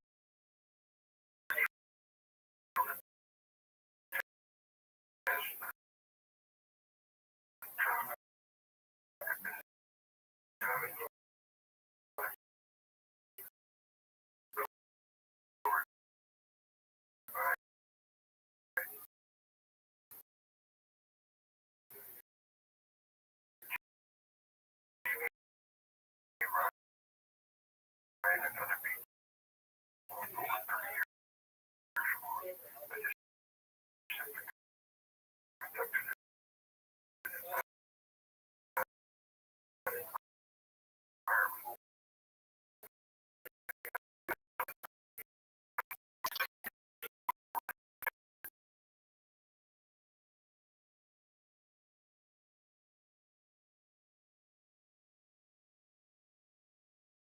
On Dateline virtually suggested that you think your opinion.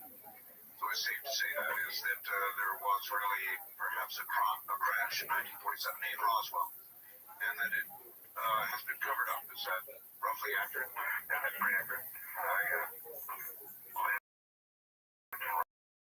Roswell at the time.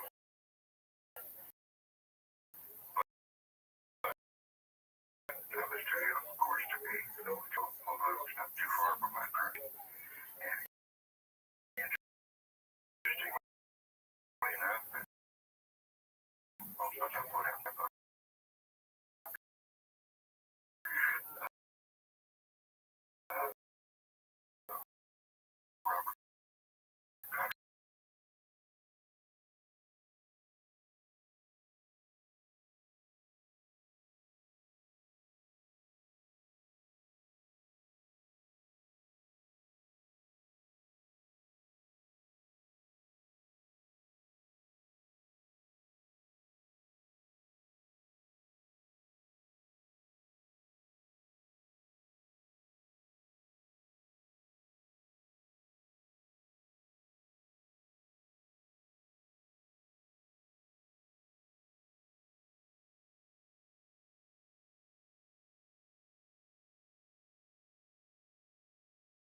With secrets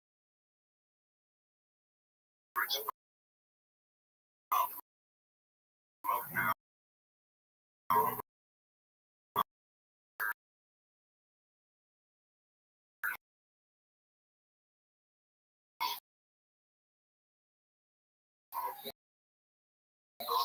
And he presents photographs, including one I might add, you on the moon, in which he claims reflections in your visor are he said, this was the Washington Post said,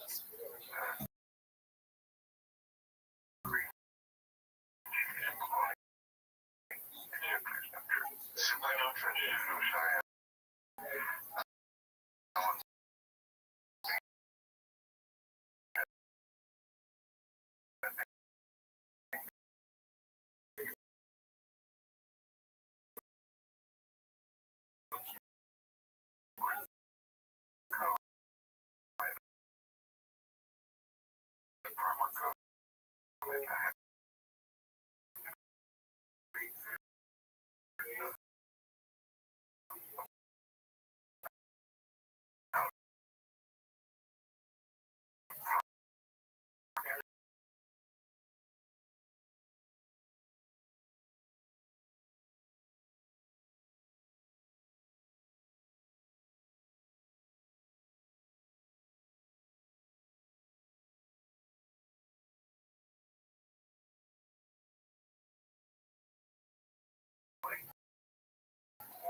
Is this a theory that embraces virtually folding space so that you in effect jump from point to point?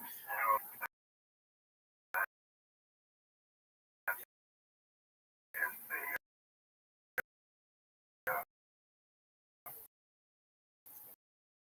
wormholes are tunneling.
if Roswell really occurred, if there really was a crash of Roswell, or there others, or are others to visit.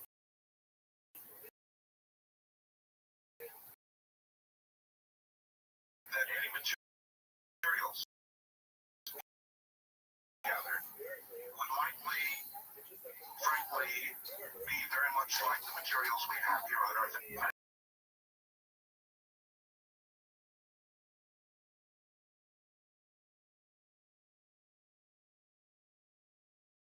Are correlated with each other. It remains correlated and subjective. And I trace it up to being responsible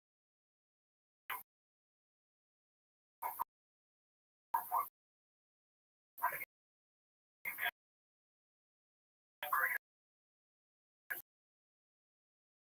says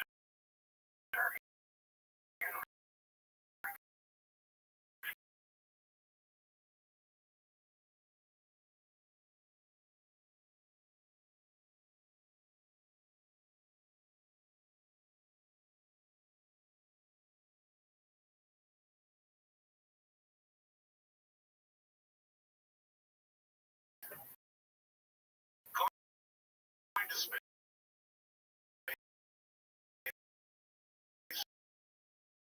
Going to the moon.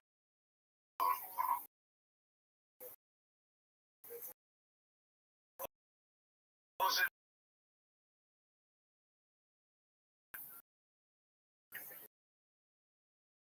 At some level, a very spiritual experience. One man describes what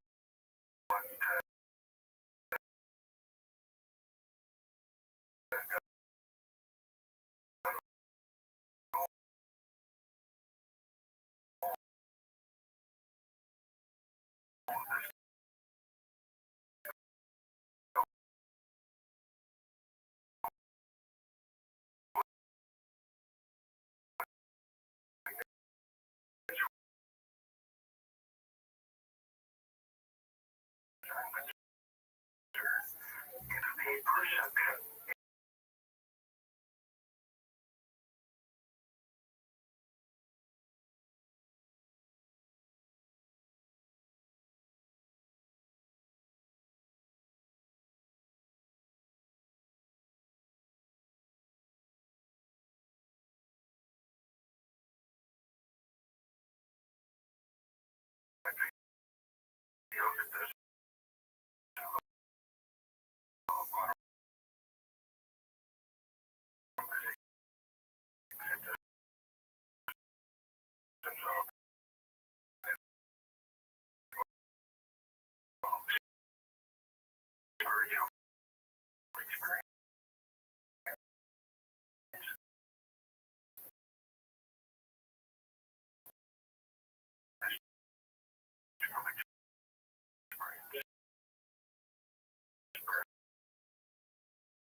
Well, surely many are, and I get it. But there was the Bruce report that suggested a great many people in our society would not be ready. I think that's probably true, but not nearly like it was 25 years ago. It was a study done by my own demonstrates that. As Bruce would do it, three different groups called the moderns and the postmoderns.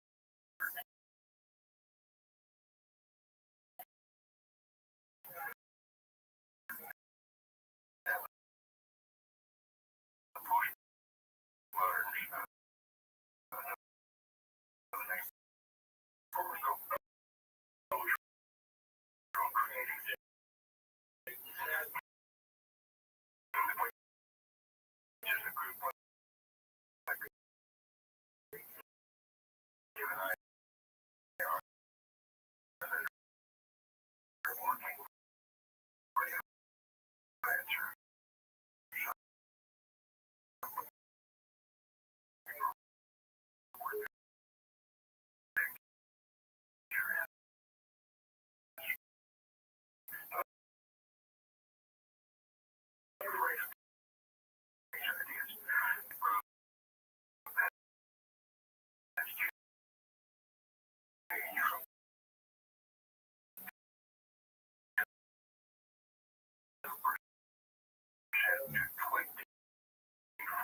in a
And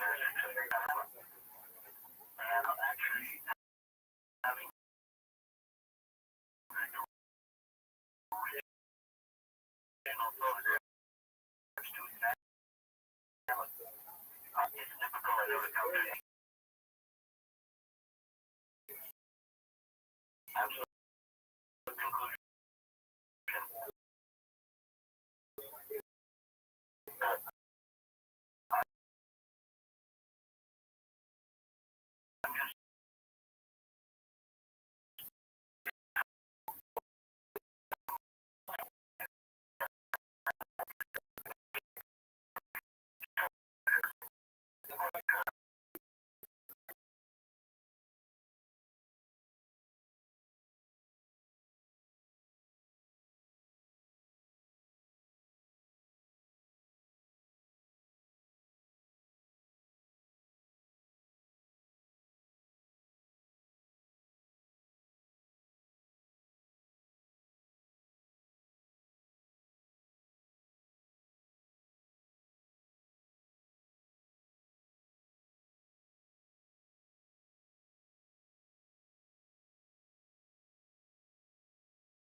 Therefore, any atmosphere that it ever had, according to the genes theory,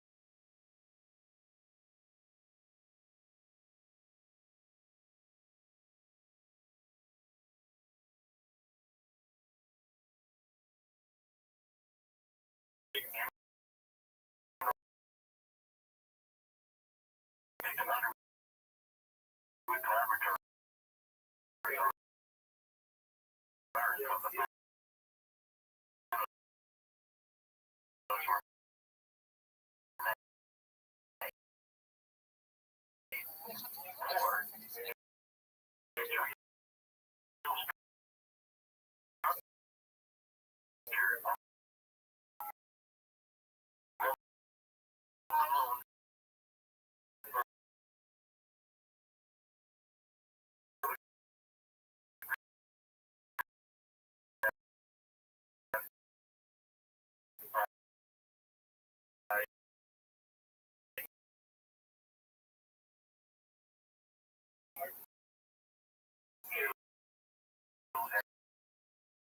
and the art form, the science here is to discern which of them would implement it to the most straight up experience. We know that at sunset and sunrise, the sun looks distorted, the moon looks distorted, because you're looking through a long air path, a lot of air, roughly, I think about 600 air, on the moon.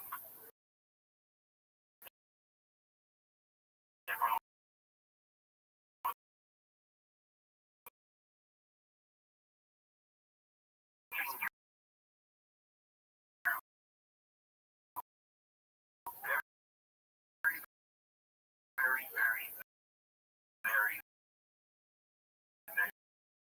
very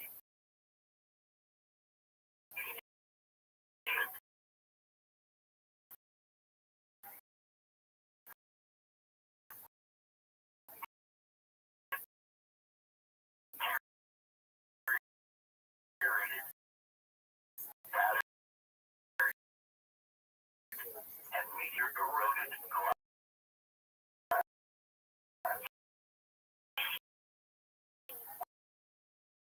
which is the model here.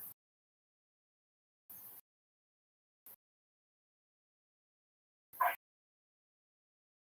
St. Thomas,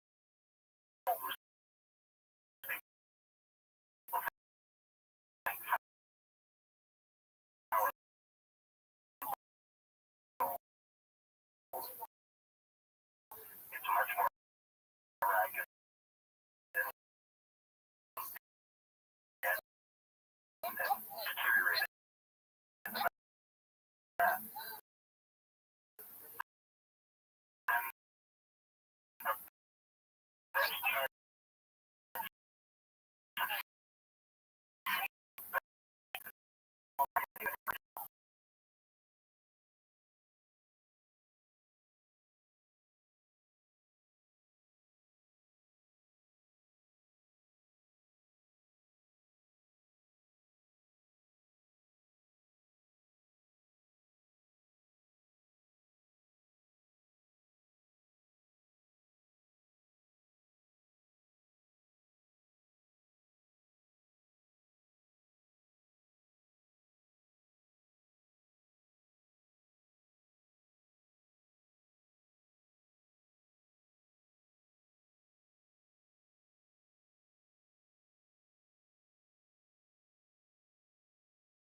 got back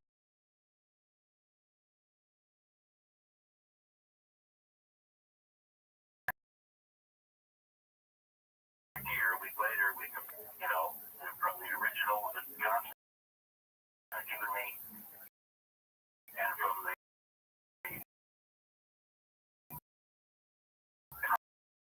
copy that I didn't even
facilities and the digital imaging facilities to do precisely that, and most important, the key manpower. Ultimately, by the end of the summer, we will have been able to do exactly what the spot checking from some of these frames looking at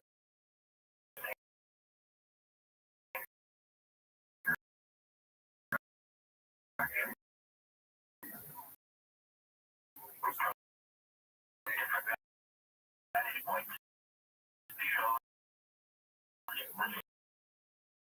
same.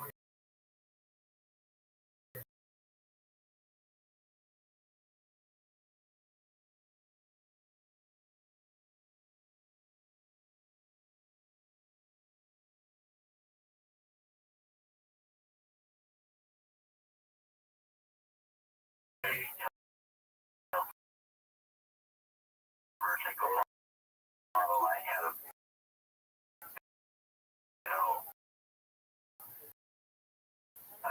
glass purchasing. I'm just going to throw some numbers at every 1,000 feet. Something comes down on the surface. Isn't it a 1,000 foot gap before the next something comes down? I look horizontally through.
we are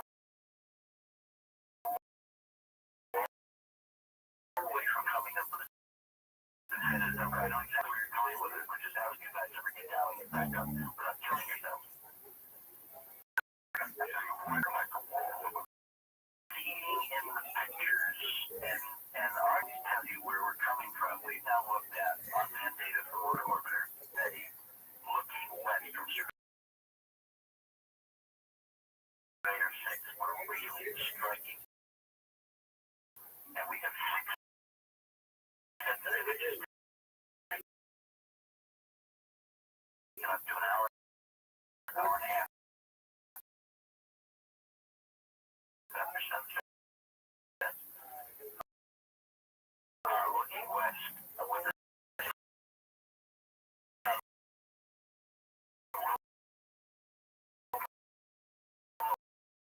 horizon, where there's stuff to be seen on the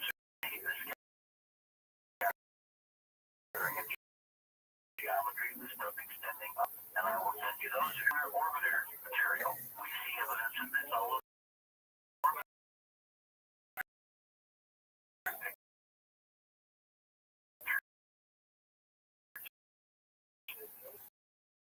And the most high-res data is the Apollo data, because the black and white stuff was shot on aerial reconnaissance film, very high resolution, but physically returned to Earth. With cross-section of data to integrate and to try to converge a model for this stuff. How dense it is, and how it interacts.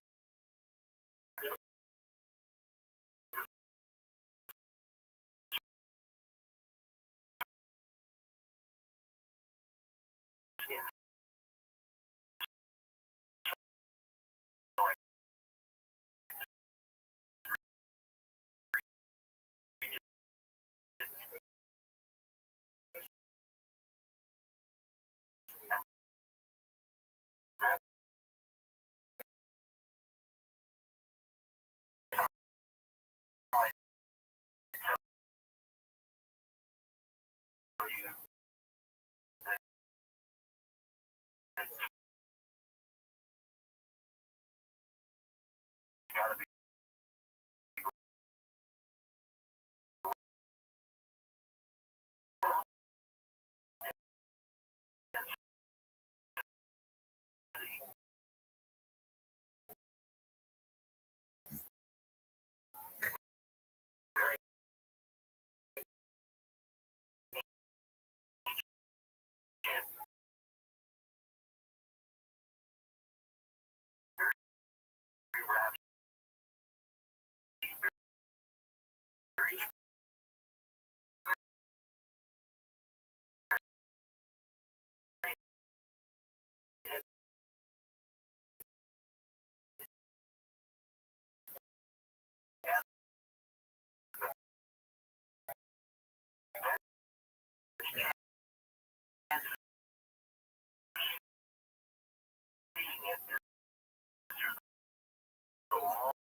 I do not know exactly physically how close the closer section of the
most intriguing of which being business data.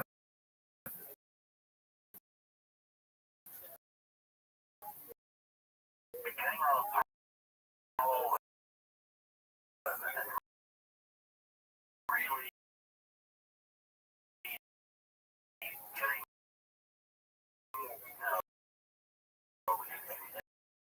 getting stride on Apollo 12.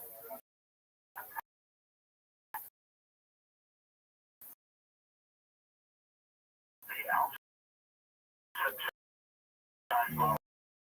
volunteers, lunar science packages were with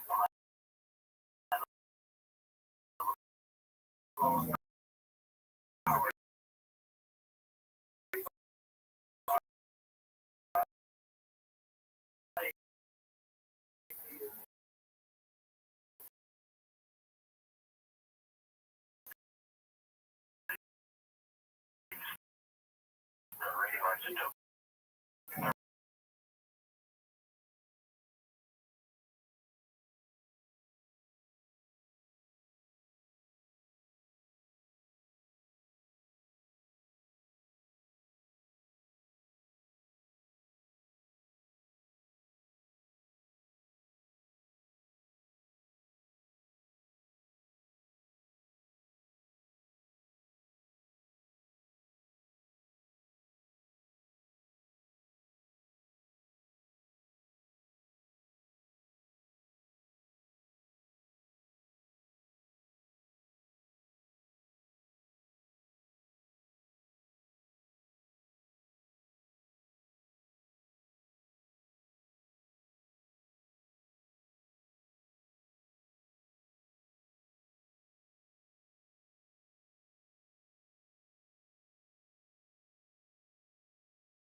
Which without water, that did not provide the attenuation that you get on Earth. And so the seismic waves, the sound waves, the ringing, would present your overhead potential overload is more likely to cause your ringing. If you are talking about a structure above the moon, which yes, it may be consistent. There are others even have ideas of being there, others even having in the seismic data there were serve to this ringing.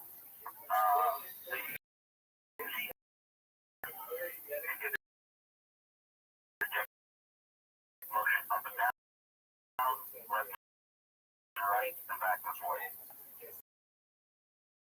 In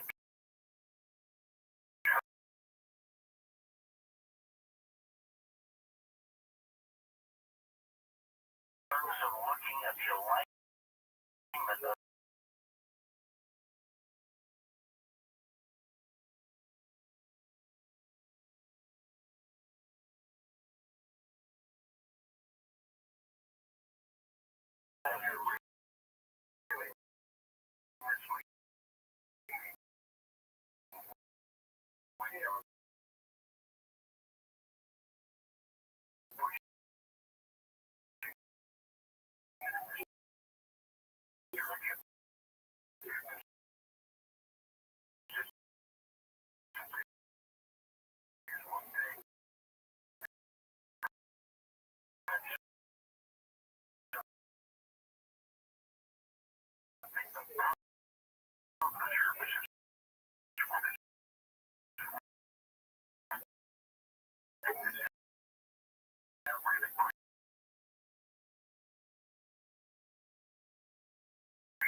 There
were two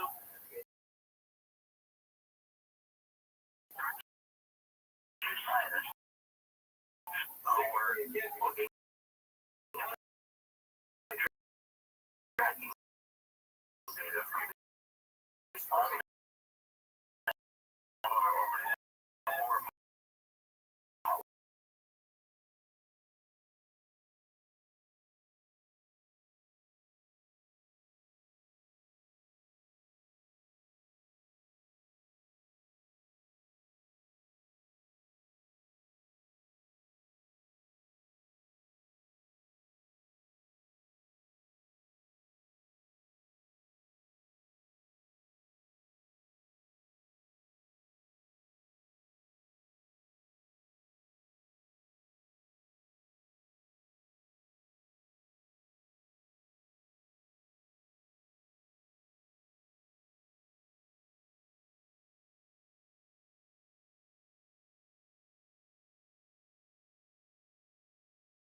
we looked at 4 years of data from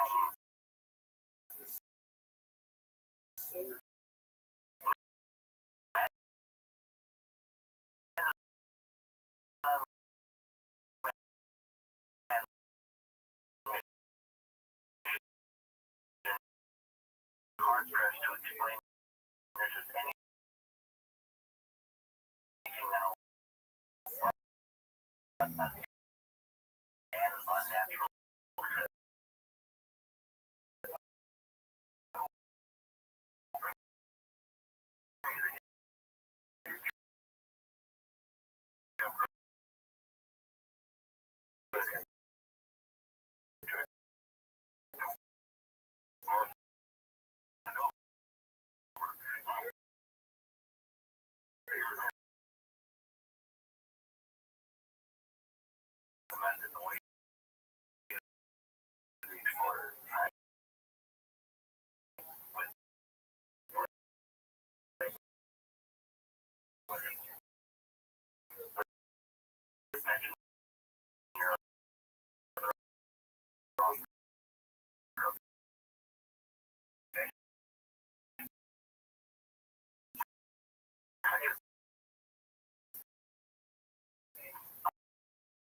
On page 11, in section I, it says the administration, meaning that shall be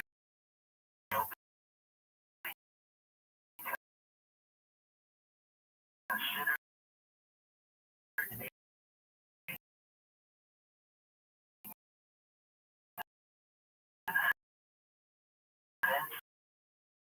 agent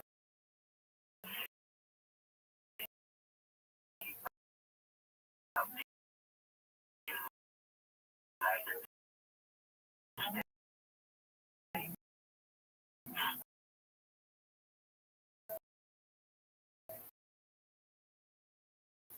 Now we know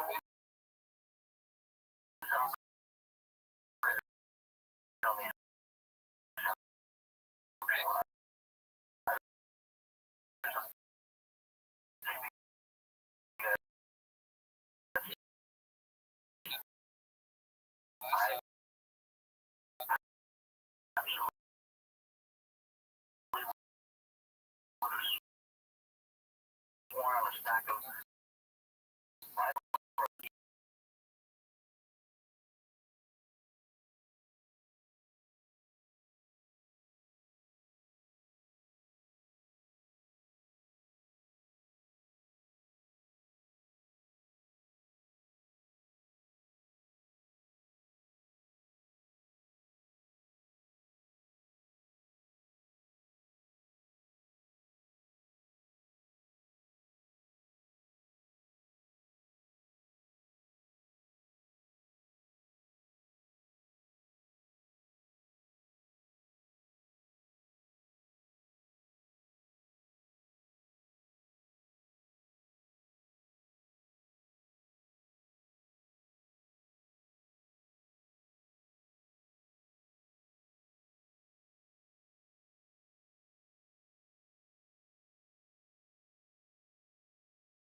now let me just close the idea of a cigar.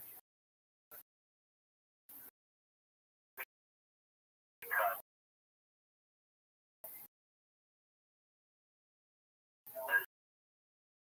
in order for that to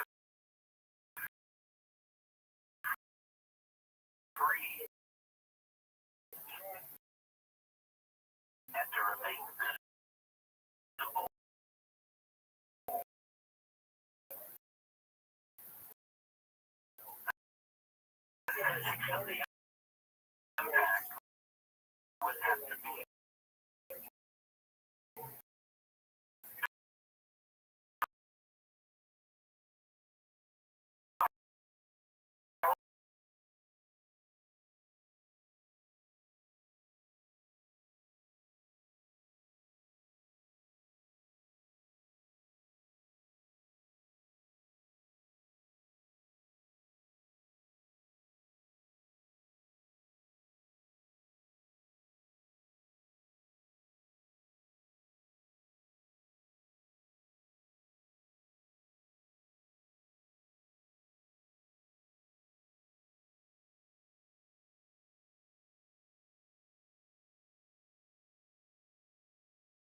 Served as experimental flight test project manager and test pilot at Edwards Air Force Base, 1956 through 1959, when there was indeed of cataclysmic booster fail or even being stranded in space.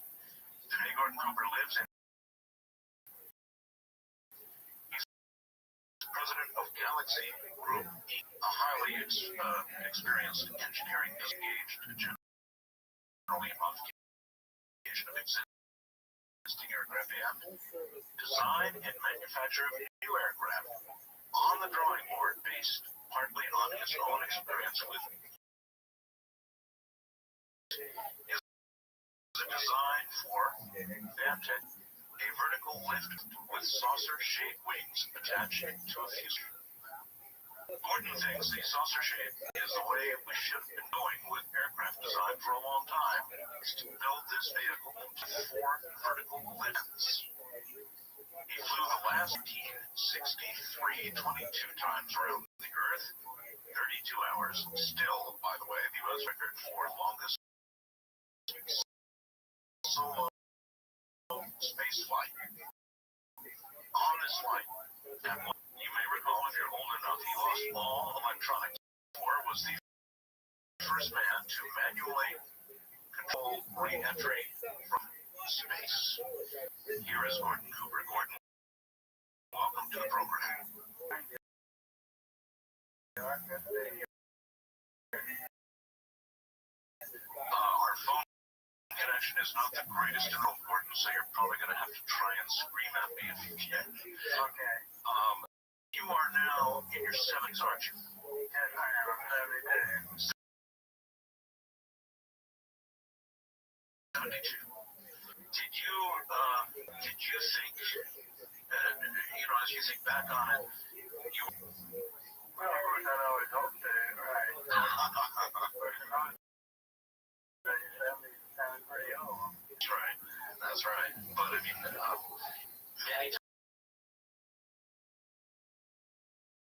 times during your career, you must have thought, I'm going to roll the dice. I'm going to roll the dice. And I'm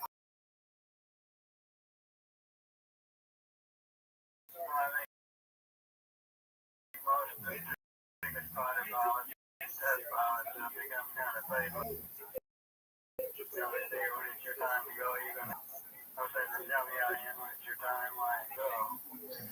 next question might be, why me, a test pilot? Passion is radio, or I'm consumed by it. I would presume your answer would be pretty much the same way. Consumed by air and flying it.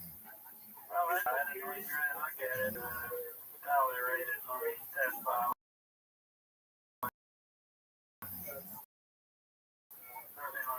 That's pretty good.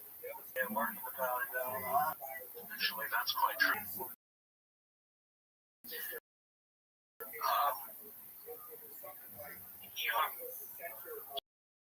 You were on some of the top.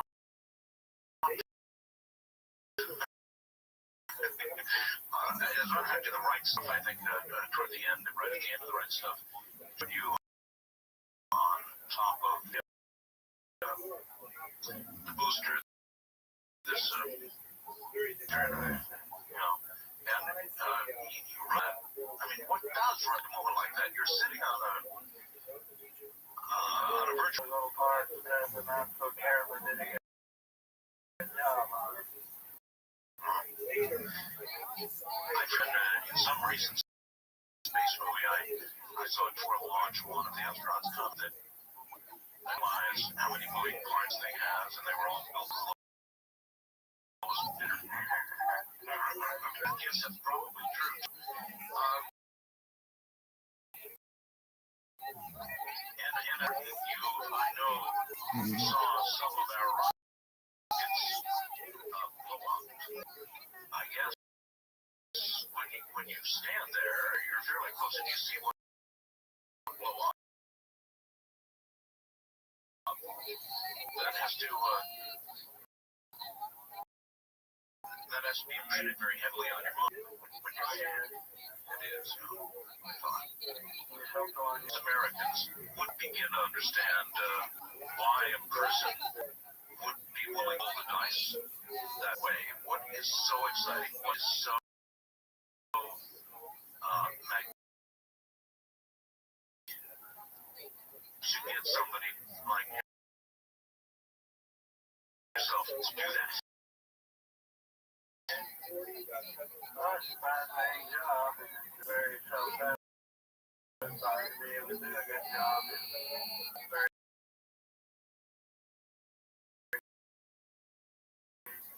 high technology job. You have trouble in any of those?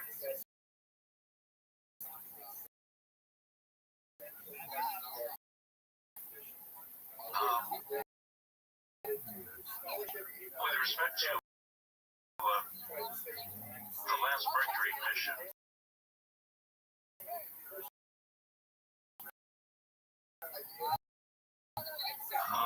so all of a sudden, all of your electronics, just all your electronics suddenly gone. Did you think you were going to live through that? The worst thing that could happen would be to lose all your electronics. I was simulated quite a bit on that very thing. Was it a tough thing to do? In other words, manual reentry. The astronauts today have backups to that, but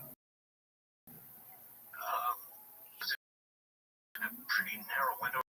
In other words, do you have to do it very carefully lest you burn up? Well, you have a fairly narrow window to hit. You can't come in too steep, or you can't go in too shallow. So it's a fairly window, but it's not difficult to do. So you watch when you're manually re-entering that the heat within this narrow little window with no electronics at all. The main thing you have to do is keep the rate facility. Because the spacecraft is basically unstable. Roll bits and yaw, you have to check those brakes out. And if you don't have any attitude, look at these brakes, they're all gone. So his code with a car or something, correct? Correct. So many of you have come back. Gordon, there have been a million rumors over the years that have flown around about you. With regard to a UFO that you supposedly saw on a Mercury mission now. That rumor isn't true, is it? You didn't see one, did you?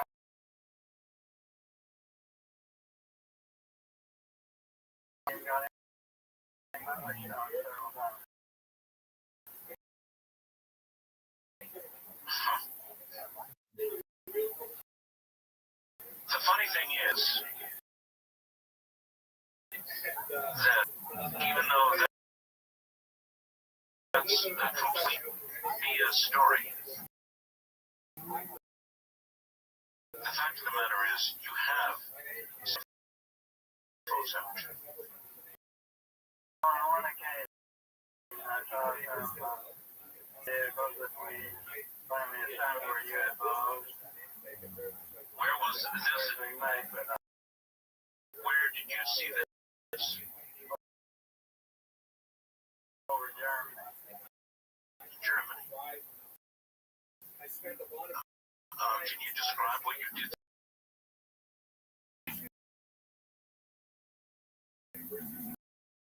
Well, it looked just like it looked like flights of fighters flying over, flying the same basic formation that we fly in fighters.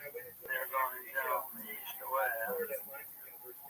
And when we got scrambled all over to them to see what they were very, they were supposed to be soft.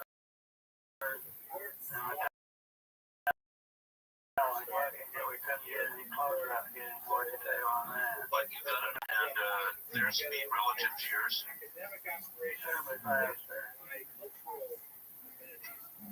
Oh, I don't know. I was just slowly at that time. I don't know what it was now. You saw something that obviously was not one of ours. That was not one of ours, but of course, during the height of the Cold War,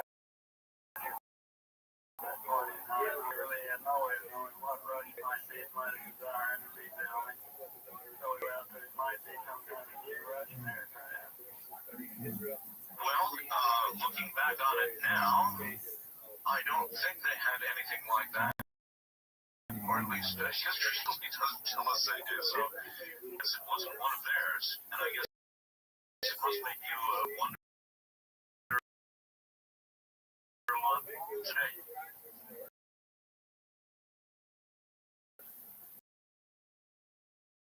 Yeah, something like this. Like it was some guy that. I understand that some of your following a Gemini 5 mission was gated. They came and they touched.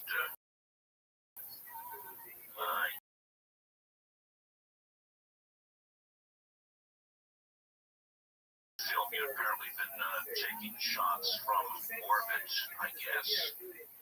And how long ago this is? You were able to get footage to show license plates on cars. Well, I said, you know, last our land, it's pretty good.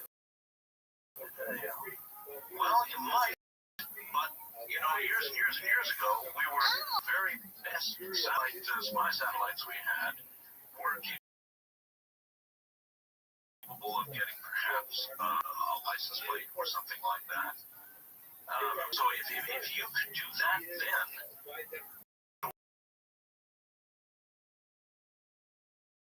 wonder what they can do today.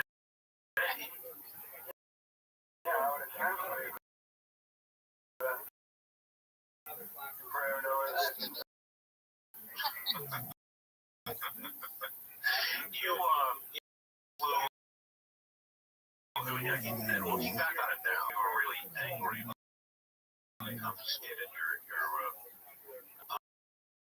looking back on it, do you think, why do you think they cut that film? Well, I think one of the men who was involved in the case, the reason it got confiscated was that I inadvertently were asked to make pictures of air, pictures of ships at sea, pictures of cars and parking.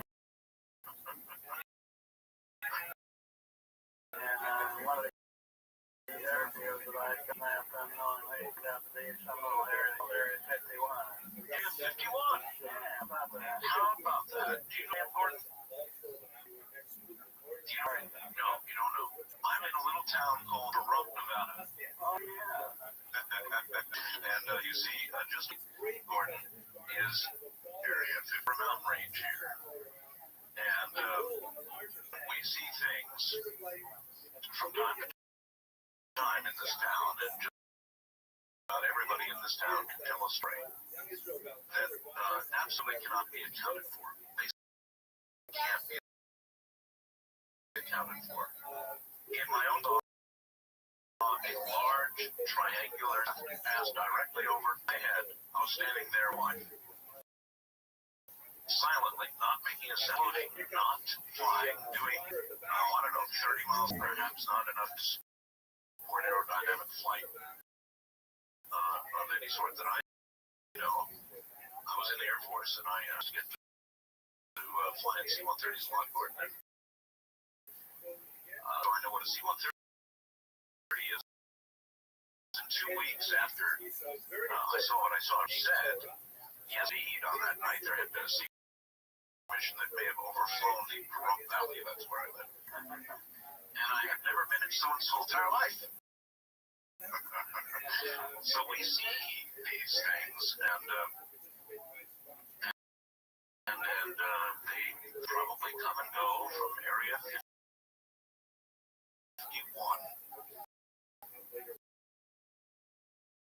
As a test pilot, Gordon, what do you imagine? After all, the stealth now is. I don't know, but I don't worry on something exciting. They were spending a lot of money for that.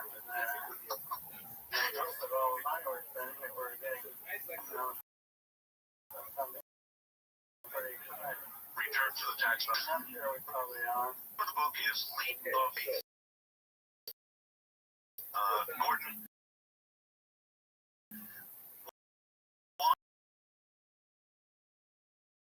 Why is it called leap of faith. Why that time?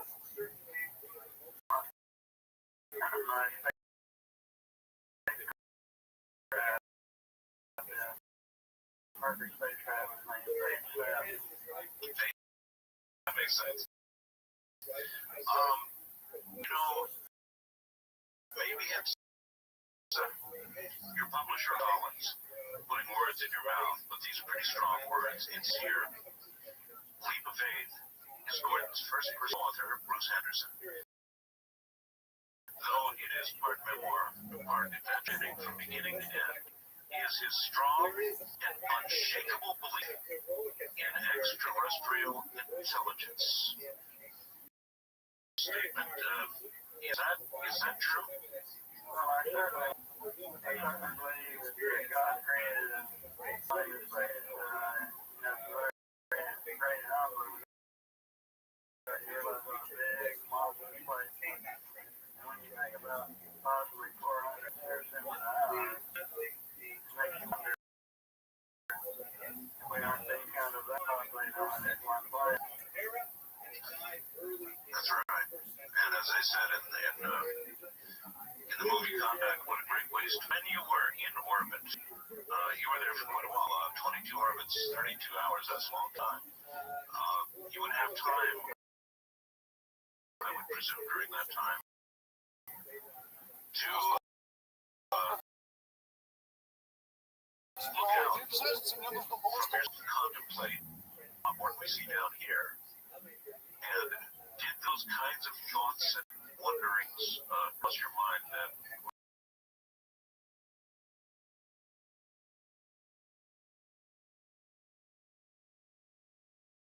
I suppose so, yes. And in orbit, out of all the atmosphere and everything, you see about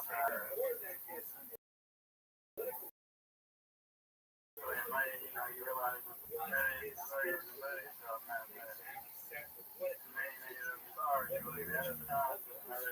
No, kind of like from 2010. Oh my God, he said, cars, love stars. Yes, and now we know, as you point out, that there are probably tons of the probability is rather high. You combine that with meteorites that is with saline water and jizz, the probability of life seems to get higher and higher, bigger and bigger out there. So,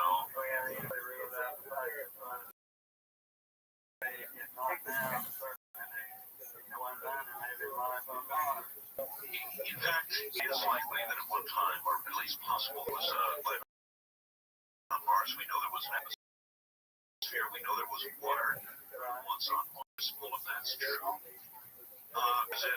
Gordon. So I'll ask you, in a lot of controversy of face the sun, face on Mars, and they have gone back and have re-photographed the face on Mars in what many people consider to be an angle that did not serve as first photograph that we saw. In other words, it was an angle that, frankly, it looked like a filled cat box or something rather than a face.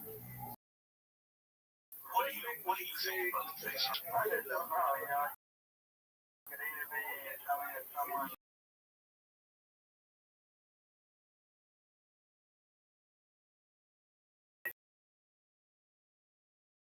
Like some of the big.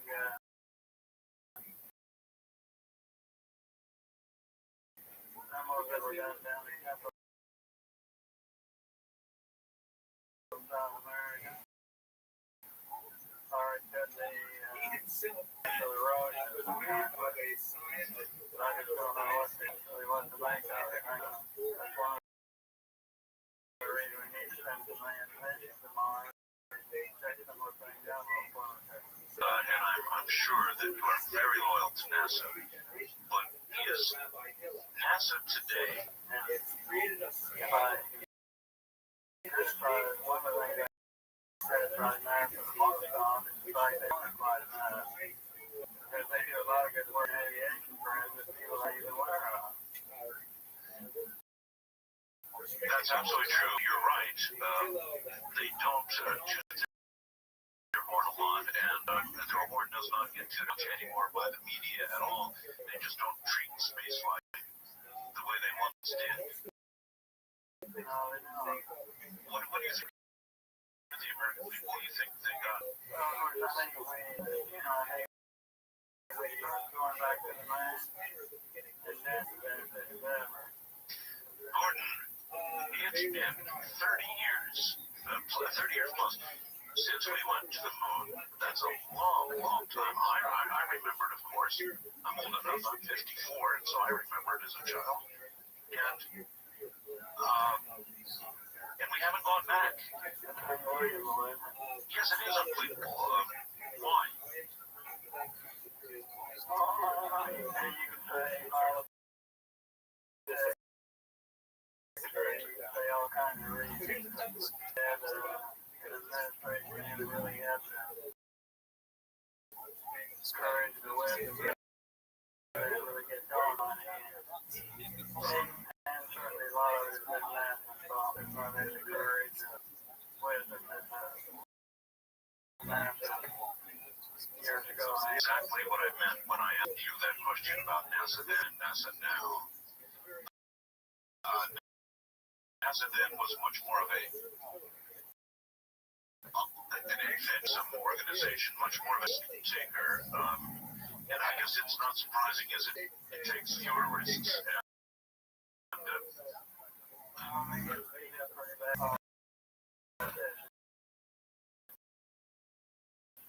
Congress speaks for that kind of NASA all the time. I'm sure they get kind of beat down time to time.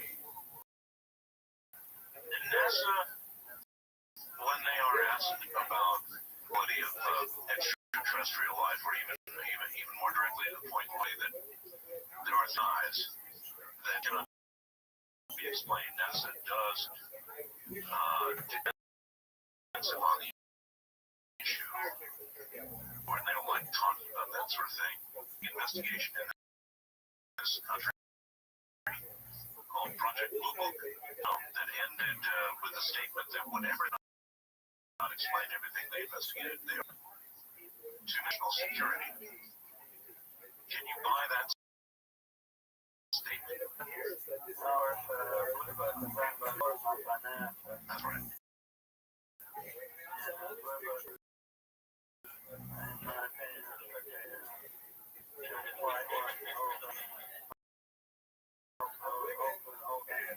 Blue Book was strictly a cover-up and a whitewash. Okay. Gordon, in your opinion, should this version Project Blue Book or whatever it is they would like to call it today that would investigate what is in our skies, is there sufficient evidently this time?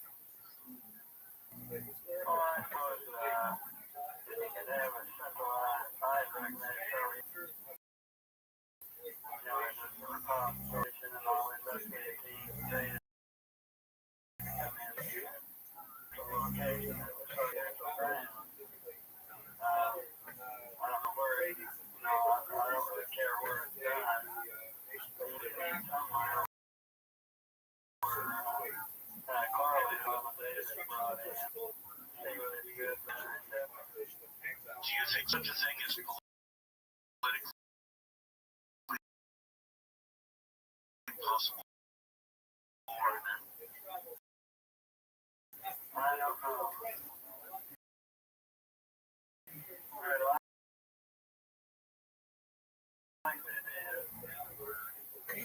It may just be American people have been very revealing, and a majority of the American people now believe that these are skies. They believe they are real, and if if you have that kind of consensus, you would think to call for such an investigation. Yeah, you would think so.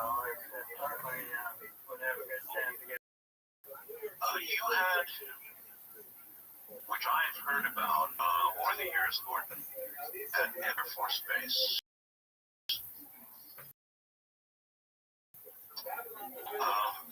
Something about a couple of cameramen. Can you tell the close encounter was?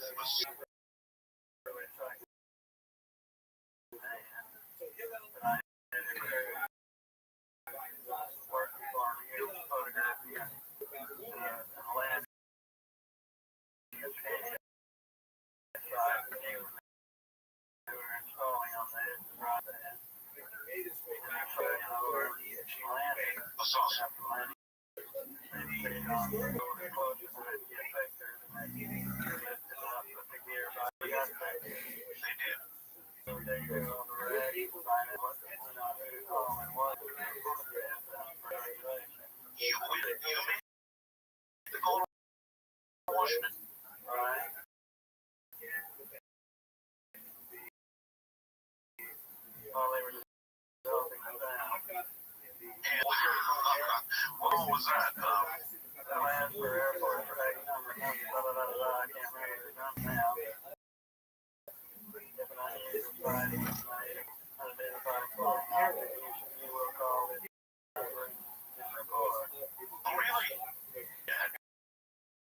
First of all, I'd never even heard that there was a number for UFO,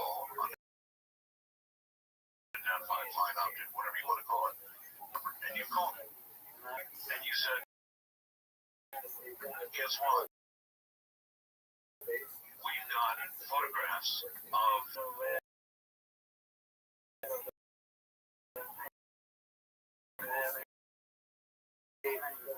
strange vehicle wings and landed at Air Force Base. I see. And what did the person on the other end say?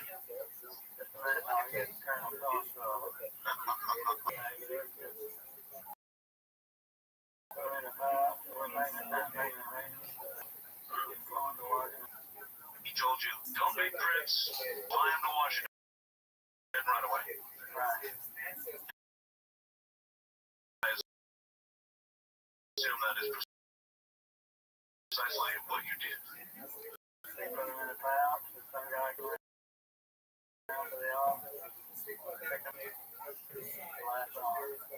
How long was it before call came back to explain what it was that was in photographs?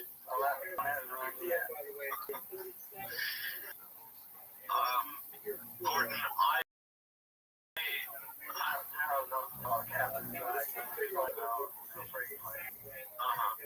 buddy, as you pointed out, it's been all those years, and you rose in the ranks, and things that would, got you a lot of public exposure, and you might imagine that the gentleman called you back some years later, but no. Oh, he retired. How many people, Gordon, do you think in high position are retiring knowledge of the kinds of things that you and I are talking about, taking it brave? Yes. I want to ask you something else. Over the years, Gordon, a lot of astronauts, Neil Armstrong, for example, at the White House, and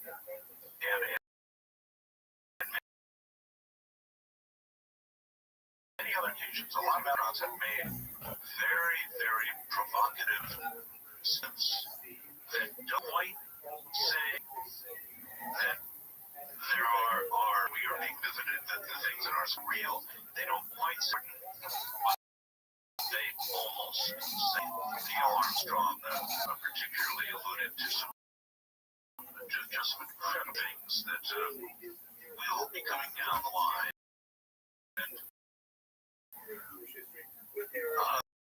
do you think that other astronauts are afraid to really really pull this issue straight off.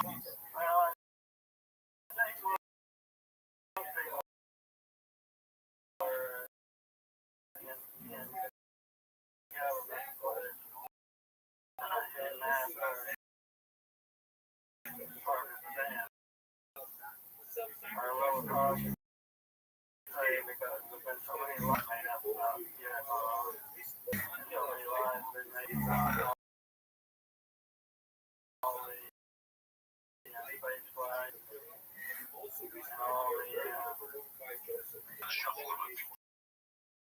Part of the noise, there's so much noise. If somebody like yourself, or Neil Armstrong, or anybody who's been in our space, the words that you're saying tonight carry a lot of weight with you. Could you have spoken out in the way you're speaking out now when your career was active, when you were still in the space program?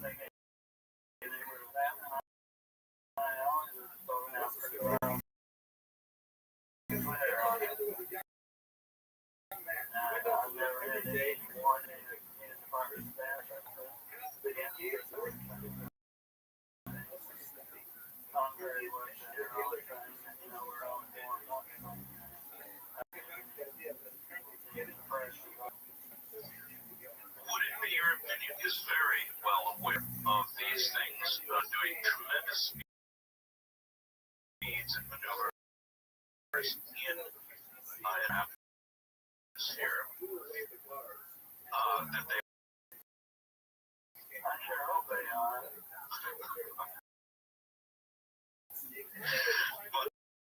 But is there any way with you, with the technology that you know and I know they have, that they could not be aware of it? I think they could.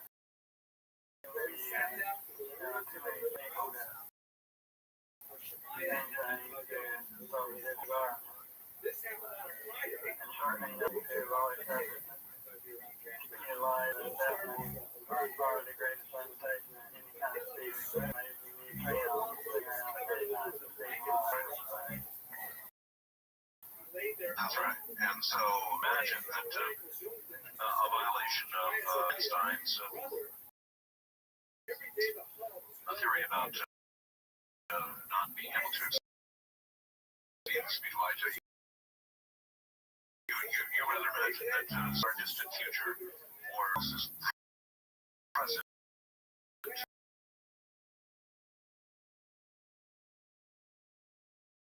it's already been achieved. Or going back again to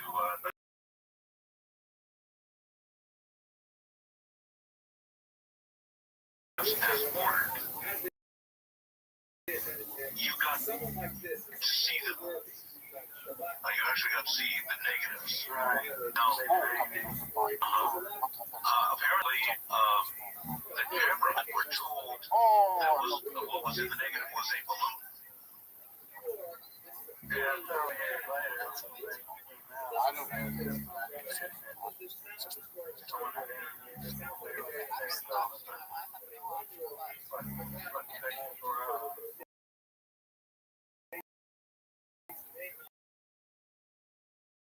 I think that's what the story generally was from about 1940 something.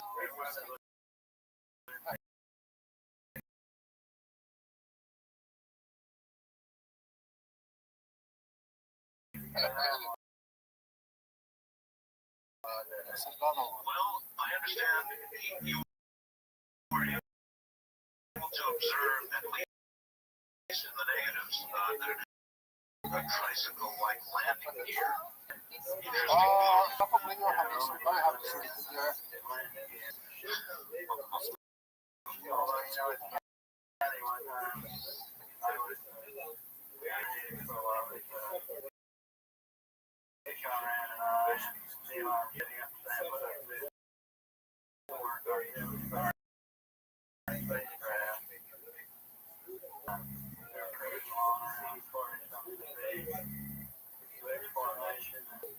I looked down about 10 o'clock. I said, what do you see out there about 10 o'clock?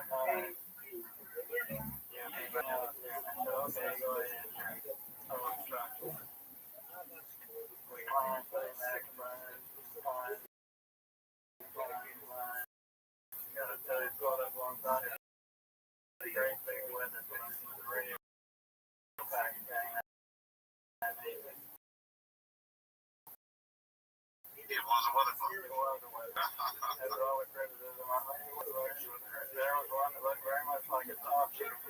Not like a saucer, no question. So anyway, your real personal opinion is that there is something going on, and that it's worth.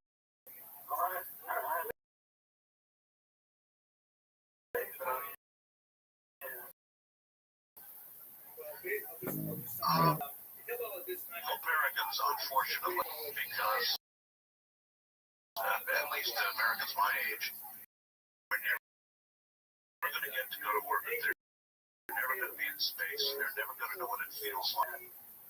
Well, I'm not giving up, but I just, kind of looking around at the odds right now, I'd say it doesn't look too good. One first experience of weightlessness. Is it a terrifying feeling of falling, as I've heard people describe it? Used to it? Do you enjoy it? Well, what's it like?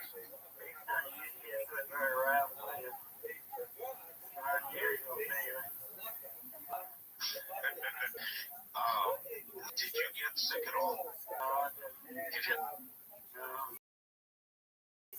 Now, was that because of the you guys went through a lot of testing, what they call the or something or another that would produce states of weightlessness? You're gonna die, right?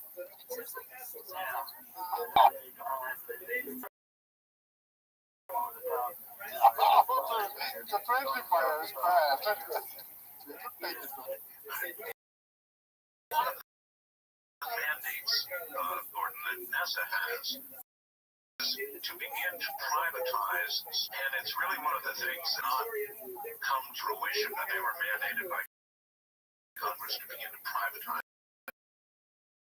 space. And if it could ever get in the private sector, then maybe on vacation someday, I'm sure. Do you believe that process should be hurried? Well, I think that it is long. Everyone knows. There are a number of companies that are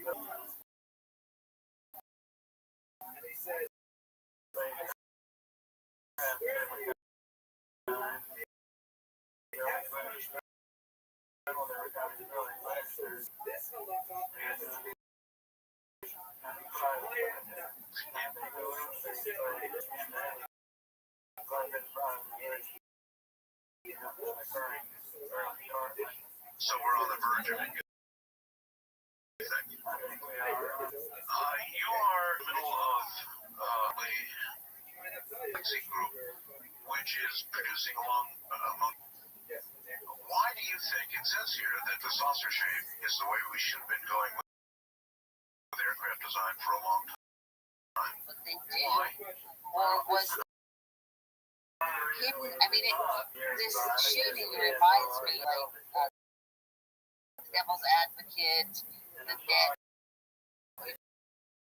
All of these intrinsic, that are fraught with intrigue, and because I think that Blackstone suddenly kind of got revealed by something that they want to avert. I don't know ever, contain. But I believe in my heart of hearts, actually, I don't even understand the aerodynamics of the saucer. Organized by the head of Blackstone. And I understand lift, By and I virtue of the understand fact aerodynamic flight, and I do.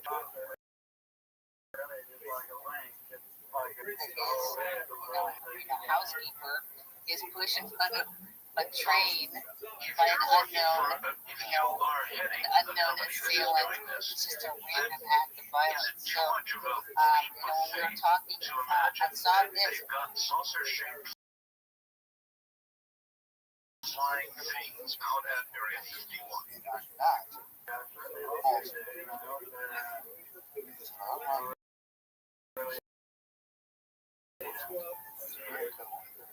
Our had to go. So this came from them, and they said a judge preferred to. You probably would have been a pretty good guy to have along with respect to Apollo 13. With the kind of hands-on experience that you had. Were you ever a candidate for a flight of that sort considered?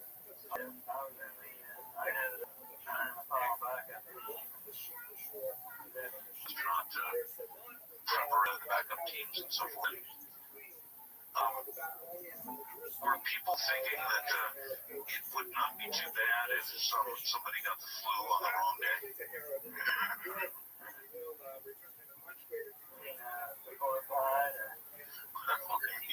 I mean that if somebody might get the flu leaving the seat open for you.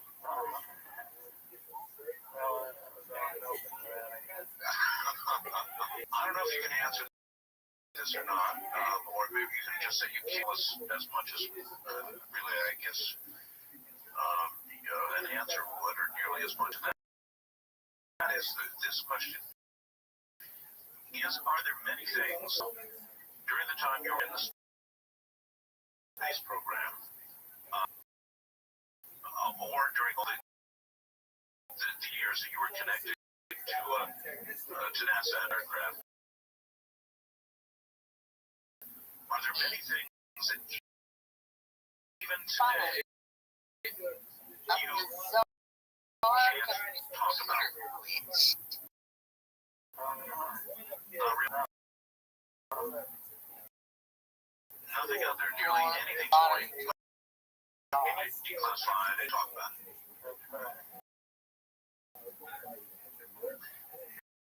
You've heard reports that all missions were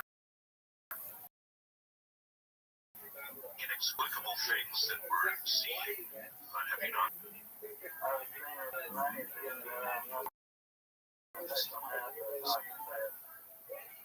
It's the lottery. According to the Oklahoma, August 26th, they would come in, but it's like a trust. Jim Beach, an official quoted in the article. What do we mean? I didn't know.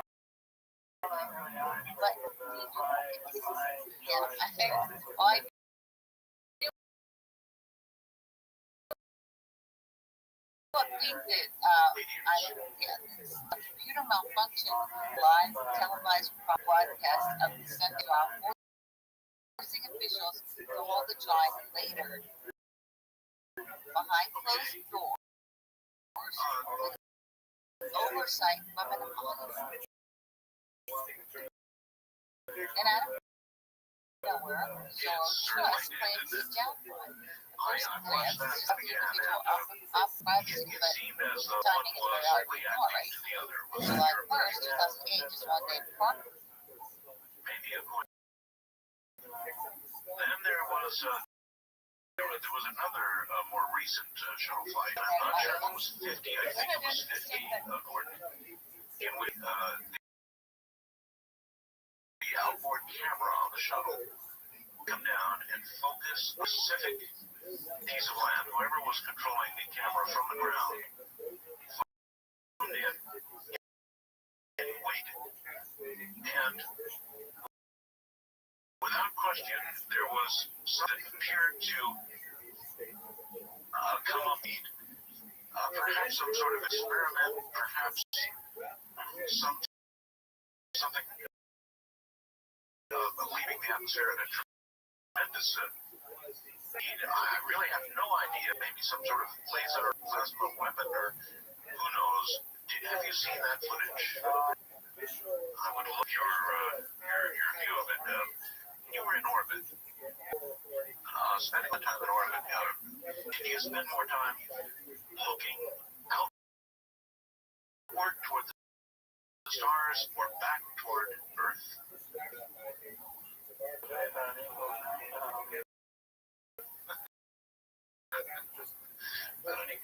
on it. More of it that, you kind of didn't. Because so much of the film that we get back from these STS missions is kind of strange stuff. I mean, it's hard to explain, and you were there, so.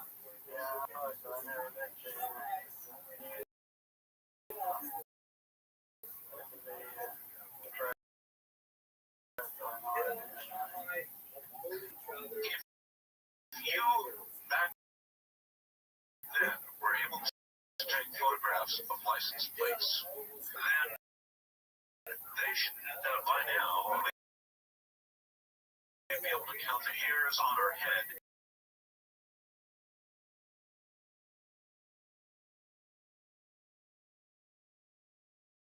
If they wanted to. Is that do you agree? I agree. Boy. To imagine that is up there, and to imagine they have you ever thought about going back to space? I mean, yeah, I'm like, were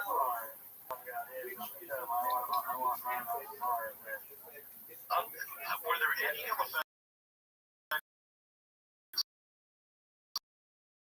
I didn't hear of one for John Glenn. No, I don't think he did. I think he came to a great shape. A great shape, as a matter of fact. So what does that tell us that, given that even though John Glenn is, but does it mean that if we could do it, average American really could? Or let me tell you this, I was wrong. It wasn't STS 50, it was STS. And I described to you which zoomed in. And I had somebody here at house who worked on SDI. And I showed them this clip from STS, started sitting there interested in observing, and all of a sudden this thing shoots up from Earth,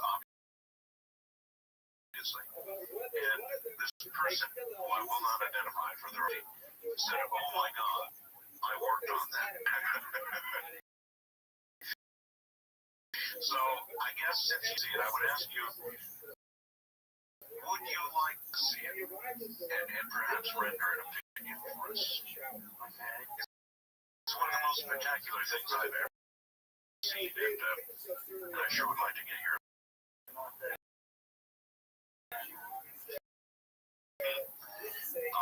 one more play. I mean, I think all of us know that astronauts had an awful lot of camaraderie. You guys were very close, but very close.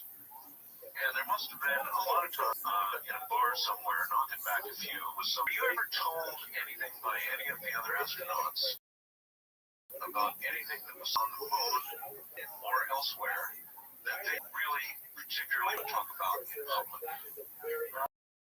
No, I never have.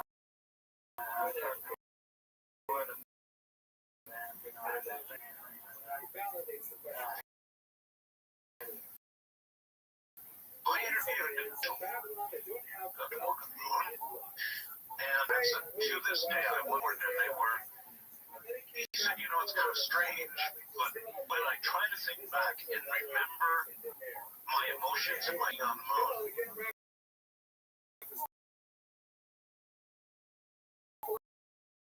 I can't. And that always puzzled me. I think that would be such a point in your life that there would be almost nothing that you about it, or that you didn't notice. But he did make that comment on the air with me, and I thought that was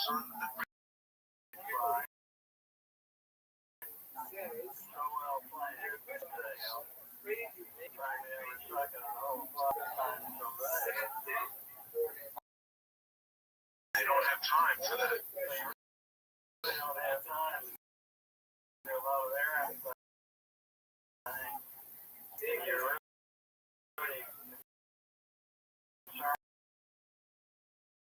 That's why I love them. A lot of your concentration is doing the job. That's a really good point. And it goes, then let me ask you about this.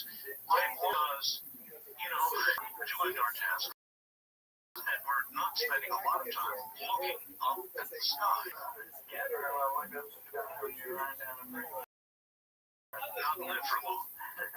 So, same way with you, in other words, you did out the window, but they kept you pretty busy too. Oh, yeah.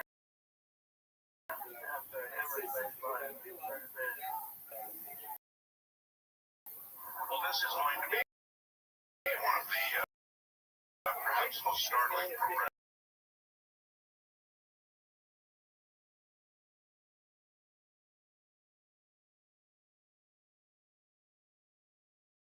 We've ever done and I'm not sure how else to begin other than to say that's the reason we're starting in the first hour because of the Steve Oakland. Richard, welcome. Good evening. Good evening. Thank you. Let's give some fair. In other words, first, before we even begin down the trail of how you got to where you are, what is the bottom line? Are you saying there are architectural designs, cities, I don't know if that's a word, cities, urban development, like what I'm supposed to give on Mars, and then you uncovered this information with a new IR In fact, it's very eerie to bring to Cuba because we have found roughly at the same depth under Sedonia, found by Columbia, it's 2,200 feet, roughly half a mile down. The reason that I want to show these we're publishing, we override we have the press release, released to 4,000 Dream Press all over the world today. I've got a copy of this, about 5 pages. It's 5 pages with background, but obviously they weren't the first 2 paragraphs. I've been working on this ever since your audience was on vacation. Working very hard with the leadership of George in that chair, and George did a good job. He certainly does. He was able to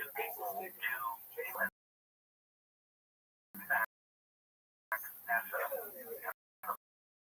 folks at ASU University. The project leadership of the Mars Odyssey basically includes red image. After months and months and months and months of dragging and excuses and old dog eated and overdid and not calibrated and some light adding tables, but I forgot to bring it in. We everything possible. The people out there listening to us stepped up to the plate one more time with feeling. And they put them to do it. They made their voices heard, and they got up initially in the first few hours after we saw it posted on the website at ASU. We thought we'd been handless. Well, because what we demanded, what we asked for was the nighttime infrared images. We'll get into this much later in the evening, much more heavily later in the evening. Washington have told me unequivocally that what we really want to see is after tonight you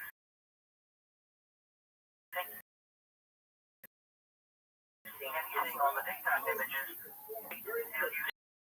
see, but nighttime, because that's where the payoff is. That's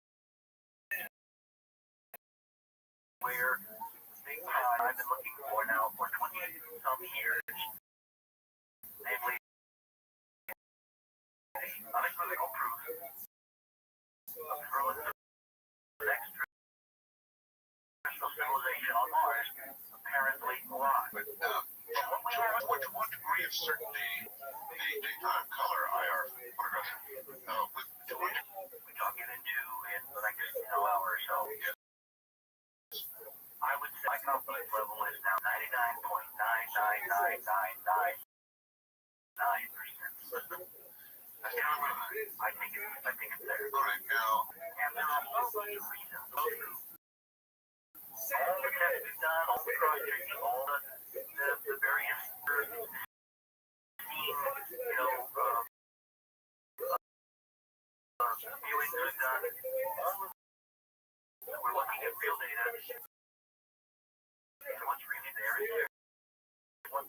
so extraordinary, Ari, is that to us, correctly, it was filtered through a trusted working for a year or two with the NASA AM doing image processing for them as part of this worldwide, anywhere in the world. And as part of that system, he has established a lot of contacts with the NASA Ames people, with people in Washington, other NASA centers, with Dr. Malin and his group. And it was doing that this image actually was lovingly and cherishedly bequeathed, not to us. And we believe was planned to give the data the pristine stone infrared data of Sidonia, not the hopeless company who instantly would be accused of making everything up. Because, of course, we want it to be real. But there's someone that was one of their own, someone that would be a little harder to accuse of that, etc., that the spin doctors will go to work. Yeah, within the limits of the information with these images. Many decimal points here. They are not forthcoming at all about even the heritage of the images that they published on the website tonight.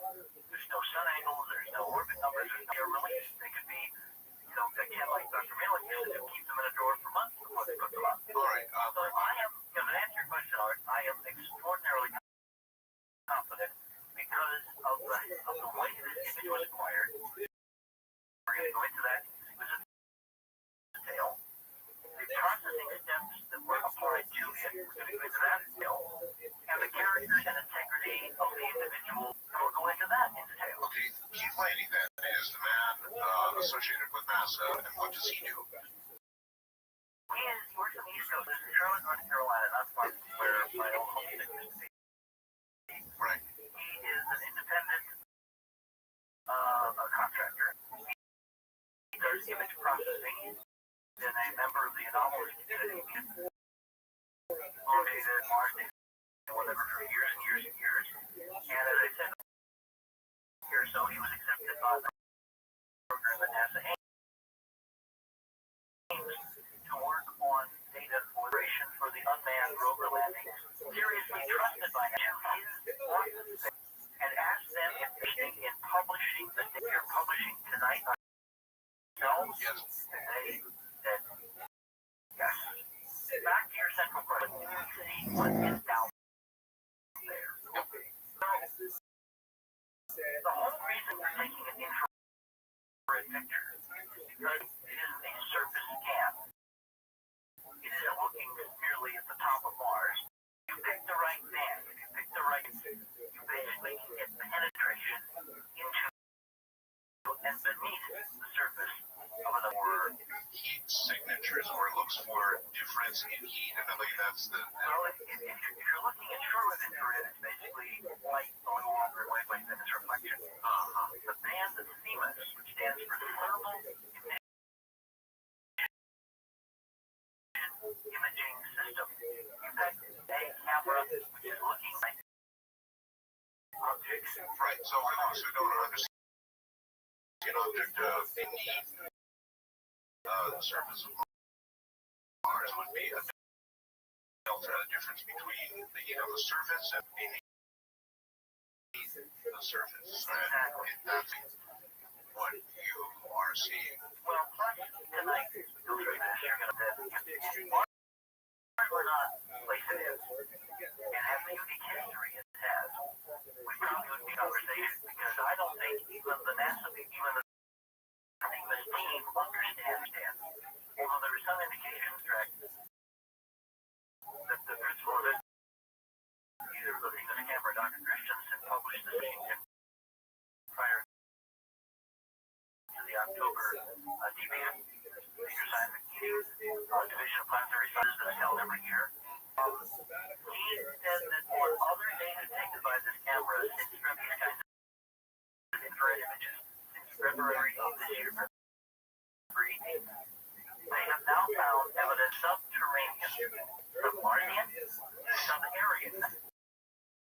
network of rivers not visible on either the Viking image or the Mars Global Well, Radar. that makes sense. One would be a different temperature. We don't have boundaries. Valley network. Yeah, I know, but the IR signature still would be looking at a slightly different temperature when it sees IR is doing. Or this is crucial to our case for Sidonia. Is it's looking through upper layers of the Martian dirt. Sure. On Mars, Sure. last night, which I thought was so appropriate. First night back, you had no idea. Tonight, here's the term dirt. Booster, yeah, we've got it out. Well, on Mars, you have trillions of cubic meters of it. It hasn't rained on Mars in literally millions, if not more, years. In the Sidonia region.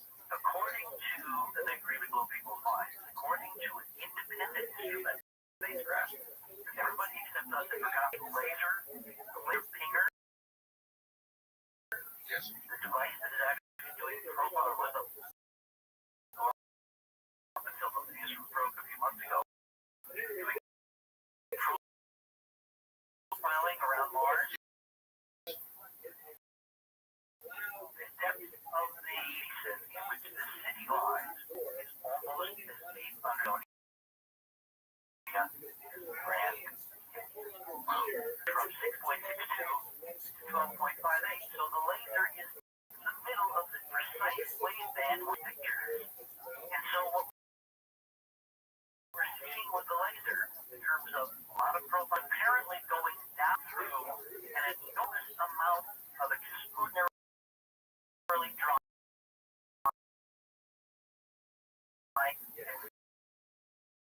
finally divided Booster. with not vapor or oxygen, but basically with carbon dioxide. Let me ask this, Richard. What is creating the temperature as the artifacts you claim you found from the poof? How you're confident of these images? So we are very confident. Our initial model was just spring. Right. So the background is really, really, really cold. How cold is it? 130, 150 degrees below zero. Very cold. Very cold. Okay. So you have sunlight, which is Mars is roughly a quarter of sunlight here. But during the day, from dawn to dusk, you will warm things up. Then at night, they'll cool off. How warm? Well, the actual ground temperatures probably get up to maybe 20 below zero. So it goes from 130 below at night to 20 below zero off the ground during the winter and spring. In the summer, at the equator, the temperature on Mars is 80 degrees ground temperature. But in the area of question, the Sidonia region, Which is a New York latitude on Mars. it's going to range between -1 or so and -20 -20. at night. Sorry, maybe -20 through the daytime. Okay. So now I want to understand how it allows this difference to be seen through this incredible booster. Why is the temperature different below? Well, the model, the first model, when we were looking at this, and we'll go into how we picked over all this, we saw we were looking at structures which are deep to the dust, which is incredible. I mean, this is plain as a telltale. This stuff is pulverized, and even the NASA people have made it how it will drift and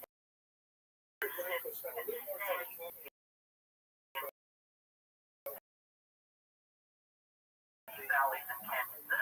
Dr. Richardson is seeing the ancient river network. I have no problem whatsoever believing that. I'm having one booster down here, and there are areas in the valley here, like San Richard. You drop a screwdriver, or throw it a little bit, and it goes poof, and it disappears, just like something. This is probably 100 to 1,000. Okay, I can understand how that could occur. And it's because Mars has been there for so long. With the exception of that, which are underneath That's Mars. frozen. In Mars. That is frozen. Nice. Something released in the hydrological cycle is where rain clouds are. Right, but when you get to a different Well, they're was warming stuff underneath the poof dirt. Warmed it up. It would warm it up differentially. In other words, store more energy and things that are light. Makes sense, right? And then they would begin to radiate their own heat. And that lack of the dust. Right, all that's what Tell the infrared camera the dust almost as transparent as glass. It doesn't see that it's around the dust. Isn't it critical to understand whether that heating can occur to the depth that you're talking about? That's crucial. The more we looked at this, and if you look at the images, and you match them with the MOLA profiles, we have a shallow area north of the region that's only a few hundred feet below the surface. South of it, across that basin, is now just 3,000 feet mark below the surface that we see.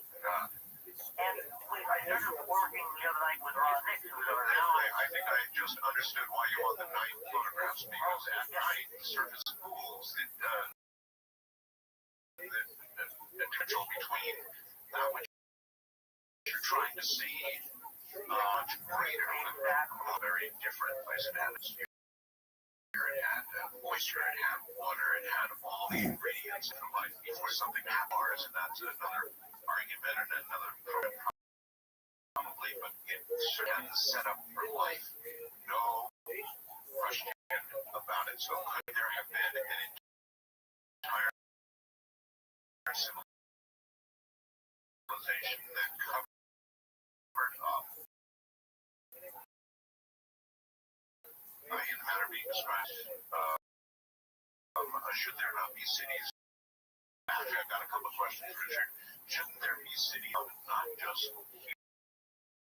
here at Sidonia, but perhaps in many regions of the world? Precisely. That the answer to that is yes. Yeah, right. Back in 1989, Art, with the same kind of thermal infrared camera system, yes, they found some. And they published their data. Somebody asked last me from Arizona says, come on, BS. Thermal can't see through more than about 100 microns of dust. Well, then those people don't know what they're talking about. Okay. All right. In fact, you could look through that much, even like dust. Yes, because every time we do an estimate as to how long it's going to take us to do something on this, it's not by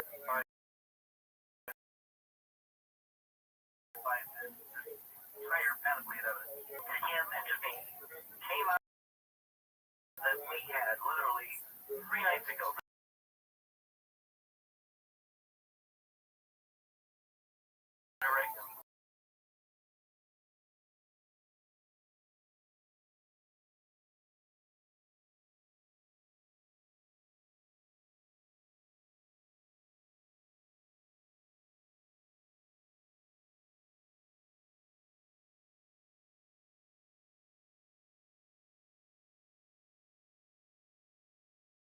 Before we were going to come on the last time, it was a conversation with Ron. What is striking and what Ron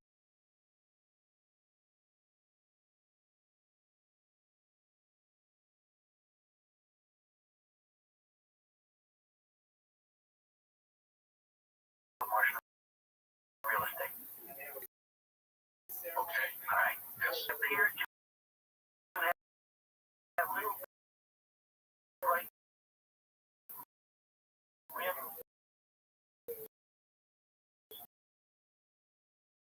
in the north.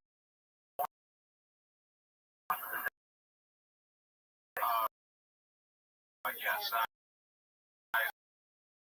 assume that's the